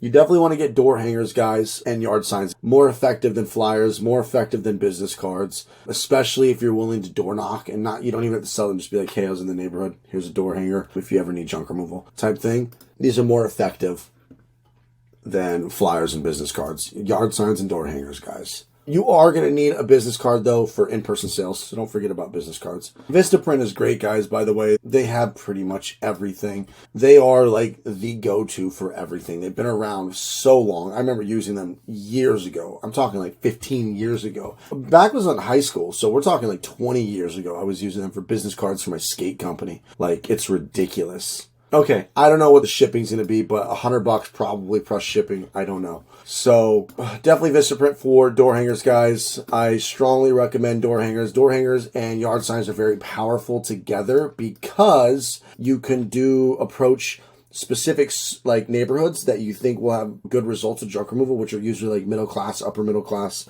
never the rich neighborhoods. You're going to get better luck with just middle class neighborhoods. And every neighborhood puts some yard signs outside, not in their yards, but outside the neighborhood, telephone poles around the area, and then put door hangers on every single door in every neighborhood. So you've not only hit them with door hangers, but you also have the junk removal sign on every corner, every highway, every telephone pole. Great strategy to get started, guys. Let's rock and roll.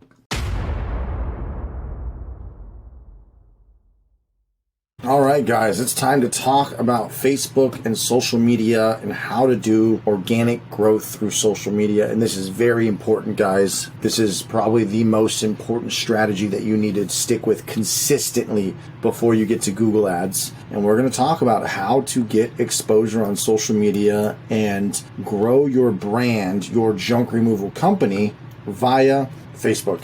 We will get into LinkedIn next, but for now, we're going to cover Facebook and how important this is, guys. So first of all, we want to start with Facebook because Facebook, you can find a lot of business if you do this correctly. Imagine your profile. Okay, you have 100 friends, 200 friends, 500 friends, 700 friends, whatever. You're going to post stories of you drinking coffee, doing this, doing that.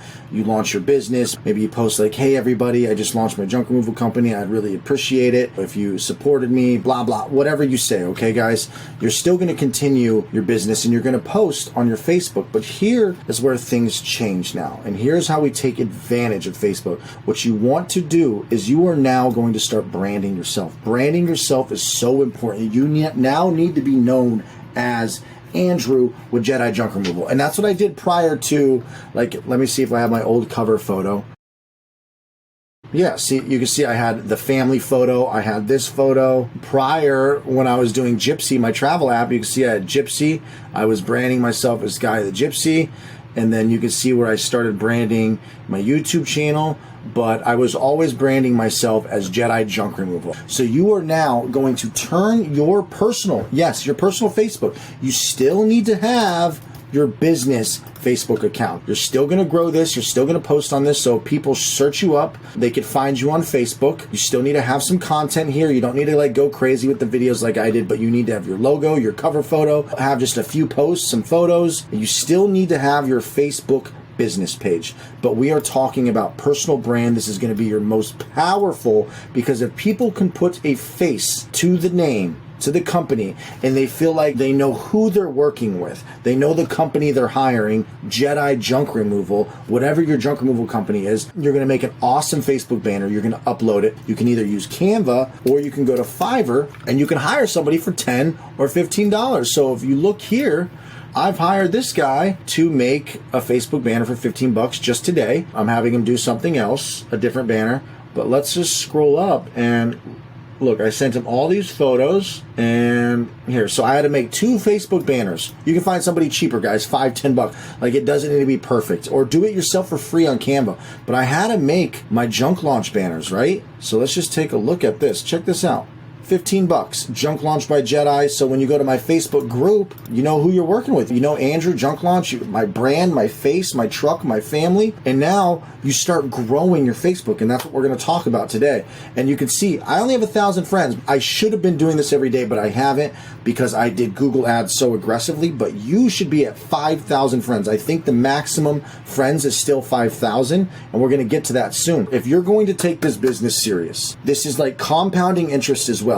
The more you do this consistently, and I'm going to make you do this every day. Every single day, you're going to post on Facebook. You're going to do a couple posts about your business. Every other day, you're going to show that you're a normal human being. You're not some robot just posting business stuff, but you also drink coffee. You have kids. You do a family. Whatever you share about your personal life, just snap a couple photos showing that you're human. And in the future, you will get jobs. You will get clients. People will see you so much. I'm just going to hire this guy. I got business a year later from a client for $2,000, $5,000. You'll get clients a month later. You might not get clients right away. You might get some friends and family. You might not get clients for a month, but the thing is you need to stay consistent because your branding will compound like compounding interest. It will stack and you will grow. You saw the previous video about Facebook groups.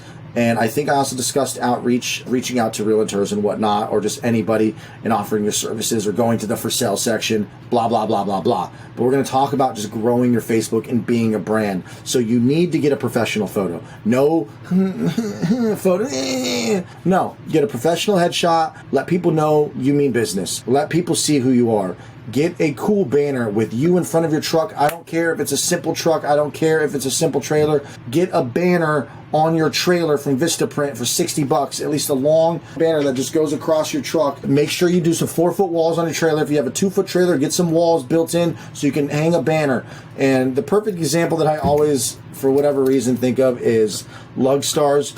You can get a vinyl banner from Vistaprint just like this, put it on the side of your trailer, okay? You can go to Vistaprint.com, get it for $60, 8 feet long, 12 feet long, whatever size you need to put that on the side of your trailer. And then you can put that photo of your truck and trailer and you with a hat, your polo, looking all professional right here on your Facebook banner, right here. Let people know about your brand. So when you change your cover photo and you change your profile photo, avatar profile, people know you mean business. You're going to start posting every day. You're going to do a story if you can every day. Whatever your hobby, whatever you are comfortable showing. You don't always have to do a selfie. You can just kind of say good morning or do whatever you do on Facebook. There's no crying or whining. Do a personal post every other day and do a business post every other day. Just be human, but let people know that you mean business. Update your About Me section, and it's going to be all about junk removal here. Hi, this is Andrew. As you can see, I'm talking about junk launch. Make sure you just pimp out your profile. And what you're going to do, guys, is you are going to go to realtor groups. Check this out. You're going to join all the realtor groups or any buy-sell groups, but the point is we're targeting anybody in your city, your local area. Anybody could be a potential customer, but it's a good idea to start with realtors and add as many realtors as you can. And look at this, guys. He already said, do you have a price list for your services? I need a new junk removal vendor on my list. This has 17,000 people. Now, what you're going to do every day is you're going to go to the members right here. You're going to join the groups, all the groups that you can. And you're just going to do this. How many friends can you do on Facebook? I'm like, Facebook has not announced daily limitations for the number of friends that someone can have. So so it depends on your account. Rule of thumb is 50 a day. It's this easy. Some people, it will not let you add. Cool, we got 3 through. That one didn't go through. That one didn't go through. And you're just going to do this every day. There's programs to do this, guys, and I'll do that in more advanced training. But for now, you need to put in the work. You need to grow the hustle muscle. The hustle muscle.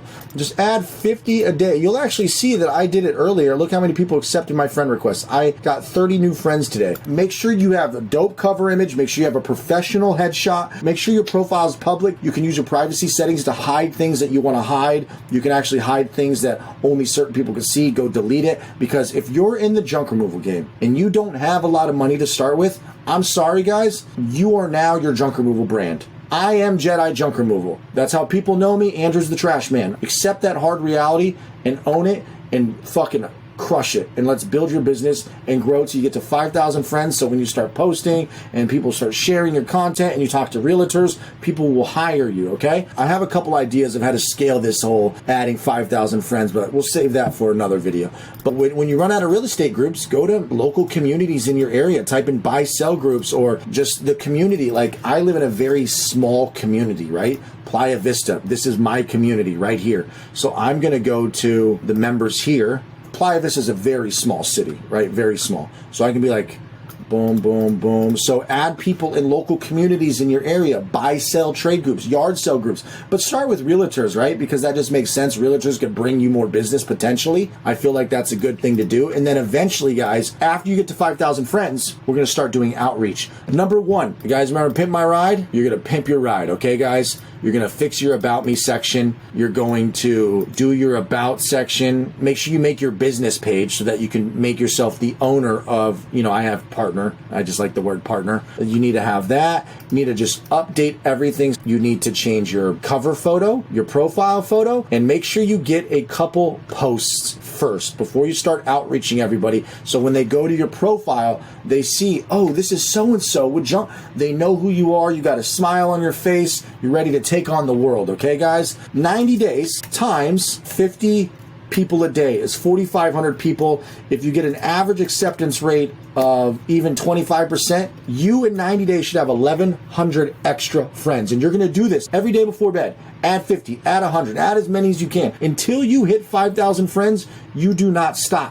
And you're posting every day. You're sharing your post into a Facebook group. So look what I did. This is from Jedi Junk Removal, but I shared it to my personal page. So you'll post this kind of stuff on Jedi Junk Removal, and then you simply just share it to your profile. Ask your friends to share it. Make sure you make an announcement post that you started this business, and you would really appreciate if they shared it for you. Do like the whole hey guys, it's my first time building a business. I'm really scared. I took the leap. I took the jump. I would really appreciate if my friends and family would share this, and here's a discount if you want to help out. Do that post. Let people know that you mean business. People want to help you. Some people want to see you fail, but some people will be glad to help you. Make sure you do this, guys. Organic social media takes work, and you can automate this stuff later, but you don't have the resources or the money. But it is very important you get all your ducks in a row. You are your junk removal company. Your junk removal company is you. Even when I had employees and I had Jedi Junk Removal here, and I had 8 employees and 3 in the Philippines, I was still the face of the company. I'm still the brand. It's still me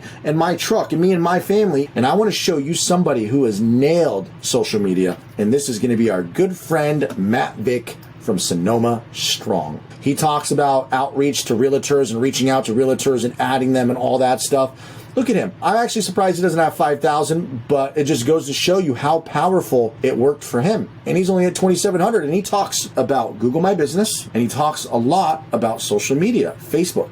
He talks a lot about yard signs. Those are the 3 things that can really scale your business. If you are serious about this business, this is a must. And then on top of that, you're sharing your business post on your business page, where I showed you I had a post of my business and I shared it to my personal page. You share that to all the Facebook groups too, and watch the Facebook groups video. And yes, that's more spammy. That's not long term, but it will help a little bit. But look at Matt Vick. He has these posts featured. So actually, hold on. Let's go back to the personal profile real quick. So we're going to edit the featured, add new, so you guys can add stories. I would probably add this one and anything business related, but I don't have much junk removal photos here because now I'm promoting junk launch. So whatever, I'll just put this right here. Next. Change the cover photo to be, let's just put the family photo. Let's see what this looks like. So first, get your guys' profile pimped. Second, add 50 friends or more every day from your choosing of groups. Groups in your area that you want to service. Start with realtors, right? That just makes the most sense. And then anything you could think of that maybe I haven't thought of. But the next thing is like the communities in your area. Start adding the people from there. And then you are going to get more exposure every day you post to these hundreds of people. Eventually, they're going to consistently see, oh, this guy's normal. He seems chill. He's not just a robot. He posts photos with him doing his hobby, with his kids, with his family, Do this first before Facebook groups, and then you're ready to rock and roll. And next time I talk to you or see you guys, you better have 5,000 friends. The faster you can get to 5,000 friends, great. I'm going to get on it too, guys. I've been slacking. But also, once you start growing, you can start boosting your posts. Your posts are already going to get exposure, but you add a little, like 10, 20 bucks. Oh, you guys are going to do some awesome damage. Don't sleep on social media. Do this in tandem with sharing Facebook posts to the Facebook groups as well. As you're growing your Facebook page, your business page, you're posting content, you're going to be stacking and compounding. So let's rock and roll, guys, and let's grow our Facebook together. All right, guys, social media. So we have social media, which makes up of Nextdoor too. Technically, I have not crushed Nextdoor, but I know lots of people who have. Let's go to my page. Honestly, I should have somebody start crushing Nextdoor for me by interacting with people on Nextdoor, but we'll get into that. We're going to go down one by one of social media. Let's go to my personal profile. As far as Facebook goes, guys, I have my personal page here, okay? You have personal and business. You can have as many pages as you want. Like, look, if you click up here and hit see all profiles, you'll see that I have my old Gypsy company that I used to work on. This is a different Andrew Thompson brand page that I was working on. I'm gonna worry about this later. I'm actually more using my personal profile to be kind of like the catalyst, because people just vibe better when you're using your personal name and you're building your personal brand. So what you really want to do, guys, with Facebook is you need to rebrand your personal Facebook page to be you and your family. So I need to post photos. Honestly, I haven't posted many family photos, but you need to post business, business, business, family, family, business, so people can get a sense of you as a person, that you're a human. And if you're a single male, post things that are, I don't know, don't do a douchey gym selfie, but show people that, like, you're a human. You're eating at a restaurant, you're working out in the gym. Don't do like the whole abs flexing. That's just, you're a fucking dork if you do that. Sorry if you do that, but don't do that. Girls don't like that stuff. Not that it mattered. I'm going off on a tangent now. Point is, brand your social media to look professional and personal. I can be personal on here, I can be professional. Create your business account as well, your business page, and make it stand out as good as you can. As you can see, I've been posting content on here. Obviously, you don't need to make all these videos. I've been trying to experiment with all these videos and having content, but I haven't been pushing this or trying to get reviews through my Facebook page. I'm going to start with all of my Facebook advertising. I'm going to have all my Facebook customers leave me reviews on Facebook and start building up my Facebook page. But first step of social media is you need to build your brand. Look good on your Facebook business page. Have all of these stats, the link to your website, your email, your phone number, your address, if you have one, or just don't have an address, don't do that.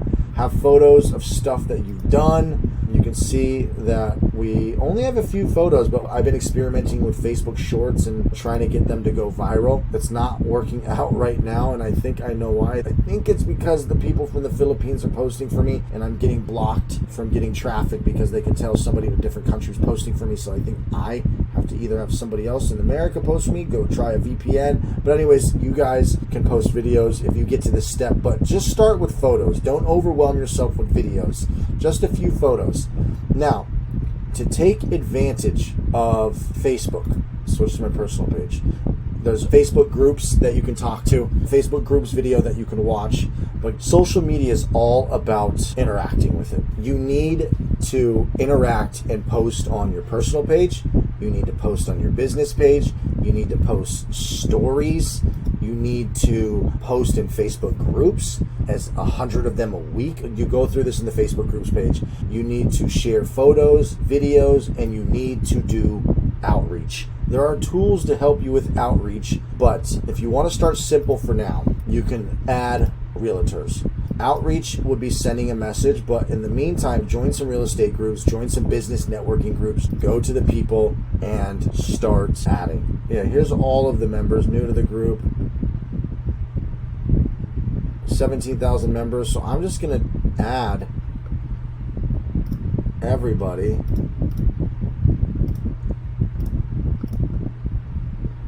Okay, some people it's not going to let you add. Let's see. Let's refresh this. Some of them it's not going to let you add because you don't know them personally. But you'll see some of them are going through. So look, it reverts the button back. So there are actually tools to help you with this too. And I might, if you guys want to see that video, let me know. But I would recommend doing 50 of these a day. Start outreaching. And if I go to friends and we go to friend requests, we can see view sent requests right here. And we can see that I've just sent out, some of these are old friend requests, but you can see that we just sent out all of these requests. So we're trying to get as many friends as we can. Send out 50 requests a day, guys. You're going to post every day. You're going to post on your personal and your business. You're going to share posts into Facebook groups. You want to start growing your personal Facebook and your business Facebook. There's not much you can do on your business Facebook yet. You can invite all of your friends to like your business page, yes, and that's not a bad idea. So you probably want to start with that too. Let's go to our business page. So as you add friends, you can invite them to like this. However, if they like this page and they like your personal page, they're going to see both of your posts. They're going to see your personal page post. So I can invite all of my friends. I'm just going to send invites. Let's see how many I get from 1,000 of my friends to Jedi Junk Removal. And this is how you take advantage of Facebook. Now, I'm not going to lie. Social media is not going to be a constant source of jobs every single day like Google Ads, where people need junk removal right now. Social media is still a passive source of leads because people are on here to kind of just browse around on Facebook and network with their friends. They're not here looking for junk removal, but this is a start. Social media is not the main source of your traffic, guys, but if you're on a budget, you need to take advantage of Facebook. You need to add 50 to 100 people a day. You need to post consistently. You need to have your business page. You need to share your posts. Watch the Facebook groups video. You need to make a post. You'll see, we'll go to my main profile.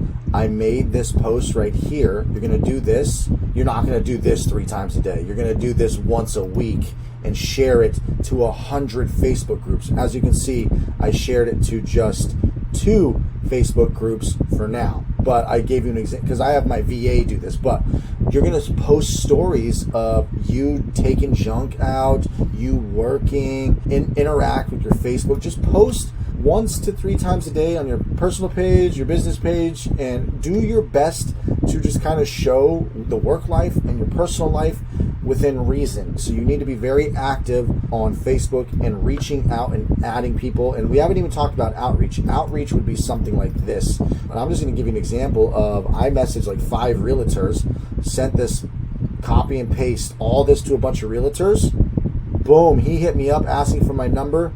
Bada boom, bada bang, right? So imagine you outreach 50 to 100 people a day. Realtors, people in Marketplace trying to get rid of stuff for free. So maybe you message 20 people in Marketplace trying to get rid of stuff for free with a little copy and paste message saying, hey, if you can't get rid of it, we are a junk removal company, local, family owned, trying to, just trying to survive out here. Whatever you want to say to get some empathy, some sympathy, just hustle Facebook. If there was a social media platform that I thought was going to bring you the most business, it would be Facebook for sure.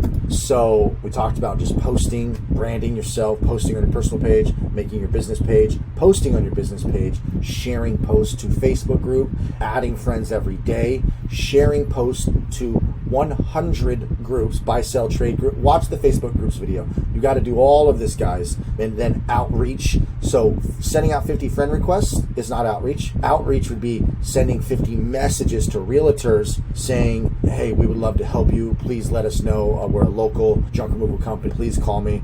Just put the link to your website, whatever. That would be outreach to realtors and whoever else you think would make sense. Marketplace, some people try to post in Marketplace, and you can try to post in the furniture section. Like let's just type in junk removal and see who's trying to. So look, junk haul away. There's a lot of people doing this. These will be deleted within time, and you could do this, but they'll probably be deleted that same day, the next day. Some might stay up for a while. So we got this guy listed 20 hours ago. So you can post in here too, but realize it will go away pretty fast. If you are on a tight budget and you need to make money, You need to do all avenues of social media, guys. Everything in this marketing section and everything that's in this social media video, you need to do if you are on a budget. So you can outreach, post in Facebook Marketplace, but you can also go to the free section. Let's go to price, 0 to 0. Okay, you can outreach everybody in here. Surprisingly, a lot more are staying up than I expected, but you can go into free stuff down here, okay? Go to all the shit that you don't think will sell and say, hey, sir, miss, whatever, I noticed you have this up. I know you're trying to get rid of this for free. If you cannot, I have a local junk removal company. My name's blah, blah, blah. You want to outreach and message everybody with a very friendly message. 20 people a day, people trying to get rid of free shit that they might not be able to. And you are going to have to offer a little bit better of a deal than your normal prices. I couldn't hit them with my single item price for $150. I could probably be like $100, $99 special, but you got to hustle, guys. So there's a lot of avenues to take advantage of on Facebook before you start advertising and doing Facebook Boost. So I hope that helps, guys. That is most of the Facebook strategies that I could think of that you can do. That's it for now. We are going to jump into the next social media platform. We're just going to go one by one: Facebook, Instagram, LinkedIn, TikTok, YouTube, Twitter, Nextdoor. So we got a lot to cover. Toodles.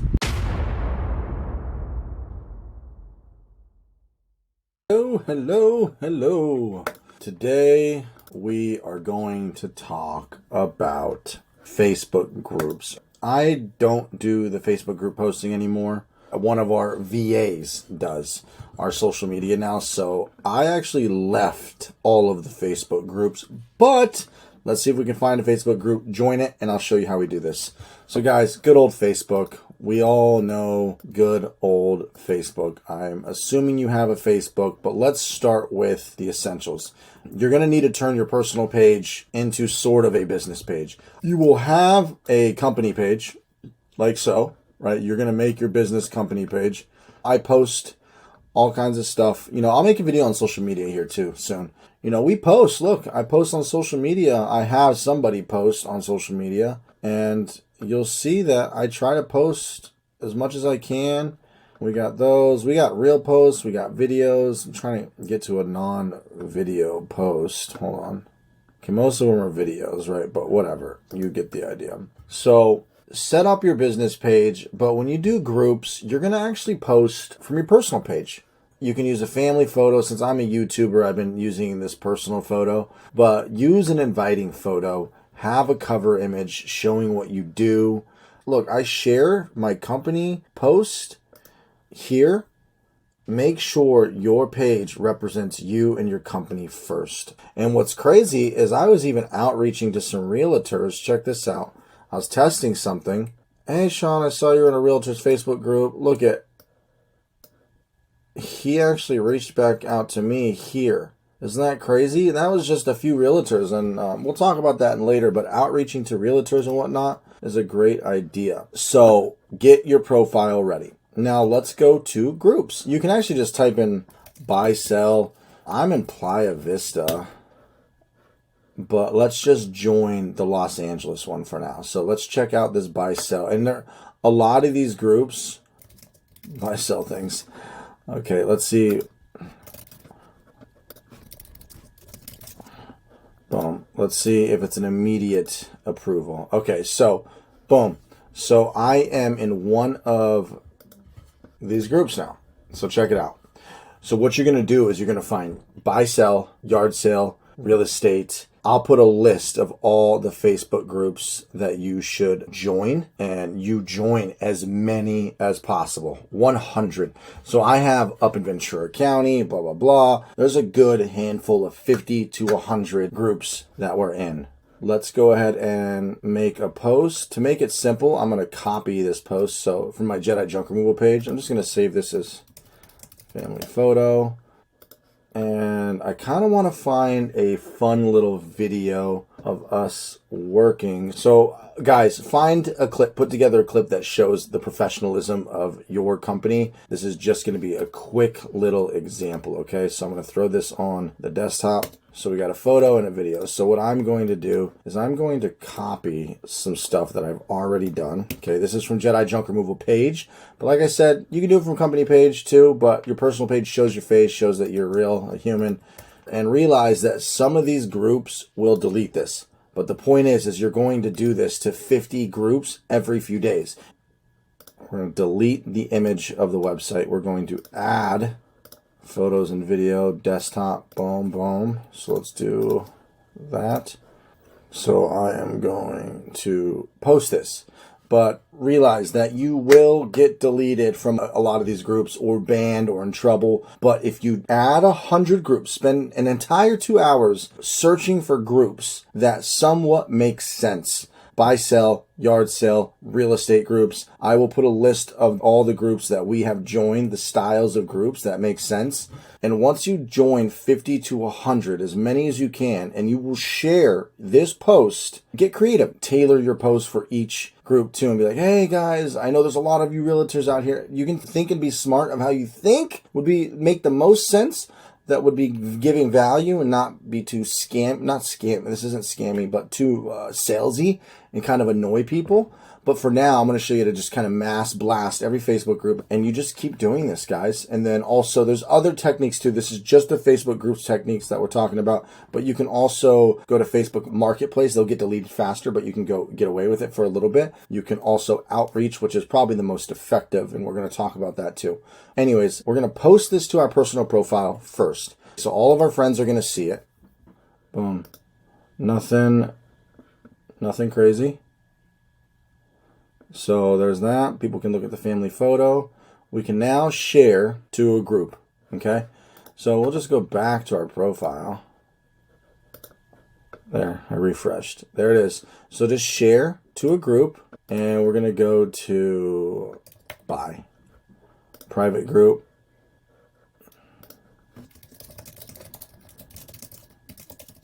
Say whatever you want to say. Whatever makes sense. And then just copy and paste what you say and just blast it across every Facebook group. So I'm just going to hit post. That is now in that Facebook group. And remember, you can type in, I have so many cities, like Simi Valley, okay, is a specific little city all the way up in Ventura. Buy, sell.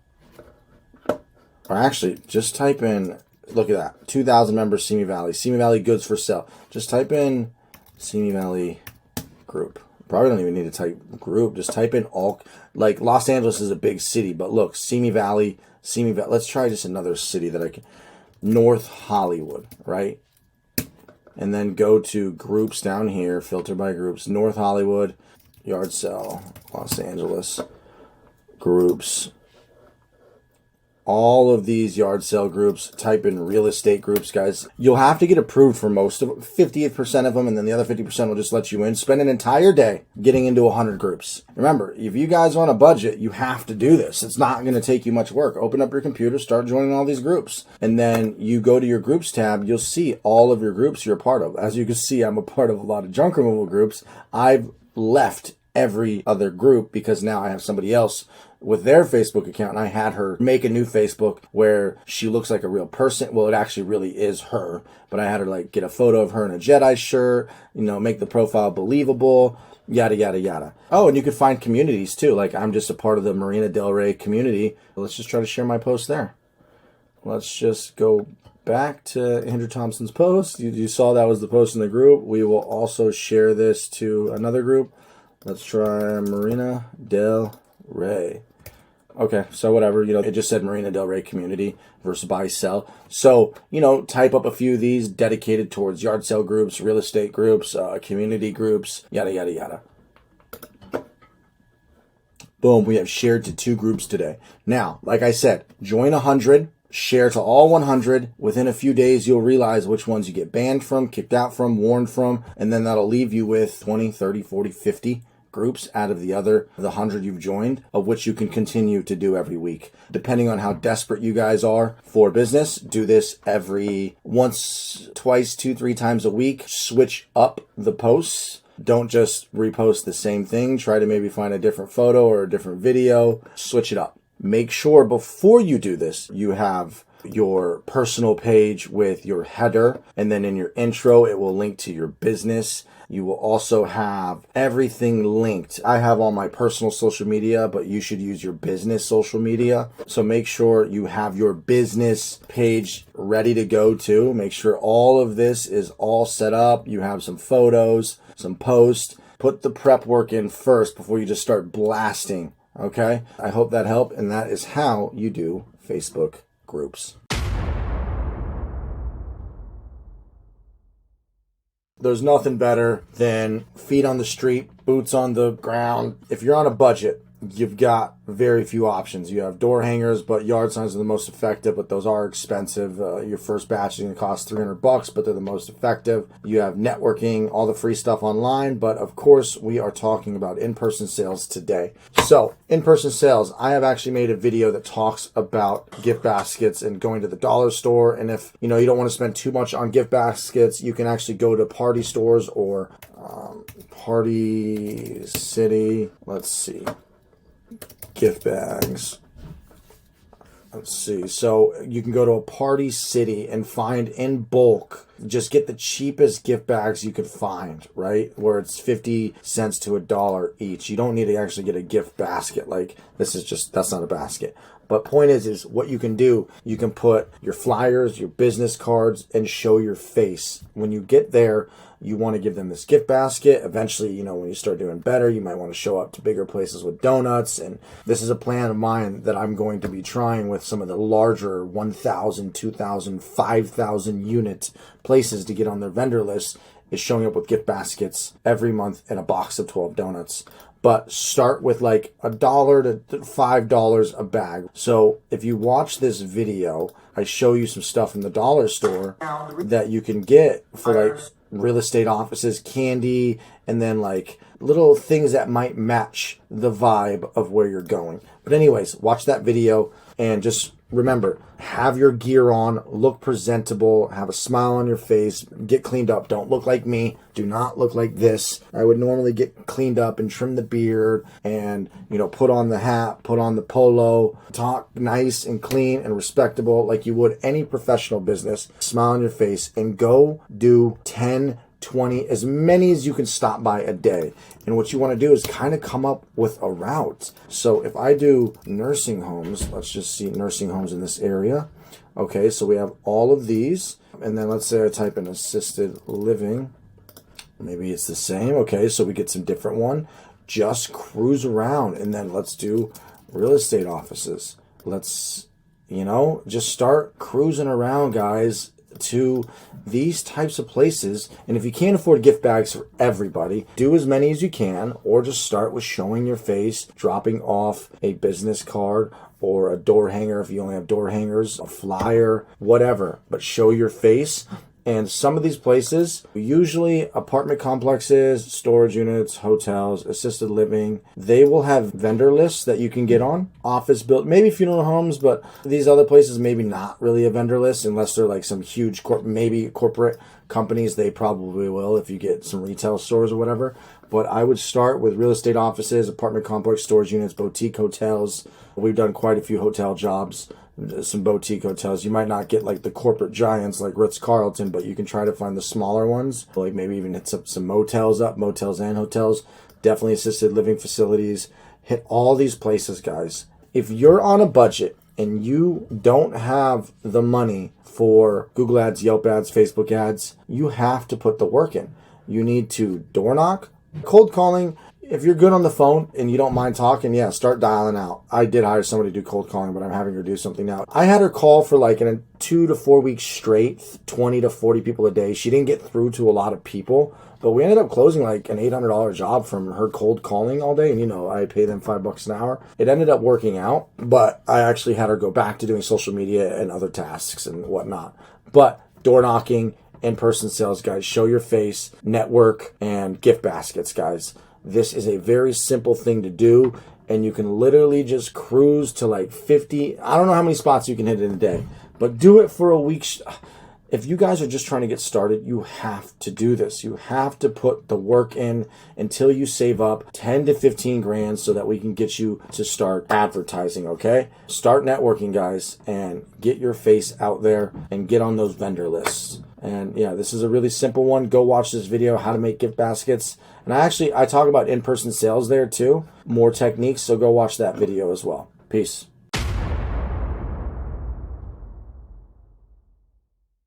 Welcome to Craigslist, guys. So Craigslist was one of the places I got my first jobs, Craigslist and Thumbtack. So today we're going to talk about Craigslist. Normally what you do, go to Craigslist.org and you would find your city. For example, though, like, look, I have Los Angeles. Los Angeles breaks down into West Side, San Fernando Valley, yada, yada, yada. We're going to get to all that in a minute. But I also have a whole nother county. So you might have another county that you're willing to serve too. So you kind of want to figure out all the nearbys. So if you look here, Ventura, that is another county that I serve. So this is its own Craigslist that people in Ventura go to, not just the LA Craigslist. Even though they're somewhat close to each other, a lot of people who are like diehard, they live in Ventura, they'll only check the Ventura Craigslist. So this is actually where I started my advertising, was the Ventura Craigslist, which covers all of Ventura County, because I didn't want to drive into LA yet. You know, LA was about 30 minutes away, but I didn't want to deal with LA yet. So if you go to the services labor move section here, you'll see there are a lot of people who post hauling, junk removal, demo. So there's a lot of competition. And if you just look, let's see how many posts today. From 1 hour ago, oh, not too bad. Huh, okay, so not as bad as I thought. So that's all the posts right here for today. Let's look on the 24th. So all of these posts, oh, interesting. I feel like there used to be more posts. Maybe it's not as, here's all the 20 here. Okay, so the 20, oh, you know what? A lot more people posted on the 23rd, which, out of curiosity, let's see what day the 23rd is. 23rd is a Tuesday. Here's how many people posted on the 22nd. Okay, so it's not that much, guys. So I used to post twice a day, every day on Craigslist. And here's why. It's kind of like compounding interest. It compounds in a sense because it stacks up. I'm going to type in junk removal. You'll start to see the same person over and over. Affordable, affordable, affordable, affordable. Look at this guy's got the same every day. And they go back for only 30 days, okay, guys? So if you look at the results, it's the 25th, I'll go all the way.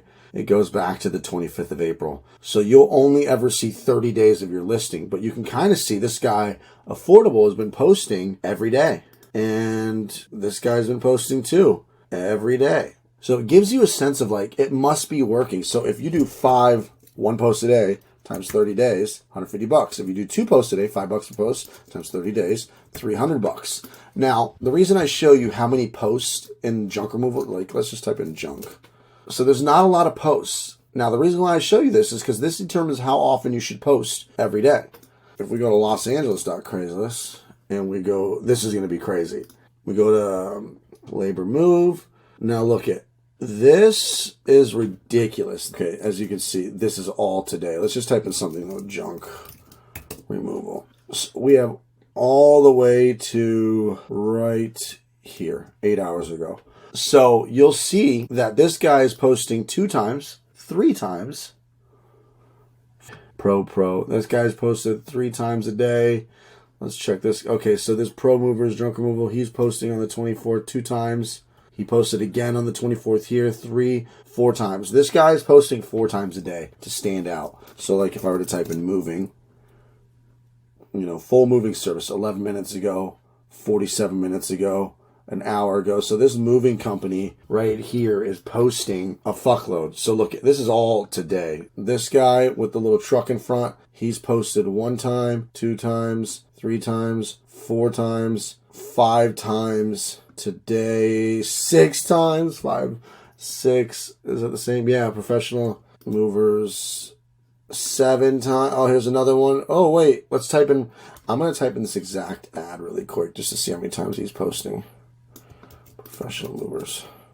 So he's been using the same ad every day. So it's obviously working if he's willing to spend this much money since the 25th. So at minimum a month. But this ad has been working for that long. Now, the reason why I bring this up, because he is posting this many times: 1, 2, 3, 4, 5, 6, 7, 8, 9, 10, 11, 12, 13, 14, 15, 16, 17. He did another 1, 2, 3, 4, 5, 6, 7, 8, 9, 10, 11, 12, 13, 14, 15, 16, 17, 18. So he's probably posting every hour on the hour starting at 8 a.m. 8 a.m. to 5 p.m. Or actually more than that, because that's only 8-9 hours, right? Let's see if it shows what time this was posted. Just about an hour ago. So he's posting every 30 minutes or whatever. Now, there is a way to auto post. You can have a VA do this. There is software. I have never used the Craigslist software. You're not going to need to do that right now because it's so easy. So what I'm getting at is, in LA, if I were to do this, I would probably have to post a lot in LA. I'd probably post 4 times a day with some really fun emojis in the beginning and have the same post 4 or 5 times a day in LA every day. So let's say I did 5 times a day. It's $5 a post in LA. So that's $25 a day times 30 days. So I'd be spending $750 a month for posting in Craigslist in LA. I don't do that because I spend so much money on LA Google ads. However, I've been tempted to try it. I just haven't. So what we're going to get to, though, guys, is you're most likely going to be more similar to Ventura. There's not going to be too many Craigslist posts. So if we go to labor move, because LA is just, we got 11 million people in LA. So Ventura is about 1 million. So if you type in junk removal here, there's not many. You type in junk hauling, whatever, right? There's not that many posts. So 1 a day here is probably reasonable. If I want to like really show up a lot, I'll post once at 9 a.m. and again at 12 p.m. So once you make your post here, here's my post. I need to put more photos, guys. I don't have a lot of photos. I know. Look at my cheesiness. But here, I will put this ad so you can copy and paste and change how you want. But all I'm going to do is hit repost. So let's just, actually, I don't want to post it at 5 o'clock, but you would just hit repost now. And that's it. It will just charge you $5. So I am going to repost this at 9 a.m. and 12 p.m. every day. So you guys can do the same thing for Craigslist and see how it pans out for you in your city. Craigslist is very powerful. You might get a decent amount of leads. You might get barely any at all, but it's worth seeing. But here is the thing, guys. You have to stay consistent. Log in every day. Hit the repost button right here, okay? Repost. And you got to do it every single day or it's not going to help out. So compounding interest, in a sense, you have to stack so that your ad shows up every single day. So they see your repetitive ad with your little emojis in the front. So that, oh, you know what? This guy keeps posting. I'm going to hit this Ventura County guy. So that is how you run Craigslist. And I definitely recommend Craigslist in the beginning because it's so cost effective. $5 a day every day is only $150 a month, on top of yard signs, on top of door hangers, and then all the other free tools like Facebook groups and Nextdoor and all that stuff. So yes, definitely do Craigslist, and good luck, guys. I hope that helps a lot. Let's talk Thumbtack, guys. So I want to show you guys that I used to use Thumbtack. I stopped using it, as you can see, like 2022, May of 2022. So 1 year ago, I returned it on. You'll see right here for a little bit to give it a test, and turned it back on in August right here. It didn't go well because I was just not on top of it. But May of last year, you'll see I've got a lot of messages and reviews. So, I hustled Thumbtack hard in the beginning. I switched to Google Ads only. But let's just kind of go over Thumbtack so you guys can understand it. Let's go to my profile.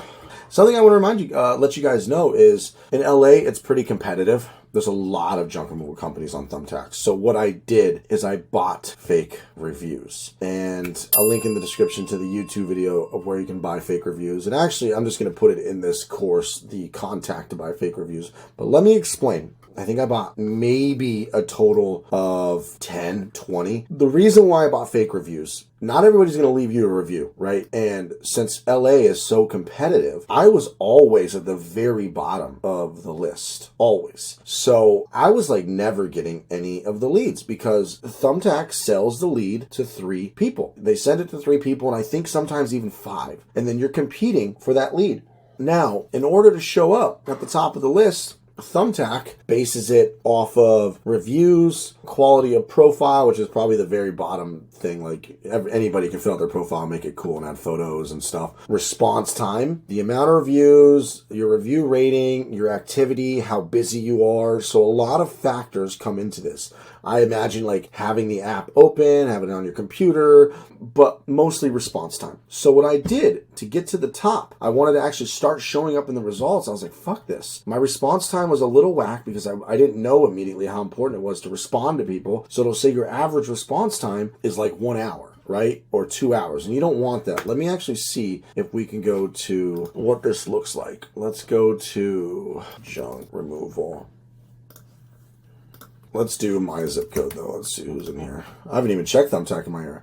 So of course we got 1-800-GOT-JUNK with 43 reviews. We've got one-time cut junk removal 207. And these are the guys at the top. And let me actually see if the guys in my old area of Ventura County, yeah, 207, 23. But anyways, what I wanted to show you is look, online now, instant book availability. Okay, I don't know why it doesn't show the response in about 3 hours. Oh, probably because they're online right now. Responds in about 5 minutes, responds within a day. So that response time is very important when trying to rank to the top. And then obviously being online. So keeping the app open, I would keep the app on the desktop computer, and I'd keep my desktop computer on at all times. I was doing anything and everything to try to show up in these first 3 results. So what I did to spike the algorithm is I bought 10 reviews. Now, the problem is it costs money for the review, plus you have to pay for the lead through Thumbtack. Even though it's some fake person sending you a job request, you have to pay for it. So do all your competitors. Something else I want to show you guys. This is what the customer side looks like. This is the most annoying thing, and we're going to talk about this, okay? We're going to talk about the haul size. You'll see furniture, mixed trash, yard waste, but here's where things get annoying. They do the volume by pickup truckloads, which in theory sounds great. It's a very simple kind of metric, like how many pickup truckloads do you think it'd fill up? The problem is a pickup truck goes up to 2 feet, right? What's in the customer's mind? Stacking all the way to the top with mattresses and nightstands and dressers and beds, and then strapping it down with ratchet straps? That's not a pickup truckload. You are exceeding the volume of pickup truckload. Some customers in their mind are going to think that. So the thing is you have to be flexible and negotiable on this, because I've gotten into some serious arguments about this pickup truckload rating. And then you show up with the dump trailer. We're going to get into that in a minute, but I want to show you response time, haul size. So let's just do one pickup truckload. One pickup truckload, that's usually 2 feet high, 5x6, usually about, in a 12-foot trailer, you could probably fit 6 pickup truckloads, right? If they don't stack over the 2-foot mark. But let's see. Some people have contact for price, which is probably the better way to do it. But you'll see some people have their prices set. 160, 115, 125, 2 pickup truckloads, 300, 200, 4 pickup truckloads. And there's a reason why it says contact for price. And a lot of people have probably learned this because you can get beat up. If somebody puts 4 pickup truckloads and they try to book you and you have your estimated price set, you're going to get hit for a lead fee of $200. This is probably why a lot of people get beat up on Thumbtack, and you got to be very careful about this. Now, if you have your pickup truckload at 160 or 115, you're probably going to get charged with the lead fee of $20. Half a pickup truckload, 90, 120 bucks, 100 bucks, you're probably going to get hit with the minimum lead fee of $7 to $10. It's been a long time since I've used it. I don't know the lead fees, but that gives you an idea. Now, you set your prices for furniture, mixed trash, and then you set it for half a pickup truckload, 1 pickup. You set your prices in the back end. If you set your prices in the back end and they try to hit you for a lead, they try to contact you and book you, you're going to get hit with a high lead fee. So let's just go into lead fees real quick. Go back to business. Services. We're just going to talk about junk removal. This is the only service you should worry about right now. You'll see I'm hidden because I don't want to get charged. Another thing, instant book. If you have instant booking on, they can instantly book you, but they charge you a much higher lead fee. But that means they instantly booked you and you only. But the fees are pretty expensive, but it's better than nothing when you're not running Google Ads and you need to start trying to bring in leads from different sources. It's a good learning thing, but you got to be careful. How much you charge per job? Okay, So you see furniture, appliance, electronics. You have all the prices for half a pickup truck, one pickup truck, two pickup truck. So a lot of people, they'll leave this blank, right? Honestly, it's probably, I'm going to actually do a test and report back to you guys. I am going to do nothing and see what the lead fees are. And they tell you the average across all the companies too. Now, the reason why a lot of people left the price out for 4 pickup truckloads is because you get hit with a very high lead fee. If you have a $450 tag in here, the lead fee is going to be like, it's ridiculous. It's like $150. Even though they sell it to 3 other people, you each pay $150 for that lead. And if they don't fucking go with you, you still pay the $150. You leave this shit at 0. I think probably just hide prices is probably, it's been a while. I don't know what the lead fee is honestly going to be when you hide your prices.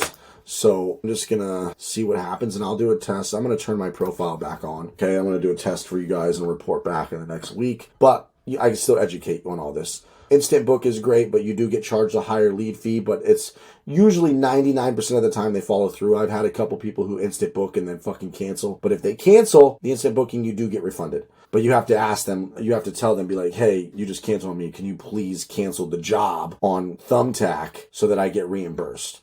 Of course, you set your travel areas, you set your job types, what you're willing to do. Oh, I'm going to keep this on. I used to have this off because a lot of dirt jobs came through, but now I can handle dirt jobs. So we'll put that back on. Your travel area, you can really fine tune where you want your jobs to come from. And availability and max lead prices, of course. So look at, here you go. Now, 4 pickup truckloads, about $71. So this is somewhat new. They didn't used to have a sliding scale. It looks like if you're willing to pay, how you compare, choosing, maintaining great rating response rate can help. So yeah, if you're willing to pay more money, they'll suggest you. So let's go somewhat competitive, but you see how the price gets up here for 4. I'm going to see if this changes real quick. I'm pretty sure if I would have set my pricing for 4 pickup truckloads higher, this price would be higher. But this is somewhat new. It looks like they'll tell you what you're paying now. So look, if somebody chooses 4 pickup truckloads and sends out a lead request, it goes to 3 people. And if you don't book that lead, it might even be safe in the beginning. If your budget's low, is just cancel these 2 out. Don't even risk it. Because most people do these. We're going to go a little bit competitive, save max prices. We're going to go back to services, junk removal, job types. Here we go. So to be safe in the beginning, you probably want to drop if you have a small budget, because you do not want to get with $100, $70 lead fee. I mean, if you want to be extra safe, just stick in this little area. And I'll tell you right now, a lot of the times these motherfuckers, they have more than half a pickup truck and more than 1 pickup. They'll think they have 1 pickup, then you get there and you have to explain to them. But if you want to be safe, I would drop 4, 3, and 2, because you do not want to be getting hit with that $100, $150 lead fee, and you might not even close it. It's okay to gamble on a slower lead fee. You're going to try to close all these jobs, right? When you start feeling Thumbtack and you're feeling the vibes and things are going good and you picked it up and you feel like you know how to close on Thumbtack, add 3 and 4 pickup truckloads back. I'm just going to do the same thing. I'm going to do that. I'm not trying to, because sometimes I'll miss a Thumbtack message and that fucks you up. You do not want to do that. Do not miss Thumbtack messages. You'll lose the job. Obviously, you can set your hours, and we're ready to rock and roll. And you know what? I'm actually not going to be super competitive right now because I just turned Thumbtack back on. I'm not trying to like hustle Thumbtack, so I'm going to go back to, right there, max lead prices. So I took off 3 and 4. So if somebody hits 2 see, that's kind of like what you pay for a Google lead on average, a phone call to come through. I'm just going to go down a little bit less than Google. Let's go right about there. So guys, you can set a budget too. That's nice. Definitely set a budget too, guys. I forgot you can actually still set a budget. Thumbtack is very annoying. You'll see Thumbtack just debiting your account $20, $15, $17. I think you can like preload too, so you don't get billed every time a lead comes through. It's super annoying on my bank account. Just message them and ask. But anyways, guys, let's go back to switch to customer. I'm not going to even show up. That's right, because I'm at the bottom. Let's do junk removal. Let's see if I show up. Like I said, to show up to the top, you got to hustle response time. You have to be active. You have to be getting good reviews, you know, try to be online as much as you can. But there, oh shit, look at, so being the top 3 is where you're going to get, because these top 3 are where Thumbtack sends the leads to. These top 3 people. And this will fluctuate too, just depending on activity, you know, reviews, how often you're online, response time, all that stuff. So here's me. Most people just book and hit view profile. You know, they try to just book without ever choosing these, right? But the people who do, sometimes they go over and do 4 pickup trucks. And look, now I don't show up. 3 pickup trucks, don't show up. So I don't have to worry about those expensive leads. 2 pickup trucks, bada boom, I'm back. So I kind of want to log into the consumer. Let me see. Projects, there it is. So some people will go, let's just try this. Junk removal. I thought it used to be a little different. View profile. Okay, guys, so what actually happens, and I know 100% this is how it works, but I'm logged in as my business account right now, and I'm on the consumer side, and when a customer actually tries to book a job, you'll go through that entire process, and it sends the information to 2 other companies or 3 other companies, so they sell the lead to 3 people, so it's in your best interest to respond immediately. Let's go back to the business view. So that's how that looks. And I think that should cover the gist of how Thumbtack works. If you guys have any questions, you know, oh, your leads will come here first into direct leads. Don't ever do opportunities. Opportunities are leads that have died and they're trying to resell you. They're like, hey, this person wanted junk removal before, but they never finished. And you can get that opportunity. And yes, it maybe can work out, but I never touched opportunities. I didn't even want to risk it. It was a dead lead. Yes, can it convert? Possibly. But the real leads that come in will come here, respond immediately. It pops up in messages, and then you want to just try to close the deal. It's going to shoot you their phone number. I recommend calling them immediately. And remember, Thumbtack shows pickup truck loads. You have a dump trailer or a dump truck most likely, and you'll need to explain like, hey, they go by pickup truck loads. I noticed you put 1 pickup truck load, but I do need to see it in person to make sure it's about a pickup truck load. I have a giant dump trailer. You know, make sure you explain that to them so they're not caught off guard. But guys, I hope that helps. That's how you hustle Thumbtack. If you have any questions, you know, just message me. Peace. All right, so let's talk about Nextdoor. I don't personally use Nextdoor. I know a lot of people who do use Nextdoor and get jobs from it. Nextdoor is another social media platform based on neighborhoods and communities. So you would prove that you live in a neighborhood by them sending you a piece of mail, and then you can be a part of seeing all of the posts from your neighbors. And it's pretty cool, surprisingly. It's a very active community. Like you'll see, I'm looking for a new hairdresser that is excellent with cut and color. I'm in Playa del Rey with 41 comments. That's not bad, considering like it's a neighborhood community. And I've even asked for like babysitters, and they would send suggestions of babysitters in the area. It's a very cool community. What you want to do is you want to build out your business profile, right? So you go up here, you hit add a business page, go to your page, get as many people that you can to give you some reviews. Put your photos up, put a description, your hours. In this case, I made some posts too with some videos of just some videos we cut together, you know, but I haven't done any advertising on this just because I focus so much on other, basically just Google. But if you don't have money for ad spend, you're going to utilize all of these methods. The whole idea of this community is you don't want to look spammy, okay? So let's switch back to your personal account. You want to start posting, maybe just start posting questions like, hey guys, I'm new here. What's a pizza place that you recommend? Let's just type in junk removal. Let's just see what happens. I've never even searched junk removal on here. Let's just see if people will go by post, see if anybody, oh look, did I make a post? I have made posts. It must have not been me posting this. It must have been my lady, one of our ladies helping us out. So you'll see all my junk removal posts here.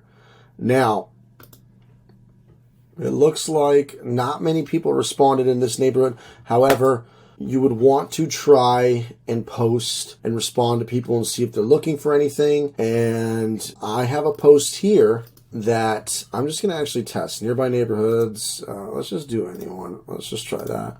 If anyone ever needs any junk removal, we'd love to help you. Blah, blah, blah. We'll just hit post. create an ad. Technically, I done Nextdoor advertising one time, but I didn't do it properly because I just paid for the advertising. You're supposed to like set up promotions and this, like all this stuff to like run the ads properly. I didn't do, so I just wasted like $300. But anyways, guys, this is what you would do: is you'd build out your profile, try to get as many reviews as you can, find other people to respond to. Wait, what's going on here? Free moving boxes. Let's see what comments would be interested. Okay, so you could respond to this and be like, if you didn't get rid of them, we'll pick them up for you.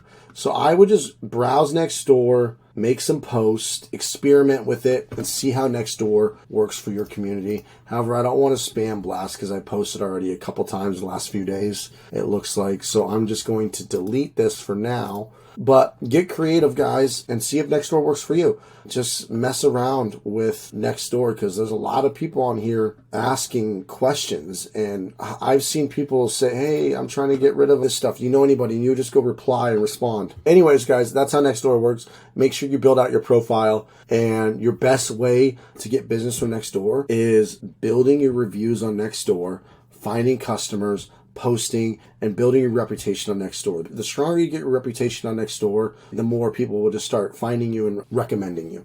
But it is like anything else. It is going to take a little bit of work. I know Facebook a lot better than Nextdoor, but if you don't have any money to advertise right now and you're trying to do anything and everything you can to get jobs, you need to hustle Facebook groups, Facebook messaging, and Nextdoor, and Craigslist. You need to do it all. So yeah, I hope that helps, guys.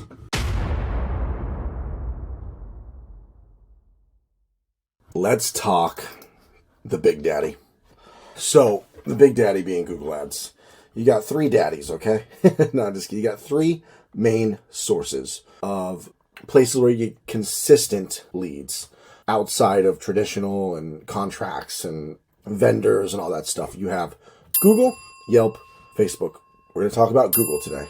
Google is the go-to that most people think of. You have cold leads, warm leads, hot leads. You consider Google hot leads because people are typing in junk removal, and they generally are looking for junk removal immediately, like that second. And usually it's like same day, next day. Some people book in advance, but Google is like the hottest of hottest leads. It's also the most competitive, the most expensive, the most difficult, and most frustrating. But once you figure it out, it's a consistent flow of junk removal leads.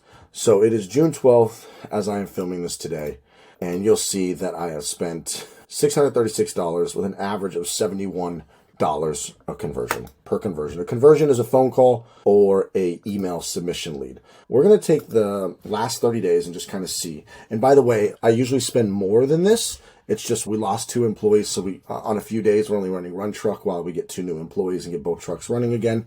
But on average, I'm spending $20,000-$30,000 a month. But as you can see, the last 30 days I spent $15,000 with a cost per conversion of $55 basically, with an average cost per click around $18, 271 conversions. I'm just curious real quick, how much have I spent this year on Google Ads? Let's just go to January 1st to June 12th. $111,000. Damn. So I spent $111,000, and I think we pulled on about, the winter hit us really bad, but we're about a little over $500,000 so far. But it's summer, things are going to start picking up. But I spent $111,000, pulled in over $500,000 so far. So that's pretty cool. But what I want to talk about with Google Ads, guys, is we're going to just kind of high-level overview everything right now, because the Google Ads section, there's a whole section dedicated to Google Ads. But for now, guys, what you need to know is you don't want to touch Google Ads until you have a little bit of play money, because you can lose money in the beginning. It can take a little bit for Google to go through its learning phase. There are ways to be safe, and we're going to go over that in the next videos. There's ways to protect yourself against certain keywords and negative keywords to make sure you don't show up for certain things, and only very specific keywords, so you can try to like make sure you don't show up for, like an example would be junk removal is the most popular keyword, right? So that's a safe keyword. Free junk removal is not. But here's another keyword that might not be as converting, would be like junk removal prices. How much does junk removal cost? These are not necessarily hot leads, people looking for junk removal. Those are people kind of like price shopping. Now, I bid on all those keywords, but if you wanted to be super safe in the beginning, you can avoid all these other vague, not vague, but like, what is the cost? I mean, I even bid on 1-800-GOT-JUNK prices. That's a keyword. Got junk prices. How much does 1-800-GOT-JUNK cost? I also bid on got junk, 800-GOT-JUNK. Point being is there's things you can do. It's just not safe to start with Google Ads until you've made money other ways. and then you're ready to jump into Google Ads. Unless, there's a big unless you have a budget to start. If you have like $5,000 put aside, even $3,000, $10,000 is best. We're not saying we're going to pour it all in. It's just things can go wrong and you could accidentally spend $1,000 and not have closed a job due to your lack of bad keywords, the market just sucking, the phone calls just being price shoppers that week. You might just get a handful of price shoppers and you might suck on the phone. So my rule of thumb is, guys, make sure you have money first, okay? Make some money through door hangers, in-person sales, yard signs, Facebook, social media, Nextdoor, advertising, decals on your truck. There are so many other ways that I think you can start stacking up a little cash before we jump into Google Ads. But I do want you guys to make sure you watch all my Google videos, okay? I got like 3 videos on Google Ads, probably 2 hours of Google Ads content, an hour to 2 hours. But something I want to mention is I'll put all the links to all my Google Ads videos. But in this video right here, I put these must-watch videos if you're curious on setting up Google campaigns, Google ad conversion tracking landing page, but we're going to do this in my course too. We're going to set it up. But I talk about all these companies here who run Google Ads. Now, I'm a strong believer of not doing this yourself. It's a lot of work. It's time consuming. It could be dangerous, and you might as well let the pros do it. And I use ClickSkeek. You guys probably have heard this, and I suggest you use one of these companies. ClickSkeek is great. They work for me. Go to the Discord channel, my Discord, ask some questions, but you got Top Dog. I watch this guy's YouTube. Seems like he knows what he's doing. JRA, I didn't have good luck with them, so I can't recommend them. I think this Lewis guy, I talked to him. He knows what he's doing. And Steezy Flips is now doing ad management too. I stand by ClickSkeek. I know a couple people have bad luck with them. It really just depends on your market, but I don't know why some people have bad luck, but I also talk to a lot of people who are doing phenomenal and very happy with them. I'm doing great with them. At the end of the day, guys, watch all my videos. Second, if you have the money, get a good management company, one that's not going to charge you a lot. I've done some research. These are the main guys. I might be missing a couple. I'm going to do a little bit more research, and I'll make sure to include the links of the management companies or agencies, whatever. Worst case, if you don't have the money and you kind of want to just try it out and get smart and learn how this works, we're going to go through Google Ads in my course, and we're going to set up a very safe campaign. Something that you can count on that's not going to blow through your money. Okay, we're going to do just a few keywords, some negative keywords, and we're just going to get a very nice landing page set up with some basic conversion tracking and call tracking, and we'll do that ourselves. But like I said, if you have the money, don't waste your time. I recommend a management company or an agency to run your Google Ads. Google Ads is your go-to. After you do everything else, okay? Everything else, and you get some money in the bank, how you scale is Google Ads. Also Facebook ads, which we are going to go over. I'm actually testing a company right now, and I'm going to have some feedback very soon if I have the results that I'm expecting, and I'm hoping they're as good as they should be good on bringing you guys Facebook ads, because this is another cookie I need to, not another cookie, another thing I need to crack. Right? I need to crack the code. Yelp ads also, we'll go over that, but point being is Google ads are the #1 for a consistent lead source that people are looking for junk removal on Google, which we call hot leads. Facebook would not be hot leads. Those would be more like warm leads. Yelp ads would also be pretty hot. However, they're price shopping against 5 people. But anyways, guys, that covers Google ads. Wait, no, why does this say 261? 665 with 10 conversions today so far. So look, another lead came through, and it's slowly bringing down the cost per conversion. But guys, like I said, the module, we're going to dive deep into this stuff, but I still need you to watch my YouTube videos. I got 2 or 3. I'm going to put them in the description here so you guys can watch that, because it's very important. I talk a lot about Google stuff, and you need to understand it before you start spending your hard-earned money in here. So anyways, hope that gives you a basic overview of Google ads and what we're going to get into. But yeah, let's kick some ass and get those Google ads running as soon as you can. We are going to talk about Google local service ads. Don't mind the hair, don't mind my cloffice. If you guys can actually see my cloffice, that's super cool. I'll give you guys a tour someday. So when people search junk removal, whether it's on desktop or mobile, you have 2 types of ads. Technically, there could be 3 types of ads. You got your Google local service ads up here, which say sponsored. Surprisingly, I'm showing up. I'm not running local service ads right now, okay? But I'm up here, and we're going to get to that in a minute. So junk removal providers, Google local service ads are ads for generally home service based businesses that dispatch technicians to your house or something, and Google verifies you and gives you this Google guaranteed badge by asking for your insurance policy, background check, and that's really it. Look at all this. So yeah, I mean, even lawyers, like all kinds of stuff, guys. And you get this Google guaranteed badge. Yeah, so I don't have the guaranteed badge right now because I'm not running guaranteed ads, because I have been doing some testing. I want to see how well the business goes without the guarantee, because sometimes these are more expensive, but they do great and it's worth trying. I'm going to turn them back on very soon. But in order to get Google local service ads, guys, let's just kind of go through this really quick. Google local services. Okay, let's log into my account. You're going to hit get started. You're going to go through the process, and I'm going to go into my account, and you'll see we have a lot of action going on. But you're going to go through this business verification up here, and you just have to follow the steps, guys. They're going to do, oh shit, I got to update my proof of insurance. It's expiring. Oh, so it's not expired yet. It's just giving me a warning. But anyways, I'll have to update my insurance. Proof of insurance, background check. They require 3 reviews. That's very easy to get. You just have 3 of your friends.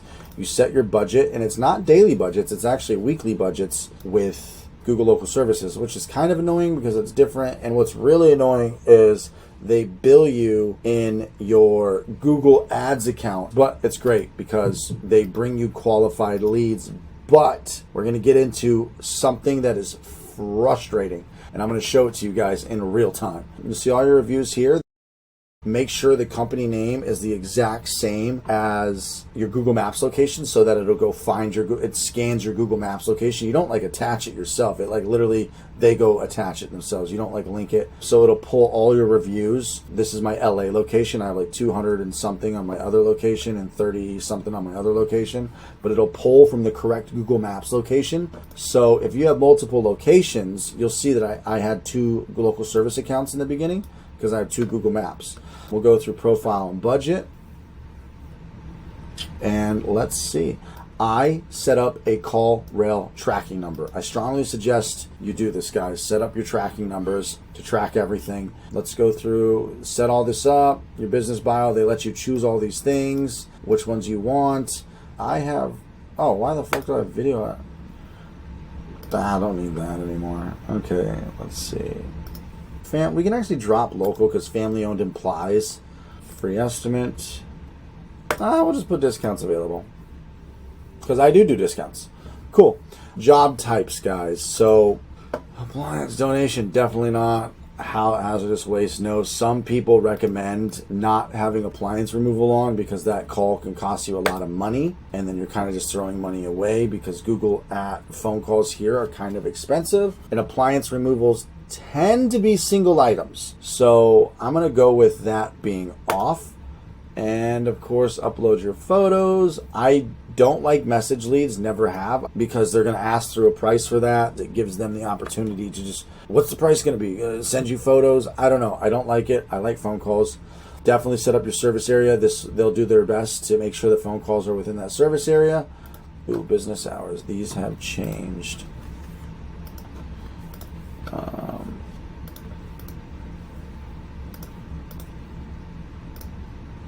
Set up your business hours that you guys want calls to come. You'd be surprised. People call. I've had calls at 6:30, so I always answer the phones from 7 to 9. And scheduling, I don't do any of that. Budget, guys, budget. So how it works is they do weekly budgets, right? So if you do $2,000 a day, a week, divided. So my daily budget really is set at $285, but that's not how it works. Your weekly budget, you'll even see that it says they will charge you no more than $8,600 a month. Some days might go way higher. Sometimes you might go over $2,000 a week. Google shoots for $2,000 a week, but it will use its intelligent bidding to make sure you get the best that you can certain days. So you may spend less, you may spend more.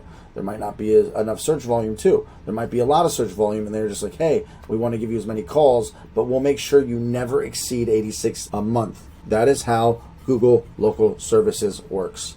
and they do all the keywords for you, which there is something I want to make sure you guys learn, because this will help you in the long run, big time. And this is a secret. It took me a year and a half to figure out, to be honest.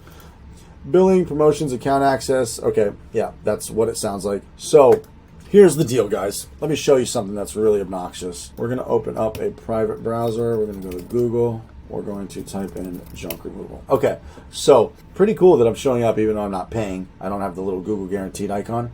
But here's the thing, guys. Watch what happens when I do this. How do you guys feel about that? How do you guys feel about this saying free junk removal and all of these ads show up? Makes me feel pretty shitty.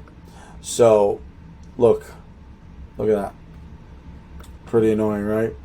So, here's what happens every day with Google local service ads. We have a negative keyword for free. We won't show up down here. And honestly, I need to do this on my phone, so let me share my screen. This is the best way to make sure that you guys see this properly. So guys, check it out. So now we have the real ads, right? Okay, so I typed in junk removal. These top two with the Google guaranteed, those two are local service ads, okay? Those are the local service ads. Below, look at that. That's me right there. Number one, junk removal, same day appointments, junk removal, be free of your junk, blah, blah, blah. Look at junk lugger. These are normal Google ads, okay? We scroll down. This is Google Maps, but those are not ads. But sometimes in Google Maps, if you go here, let's type in junk removal. Okay, you'll see that, look, I typed in junk removal. You'll see map extension ads. These are ads and maps. I've yet to experiment with those yet, but I just wanted to point that out. Let's go back to the local service ads. Now what I wanted to show you is watch what happens when I type in free junk removal. You see there are two Google guaranteed sponsored local service ads running. Go below that. It is the organic search results. There are no sponsored normal Google ads. I'll go back to junk removal. I'm going to refresh real quick. 800 junk loggers. Come on, put me back. 911 junk.c. Okay, so anyways, it rotates. As you can see, normal Google ads are showing up along with local service ads. Let's go back to free junk removal. Two local service ads are showing up, no normal Google ads, because they put in the negative keyword free. Look at that. How angry does that make you? How angry? Why is that happening? The secret here is I would get calls all the time about free junk removal, and it would drive me crazy. And it wasn't for a long time until I decided to deep dive and figure this out and saw that it was coming from local service ads. You'll learn soon as you get these calls. Let's go to my leads. You can dispute calls. So let's go to active. Let's see, charged. Okay, so anyways, guys, you can go into these and dispute them. It's been too long now, so I can't dispute them anymore. I don't know what the duration is, but you want to dispute them within a week or two. That same day, honestly, you should be on top of this, but I wasn't because I was spending so much money and I just thought it was idiots calling. But they were always from these local service ads. However, here's the problem. As soon as you talk to the customer, go, hey, yada, yada, yada, and they say, I thought you were free. And you go, no, we're not free. We're a charged service. Here's how it works with us. And sometimes they ask, well, how much do you charge? As soon as you engage with the customer, you cannot dispute it, okay? And sometimes I would get calls like, are you a landfill? Are you a dump? And they're coming from local service ads. Or they'll ask, do you come pick up scrap metal for free? And then it's like, fuck, you're getting all these random calls, but it's coming from local service ads and you're paying for it. So as soon as you engage with the customer and start answering their questions, Google local services will not refund you. So here's what you do. And you need to make sure you have a tracking number on local services, a call rail tracking number, so you know where these calls are coming from. You can go dispute these calls immediately. As soon as they ask you, is it free? Are you a landfill? Are you a transfer station? Do you pick up scrap metal? Do you recycle? You just say, sorry, sir, we do not provide that service, and hang up, okay? You have to hang up. And then you can call them back from your phone and say, I'm so sorry, we got disconnected. Then you could try to close the sale, at least attempt. They called you, but at least when you say, we do not provide that service, hang up, and then you can dispute it and get refunded. Very important, and I didn't learn that till about a year and a half in, guys. That's gonna be a tip that saves you. And Google local services is great, guys. I am just not running it right now. I'm going to soon. See, look, refunded. 292 expected credits will be refunded. Look, I was disputing leads, right? And this is probably when I was learning it. Average cost per lead is 90 bucks. So anyways, local service ads are great. Just keep an eye on that. And I really hope that helps, guys. If you have any questions, you know where to ask in the community. Thanks. Bye. Facebook ads. Now, here's the thing. We're going to be honest about Facebook ads. I'm going to tell you right now that I am currently still experimenting with Facebook ads. I have not cracked the code, but I'm going to show you something. Let's see. Let's do last month. You'll see that I got $4 per message, per conversion, I guess you can call. $367. So let's just do the math on that. 367 divided by 4, 91 leads. Let me see if I can show you. Okay, so here is the ad that I was running, guys. Let's open up See More. You know, it's a nice family photo. Hi, my name is Andrew. I'm the owner. Junk removal starting from 125. This was an ad that I ran. It did not do well. It got a lot of leads, but nobody converted. Now, I'm going to crack the code, and I have an idea. Half of the people said they wanted to see the family photo, and that's why they clicked the ad. So once they click the ad, it starts like a conversation. So $180 of it, yeah, $183 of it was people wanting to see the fucking photo of my family. However, the reason why I'm going to talk about Facebook ads, even though I haven't cracked the code, is because lots of people are doing well. I think it's California. I also think it's the ad that I was running. Oh, it said right here, 91 messages started. But these are 91 leads. It's not like Google where it's a hot lead people looking for. These are passive leads, meaning the system that I'm using is going to automatically continue messaging them next month and follow up and be like, hey, did you need junk removal? So these leads can convert later. This is a long-term game plan, a long-term plan of, branding and getting cold, warm leads because they're not necessarily looking for it, but they see it and they're like, oh, maybe I'll get some of my junk removed. But there are people who do well with running an ad as simple as this. And I'm going to give you an example of somebody, and I strongly suggest you go watch his channel. He's got great content. Dave from Lugstars, okay? This is his ad. And you don't need to necessarily run an ad campaign. You can just start with a simple boost post button. So you make this post on your Facebook page. Once you pimp out your Facebook and make it nice, do a post similar to this. Always look professional, geared up, family photo, or maybe don't do a family photo if you've got a sexy family like me. No, I'm just kidding. But we're actually doing another ad of me moving junk into the truck. We're going to actually do a new photo. What's a team photo where it looks like we're ready to work or putting stuff in the truck. The family photo, I think, was too much of a distraction. We're going to do something similar to this. The reason why I show you Lugstar's ad is because he claims, if you go watch his YouTube channel, one of his videos, he talks about how he puts in $100 and gets out 1,000. You can watch his video too. He logs just like I do every lead that comes in. So he sees the money that he's making from this ad. All he talks about is how he simply hits the boost post in his local area, right? When you post, you'll see something that says boost post, put 10, 20 bucks, 30 bucks. You'll choose, I think you could do some basic demographics, male, female, do both, probably do 40 years or older, 35 years or older in your area within a 10, 20 mile radius, whatever you want to do. But he says Facebook works great for him. Look, you'll even see some comments in here. Just use these guys. Great service. Dave and Logan Rock. Let's actually see if he's got some reviews on his profile yet. No, he hasn't got any reviews. He needs to ask his Facebook customers to leave reviews, and you should too. So if you get Facebook people, tell them to leave a review on Facebook. Everybody else, have them leave a Google review. But you want to start building up your Facebook too. I wanted to show you guys that Facebook does work. Facebook ads. There's also Facebook for sale section, which a lot of people get away with that, but they'll delete it right away. And you can post another one like sofa removal in the sofas, the furniture section of the Facebook for sale. Let's actually just go peek real quick. This is off topic of Facebook ads, but guys, that's Facebook ads. This I feel like will convert better later. We're running a new ad right here. We're going to be testing a few ads. So once I crack the code, guys, and I'm actually working with somebody who's incredible, and once we crack the code, I'm going to give you his information so you can use him as well. But like anything, I need to test him for 3 months, go through all that stuff, and then you guys can use him as well. Bear with me. Facebook ads, I'm going to crack the code for you guys and myself. That is Facebook ads, guys. Super excited to get this going. If you want Dave's, I will include his post right here. We're going to include it right there for you guys, and I'm going to put my video here when we're done. But let's go real quick, little side tangent off of Facebook ads. Where's the marketplace? Marketplace, selling. Actually, let's just do I bet you somebody's got some furniture removal, delivery, junk removal.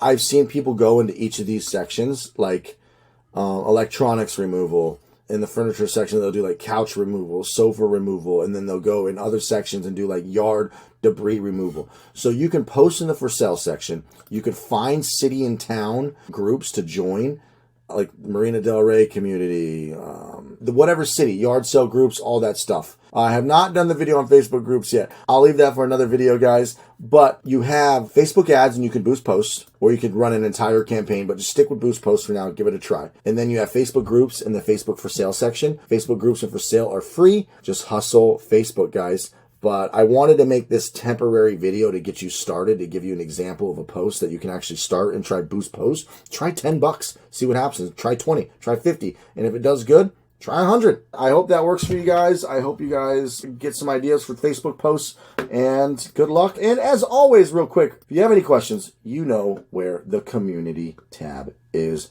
Ask questions. Peace.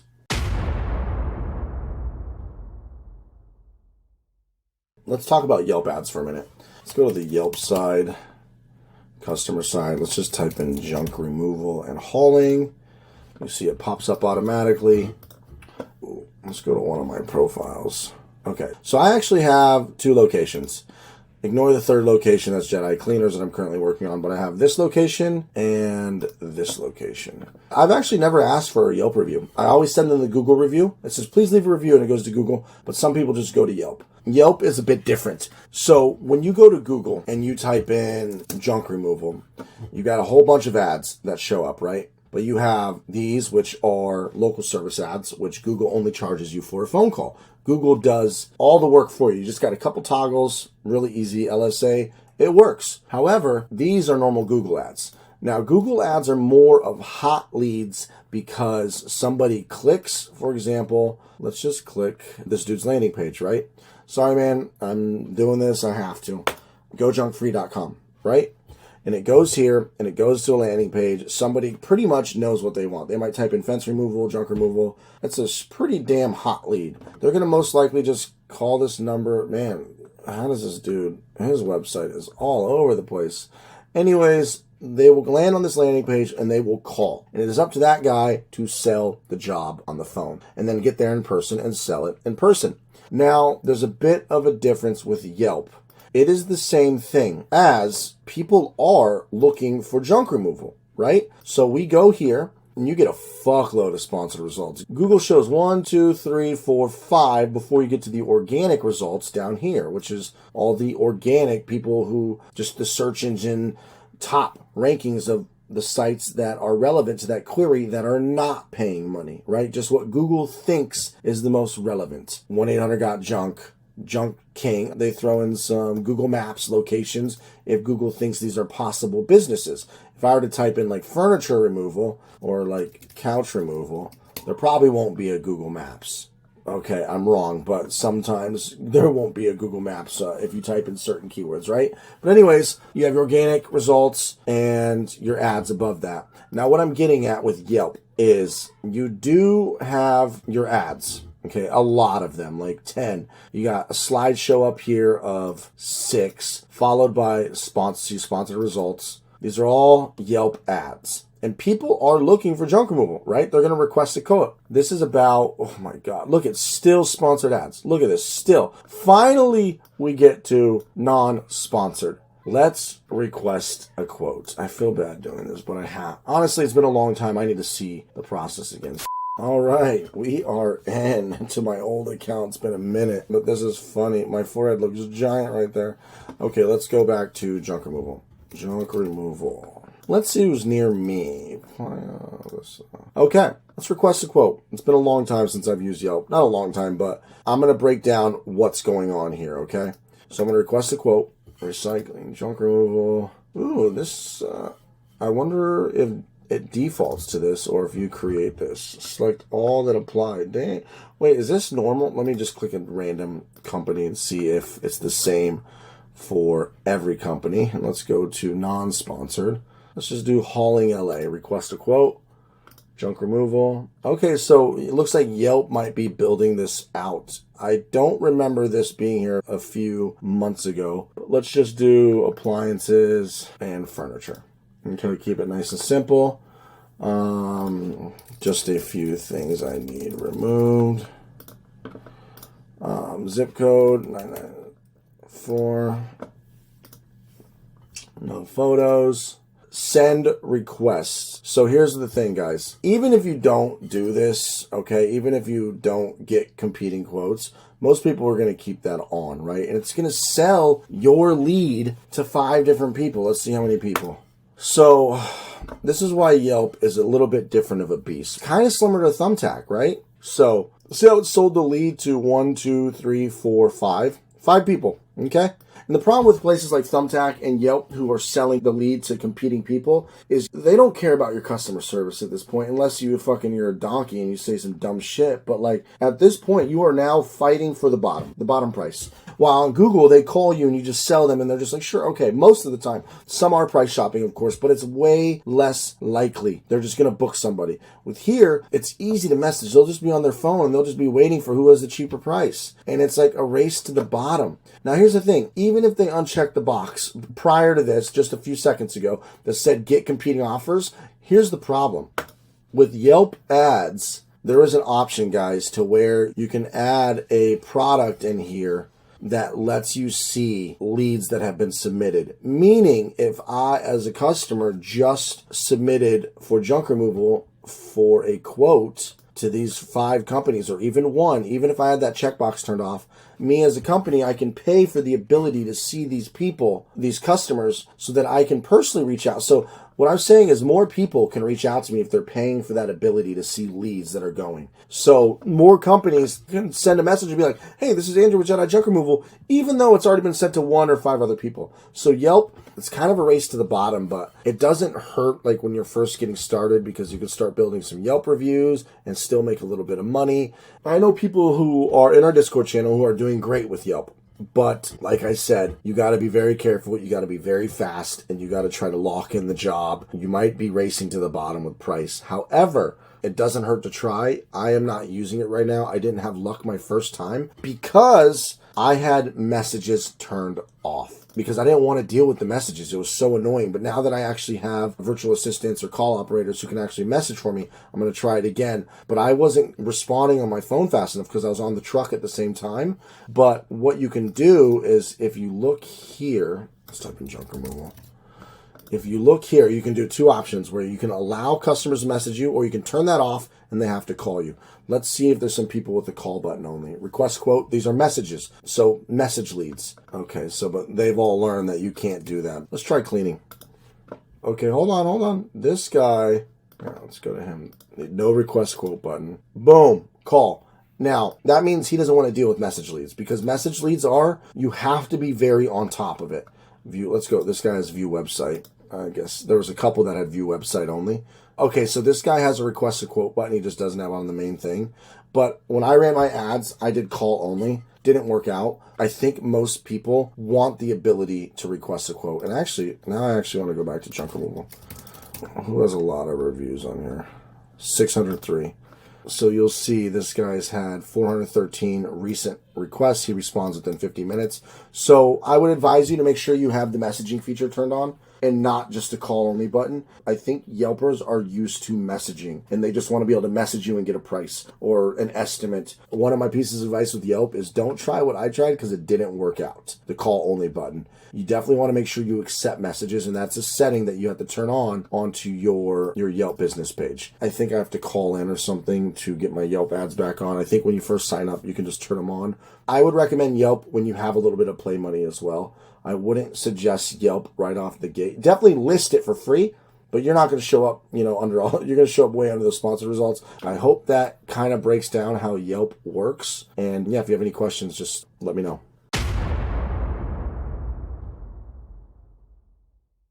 Let's talk Angi leads. I'm pretty sure HomeAdvisor bought Angi leads or Angi leads bought HomeAdvisor one way or the other. Okay, one owns one. I'm pretty sure. So the short answer is don't use Angi leads. I've also seen people say it works for them, but I'm going to show you a trick. Let's go to good old Facebook. I like to go to my groups, and I like to go to one of the more popular ones, which would be Matt and JoJo's, which theirs is Trash Talk. They've got 11,342 members, okay? And there's a couple big ones in here. You see all the ones I'm a part of. But if you go to discussion and you go search, let's just type in Angi, and let's see what comes up for Angi. Okay, Lewis, a very respectable guy in the community. Drop your best horror story about Angi leads. Okay. I tell these guys off nearly every week. Luckily, I've heard enough bad things about Angi leads. Blah, blah, blah. Hey, how do you guys have any experience with Angi leads? Reading all these comments, I remember I made 500 one week and I had to pay 750 back in leads. Definitely do not use the search feature. If you need leads, do it. Blah, blah, blah. So most of the people, 95% of people will say, stop using HomeAdvisor / Angi leads, right? Oh, and I've actually seen this ad too. I've seen this ad probably just a couple months ago where Angi runs a Google ad that says junk removal pickup for free. Angi's advertising for free junk removal. So at the end of the day, you can kind of see that the answer is no. However, there are people who claim that Angi leads does work, and maybe it does with a certain amount of money spent. Like if you're spending money on Google, you're spending money on yard signs, you're spending money on door hangers, you're spending money on Facebook ads, you're spending money on Yelp, you've got 2-3 trucks running, 4 trucks. You might want to put some money in the pool for Angi too, just so you have all your sources covered. That's the only way I could ever see Angi being viable. Like you have all of your other sources, and now it's like, okay, I want even more business. I'm going to throw some money in Angi. So in short, guys, the trick is Facebook search feature in big groups. Like, let's just go back to groups. How about this one? I'm just checking real quick, guys. Oh, shit! That one's big. Let's try Angi over here. So we got another person, just May 18th, 30 comments. So guys, the answer... Oh, look here. The only way that I was able to get Angi leads to work for me without racking up a bunch of charges for leads, tire kickers, was to keep my leads turned off so I can sift through the opportunity leads. I'm doing a $3,000 job. And having that said, it's not all bad. I have to go through some lucrative clients for Angi leads. I'd make an account, but don't pay. Okay, hey, it's not a bad idea. Maybe I should make an account, but don't pay. But you can see, fuck that, do not use a service. I'm sure that answered your guys' question. The answer is a big fat don't use them. Anyways, guys, I hope that helps with Angi leads. Use them when you're already successful. But it sounds like you can actually make a free account and make sure you're not billed. They are going to harass you every week. I would recommend using a different phone number if you sign up with them so you don't get harassed. I used to get a call weekly. Now I get a call once a month. And I tell them to fuck off every time. Toodles!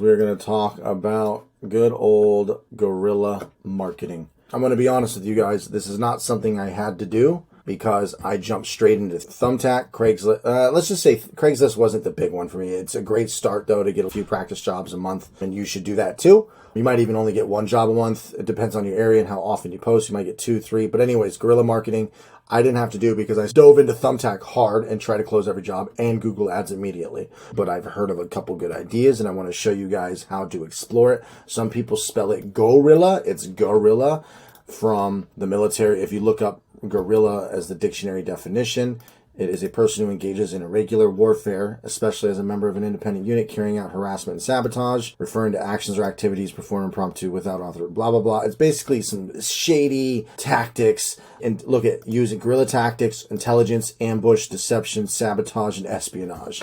So in the marketing world, they came out with guerrilla marketing. You can start Googling guerrilla marketing local service business ideas. There are tons of websites that just talk about some guerrilla strategies.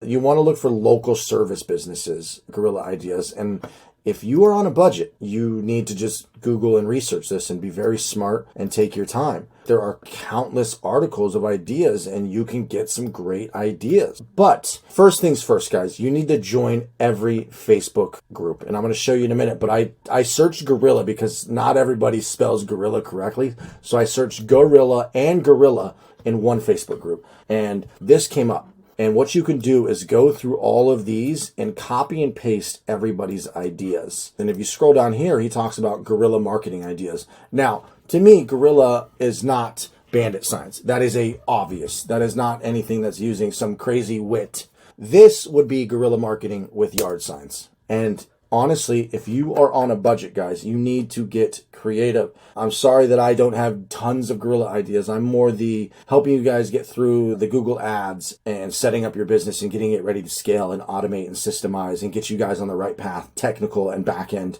and Google Ads when you're ready, and hopefully Facebook Ads soon. I am not the guerrilla guy, but I saw this guerrilla idea. Awesome. You guys can Google and do some research on guerrilla ideas. Okay, guys, so I'm going to show you this tactic that somebody told me about. And I don't know if it's going to work or not, but any real estate sign you see, guys, he says he would go film a selfie right in front of the sign, introduce himself, make sure you look presentable, have your polo on, have your shirt on, have your company hat, look clean cut, speak well, speak happy, speak, don't speak blah, blah, blah. Have some energy and some attitude, and he would film. Hey, John Chu, this is Andrew with Jedi Junk Removal. We're a local family-owned company. Saw your house for the house you have listed. I'm not sure if you ever need junk removal. I'd love to work with realtors. I'll give you a deal, blah, blah, blah. And you pitch yourself. When you're putting out all these yard signs throughout the neighborhoods or whatever, you're dropping off your gift baskets, you're doing your in-person sales, you're doing your door hangers, and you're out grinding for the first 90 days. You need to be grinding until you can get those Google Ads. No exceptions. You are going to come across from some for sale signs. At least one a week, maybe two, maybe three. I don't know. You should do that. And also, as far as more guerrilla ideas, go to groups, and you could just search marketing or guerrilla. So let's go to the next biggest group, Junk Removal Talks and Tips.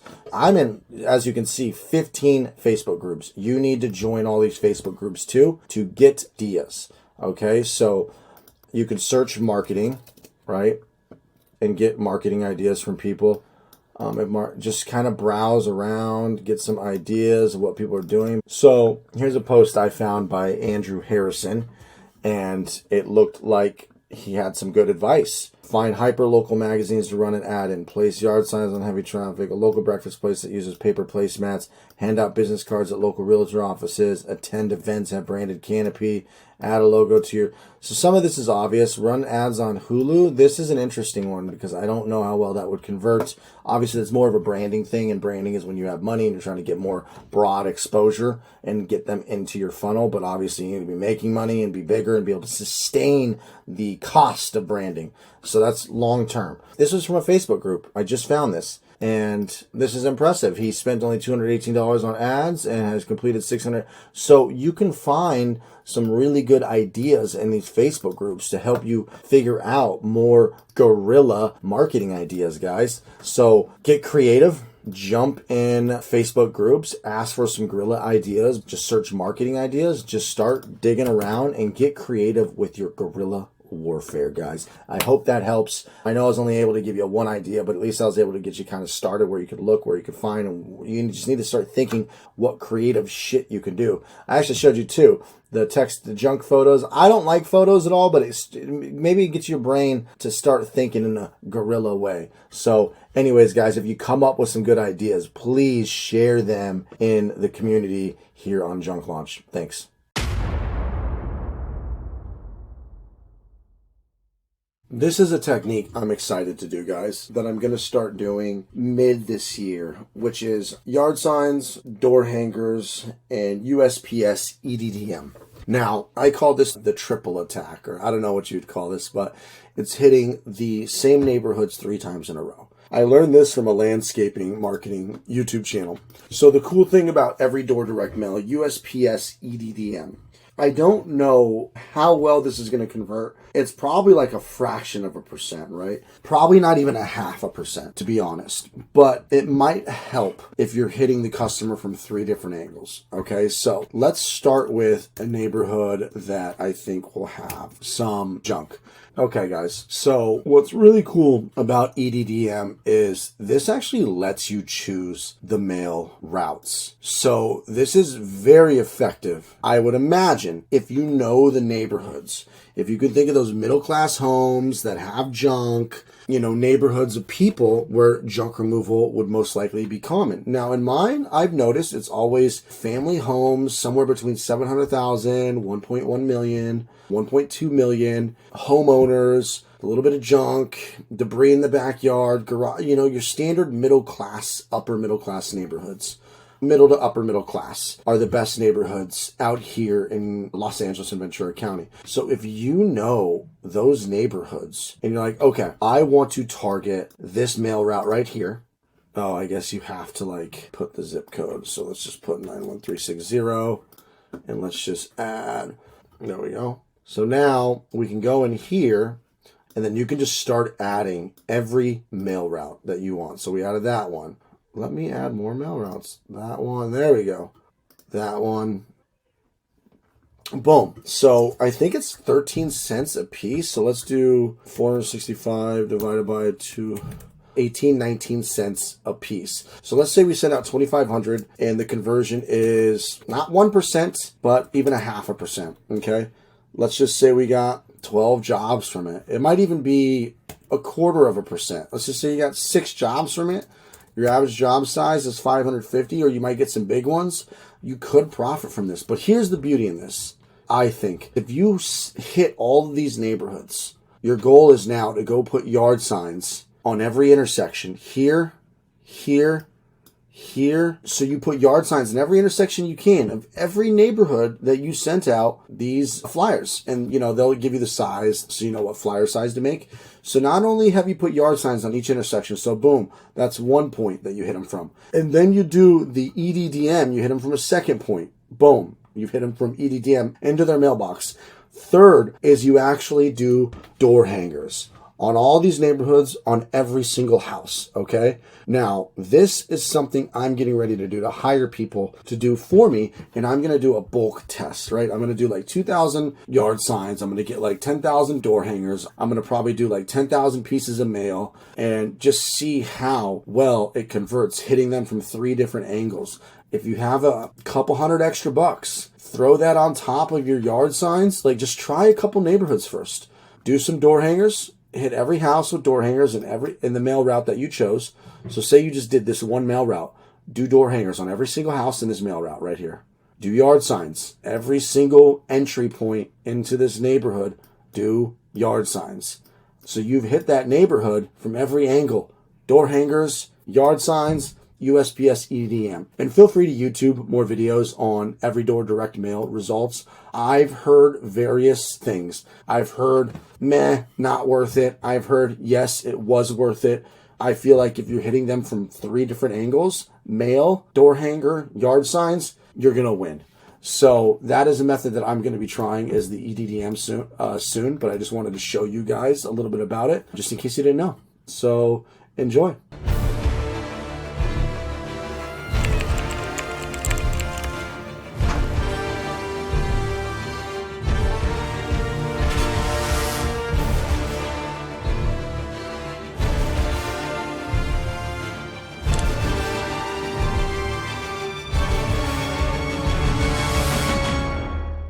So what we're going to do is we are going to be covering setting up the campaign itself, the Google Ads campaign. We're going to do some keyword research. We're going to build a landing page, and then we're going to set up conversion tracking. 6,180 with an average conversion of 58, an average conversion rate, cost per conversion with a conversion rate of 32%. We're going to build one campaign, and inside the campaign, we're going to have ad groups. So we're going to build a couple ad groups, the ones that are the most converting, which is going to be like junk removal, junk hauling. So we're going to set up ad groups. And then under the ad groups, you're going to have ads. And then that goes to a website.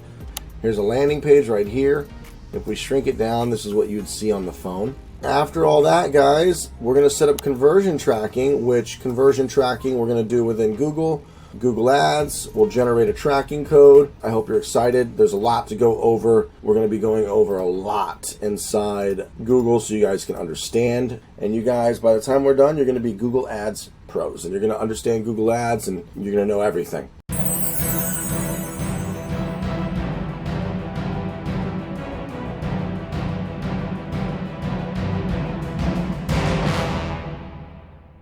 Most people know what SEO is, right? Most people know that this is search engine optimization. Let's give you just kind of like a high-level overview nerd session. So all Google is a giant database. They have a script, whatever you want to call it. So imagine Google is one computer, right? Obviously it's hundreds of thousands of servers, but imagine one computer, and they built a script that goes around browsing the internet. It's just like I can go into a terminal window or write a piece of code, upload it to the server, and that script's just running in the background. Just like your computer right now. Your computer is constantly running software in the background. Doesn't mean there needs to be a user interface for you to interact with the software. It's just doing it on its own in the background. So Google has these things called spiders and bots that just go around browsing the internet, caching it into their database, and they have like a filing cabinet or a database of rows ranking websites. So if it goes to a website and the website's all about junk removal, it's going to start ranking it for junk removal. Now, it's gotten so sophisticated and so complicated because now you have junk removal and you have junk removal in different locations. So one, you might just go type junk removal in Los Angeles, and the organic results, organic meaning not paid ads, you always got to look past the ads. Okay, so let's go to junk removal. Okay, so we got, it's not showing the ads because it's showing my view and more in Google Ads, but normally there'd be a bunch of ads right up here, right? Or it might be because nobody's advertising in the desktop browser, because you can choose to advertise on desktop or mobile phone. So it's smarter to just show up on mobile phone. But anyways, these are called organic listings. Organic means you're not paying for ad space, right? You earned your way there. This might show up differently if you were in Mississippi. It's probably still going to be 1-800-GOT-JUNK in Mississippi, but you get my point. So these bots, spiders, computer scripts go around collecting information and browse the internet. How it browses the internet is pretty cool too. It just goes around clicking links, following links everywhere. It just like clicks this link, and just browses the entire internet that it can and caches these websites and ranks them. So search engine optimization is trying to prove to Google that you deserve to be number one. And Google has an algorithm of rules and things that it believes makes one website better than another. And examples are the title of your website, you know, in the description, or the body text, what images are on your website that have references to junk removal, how many websites are linking back to your website. If you have a simple little website that says junk removal in Los Angeles, but then you have Forbes.com interviews you, and then Business Insider, and then LA Magazine, and you have a Wikipedia, those 4 links are so powerful that you be page 1. You might be near damn close to number 1. Search engine optimization is the art of trying to rank, to get a higher rank with Google. Now, here's the thing. Google doesn't tell you the algorithm. They give you suggestions, but nobody can ever know the algorithm. Only the engineers at Google know the algorithm, but nobody truly knows. You want to listen to people who have ranked people high and have proof, like, hey, look, they're page 1 for certain keywords. But if somebody's page 1 for how do I remove furniture, that is not a good keyword because the competition is so low. These are called long tail keywords. Like, yeah, you want to rank for these guys. You want to rank for long tail keywords, okay? You want to rank for all of these keywords, but you want to rank for the ones like junk removal Los Angeles in your city or junk removal Thousand Oaks. You want to rank for the most popular cities in your area, and you want to start building that ranking immediately. And we're going to get into this. You know, like if you go to JediJunkRemoval.com, you want to have a page for each thing that you want to rank for. Jedi junk removal, Los Angeles junk removal, Jedi junk removal / Thousand Oaks junk removal, hot tub removal. Okay, so I have these pages. Each page has a title, or the page title, and then a header title, and then a lot of body text. And then the goal is to get a whole bunch of people to link back to your website and start ranking for hot tub removal in your area, guys. And we're going to go over a lot of stuff on SEO, how to make your website SEO ready. There's only very few things you need to do or can do that's really going to matter. But what's most important, guys, is getting exposure to your website, getting guest posts and articles and link backs to you from all over the internet. And we're going to talk about, if you want to do that on your own, I'll show you the basics. But there's really not too much you can do on your own unless you're willing to put in a shitload of work and go set up a whole bunch of websites, other places, and get other links back to you and start building out these profiles on other websites, linking back to you. We're going to go over it all. We're going to go talk about the company that I hired and other companies that you can hire. And then we're going to talk strictly about backlinks, which go watch this video here. We talk about backlinks. But guys, SEO, it's nothing too crazy. So guys, jailbreaking the iPhone. I was just looking at my iPhone. This is something where you can hack into your iPhone and install unauthorized apps that Apple doesn't approve and do all kinds of fancy stuff. So this guy, he's number one. How would you rank to number one for this, right? You build a website about breaking into the iPhone, but then you'd have to start getting link backs to rank for iPhone jailbreak. Oh, the reason why I want to show you this is I want to show some ads. Okay, where do we get some... Jeez Louise, why can't we see some ads? VPN services. Boom. Tons of ads for this. Guys, SEO in a nutshell is this. This is the whole point why I wanted to show you guys the ads real quick. SEO is ranking organically, and that's what they call it, just organic results, because you've organicked yourself. You did it naturally. But the thing is, you technically have to pay for SEO services now to rank yourself. You can do very little to try to get to number one spot, but in order to truly get to number one, you're going to end up paying. But you're not paying for ad space, you're paying for the service to get you to number one. But we still call these organic results. So you always want to look below the sponsored ads, and sometimes there's even more like a carousel of Google local services. If it's a local service, they'll show ads here too. But this is the first ranking website for VPN services, okay? PC Magazine. All four of these up here is sponsored paid advertising spots. So I just wanted you guys to remember that you need to look very closely under sponsored. Boom. PC Magazine is number one. Forbes is second. CNET third. Fourth, fifth, sixth, seventh, eighth, 9. When 10 comes, there's going to be more ads. 10. Here's the first page. But now it's endless scrolling. Okay, it used to be 1, 2, 3. But look, boom. 1 sponsored ad, 2 sponsored ad, 3, 4. Now we're down to page 2. This is the second page result, number 11, 12, 13, 14. It's been said that if you're not page 1, it doesn't matter. It just doesn't, right? You'll get some traffic, but in order for things to be life-changing, you need to get to page 1, and preferably, not number 10. You want to be number 9.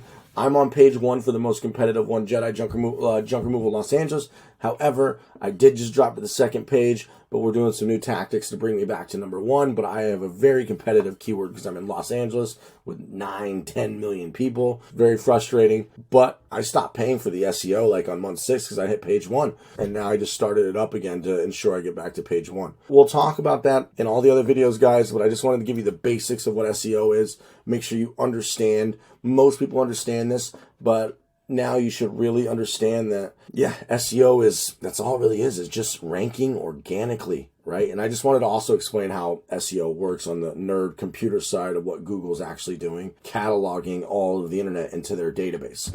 And also, guys, we're not going to really worry about, for some reason, like, even though I rank number 1, let me see. Okay, so look, here's their maps results on Bing. We got 1, 2, 3. Are these sponsored ads? Nope, these are actual organic listings, I think. Yeah, 1, 2, 3, 4. Interesting. So only 4 on page 1. And then we go to page 2. Look, I'm almost page 1 on Bing. I am number 5, and I've got, look at this. I've got 2 listings on Bing, so I'm practically page 1 on Bing. I don't know why they don't show more than 4. That's really interesting. They only show 4 results. But guys, so we're going to do a lot of, hold on.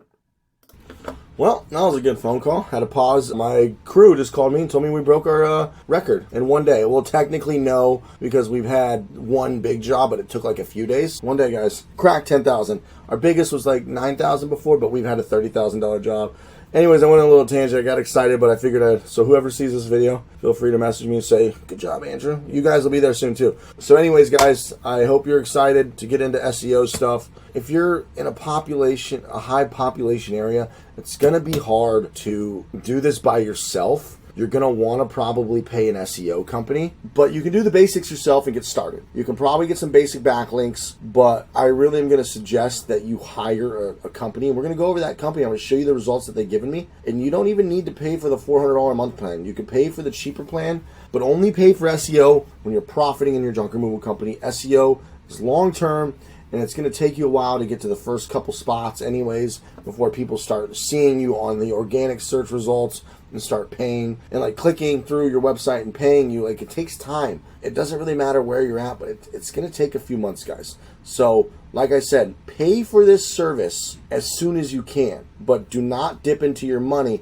unless you have an abundance of money, and $200 a month ain't a big deal to you, because you're going to need to do it for a year, 6 months to a year. Then you'll finally start creeping up. But anyways, let's dive in.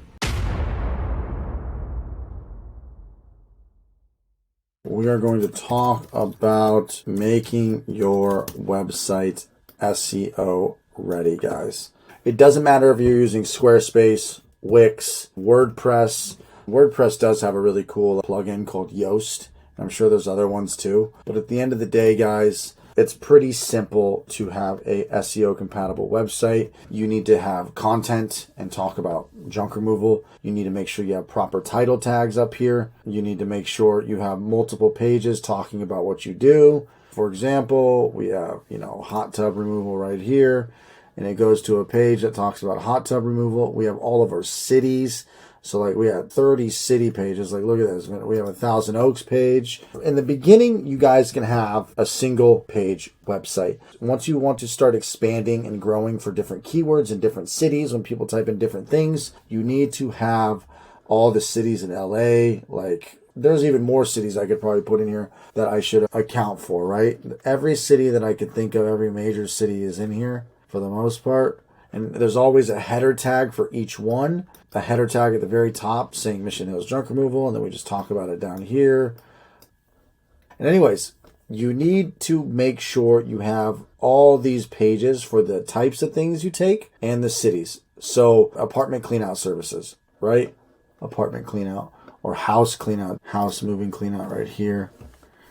Okay, house moving cleanout. So there's all these pages, and that's all you want to do. Use ChatGPT to generate content and just, change the text a little, whatever. That is step one, making all these pages. Or actually, no, that's step two. You want to have your website first. A one page is totally fine, talking about junk removal, a header saying junk removal in the city that you're in, what you remove, all of that can go on one page for now.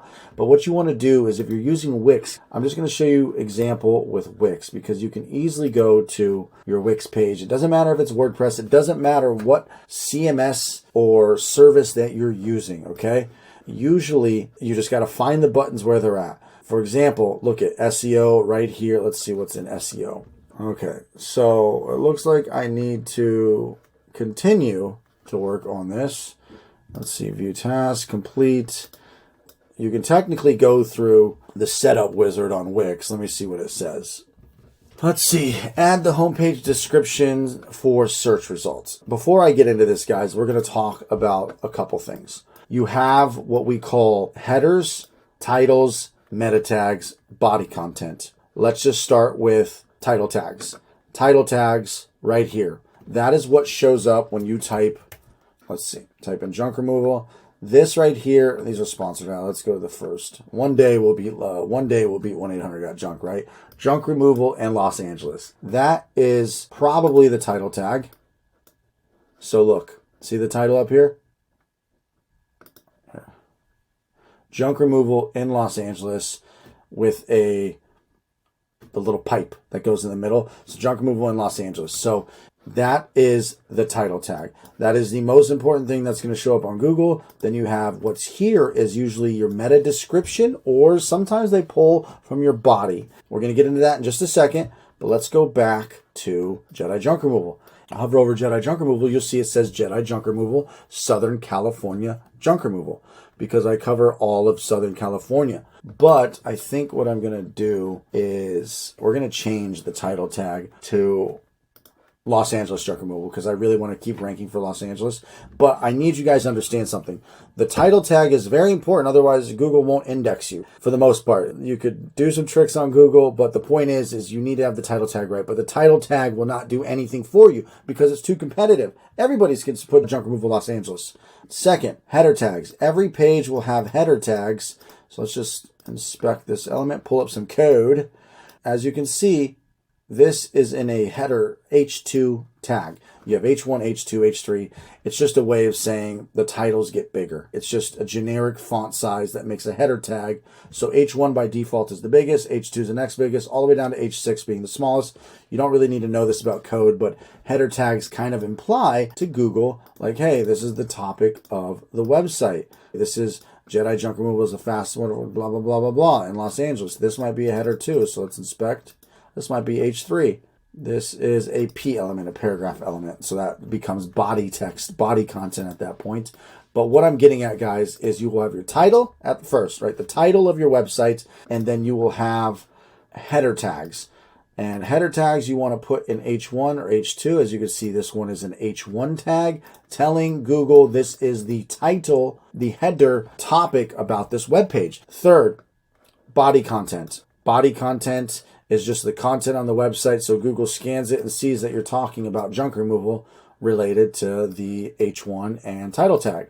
Yes, you need to do all these basic things, but these basic things are not what's going to get you on page one, and I try to get people to understand that. Yes, you need to have a good website. Yes, you need to have good content. Yes, good title tags. Yes, good header tags. Yes, you need to have a good, clean website. Yes, images of junk. Yes, yes, yes, but this is not going to get you anywhere near page one. This is a requirement in the most basic level of getting anywhere. Basic level number one of getting anywhere on Google is having a good website. That is step one, guys. You need to build a good website. And most people don't want to take the time to build a good website. It takes time.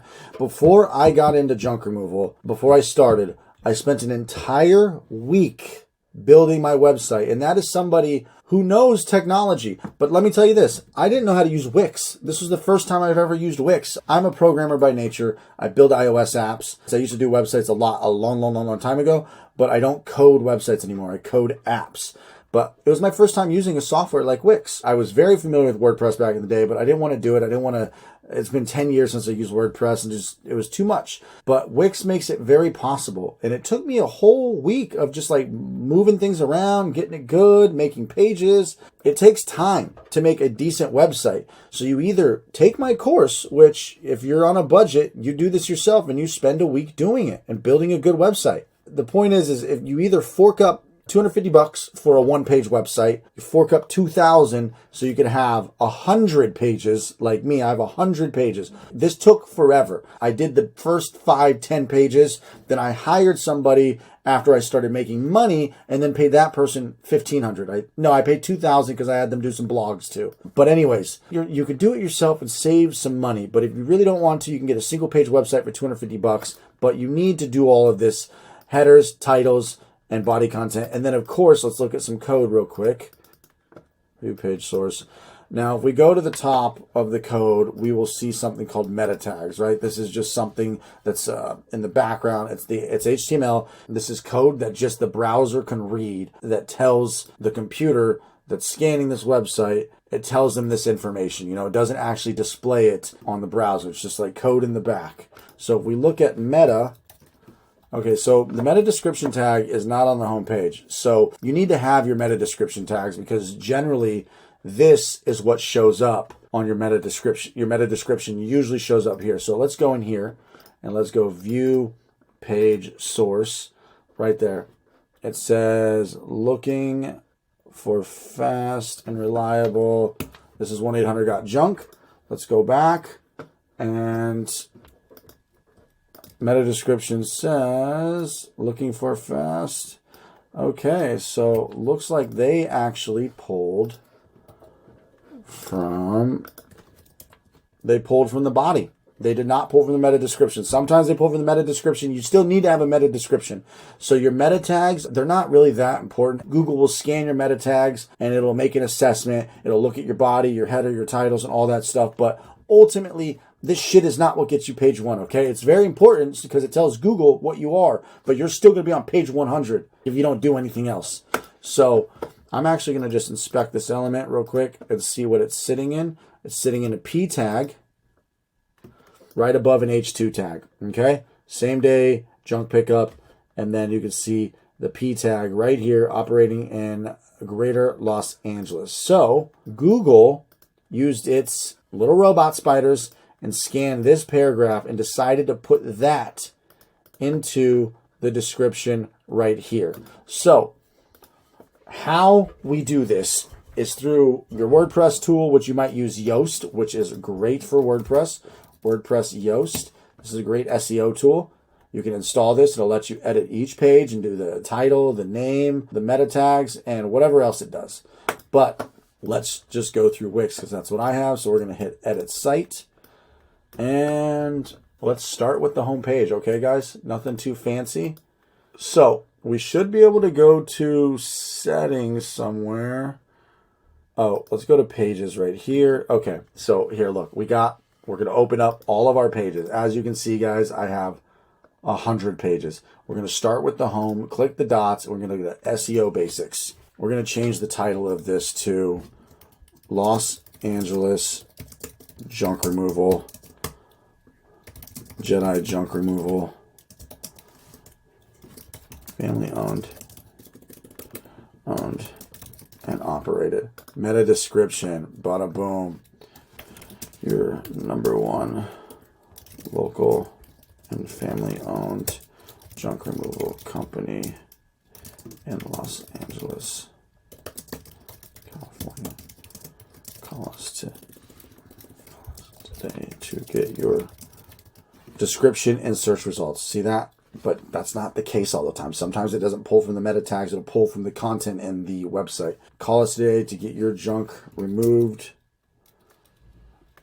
by Jedis using the Force, whatever. Okay. I changed the title tag of just one page so far, right? We put the description, let search engines index us. Now let's see what advanced SEO is. Structured data markup. Oh, you do need a site links. We'll go, that's more advanced. Robots, meta tags. Okay, yeah, this is all really advanced stuff we don't need to worry about. Social share, which is really cool. You can actually change the image, which I want to find my family photo real quick. Okay, let's adjust. So this is really cool. When you share the link with people, you've seen like when you share a link in iMessage or on Facebook, it puts a photo of the website and then you can click it. That's the social share link. So, okay, well, we'll upload an image here. That's the Twitter one. Twitter has its own share too. So let's do upload media, family photo, bada boom, bada bang. And guys, this is similar in all platforms. Usually very common platforms, Squarespace, Wix, WordPress should have similar features. Definitely changing title tags, meta tags, and meta description should all be, oh look, I already had a family photo. Let's try this one this time. Okay, yeah, we'll do that. And oh, there's the change button, silly me. Let's go home, recommended, add the page. I like that. So now, does it save automatically? Okay. See, even I always forget SEO basics, permissions. Everyone can obviously see it. Layout, page info. So yeah, SEO basics. Good. Go to URL. So let's close this. Close this. Save. And we have to publish. Don't show again. Publish now. Don't show again. That's annoying. Did it publish? Okay. Jedi junk removal. Okay. Perfect. That's the new title right there. You see that, guys? Right there. Los Angeles, family owned and operated. And what's really cool is if we take this now, and let's say I send here. I'll just send it here. So now, check it out. Ignore the link. Look at that. So how cool is that? That now it shows the title and it shows that image when you share a link. The same should be true, guys, when we share it on Twitter or x.com now. I don't know. So let's do that. It should. There we go. So even on Twitter, look, boom. You want to go through each page. And I'm not going to lie, guys. I need to do that too. I got to go through each page. I just really don't want to, but I need to. Let's go through residential. See, that's, look out, that's bad.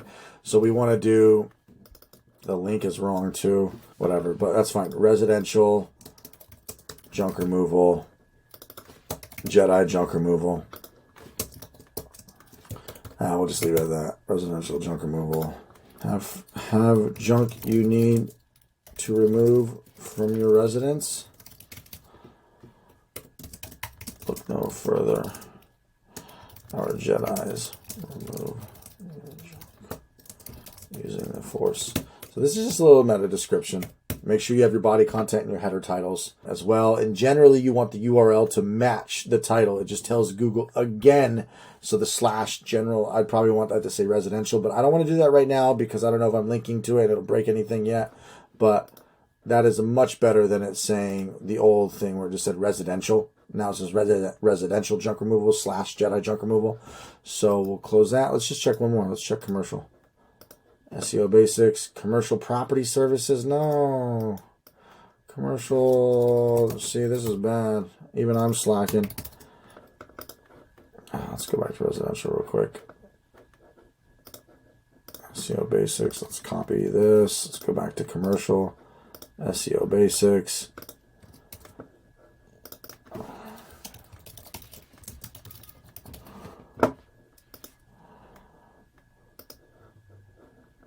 Commercial junk removal. See, I should probably this should technically say commercial. Let's just see commercial junk removal. So let's just do this. Let's just do that. And let's hit save. Don't show again. Publish now. Published. Let's try it. So let's go to refresh. So the old URL was commercial services, right? So now we're going to hit commercial. Boom. Commercial junk removal. The title now says commercial junk removal. Yes, that looks good. Book online, blah, blah, blah. Looks good, looks good. So honestly, guys, I have a lot of work to do too. I hope that makes sense, guys. That is how you get your website SEO ready. You need to type up your own content and your titles and your headers and put photos. And this, yeah, I have a floating logo. Ooh, okay, so save and publish. So you can see, guys, once you kind of get used to the Wix software, it's not hard. It's great. I'm going to hit publish one more time. And that is how you guys get each page ready and how you get your website ready for SEO. This is not doing SEO, in my opinion. This is the bare minimum to be eligible for SEO. Yes, you need to have meta tags, and yes, that is SEO, but that is surface level. Any keyword that's any somewhat competitive, you will not rank with just this stuff, okay? This is laying the foundation, and that is it. It is very important for not only your website to make sense, it is important so Google can index you and scan you correctly, but they're scanning you and indexing you at the very end. It is now time to start getting backlinks and press and guest posts, which at the end of the day is just more links. Doesn't matter if it's guest posts. We'll talk about that in the next video. Anyways, guys, I hope this helped kind of shine a light on how to just get your website SEO ready. Just start building pages, guys. Just copy me if you need. Just change the text just a little bit and you're good. Toodles. There are a lot of guys in Facebook groups who do SEO. I'm having trouble finding in the Facebook groups, but there's some respected people in there. I will actually put their names. I think these are the guys in the Facebook groups that are very respected in the community. I don't know how much they charge, and I'll put all the other junk removal SEO companies. I can't vet for any of them, guys. I don't know how well they are. You can, talk to them and go through and ask for their clients and talk to their clients and look up their search results, see how they're doing. I hired a company from Black Hat World because I know that these people know what they're doing. They're vetted by the world's most notorious critics in the SEO world.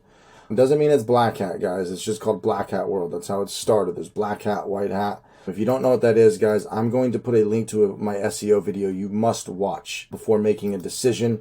But at the end of the day, guys, you have a marketplace over here with link building packages under SEO and SEO packages, which will contain stuff like link building, not just backlinks, but also they'll do articles for you, content creation, all kinds of various things. Like, let's just go in and look at one of these, Captain Jack Sparrow, and they do some crazy images. You just got to look past it. But let's do exclusive beam, whatever. This has 193K views, 5,000 responses. Let's just check this one out. This is under the packages section. Get your increase SEO traffic, blah, blah, blah. So they do fresh database of links. links, different types. So this is all related to links. Okay, here we go. Look at this. Yeah, this is all links, image sharing, comments. So everything really relates to links, guys. That's what you need to understand, is whether it's a guest post on another website, whether you get on Forbes or Business Insider and the most amazing thing ever, that article will link back to you. Everything at the end of the day comes back to links. That's why I talk about it, but it's the quality of links, guys. The quality of guest posts backlinking to you. So you can just read through these packages and you'll see that they've been around since 2020 with 258 pages of reviews. And you must realize, guys, to even get on here, you have to be vetted. Whether this company's in a different country like India, whatever, these people know what they're doing and you don't overpay. Because I could promise you, you cannot get all of this stuff right here in America for $210. And these people know what they're doing. They wouldn't be on Black Hat World being vetted by all kinds of veterans who understand this business. Now, you do want to go through, find the best one, ask questions. They always put their Skype contact down here or their email. So you can literally click here, Skype them, email them. Just make sure it's the original post from the Benzie. You can see Benzie is a junior VIP. He's got the blue badge. And in order to be in the marketplace, you need to be vetted. The point is, guys, is I personally would go in here. Now, the company I hired who does amazing is right here. Aggressive Local SEO, Lucky Digitals. I will put the link to the company I use. 3 URLs, 1 domain, 15 keywords, 1 location, $400 a month. Guys, do not pay more than $150 to $400 a month. Don't buy their bigger packages. There's no reason to do that, okay? And then you're going to give them your keywords. Junk removal Los Angeles, junk removal Ventura, junk removal playset removal, shed removal, junk removal near me, yada, yada, yada, yada. You're going to give them all your keywords and they're going to do the work and you can subscribe monthly. I recommend finding a company you trust. I use this company by Lucky Man on here. His website's luckydigitals.com. He's been here since 2017, 148 pages of reviews. They can help you rank your keywords, rank your Google Maps, all kinds of stuff. But guys, please, please, please do your research before you hire an American company. Do your research before you hire one of these companies. Get on Skype, ask questions, post questions in here. There's 148, okay? You can just take my word for it and hire this company. Just don't pay more than $400 a month. And you can see that they help local businesses rank your Google Maps and all that stuff, guys. I recommend these guys. They do great for me, but there is 1,000 companies under this marketplace. You might be able to find one better than me. I don't know. There's so many in this under packages. And like if we go to the link building and we just look at, okay, so we got 3 million views on this one, 24,000 replies. Let's just check this out. They're trying to like show you their graphics and like get you all excited, you know, like a little pitch. Trusted by clients all over the world. Oh wow. So let's look at their packages. $99. That's it, first tier. So look at, it's all these links. They even do bad link removal too. Interesting. If you have bad backlinks, some people can buy bad backlinks and try to like rank you down. I don't want to go off too much off topic, but sometimes people will build websites around a certain topic and promote it and try to just make money off that site. So they call it your money site. It was a big thing back in the day, but your money site would be your junk removal site. Look at all this stuff they give you guys. You're not going to sit around and go set up all these links on all Twitter, Flickr, who has time for that? And they have Skype, PayPal, Yep, Telegram. I prefer Telegram. I'm going to check out their website. Okay, so we can look at their monthly packages. Does it bring up the website? Here's their packages. They got Captain Jack Sparrow, Galaxy, blah, blah, blah, blah, blah. So you can pay some serious money. Monthly $3,000, monthly $1,700, monthly. But you can always just start simple, guys. ShareLink Hacks Google, pay the monthly price of $236. You get these 2 packages. This one, it looks like you get these 2 packages, but 36 blog posts a month. And then this one, you get 36 blog posts, ShareLocked, and Captain Jack Sparrow. And you can, let's go see what Captain Jack Sparrow is. So let's go here. Let's go back. Let's just search Jack. Okay, it's not here. Maybe it's under packages. Jack. There it is. Captain Jack Sparrow. Here's his other package. So he has ShareLock, And Captain Jack Sparrow package. This one does, let's see. I love these graphics. They're so funny. Okay, so they tell you everything here. It's just, do they have like a list? Phase 1, keyword analysis. High domain authority Web 2.0 submissions, so they get you on all these. Phase 3, high domain authority article submissions, they get you here. Private blog networks, DA education links, .edu links, they get you on WordPress, blah, blah. Look at all these. Look at all this, guys. Are you going to go put all these links on all these websites? These are all social sites, popular websites that you can get backlinks on. Look at that. That's first tier. So you got first tier links right here. 6 EDU links. Look at all these links they get you guys. What is this one? And then Black Pearl. What are the prices? Let's see. So that one's 89. This one is 109. The purple one is 129. That's Revenge. Okay, so packages and pricing. The purple one's the most expensive for 129. You go to their website. Oh, you get the Revenge one. Okay, so you do get the most popular Revenge right here. The graphics are funny. So you can pay $540 a month. But you guys need to go through all this. I would much rather pay this guy $540 a month than any of the American SEO companies. No offense to all of them. They're probably great, but I just don't think they are able to keep up with these guys, okay? That is my belief, that you are not going to be getting the same value, because most SEO companies like JRA or anybody local American company is going to charge you $1,000 to $2,000 a month, guys. I strongly disagree with that. I think you can get more value from these companies based out of India, whatever other country, long as you hire somebody from Black Hat World, because they're vetted. You need to make sure you get the right offshore company, okay? This is what I would do. Do some research. Spend an entire day digging through this, asking questions, messaging them on Skype or Telegram. Speaking of which, I am actually going to vet another company, because Lucky Digital does great, and I don't use them anymore because they've already gotten me to the first page. I don't know how I'm going to get past 1-800-GOT-JUNK. It's going to take some work, but I'm going to message them on Telegram. I'm going to click here, and I will message them later after this. And guys, my rule is this: do not pay for SEO until you are making money. SEO does not yield results until way later, months later. In Los Angeles, I mean, it took me months to get to the first page, right? It's a very competitive in Los Angeles. I've only been doing it for about 1.5 years. I stopped paying for SEO 6 months in because I got to first page, but I'm about to start paying again. I should have focused on a lot of other keywords instead of just junk removal Los Angeles. You need to focus on all the keywords you can think that are popular, but do not pay for SEO until $150, $400 a month, whatever you're paying for, is chump change, okay? You need to get your business to $15,000 a month, $10,000 a month, where you're feeling okay, because that $400 a month that you're spending can be going towards Google Ads or yard signs and keeping you alive. So do not do SEO until you're making money, guys. And in short, the answer is, to me, you can go ahead and price out all these guys and all these American companies and make your decision, but I would stick with $150, $250 a month with a company from Black Hat World that has been vetted with hundreds of reviews on the forum that you saw. You have to get vetted by the moderators on there, and they have to prove their service to the moderators. There's a lot of vetting. So that is my opinion, and good luck, guys. What's up, guys? Super cool opportunity. I got connected with a junk removal guy from Los Angeles. He hit me up. He wanted to show you guys how to do SEO, because ads are expensive. They cost money.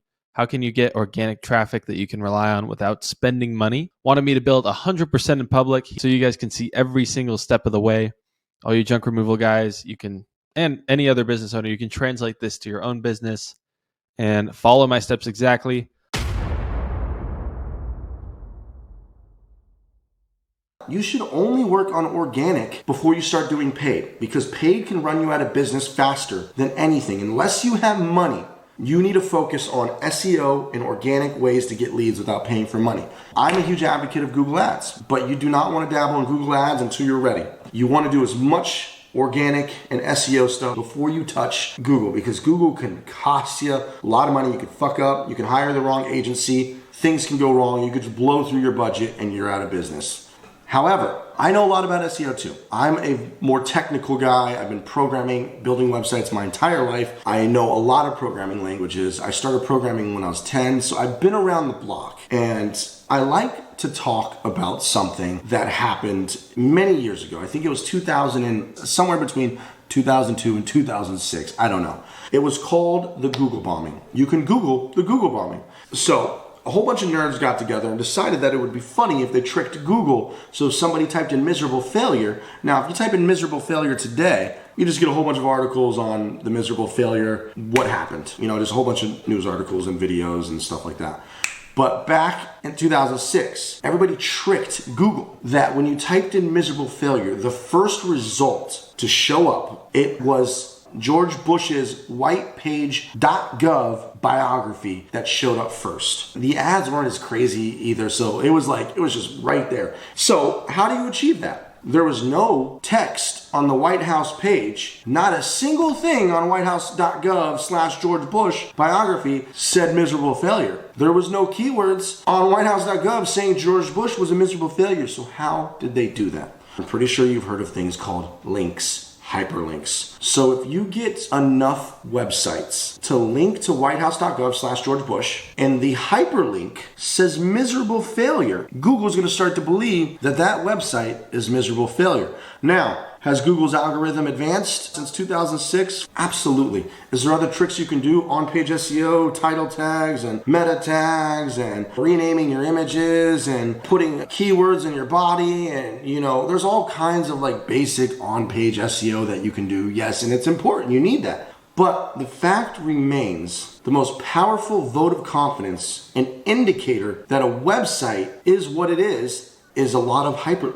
If 1,000 websites are pointing to George Bush's profile and that link links to whitehouse.gov, but the link says miserable failure, Google's going to be like, okay, we're indexing this. This is clearly a miserable failure. The most popular is 100,000 fucking links going to it. So what we're going to talk about today, guys, is backlinks. And you can do all the on-page SEO you want. You can do all the title tags. You can do all the image tags. You can do all the keyword stuffing.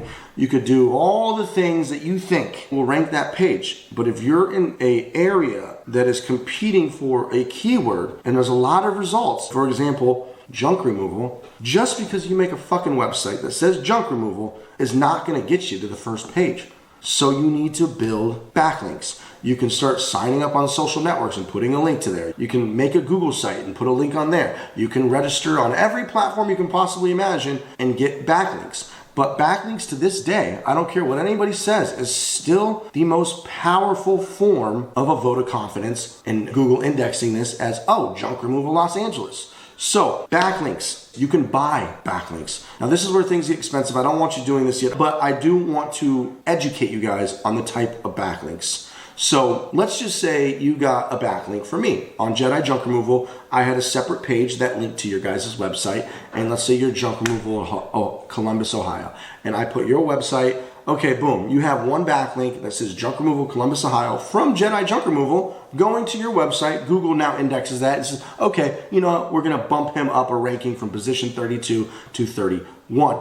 Now, the reason why I bring up backlinks is because there's quality backlinks and bad quality backlinks. If you get a whole bunch of backlinks on a porno, and this is some shit that people do, is they'll buy backlinks on a bunch of like scammy porn sites to bring your ranking down. This has happened back in the day when I used to do all kinds of different other websites, Photoshop websites, funny websites, educational websites. Back in high school, people would black hat SEO attack other people, drop their rankings by buying backlinks on porn sites in bulk. It's crazy. It's wild. But there's something I want you to look into. It's called DA, Domain Authority. So, for example, having a backlink on bbb.org will benefit you. It's probably worth the $500 a year. And it's funny because it didn't even pop into my mind until like a couple months ago. I was like, holy shit, I should get listed on bbb.org because you can check DA rankings. Just type in a DA rank checker. I'll tell you right now, anything over 35, amazing. 40, great. bbb.org, 91. So this is why people buy press. They'll buy an article on all of the local newspapers. And this is a plan that I have. I just haven't done it yet because I have a plan to buy from like 15 different local newspapers. And you can actually buy backlinks on LA Times. Just all those little local papers that have high DA ratings because Google trusts them. Domain authority is ranked by the trustworthiness of the website, the age of the domain, how long they've been around, and all other factors that Google takes into account, which ranks their domain and tells you how much Google trusts this domain. This is called domain authority. So bbb.org, 91. Insane. Forbes, also in the 90s. If you actually build a Google site, Google free website builder, put a backlink on that to your own website, because Google has a DA of 91, of like 100, whatever Google's is. But the point is if you want to ever look into backlinks, try to find people with high DAs. This helps so much when you're in a competitive market, such as me. Los Angeles is very fucking competitive. Unless you're in like Manhattan or something, or New York, none of your states are going to be as competitive of what I have to deal with, so it'll be a little bit easier to rank.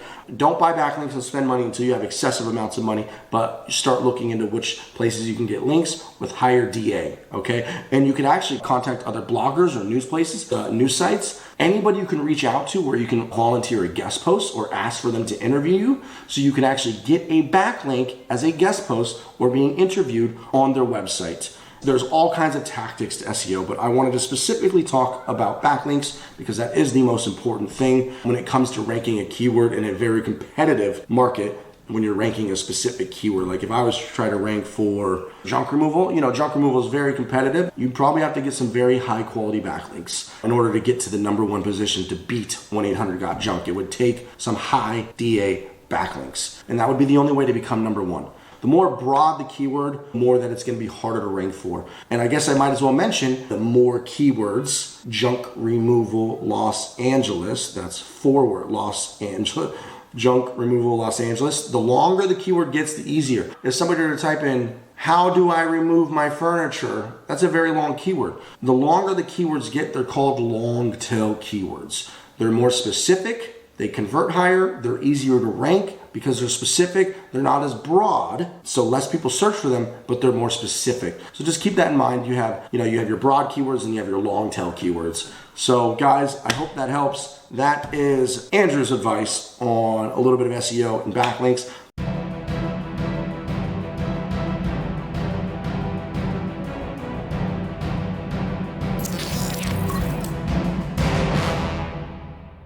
Today is going to be an exciting video because we're going to talk about getting commercial leads. And I have spoken to countless people now, people who are very successful with commercial leads, people who are only surviving from commercial business, I don't want to call it commercial contracts because usually you're just on a vendor's list.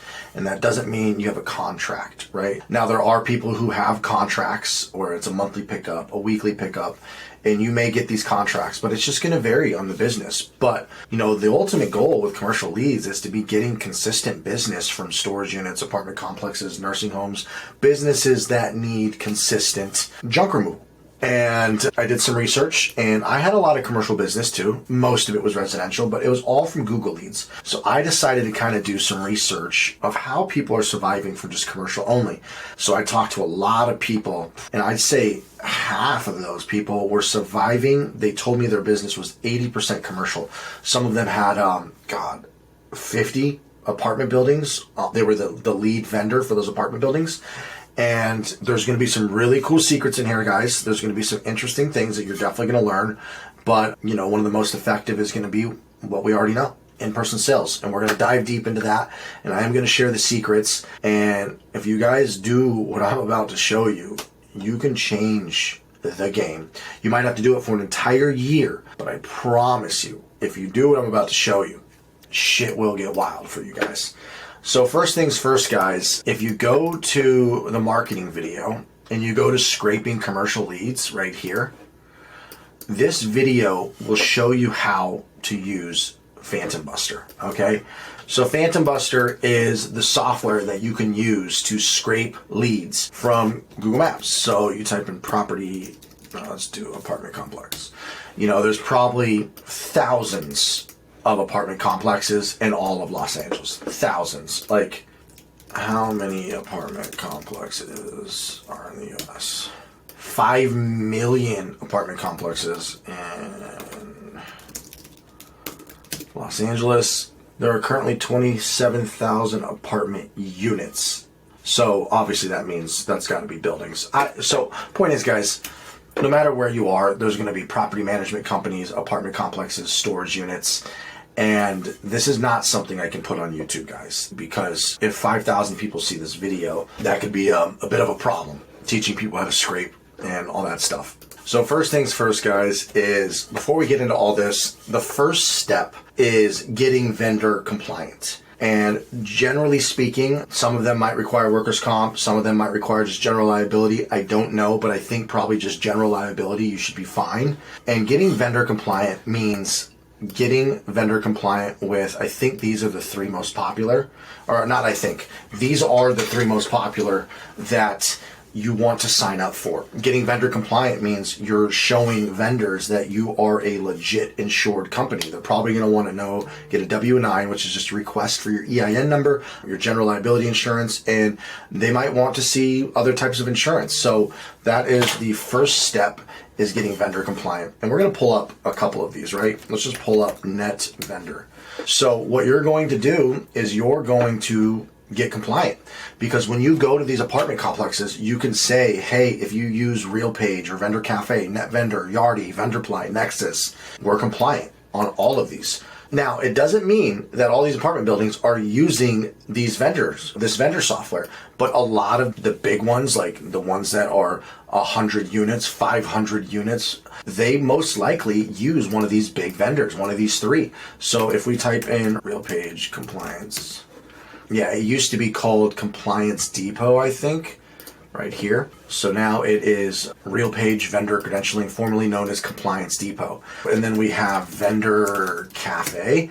These are the three big ones that you guys want to get approved on.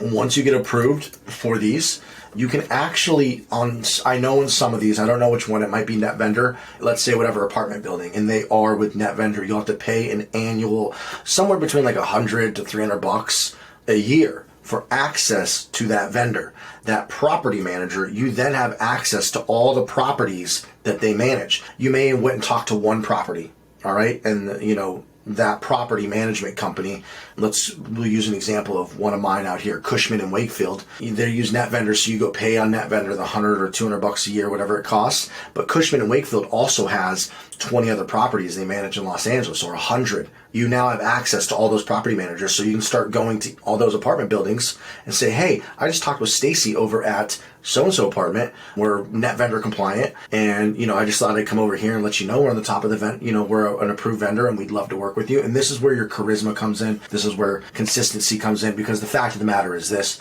they're going to have their vendor list already, their go-to. And from what I've talked to people who have successfully converted apartment buildings, is most of these apartment communities are getting screwed, right? And they switch to find somebody more affordable. So at the end of the day, guys, we need to be honest with ourselves. This is not some crazy skill. Like, we all want the better, higher paying customers, right? For removing junk. But at the end of the day, guys, we're removing junk. We're not an electrician. Price is going to be a factor. Okay. So if you want the consistency of business from these apartment buildings, you're going to have to negotiate on price, most likely, and prove to them that you are a trustworthy company of doing business with.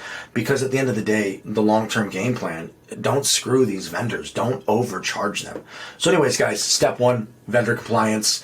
Go to all of these vendors and get vendor compliant, figure out how to get vendor compliant, get insured, all that stuff.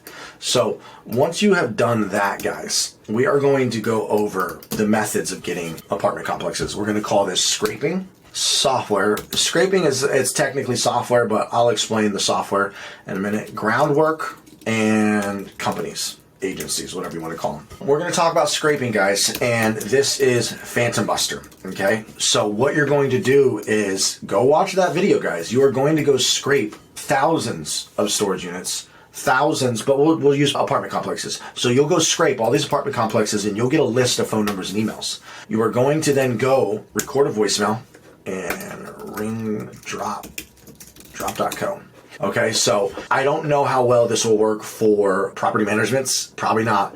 You could try it, but I know this will work better for more like mom and pop shops, businesses, restaurants, maybe people that you know will pick up the phone, and you know, real estate offices with realtors. But you can import a list of phone numbers and you can drop ringless voicemails, okay? A ringless voicemail means they get a voicemail without ringing in their phone. So eventually they'll be like, I got a voicemail. They'll just think they missed a call. They won't really think much of it. They'll hear it and it'll be you saying, hey, I'm just calling all the real estate offices in my nearby area, yada, yada, yada. You don't have to do a voicemail drop. It's just an idea. But more importantly, you're going to take your scraped leads, take the leads and voicemail drop and email automation.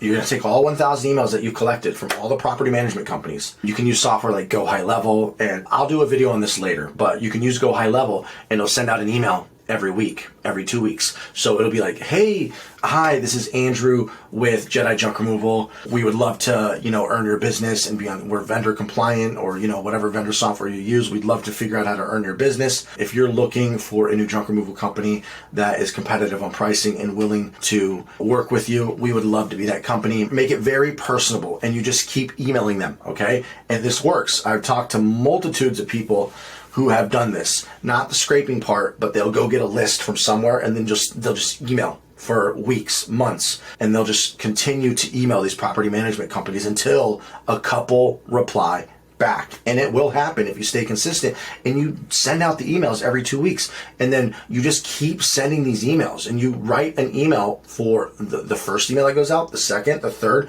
You'll write the whole, hey John, just checking in again. I know if you're sick of my emails, please just let me know. But I'd still, I'm just reaching out again. And these emails are going to seem authentic because you're writing up all 10 emails and it'll go in order of, you set the duration, but I think every 2 weeks, once a month or every 2 weeks, and you just keep sending out these emails. Hey John, I know I'm just going to keep reaching out. I'd love to, this is Andrew Jedi Junk Removal. We're a family owned business. We'd love to earn your business on your, you just keep doing this until eventually the automation will stop when they reply. Other than that, it will just keep emailing forever. And this is the software you use like Go High Level to set up these email automations until my software comes out. We're a little delayed, but it is coming out. I promise beta is going to open this month or June. We're just the mobile app. We're really fine tuning. There's a lot of bugs. And guys, this is sophisticated stuff. We're talking about scraping and setting up, an email workflow that sends out emails every 2 weeks for the next 6 months. But this is the shit you need to do. And I promise you, write the emails from the heart. Be honest. Hey, we're a local family owned business. We're just trying, we're reaching out to the property manager or the apartment complexes in our area. Be authentic, be yourself, and have a legit website, have a Google Maps. Make sure when they Google your company, just have all of your ducks in a row. But scraping is some powerful shit, guys. So you're vendor compliant and you start scraping, okay? Now, to step this up to the next level. The next level is Seamless.ai. And if you guys saw the post that I was making the other day for $500 for 12 people, it's because this software is expensive. I think you can pay monthly now and it'll probably be like a couple $100 a month, but word on the street I talked to a couple people in the cleaning business who are doing very successful. And just from my basic research is these people scrape the entire world and somehow get individuals' information, contact information. What I'm trying to tell you is, so you can actually get these type of contacts right here, right? You can specifically search for apartment complexes and only show property managers contact information. So they'll have Leslie, the property manager's email, rather than the apartment complexes like info@apartmentcomplex.com.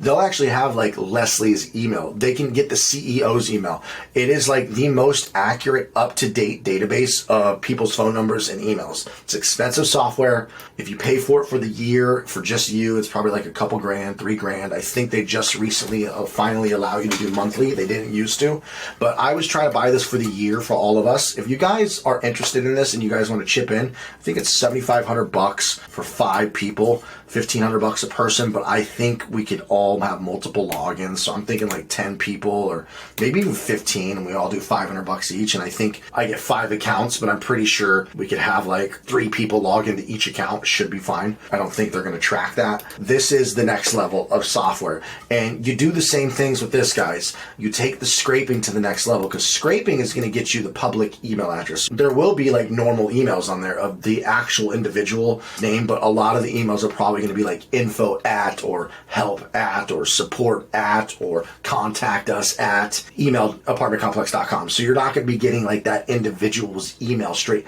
It'll be like the overall company's. So that's the only downside to scraping, is you're not going to get the individual contact information. While with Seamless AI, you can get the individual contact information. But guys, you can still scrape 10,000. Like, start with as many apartment complexes as you can, customize those 10 emails to those apartment complexes, and set it and forget it. And you'll just start sending an email up to all 5,000, however many you can scrape in your city, state, and it runs, it just goes. And then when you get an email back, it's like, holy shit, right? You will eventually get an email. Somebody will reach back to you with interest if you're emailing 1,000, 2,000, 5,000 people. Now, Seamless AI, you're doing the same thing, but you have more accurate emails of actual property managers, facilities managers, operations managers. You can even get the CEO's emails. But generally speaking, these are the people you're going to want to look for: properties and operations and facility managers. You might even want to look at maintenance, people who are in the maintenance side of things. Property managers run the show, but maintenance has, they have a say in stuff, a big say.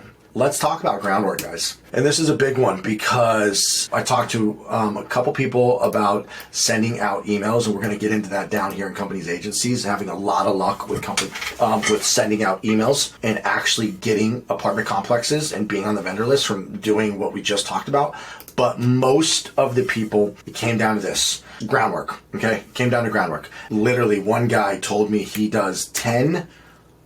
There's 3,000 buildings, 3,000 apartment complexes. I think it was Dallas or Austin. I forget where I want to say it was Dallas or Austin, but he said there's 3,000. He hits 10 a day, 50 a week, sometimes 60 if he works 6 days a week. And his business runs completely off commercial.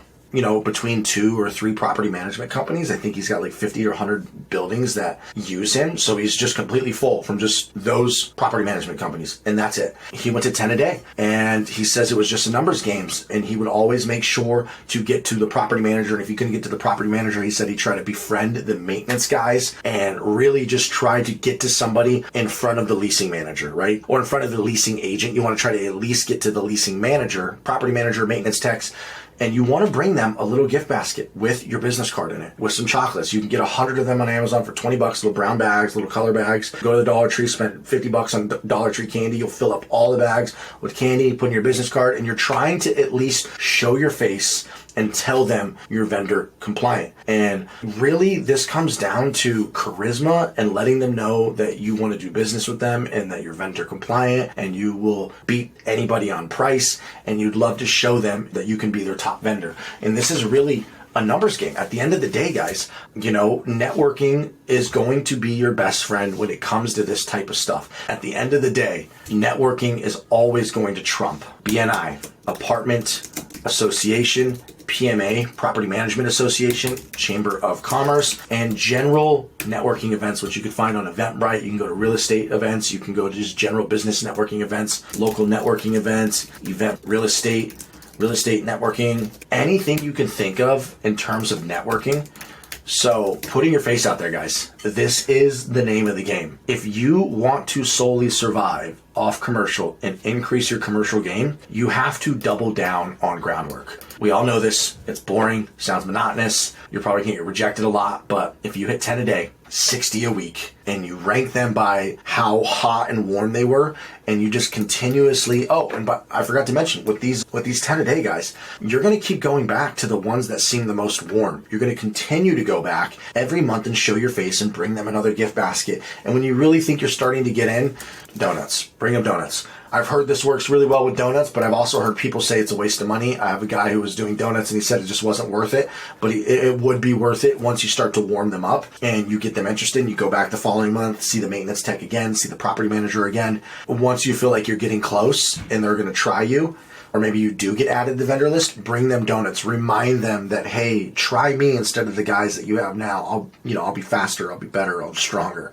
Let's talk about companies and agencies, guys. I spoke to somebody who really swore by this company. I guess this is the company that did everything for him, got him all of his work, got him all of his commercial contracts from this company alone, he did work for Google, private college, professional organizers, apartments, Stanford, and a winery. So he is just full on with this company, and they did all of the list building for them. So they basically did the scraping for them. You could bring them your own list, or you can pay them to scrape. I forget how many contacts he got on his list, but the company is called Click to Sell. Now, can I vouch for this company? No, I haven't used them. Do I trust this guy? Yes. So if we go to Click to Sell, they find the contacts, they write the emails, they manage the responses, they do everything from A to Z for you.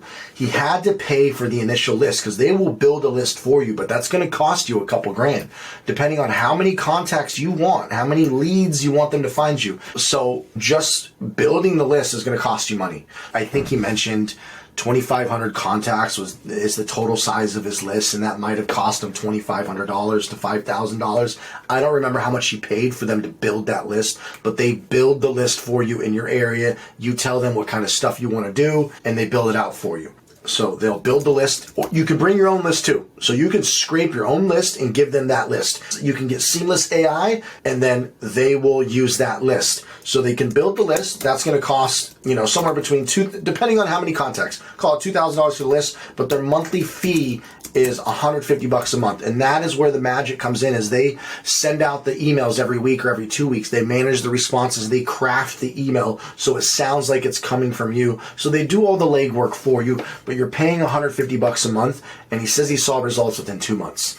Now, I didn't want to share this, and I didn't want to share the scraping. I didn't want to share this on my YouTube channel because, guys, this is something if 5,000 people on my YouTube video see how to scrape and go get the software, and we all start blasting every apartment complex, and thousands of people in each state start blasting the same shit to every single apartment complex, we're going to have problems. I have a lot of people who watch my videos, and that's going to cause issues if we all start scraping the same apartment buildings in Austin, Texas, doing the same methods. So this is only for people in the course. I don't gatekeep anything on my YouTube channel, but this is probably the one thing I will gatekeep to make sure the community doesn't abuse this. So guys, that is what I wanted to cover: scraping, software, groundwork, and of course the company that you could hire to do it. At the end of the day, guys, trade shows, community events, like I said, groundwork is going to be your easiest, most effective. Get in there right away, hit up 10 a day. Technically, this will be easier. Maybe not. This is a little technical savvy. This is the easiest for me. But if you want to spend a week figuring out how to set up some automations, email automations, and using Go High Level, using Phantom Buster to scrape leads, and then you get some money together, maybe you pay for the monthly program and you scrape as many leads with Seamless.ai to put together a more comprehensive, a better list, because it's going to have actual people's contact information versus, the company's generic info at blah, blah, blah.com. And Click to Sell. I heard great things about this too. Don't forget about the gift bags. They're pennies on Amazon. You can get 100 to 200 or, 20, 30, 50 bucks. I don't know how much it is. Put some chocolates in there, put your business card, and go hand out these bags, and make sure you get to a property manager or a maintenance tech. Make sure you show your face, put in the work, guys. Networking is the most powerful thing at the end of the day. It may take time. Networking takes time, but it will happen if you put in the work. So guys, I hope this video helps. This is how you get commercial leads. And this is all the research after talking to everybody, getting vendor compliant. These are the major vendors. Scraping was kind of like my idea and putting this together. The software, I found this by talking to people. This is the best software out there. Groundwork is kind of what everybody talks about. Everybody knows this. This is kind of my secret sauce here that I found by talking to people. This Click to Sell and the software up here, the scraping. You put all this together, guys, you can't lose. Imagine you put together 5,000 apartment buildings, 5,000 storage units, whatever, 1,000 real estate offices, 1,000 realtors in general too, 1,000 assisted living facilities, 1,000 boutique hotels. Just think of every business, and then you start crafting these emails for those businesses, and you just put it autopilot. I mean, you could send out 10,000 emails a week to businesses. Voicemail drops too. I feel like voicemail drops will work really good when the business owner themselves will be picking up. So like realtors, maybe you're calling restaurants that have dumpsters in the back that are overflown, like maybe you just reach out to restaurants, whatever. Any type of business that might need junk removal. Voicemail drops can prove to be effective. Be like, hey, I'm just calling businesses in my area. You got to make it feel real though. These voicemails got to be like you're calling them. hey, this is Andrew, I'm just calling businesses. If you have trash ever that you need to get rid of, I'd love to be the one to help you, yada, yada, yada. But guys, some really powerful stuff here. Hope you guys enjoy. If you have any questions, comment, send me a message. Peace. Let's see. I've talked about scraping before, guys, but we're going to talk about how to scrape leads, okay? I think it's in marketing, gray, scraping businesses. And I showed how to do it with prospects. So this tool is no longer available, but it's time to show you the power of Phantom Buster. Okay. And this is not something I'm going to put on YouTube, because then you're going to have 100 junk removal companies in Los Angeles doing the same shit, emailing all 100 property management companies. Guys, I got 20 hours of runtime up here. This is CPU runtime. So we're actually running servers and it's doing the scraping for us. And I think this plan is, I'm paying on monthly, obviously, so $69 a month for 20 hours of execution time. So let's see what 20 hours of execution time gets us. 5 slots, running 1 at a time or 5 at a time is plenty. So let's go to Google Maps first. And let's say we're trying to scrape property management. So we have all of these property, wow, there's a lot of property management companies. Holy shit. So we're going to scrape all of these property management companies, and then we can also scrape apartments complex. Apartments? Let's just try apartments. So yeah, apartment rental agency. So, and if we click apartment rental agency, does it give you an email? So we might need to scrape, I'll explain it in a minute. Property management. So if we scrape this, what information do they give us? So we're going to start with property management, and we're going to go to Phantom Buster, and we're going to go to solutions and Google. Okay. So we have Google Maps search export, and then we have Google Maps search to contact data. So if you read this one, it takes 2 slots because it's combining 2 things. How to extract information. So what it does is it extracts Google Maps search data, but it doesn't stop there, guys. So it uses this one, which is 1 slot. We have 5 slots that we can do at a time, right? So it'll scrape and export the results of Google Maps. So we're going to start with this one real quick, and then I'll show you the other one later. We can do a Google Sheet with multiple searches, but we're just going to start simple so I can show you guys. Property management, Los Angeles. Okay. And so look, give your searches one of the following formats. Keywords not recommended, because they want you to probably do a Google Doc of multiple keywords. So we can do property management Los Angeles, property managers Los Angeles, or you can do property management Los Angeles, property management Orange County, property management San Diego. I mean, you could put all the cities, because Google Maps will only show you, like let's say I put Los Angeles, but there's this is all still considered Los Angeles, but like Encino. So you need to I want property management companies near Encino, right? So you can see you want to put all of these cities, because Google will only show you 100 results right in this area. So you kind of want to go all over and have a list of every fucking city there fucking is. Sorry, I went David Goggins for a minute, but I guess let's just show you guys. So what we're going to do is we're going to open sheets.google. I'm just going to show you how to do this right now. Blank spreadsheet. Okay, so we're going to do property management Los Angeles.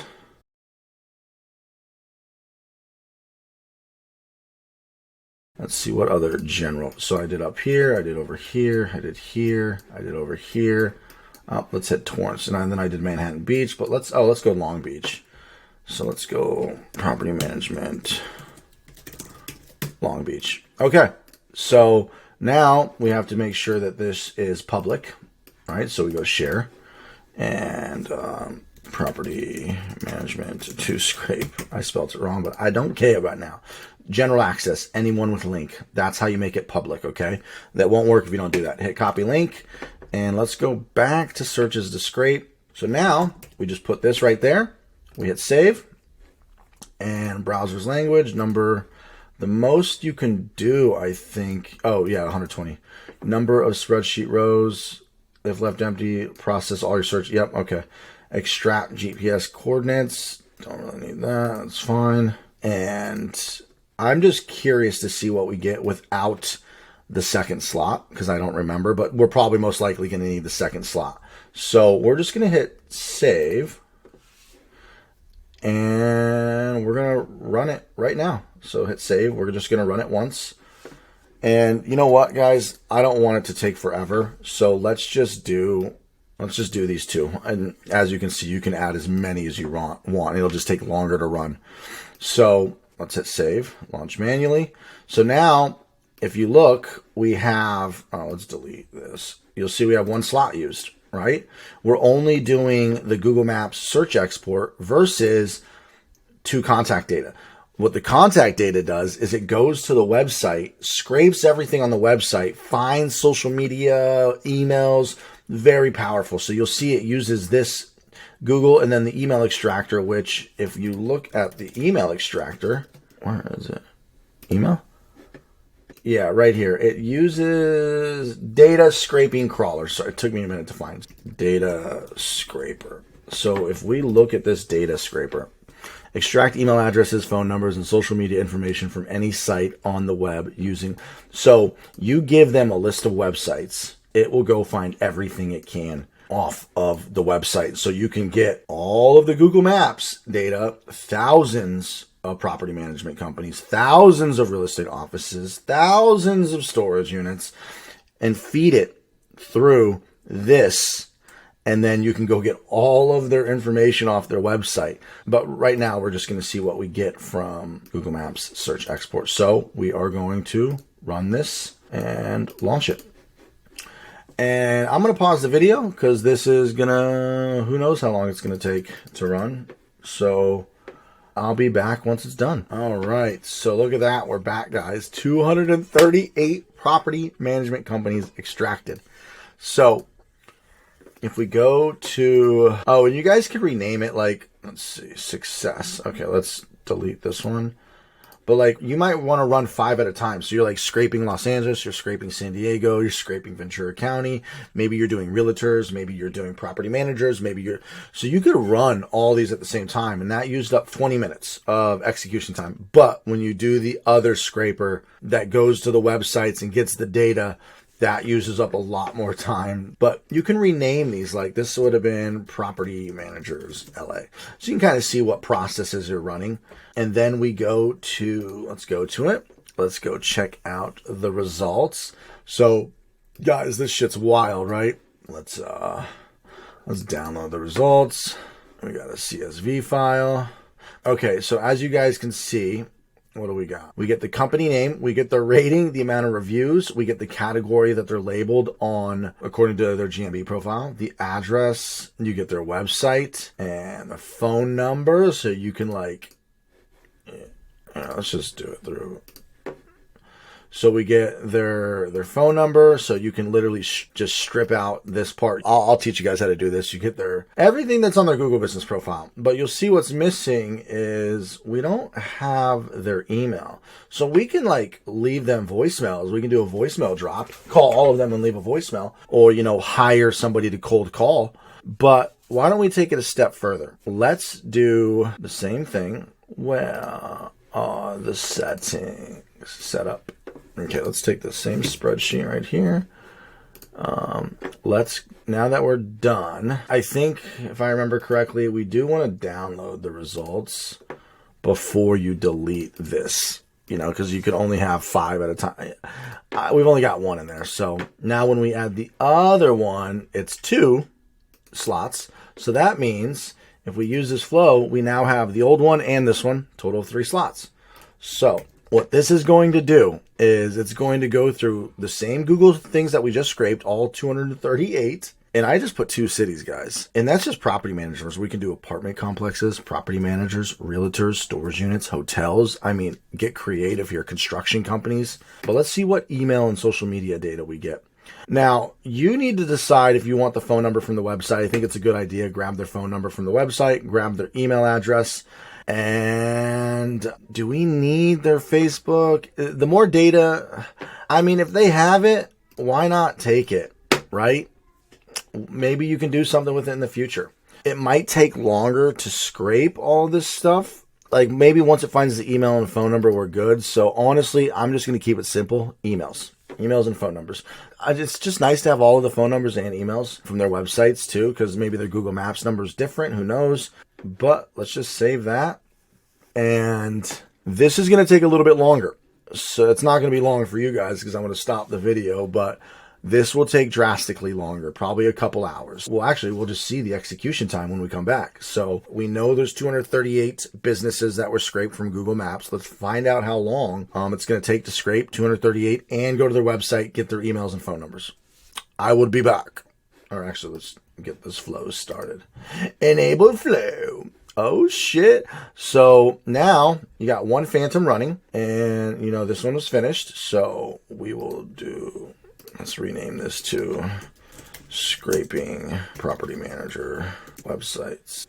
So what this is doing is it's doing what this just did. So we kind of just wasted time here, just so you guys know, because it's actually going to get all the Google Maps information for us and put it all into one CSV file. So we just wasted time here, but I wanted to show you guys what this data brings you, right? I'll be back and we'll see what the results are. So did this only take an hour and 20 minutes? I think that's what I don't remember. I'll have to double check what this said earlier, but I'm pretty sure it said 1939. But yeah, I just got back and I mean, I think it's done. Oh shit. Okay. So actually it still says it's scraping.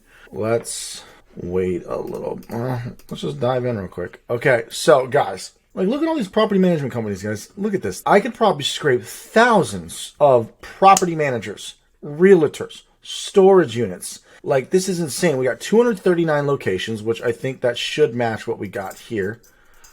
238. They got an extra one, but you'll see this is the Google Map data. But what this one did is I guess it's still scraping. So we're not completely done, but we got plenty to give you guys an idea of what's going on here. It looks like barely none of them had, oh, we didn't scrape Facebook data. That's why we only scraped. Otherwise we would have all of this right here too, if they had it on their website. But check it out, guys. We have their phone numbers. An idea is this: voicemail drop all of them. So this is what I use, ringless voicemail drops. Over 90% of people listen to their voicemail compared to 40% answering their phone and 10% opening an email. People will eventually get to their voicemails. You can voicemail drop all of these people saying, hey, this is Andrew with Jedi Junk Removal. I'm the owner. I'm a local family-owned business. I'm just trying to earn your business. I'd love to know if there was a way that I can set up a call with you. You know, I'm a junk removal company. I'm willing, you know, I'm compliant with all vendors. I'd love to be the junk removal company you guys go to. I'm not here to price gouge. I will work out an awesome deal with you. Whatever you want to say, you guys can crush the phone numbers. Voicemail drop all of them. And then put them on a sequence for their emails. So we've got 225 contacts. Looks like most of them had emails that were found on their website. Now, there is one thing I want to mention here is you're not going to always get the facilities manager, the property manager, the CEO, the maintenance manager. There's other software for that. And we're going to talk about this software later when I test it.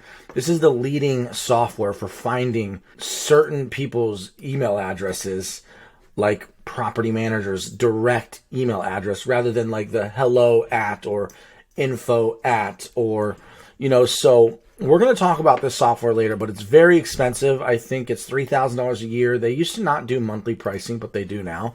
But we're going to be doing this. I posted in my group of people who want annual access to send me $500. I'm going to buy the $6,000 package that you get for a whole year. So if you want in, let me know. And yeah, but anyways, back to this, guys. So you'll see some of these, you know, Robert at Los Angeles, but some of these are very like generic. So the email will probably get there, but the chance, it's going to be a little bit harder of chance of getting a response if you don't have the person's name. But what I'm getting at is it's a start. You can take all of these emails and start an email campaign with MailChimp or Go High Level.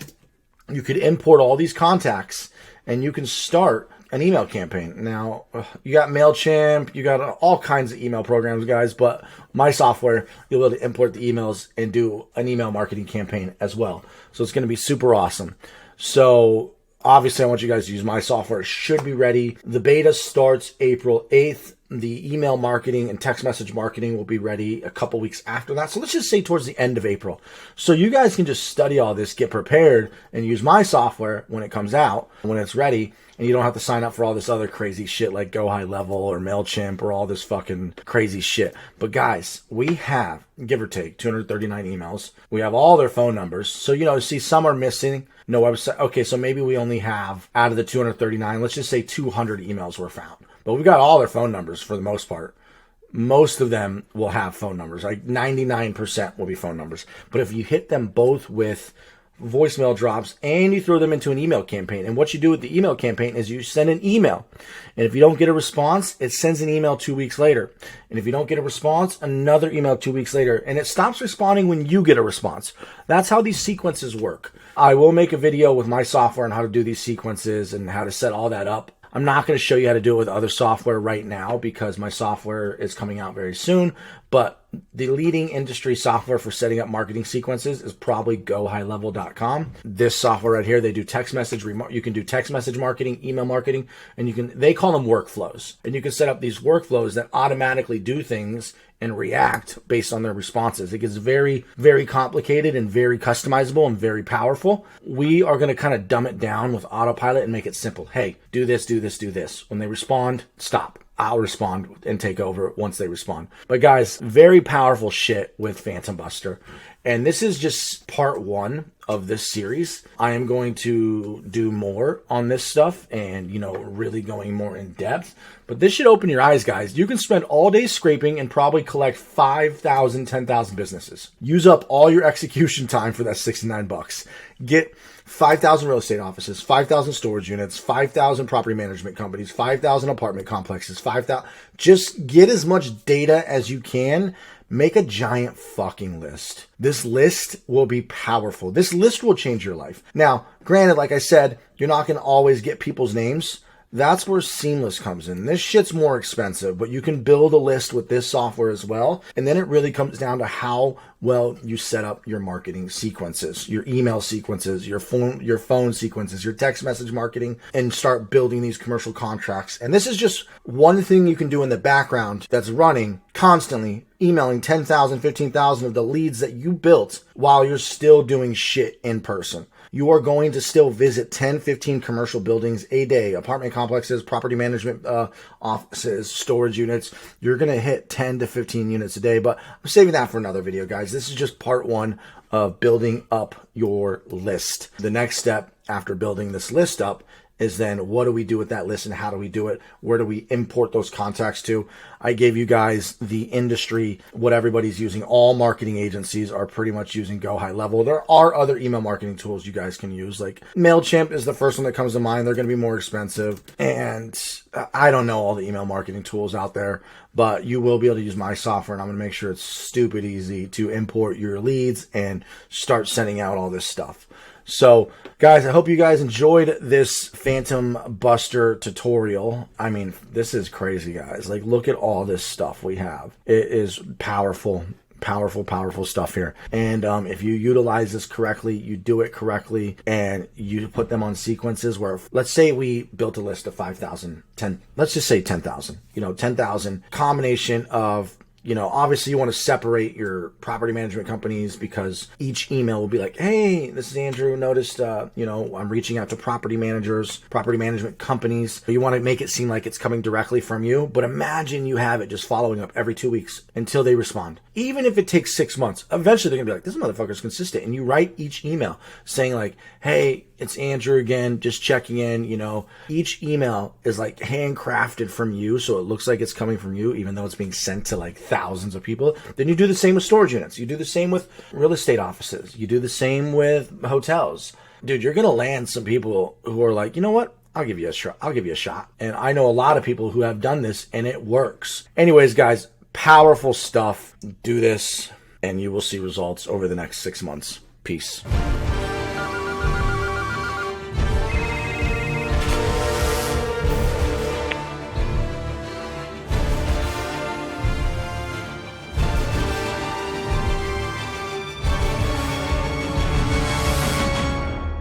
So this is what we call Ring Central.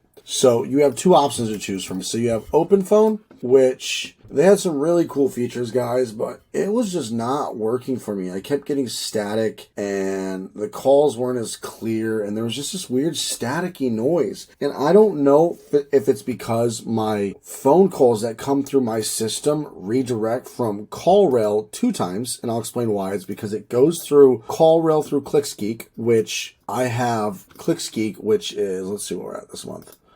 So ClickSkeek has CallRail built in, right? So I have all these ClickSkeek calls coming through, but I redirect every call through my own CallRail center, right? So it goes through the phone number from Google. Google has their phone number. It goes through another phone number in CallRail, and then it goes to my CallRail number. And the reason why this is important is because I need to track every single possible number, every single possible phone call coming in from every single possible source. And you guys are going to do the same. So as you can tell, I have all kinds of phone numbers to track where phone calls are coming from. And you absolutely need to do the same thing so you can see if your door hangers are working. So you can see how many calls are coming from Thumbtack or Google Maps or Flyers or Craigslist, right? And then you'll see I have it forwards to either Ring Central or Open Phone. Right now I'm using Ring Central. And we're going to go through all this setup stuff here soon. But the point is, guys, is I didn't have luck with Open Phone. I wish it worked because there were some really cool features on here that I did like. But Ring Central seems to be the most consistent. It's been around the longest. Call qualities, there's no call drops. It seems to just work. So I recommend just going with Ring Central. And that's what we're going to be setting up today.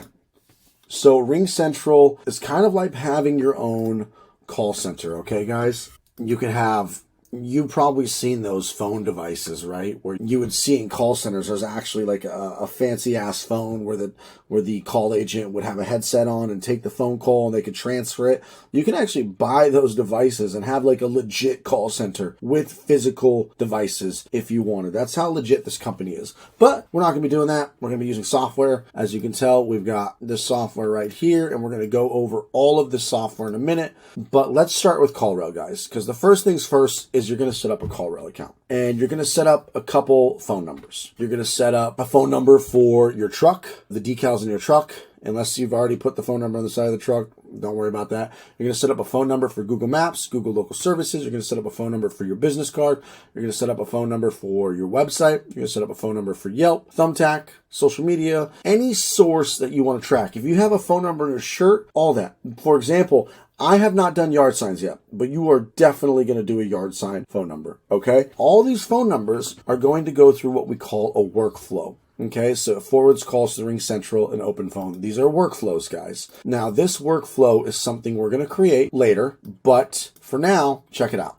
We're going to check out the Ring Central workflow. When any of these phone numbers that they call, you saw I had like 30 fucking phone numbers, it goes to the Ring Central workflow, a call flow. It's going to play my recording. Thank you for calling Jedi Junk Removal. Okay, so it plays the call recording. It then, between the weekdays of actually, I need to fix this. 6 a.m. to 10 p.m. any day. Here, any day. Okay, so check it out. So any day between 6 a.m. and 10 p.m., because I run my phones, dispatch phones, sales, customer service, 6 a.m. to 10 p.m. every day, my phones are open. It goes to this phone number. Now, the reason why it goes to this phone number, guys, we're going to get to that, but that is my Ring Central main phone number.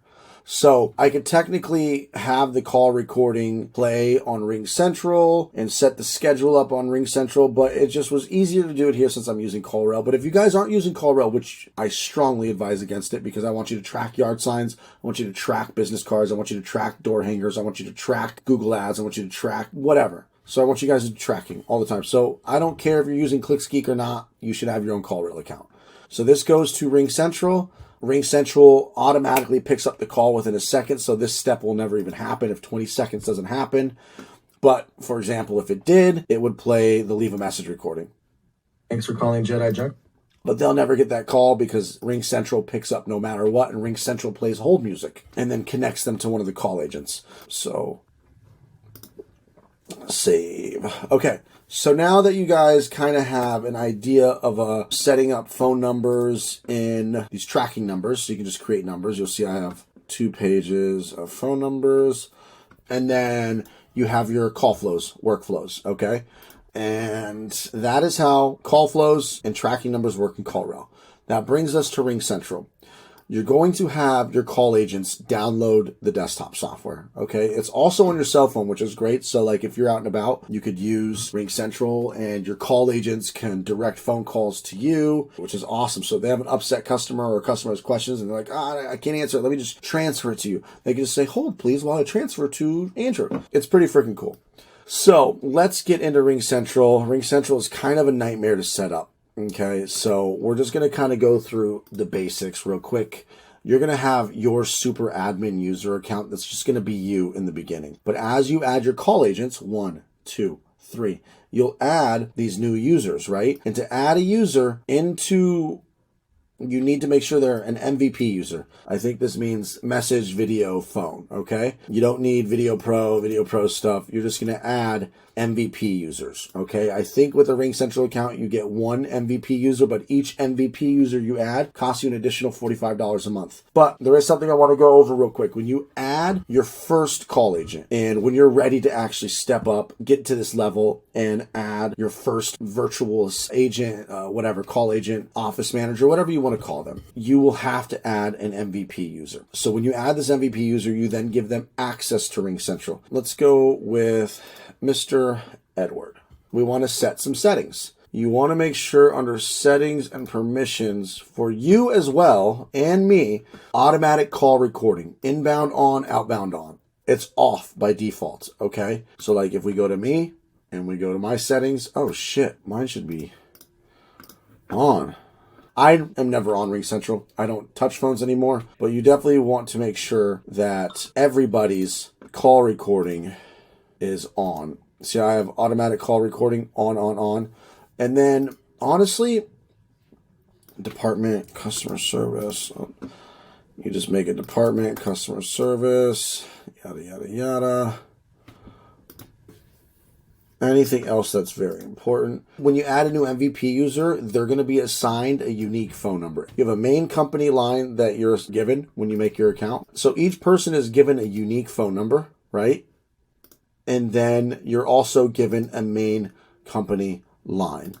And what I do is I redirect CallRail to the main company line. But each user gets their own unique phone number. So just keep that in mind. I tell my call agents to always give out the main phone number. But yeah, you don't want to give out the agent's individual number. There's no reason to do that because you want it to go through the actual main call center system. Now, let's get into the auto receptionist. So under the phone system, make sure you guys go through the company address, caller ID name, all of your unique phone numbers tied to each individual person. It'll show your company phone number, your company fax, yada, yada, yada. But what we want to set up so that your call center works is called the auto receptionist. This is what happens when somebody calls your phone number. So here's how it works. Under general settings. Now, there is no reason to set up an IVR if you're using CallRail. However, if you're not using CallRail, you might want to set up an IVR. Let's start with schedule. Let's just start with this. So, as you can see, 6 a.m. to 10 p.m. That's how I run my phones. Do whatever hours you want. Call handling, business hours. Okay, here's closed hours. So if they call after... Thank you for calling Jedi Junk Removal. I should You're currently closed. Okay, so I should probably make that a custom one, okay? Business hours. Okay, so when they call during business hours, it goes to a specific user. Now, I just put Edward for now, but here's the thing, guys. I have a custom schedule. So this specific user gets overwritten by a custom rule, which we're going to get to in a minute. I do custom rules. Now, the reason why I do custom rules is because these custom rules are the hours that each person works. So from Monday through Tuesday, between 6 a.m. and 10 p.m., Monday and Tuesday, it goes to Brittany. Saturday and Sunday, 6 a.m. to 10 p.m., it goes to Edward. Right here, Wednesday through Friday, 6 to 12, it goes to Edward. Wednesday through Friday, it goes to Brittany. So as you can see, I have custom rules set so it automatically goes to the correct call agent. And that is what I recommend you do, is you do custom rules with your schedule. So for example, if you're starting with one call agent to help you out and you want her to work Monday 8 to 5, you can set up a custom rule where it just goes from her to 8 to 5, and then all the other times it goes to you. And call recording, I have it on. And that is how you set up your auto receptionist of how an incoming call works with your guys' main phone number. I think that's all the settings you need for the most part. I do want to get into explaining call queues. However, I'm not using call queues yet. Call queues will come when when you get bigger, when you get very popular. I have a feeling I'm going to be using call queues for my cleaning company because I have a feeling a lot of phone calls are going to be coming in and I want them in hold, and I'm going to have multiple agents, handling multiple phone calls coming in because I plan on scaling the cleaning business to a giant level. So we'll see what happens with that. But call queue is essentially where all the callers go on hold into a pool. It's called the main pool. And then you have an agent or two, maybe three agents working the same pool of customers. So if you had one agent, you'd have to work through each customer in that pool of people waiting. If you have two agents, those two agents will work through that pool of 10 people waiting. So that's what a call queue is. Now, for example, without this call queue, what happens currently now, even with me, is since only one agent is working, if that agent is on a phone call, and they get another phone call, it's just like anything else. It's going to come through and say another call is coming through. But with Ring Central, my agent has the option while they're still on the phone with the other customer. There's a little button right here. They can reply to the incoming call. We'll call you back in 5 minutes. We'll call you back in 10 minutes. And then after they hang up with that customer, they can immediately go to the missed call and call that person back. Ring Central is very powerful. You can talk to your employees through here. I don't do that. I use Telegram. But this is the texting platform that they use so they can send, receive, text just like a person. They're given a local phone number. So it's as if they're calling your main number and they can easily text while on the phone. Like literally, hey, let me just text my phone number, and they'll give the customer their phone. Oh yeah, so my agents do give their unique phone number. So they can actually text with the customer, send and receive photos, make phone calls, and just run your entire show. Ring Central is so powerful. An open phone was so close, but I was just having staticky calls, dropped calls. It just wasn't working as well for some reason. But there's some really cool features where you can basically all share the same phone number and see the messages, because everything is compartmentalized here. Like I can't see Brittany's messages. Edward can't see Brittany. Brittany can't see Edward, and so on. Open phone makes it shared so everybody can kind of be on the same thread. It's really cool. Anyways, it's not that big of a deal. If something's important, the agents will tell each other about it. So it's not a deal breaker. So you can literally text photos back and forth. They can download this photo, send it to you really quick, and then you can give them the bid. And then the agent within 5 seconds can respond with the estimate that you gave them. So Ring Central is very powerful. Your agents will live and breathe on this software. I highly recommend going through all the settings and just looking at it. I never use meetings. I use reports all the time. Call log, especially because everything is recorded. The amount of times we've needed to pull up somebody's phone number and the call recording and listen to it.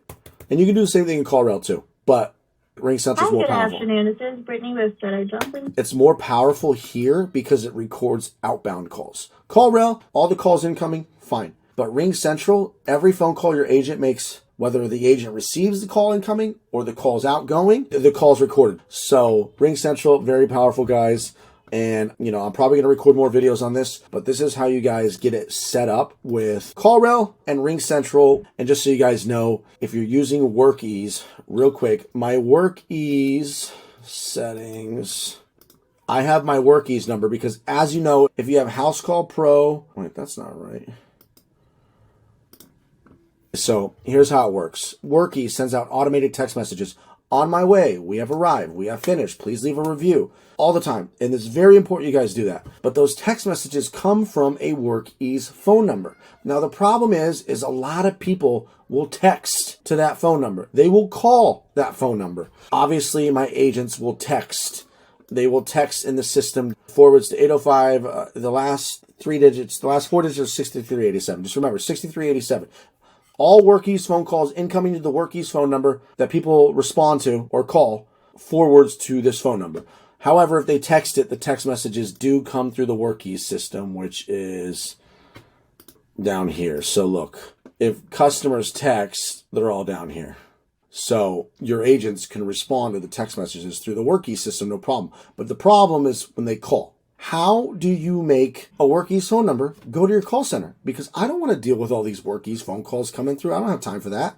So I made a Workies tracking number. There's the number, 805-716-6387. That number forwards to Ring Central. So if they do call the Workies number, it goes through CallRail to my Ring Central call center, so my agents handle it, and it doesn't go to me. And if they text the Workies number, my agents are already in Workies, sitting here all day monitoring Workies, responding to the customers here.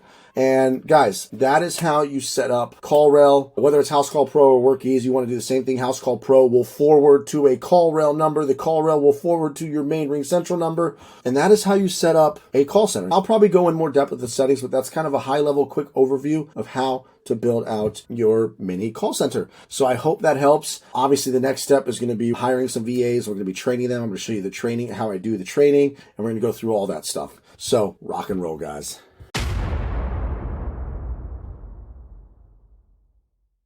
Getting off the phones is the second step. If you're an owner-operator and you like being on the truck for a little bit, you could even make this the first step because it doesn't cost much. And you could still be making $10,000 to $30,000 a month, and it still might be worth you having somebody on the phone. No, you need to be in the $20,000 range. And then you could justify a $600 a month expense of somebody helping you 5 days a week on the phone. So you're only on the phone for 2 days during the weekend, maybe you'd probably want somebody to take the phone calls for you on the weekend so you can rest on the weekend. But either way, guys, getting off the phones is awesome.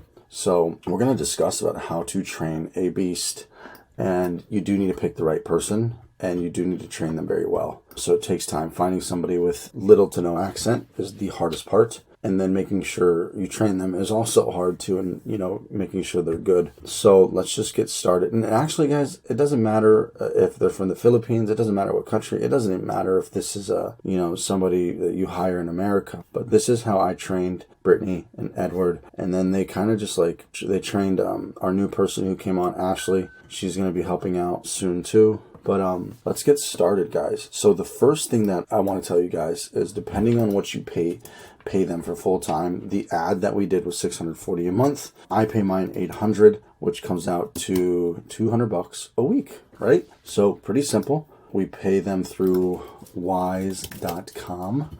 So you pay them. Very simple, very convenient and easy to pay anybody in a different country. So the first step, what I told them is, I said 2 weeks of training. Okay, and I think that's a good amount of time to make sure they're trained. So you want to have them train for 2 weeks. The first week, I had them focus on all of the sales stuff, the front end stuff, I'll call it. And then we had the back end stuff. So I had my call agents watch all the Star Wars. I made it because people ask so many questions on the phone about Star Wars. But anyways, the first thing I do is I make them watch all the training videos, all the required videos, so they can get an idea of how to answer the phones. I made this dashboard, and I'll share this with you guys so you can put your important links. This is kind of where we have our dashboard, our schedule, so we know who's working. We have our checklist of important things, necessary info. I can't show you guys because it has passwords. Addresses are important addresses and phone numbers to mechanics, welders, hydraulic repair, truck repair, tire, just all the addresses, the locations of our yard, just everything that they need. These are our dump list we're kind of working on. Locations is directions with a little satellite overview so they can see how to get to our building. I have it for when we have a new employee. We can send them that screenshot. But as you'll see, guys, this dashboard, most of these are videos of me training them using software. And we're going to get to that in a bit. Right here are the 3 videos that I'll give you guys these videos. This answering the phones video, phone tips with Melissa. Welcome everybody to... And then I have more phone call videos now.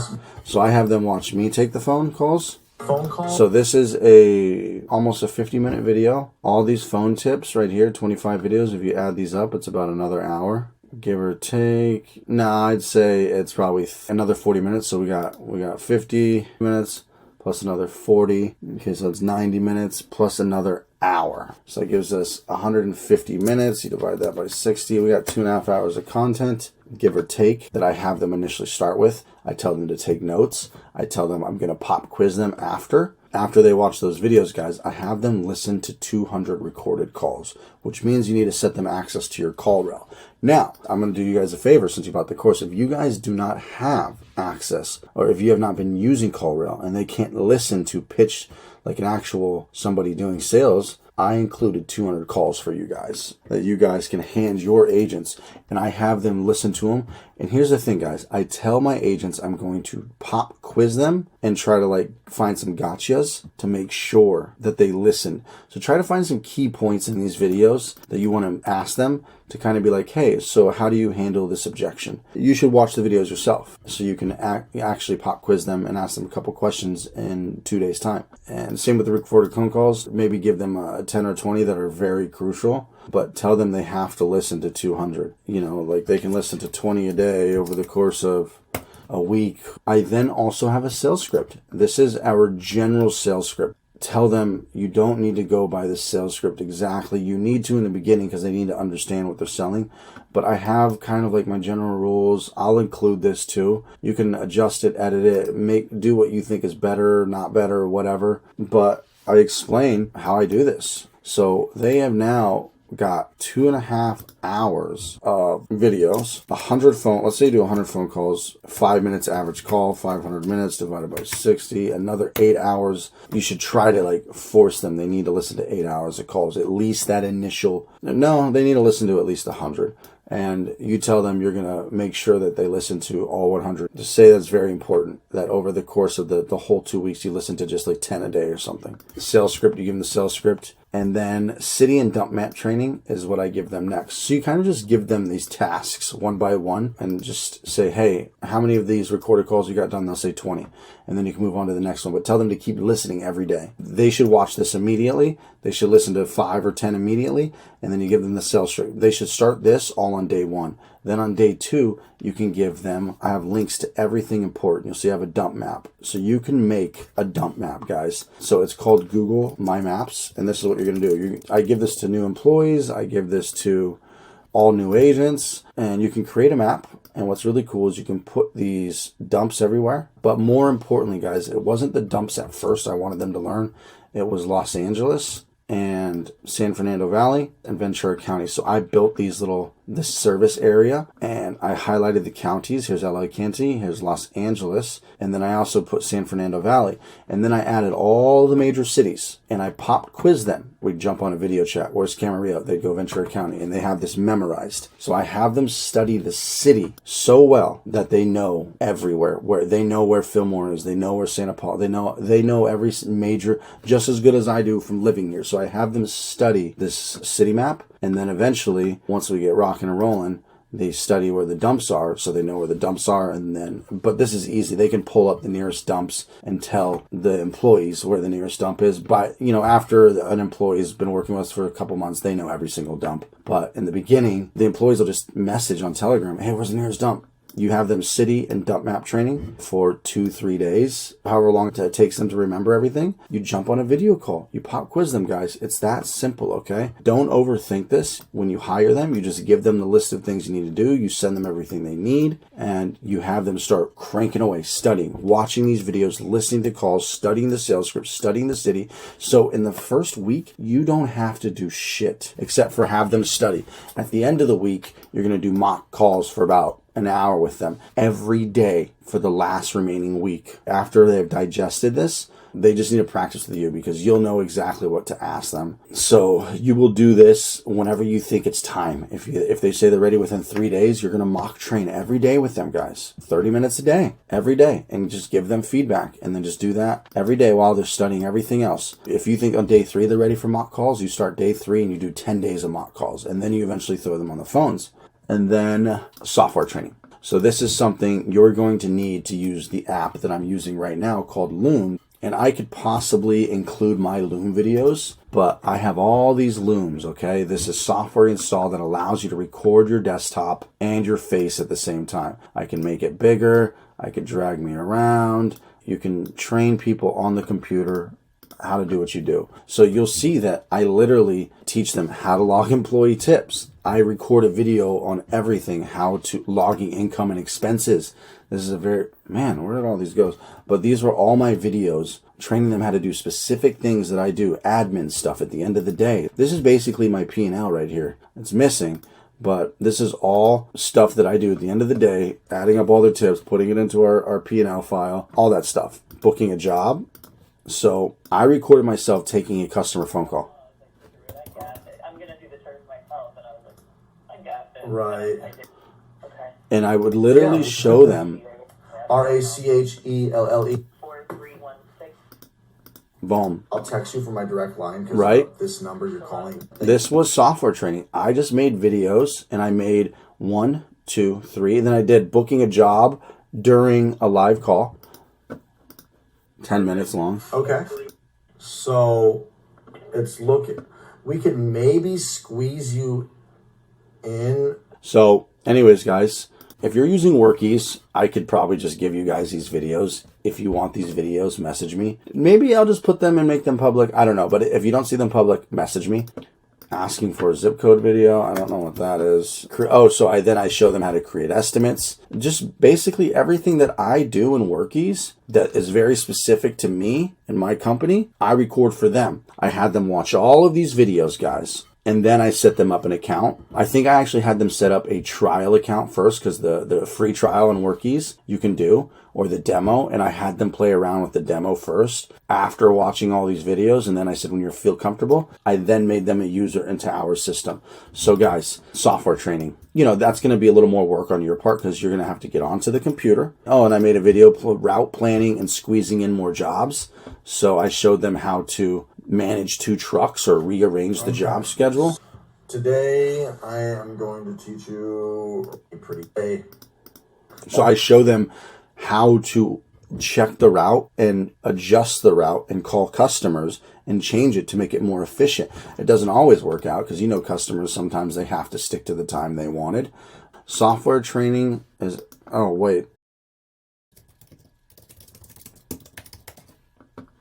Okay. So technically that's back end stuff. So all the front end I just call, knowing the city, knowing where the dumps are, sales script, all the front end phone stuff. Fairly straightforward. Have them study the shit out of everything, okay? Watch the required videos, listen to 200 recorded calls, sales script training, city training, dump map training, mock call training, pop quiz them on everything, and mock call train every day with them from the minute they do all of this. And then you want to at least train them for at least 7 to 10 days, 30 minutes a day, just trying to trick them. Just mock call train them, okay? You've been on the phone for a long time now, so you should know how to trick them and try to gotchas on them. Anyways, let's jump into the back end training. Dun, dun, dun. We talked about software training for Workies and how I handle that. I will give you guys access to these videos. But if you use House Call Pro, you're going to need to record yourself using House Call Pro to show them how to make a job, how to make an invoice, all that stuff. Now, Telegram is probably one of our other most important tools, guys. You should just use this for you and your call agents. It's better than WhatsApp. There's a couple others, but Telegram, for me, has been incredible. We have the Ventura crew. We have where the receipts come through for the LA crew. We have the LA Week crew, LA Weekend crew. We have the bonus points for yard signs. We have Ventura receipts. We have the Everyone chat. We have the Ventura Weekend crew. I mean, guys, we live and breathe on Telegram. This is where all communication happens, guys. It's amazing on Android, amazing on iOS, so everybody has it. Audio messages, video messages, it's just incredible. This is the software that I recommend you have everybody install in your company. This is where I talk to everybody. I make sure they have notifications on. This is how your agents will be able to talk to your employees immediately. And also they're going to be able to call your employees. You're going to want to set up your agents with their own custom email address. With Andrew at Jedi Junk Removal, you're going to want to set their name. So Brittany at JediJunkRemoval.com. And if you don't know how to do that, that should be covered in the branding and presence building your website. If you have any questions on that, but figure out how to set up your Google Workspace so you have your custom email with your domain. You want to make sure they have their own email so they can email companies like Brittany and Edward handle all emails that come through. Any email that comes to me, I forward to them.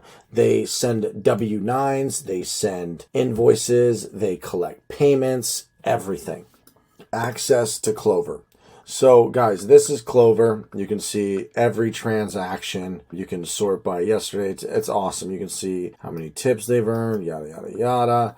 But you're going to want to give them access to your Clover or whatever that you use to take payments. The reason why I give them access is, one, so they can run credit cards over the phone. 15% of the time the customer is not there, you run the payment over the phone through virtual terminal, they can run the payment. So my crew's on the field, they can just move to the next job. They just say, hey, Britt, hey, they just send on Telegram, please call this customer, process the payment, and they move forward. Some customers want an invoice. Guess who can send the invoice? Dispatch can send the invoice. Dispatch can do everything. But in Clover, you just go down to employees, you set up new accounts, very simple.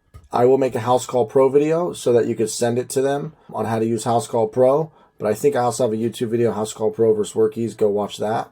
Whip Around is amazing. You guys probably don't need Whip Around until you, I don't know, actually it's pretty cool. So we have our inspections. We do an end of day inspection. Let's check out the end of day inspection for yesterday. End of day inspection here. Look, 8:16 p.m. I have photos of front seats. How full is the truck so we know if we need to dump. And then the driver, cash on hand. Did you and your partner clock out? Inspection history. Let's check the start of the day. It makes you take a picture of the odometer, so we always have track of the trucks. Truck safety, they have to go one by one through these, like to make sure they have everything. Did both you and their partner clock in? Who's the passenger? Who's the driver? Selfie with work shirt on, partner with work shirt on, necessary tools, signature. So this keeps track of everything, checking in, checking out. I have my call agents have access to this so they can see how much cash is on hand, and they can also let the crews know if they need a dump in the morning because they could see how full the truck or the trailer is. Force is incredible, guys. This is a must-have. So you can see where all of your trucks are, right? You can see the timeline, the history, how long parked, speed, diagnostics, reports, error codes. It is incredible. So you can see the driving history, how long they were parked somewhere, live location. Now, the reason why this is so important, and this is not expensive, guys. It's like 20 bucks a month per truck. It is imperative that your agents can keep track of where your crew is at because your crew's not going to always answer the phone. So at least your crew can see where they're parked, how long they've been there. They can make some educated guesses because they've seen how long they've been parked there. So they can just be like, okay, they've been here for 30 minutes. The next customer calls. They have an idea. So it's very important. Our agents live for this tool because they can see where everybody's at all times. So very important. Definitely want to give them access to this so they can help do dispatch better. CallRail, in order for them to listen to 100 recorded calls, you're either going to give them my calls or you already are using CallRail. So you're going to want to give them access to CallRail. You're going to set them up their own account and it doesn't cost anything extra. But they can track or they can look at all the calls, listen to them. They can send them back to the customer. Sometimes we make a mistake on the phone and we'll pull back, listen back to the message to see what we said and we'll honor, or sometimes we've caught customers lying and literally we can go in within seconds and download this. The dispatch agent, Chad, or whoever's on the truck will call. Brittany will listen to the call really quick. Boom, done. We figured it out, okay? And then also you can track where all of the calls are coming from. So the agents can give me a correct report at the end of the day of where all the calls came from because I have them give me a report at the end of the day. Okay, so like if you look here, calls 24, booked 13, Yelp, Facebook, emails, you can see everything, right? All the notes, they give me their end of day report up here. They give me the calls, they give me the P&L, my margins, how much I made. Let's go to the day before. We did 2,000. Obviously, we don't do $5,000 every day. Most days, 3 to 4 grand, but we do some. Here we 35. We've been killing it with 3,500.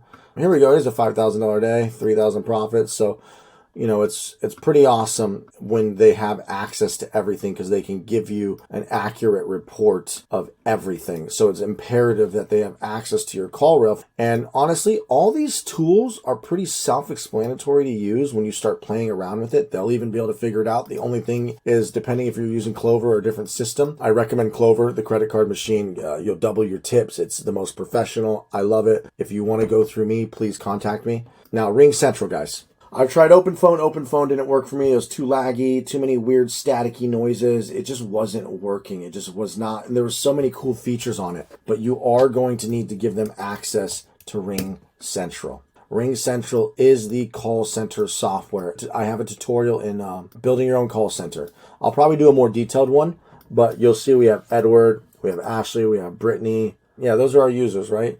And it shows like a busy signal on the phone, but this is the call center software. You guys are going to need, we don't talk through this software at all. You can text the customers.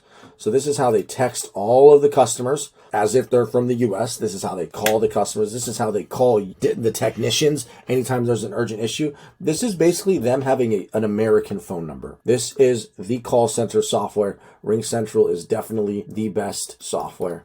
I have Next Insurance. So I give them access into here. Certificates, create custom certificate, create manually. So they have access to this to generate certificates for companies who require it, and it spits out a PDF. So I have trained all my agents to do all this. Now, I know Next has been a little tricky with some people now. You can't use Next anymore. But there's other insurance companies. You just need to figure out how you can train your agent to be able to generate COIs, certificates of insurance, to send to commercial companies who require it, which is very rarely. Most of our commercial jobs don't even ask for it. But yes, apartment buildings, store, they're all going to want this. So I have trained them to generate COIs. And now this is probably my favorite thing, is the P&L. No, actually, it's not my favorite. All this is my favorite, but they do a lot of back-end stuff, as you guys can see.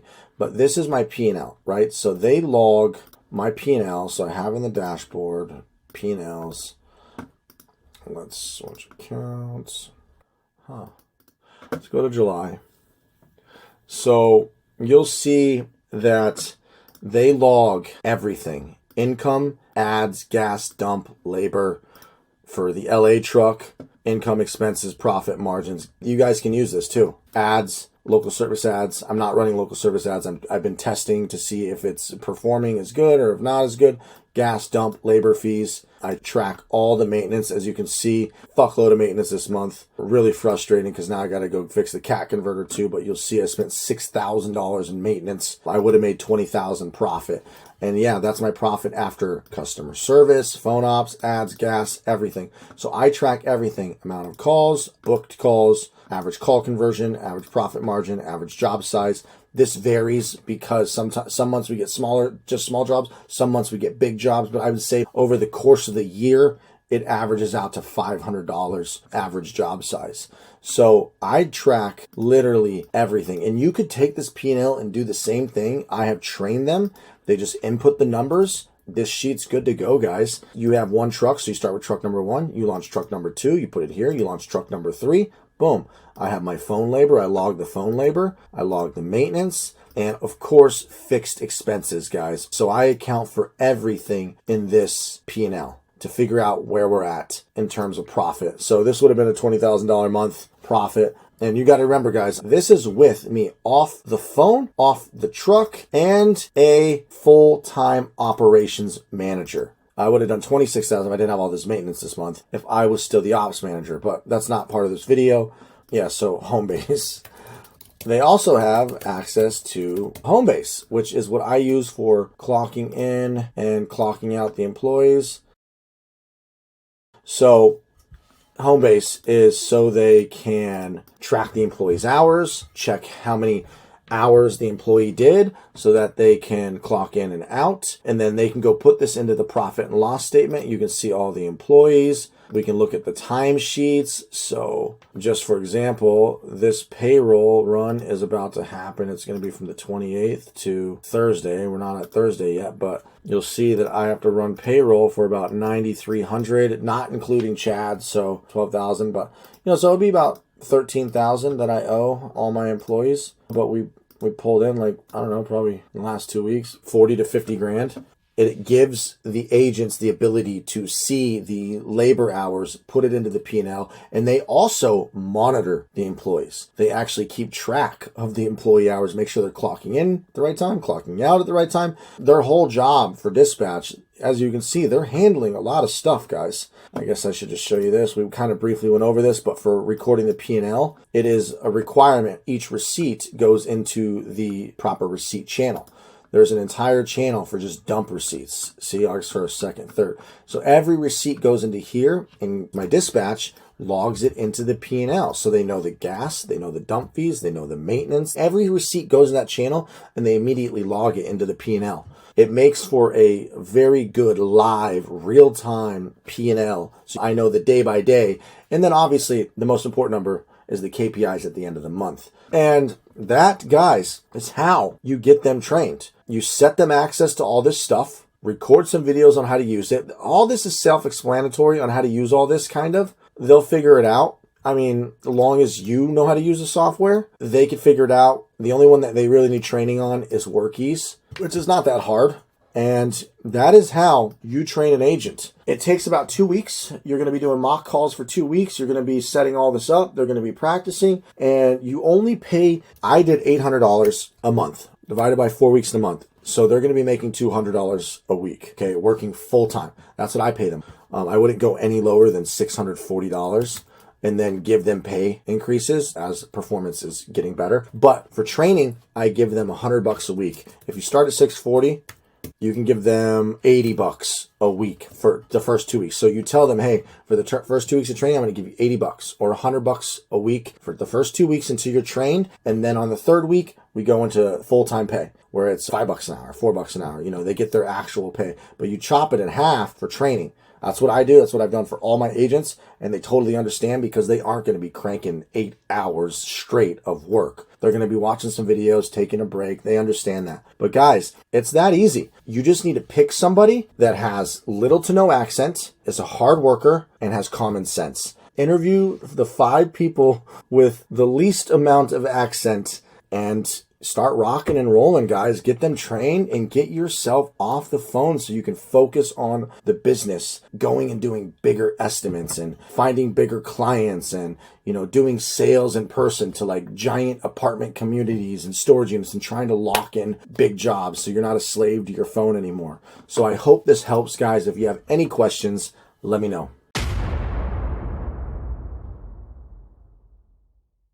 All right, guys, today we're going to talk about hiring from the Philippines. And I'm going to show you guys how to hire and pick out somebody and then interview them. And this whole process is pretty crazy because you'll get a lot of job applications. So we kind of want to automate a portion of this, guys. The first things first is you're going to want to sign up for online jobs.ph, okay? Right now I'm logged in.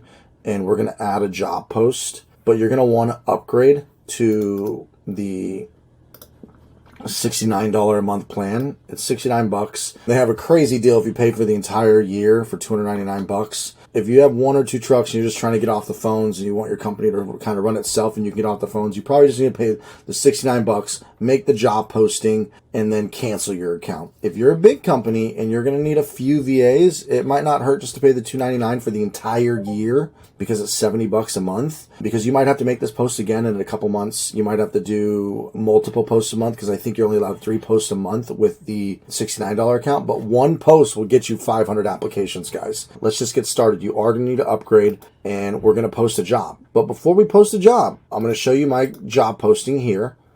I'm going to show you guys a couple tricks that you're going to want to do in order to filter out a handful of people who are just kind of like not paying attention and just mass applying to jobs. We really want to make sure that they're paying attention and they read this. We'll go over this in a minute, but this is the post. You do only need it. You can probably start as low as $4 an hour. And actually, you know what? I just want to see what kind of applicants we get at $4 an hour.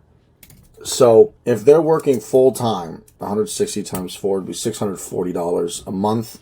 Currently, I'm paying $5 an hour at 800, but I kind of want to see what results we're going to get for 640 bucks a month. But if you want if you want better quality people, the more you pay. And, the most difficult part from hiring from the Philippines or any country of that matter, as you know, is the accent. You don't want an American who's calling a company for a business to feel like they're getting some call center. And that is the most difficult thing. Like, oh, I got some person with an accent. I don't want to work with this. They're not from America. They're just outsourcing to the Philippines.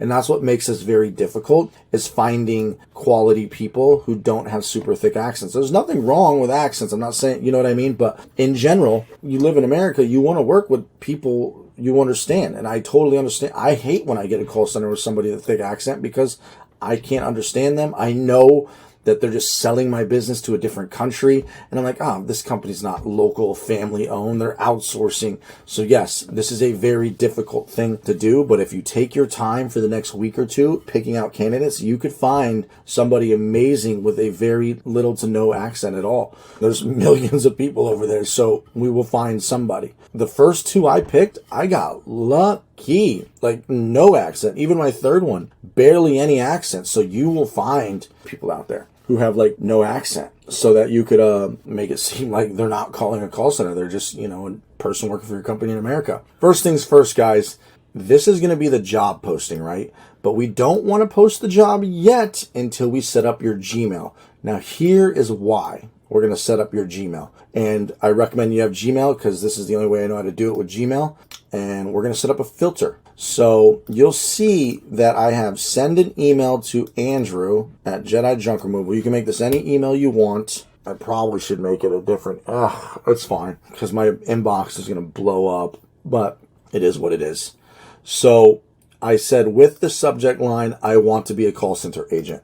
Now here's why. We're going to set up a filter, a rule that looks for that subject line. So this is like a test. This is the first test, guys, to make sure they're paying attention. If they don't send an email with that subject line, it's not going to work. They're not going to get the Google form. So it's going to automatically send them a Google form. But we have to make the Google form first. So before we post, if we post this and they start sending, you're going to get applications within minutes. So we want to make sure everything is prepped first. We have the job posting, we have the subject line, we actually have a trick question down here too that says in the form you will be asked your age, answer 40 to prove you are paying attention to detail.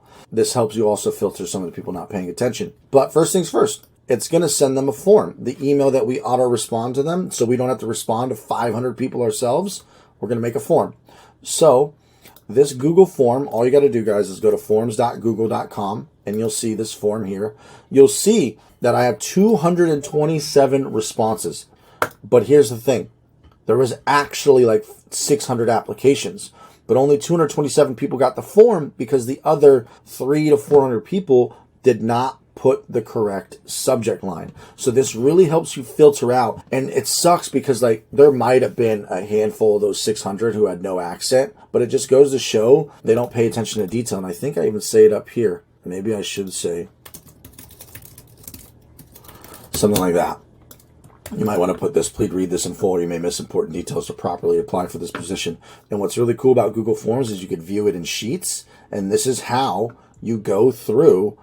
And you'll see the greens are the people that I highlighted that I liked. But we're actually going to remake this form. I've learned a lot of stuff. Some of these questions I didn't really pay attention to. There's some new questions I want to add. So let's actually just go to make a copy. Agent form. Make a copy. So we're going to change this to... I will give you guys these questions too if you need them. Just let me know. But we got 160 hours in a month times 4, so we're going to change this to 640. So these are the questions that you want to ask them when they're going to automatically get this form, guys. So you don't have to do anything, and then you can look at this form later and then see all and filter all the people based on their answers. Which the trick question, not really a trick question, but making sure they're paying attention to detail. Answer 40. And then you can filter by that question being answered properly. So then you can really see who's paying attention. Out of those people who are paying attention, they got both steps right. They did the correct subject line. They put the correct age. Bada boom. You now have people who are paying attention. Then you could filter and start listening to their voices.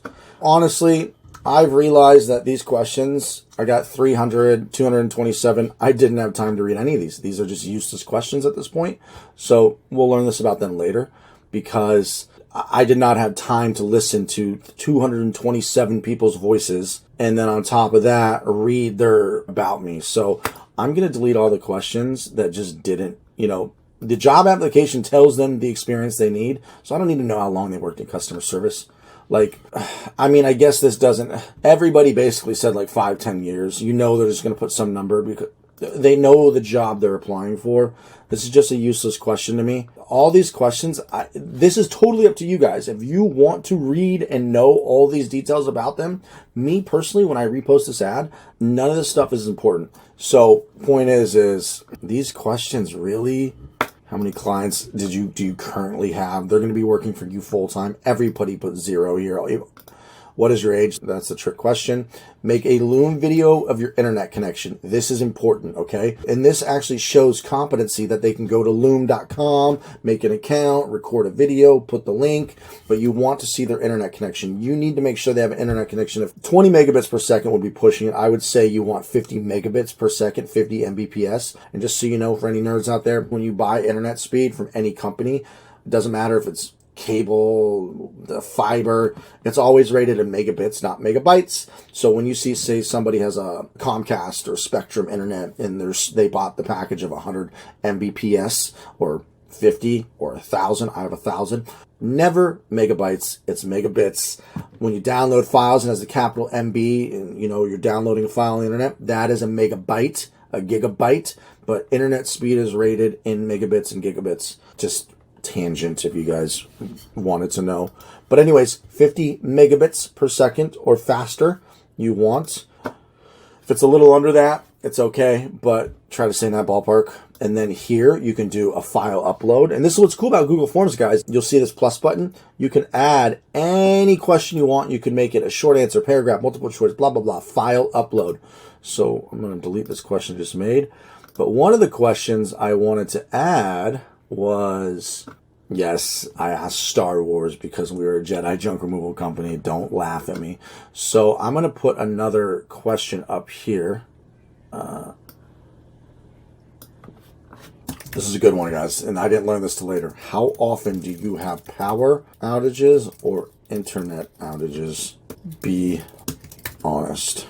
And then we'll just make this a short answer.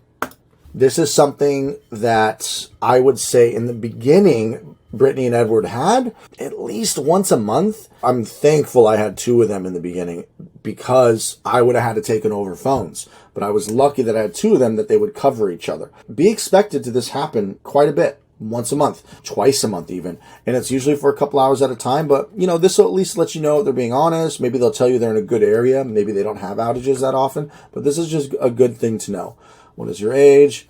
Obviously, you want the voice. This is what you're going to be listening to. So they're going to upload an audio file so you can just listen to their voice and just crank through X amount of people's voice. And you saw I mark them green in Excel, and we'll do that later. Maximum file size, 100 megabits is fine. I actually think I'd upgrade my Google Drive account. I don't know if you're going to have to do that, but maximum file size is, 100 megabytes. See, these are megabytes. Capital MB is a megabyte. Not everybody knows lowercase MB means megabit. Capital MB means megabyte. I know, random tangent. This is okay for now. If I remember any other questions, but basically I wanted to know what other skills they had on the computer and how often do you have power outages. Those are the 2 most important questions that I can think of right now. Their internet speed is very important. Their voice is very important. Let's check the preview.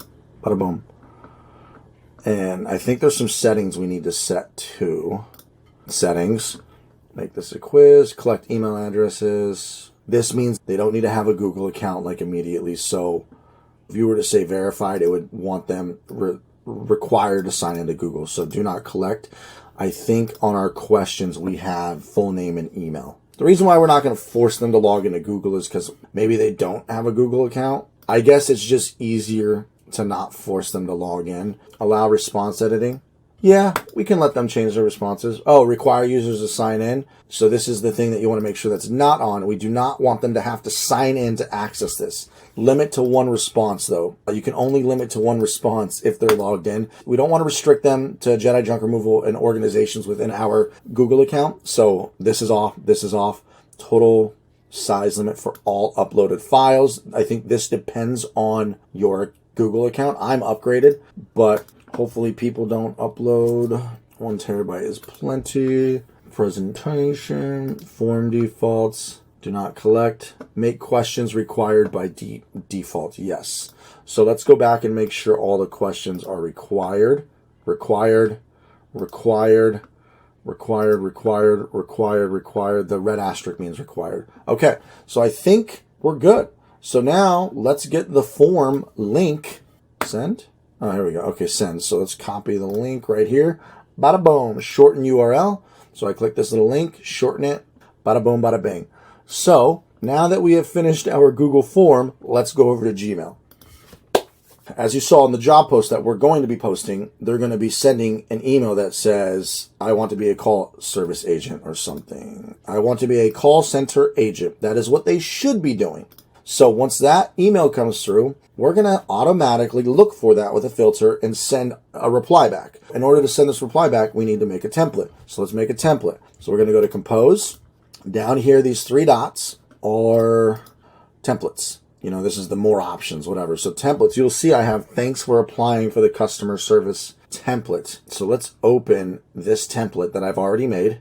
So we put that subject that we're going to respond back.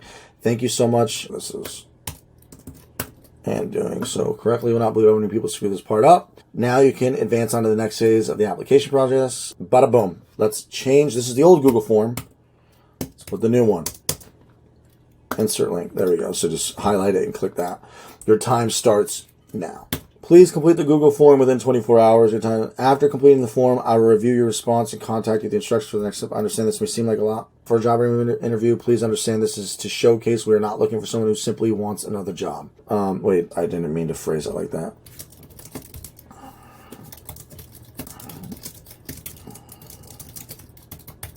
Boom, something like that. We are looking for a new employee who is ready. Thanks, Andrew. Jedi junk removal. So this will be the automatic response they get back that saves you a tremendous amount of time and puts it into a Google form, which then puts it into a Google sheet that you can filter through. So this is going to save you so much time, guys, and you can be able to find an agent way faster than ever having to like dig through applications. It's going to save you countless times. So go back down here, templates. You're going to do save as new template. I'm just going to overwrite this one. Boom. So I'm going to verify that this template was right by just looking at the last couple letters of this URL, GD7. I'm going to close that out. I'm going to go compose, check out my new template, GD7. Yep. So look, we want something serious because this can be real quick. Boom. This is the template that they will get automatically. So now let's create a rule, a filter. So to create a filter, you're going to hit this filter button, show search options, filter, whatever. I've already created the filter. I'm going to show you my filter. You would put subject, I want to be a call center agent, exactly as we put it in the job posting here. So you copy and paste this. I want to be a call center agent. So I'm just going to show you mine really quick. If we go to settings, see all settings, filters, boom, here's my filter that I created. Okay, cool. We'll just go through it.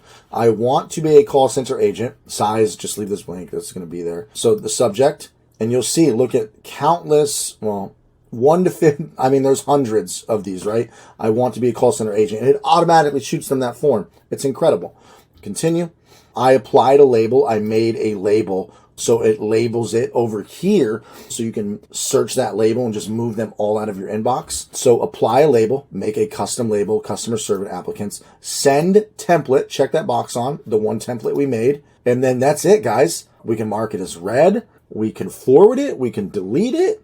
But I didn't delete anything yet. I skipped the inbox, archive it. That's probably not a bad idea. Archive it too. But don't do that for now. Just apply the label, send the template, and boom, create that filter. And that's it. It'll say create filter instead of update. and you'll have your very own filter matches the subject. I want to be a call service agent. And then it applies the label customer service applicants and it sends the template. So as people are applying for this job position, you're just sitting back watching your responses increase all day, and you just let this run for a week, 2 weeks, and you'll go to your responses. You'll hit view in Sheets. On the new form that we created, it's going to say link to Sheets. I'll link it to Sheets. It'll automatically create it. We'll wait for some applications to come through and we'll check back in a bit. But for now, let's now finally go back to the job posting here and copy and paste it. Let's post a job title.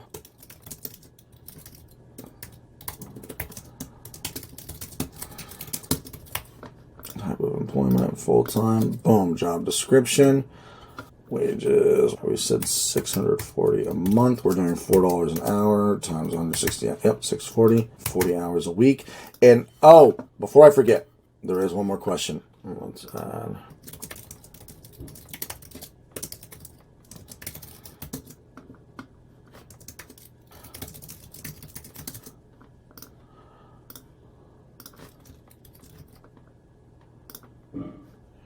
okay, so my call center agents love the overtime. Not lately because they've been working so much, so we've reduced it. But in the beginning, you could have them work 50, 60, 70, 80 hours and cover as much phone time as they want, as you want.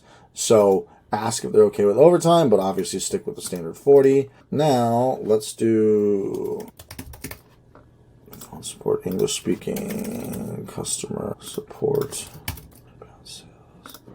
So something like that. Customer support, English speaking, inbound sales. Okay, guys. So I'm actually going to do this because I do need a new phone operator for my cleaning company. We're starting a cleaning company, and it doesn't hurt to have some backups, even though this is junk removal, cleaning, whatever. We just need somebody who is attention to detail. Oh, I hope this isn't a bad question to ask, but we're going to try it.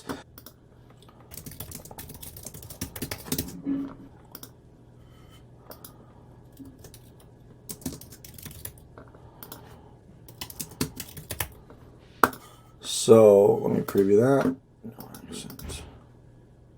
Cool. We probably want to add this. I don't think that's like a rude thing to say. I mean, obviously we're an American company. We want somebody who speaks. Okay, that doesn't seem rude to me. So that's a very honest way of saying it. So let's do that. And guys, let's go ahead and give this a post. I will do a follow-up video and we'll go through some responses and we'll go through the Google Sheets together and, you know, we'll try to pick one together possibly. So I think this should be good. Post job. And our job is now live. So let's, I'll check back in a bit. Okay, guys? All right, guys, we are back. It's been about 2 hours. Let's see, you know, so almost 50 applications, guys. Does it tell you how many selected here? Oh, another one just came through. See how some people put, this guy put phone operator and customer service agent. Wrong. So he didn't listen. He didn't follow the rules. New job posting, let me introduce myself, yada, yada, yada. And this is up to you if you want to send him the email or not, but let's go to here and also check our messages. So some people might respond via message, but we tell them on the job posting, how do we go to our jobs? Let's see. Here's our jobs. I'm just going to hit view all. Bada boom. So we've had 268 visits, hits like kind of like clicks, but visits like who actually see the page. We've had 3 applicants, and that's because they responded through online jobs, but we've had 50 emails already, right? Now, a lot of those people, all 47, were already sent. See, I haven't done anything. I just went out for lunch, came back, and look, it automatically sends them this email. What I've decided is, you know, yes, we've got this cool label down here. You can go to this label down here and see all of them, and then you could just archive them, you know, or do whatever. But it is kind of annoying that it's going into the inbox. So I'm going to edit the rule really quick and try something. Let's go to filters. I want to edit this rule. Continue. I'm going to archive it. So we'll skip the inbox, archive it, has the label, and mark it as read. So it's going to mark it as read and put it in the archives because I really don't truly need to see it. But if I need to see it, I can easily just go by the label or go to my archive. So I am going to try this and see how that works, because my email box got pretty, hello Andrew, blah, blah, blah, blah, blah, blah, blah, blah, blah, blah. Oh, she included, let's just listen to her accent. Greetings. I am Rochelle Magdadaro, but you can refer me as Rochelle. I am highly confident that I am the most qualified candidate for the position. So automatically, too strong of an accent for me, but trust me guys, 95, 99%, you're going to find one out of, I'm sure there's about more candidates too out of the 600 people, but like I said, out of the 600, only 200 of them got the Google form because the other 400 didn't even send the proper email. You will get a lot of applications on this posting, right? Like we've already had 50 emails. So let's check the Google form, guys. This is what I'm excited to check. So we've automatically sent 40 emails already. And out of those 40 emails, we have already had 16 responses. So now we're going to hit link to sheets. Create a new spreadsheet. Let it do its thing. And bada bing, bada boom, guys. This person claims no accent. 1122. So what we're going to do, guys, is we are going to do a filter. So you'll see only, so this person who put a 1, okay, this person who put a 1 put the age 40. This was a trick question. So if we filter, and I'm going to show you guys how to filter, you guys can go data, create a filter, boom. And we can filter by age. Clear everything, and we can put 40, and we'll hit OK. So these are the people who got the correct answers, right? But I am curious to hear the other person's voice. So I'm just going to hit clear for now and select all for the age. So everybody comes back. There it is. Okay, so let's listen to the video. This person was the one who put the correct age. So we'll just listen real quick. Hi, I'm Julian Victoria, 26 years old. I'm from... Oh, hold. Okay, I'm recording. I'm a mom of 2 already. I have 2 kids. Their name is Drake and Blake. And I will tell you a bit my work experience. So not bad at all. Okay, so let's listen to this person. They got the wrong answer, but let's listen to... Hi there, I am Dana Rosa Kinakiel from the Philippines. I'm a customer service and technical support professional with a decade of experience in the... So not bad, but definitely not a 1. And then what I would do is just wait a week or so, or just honestly, depends on your time. You can go through all of them if you want. But the whole idea of the age question was to see who's paying attention, right? So we're going to go to 40. And let's listen to this number 2. Remember, it's only been 2 hours, guys. Over the course of a week or 2, you're going to get hundreds of applications. Hi, how are you doing? My name is Mia, and I found a job ad online. A quick introduction, I am an accomplished customer service manager and project optimization expert with over 10 years of experience. Okay, not bad. So now you guys see how you guys can hire or post a job, filter, make sure a lot of the automation kind of happens for you with the templates and the filters, so that you literally just come to this Google sheet. What I do, guys, I'm going to show you a trick. When you filter by age 40, and you can add a filter here, but you never know. Maybe don't add a filter here. Maybe do add a filter. It's up to you. But if I want to go by 1, 2s, and 1 and 2 and 3, okay. Well, nobody's put 3 yet. So I can have filtered by the best possible candidates, the people who think they have the lowest accent, who got the trick question right by putting the age of 40. And then all I have to do is hold Command or Control, depending if you're on Windows or Mac. I'm on Mac. And I would do 10 at a time. I would click here, hold Command, click on the link, go to the next one, hold Command, click on the link, hold Control or Command, hold Command, click on this link, and you'll see these tabs opening up. And then, I mean, you can just click through each tab, or Control Tab on Mac cycles through your tabs. So I would open 15, 20 at a time and listen to them all by just cycling through the tabs. And then I would mark the row. If I liked it, I'd put a background color for green. That's how I would mark it. And then the 5, 10 that you pick, wait till you get 200 applications. At the 5, 10 you pick, you email them and you say, hey, I'd like to schedule a Calendly interview.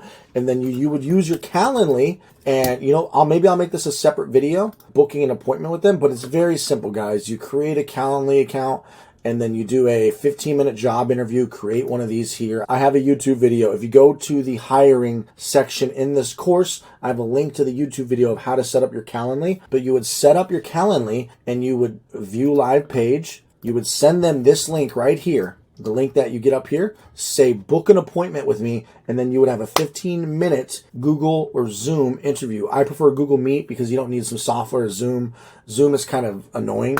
And then you would interview all 5 to 10 of your potential candidates, pick the best one, and then train them. And we're going to get into the training next, but this is how you find, hire, filter, and then pick which ones you want to potentially hire. But I hope this sheds some light on how to properly hire from the Philippines. And like I said, this may take a week, it may take 2 weeks. Just take your time, listen to the audio recordings until you finally find one that sounds good, and we'll start rocking and rolling and training them. Toodles.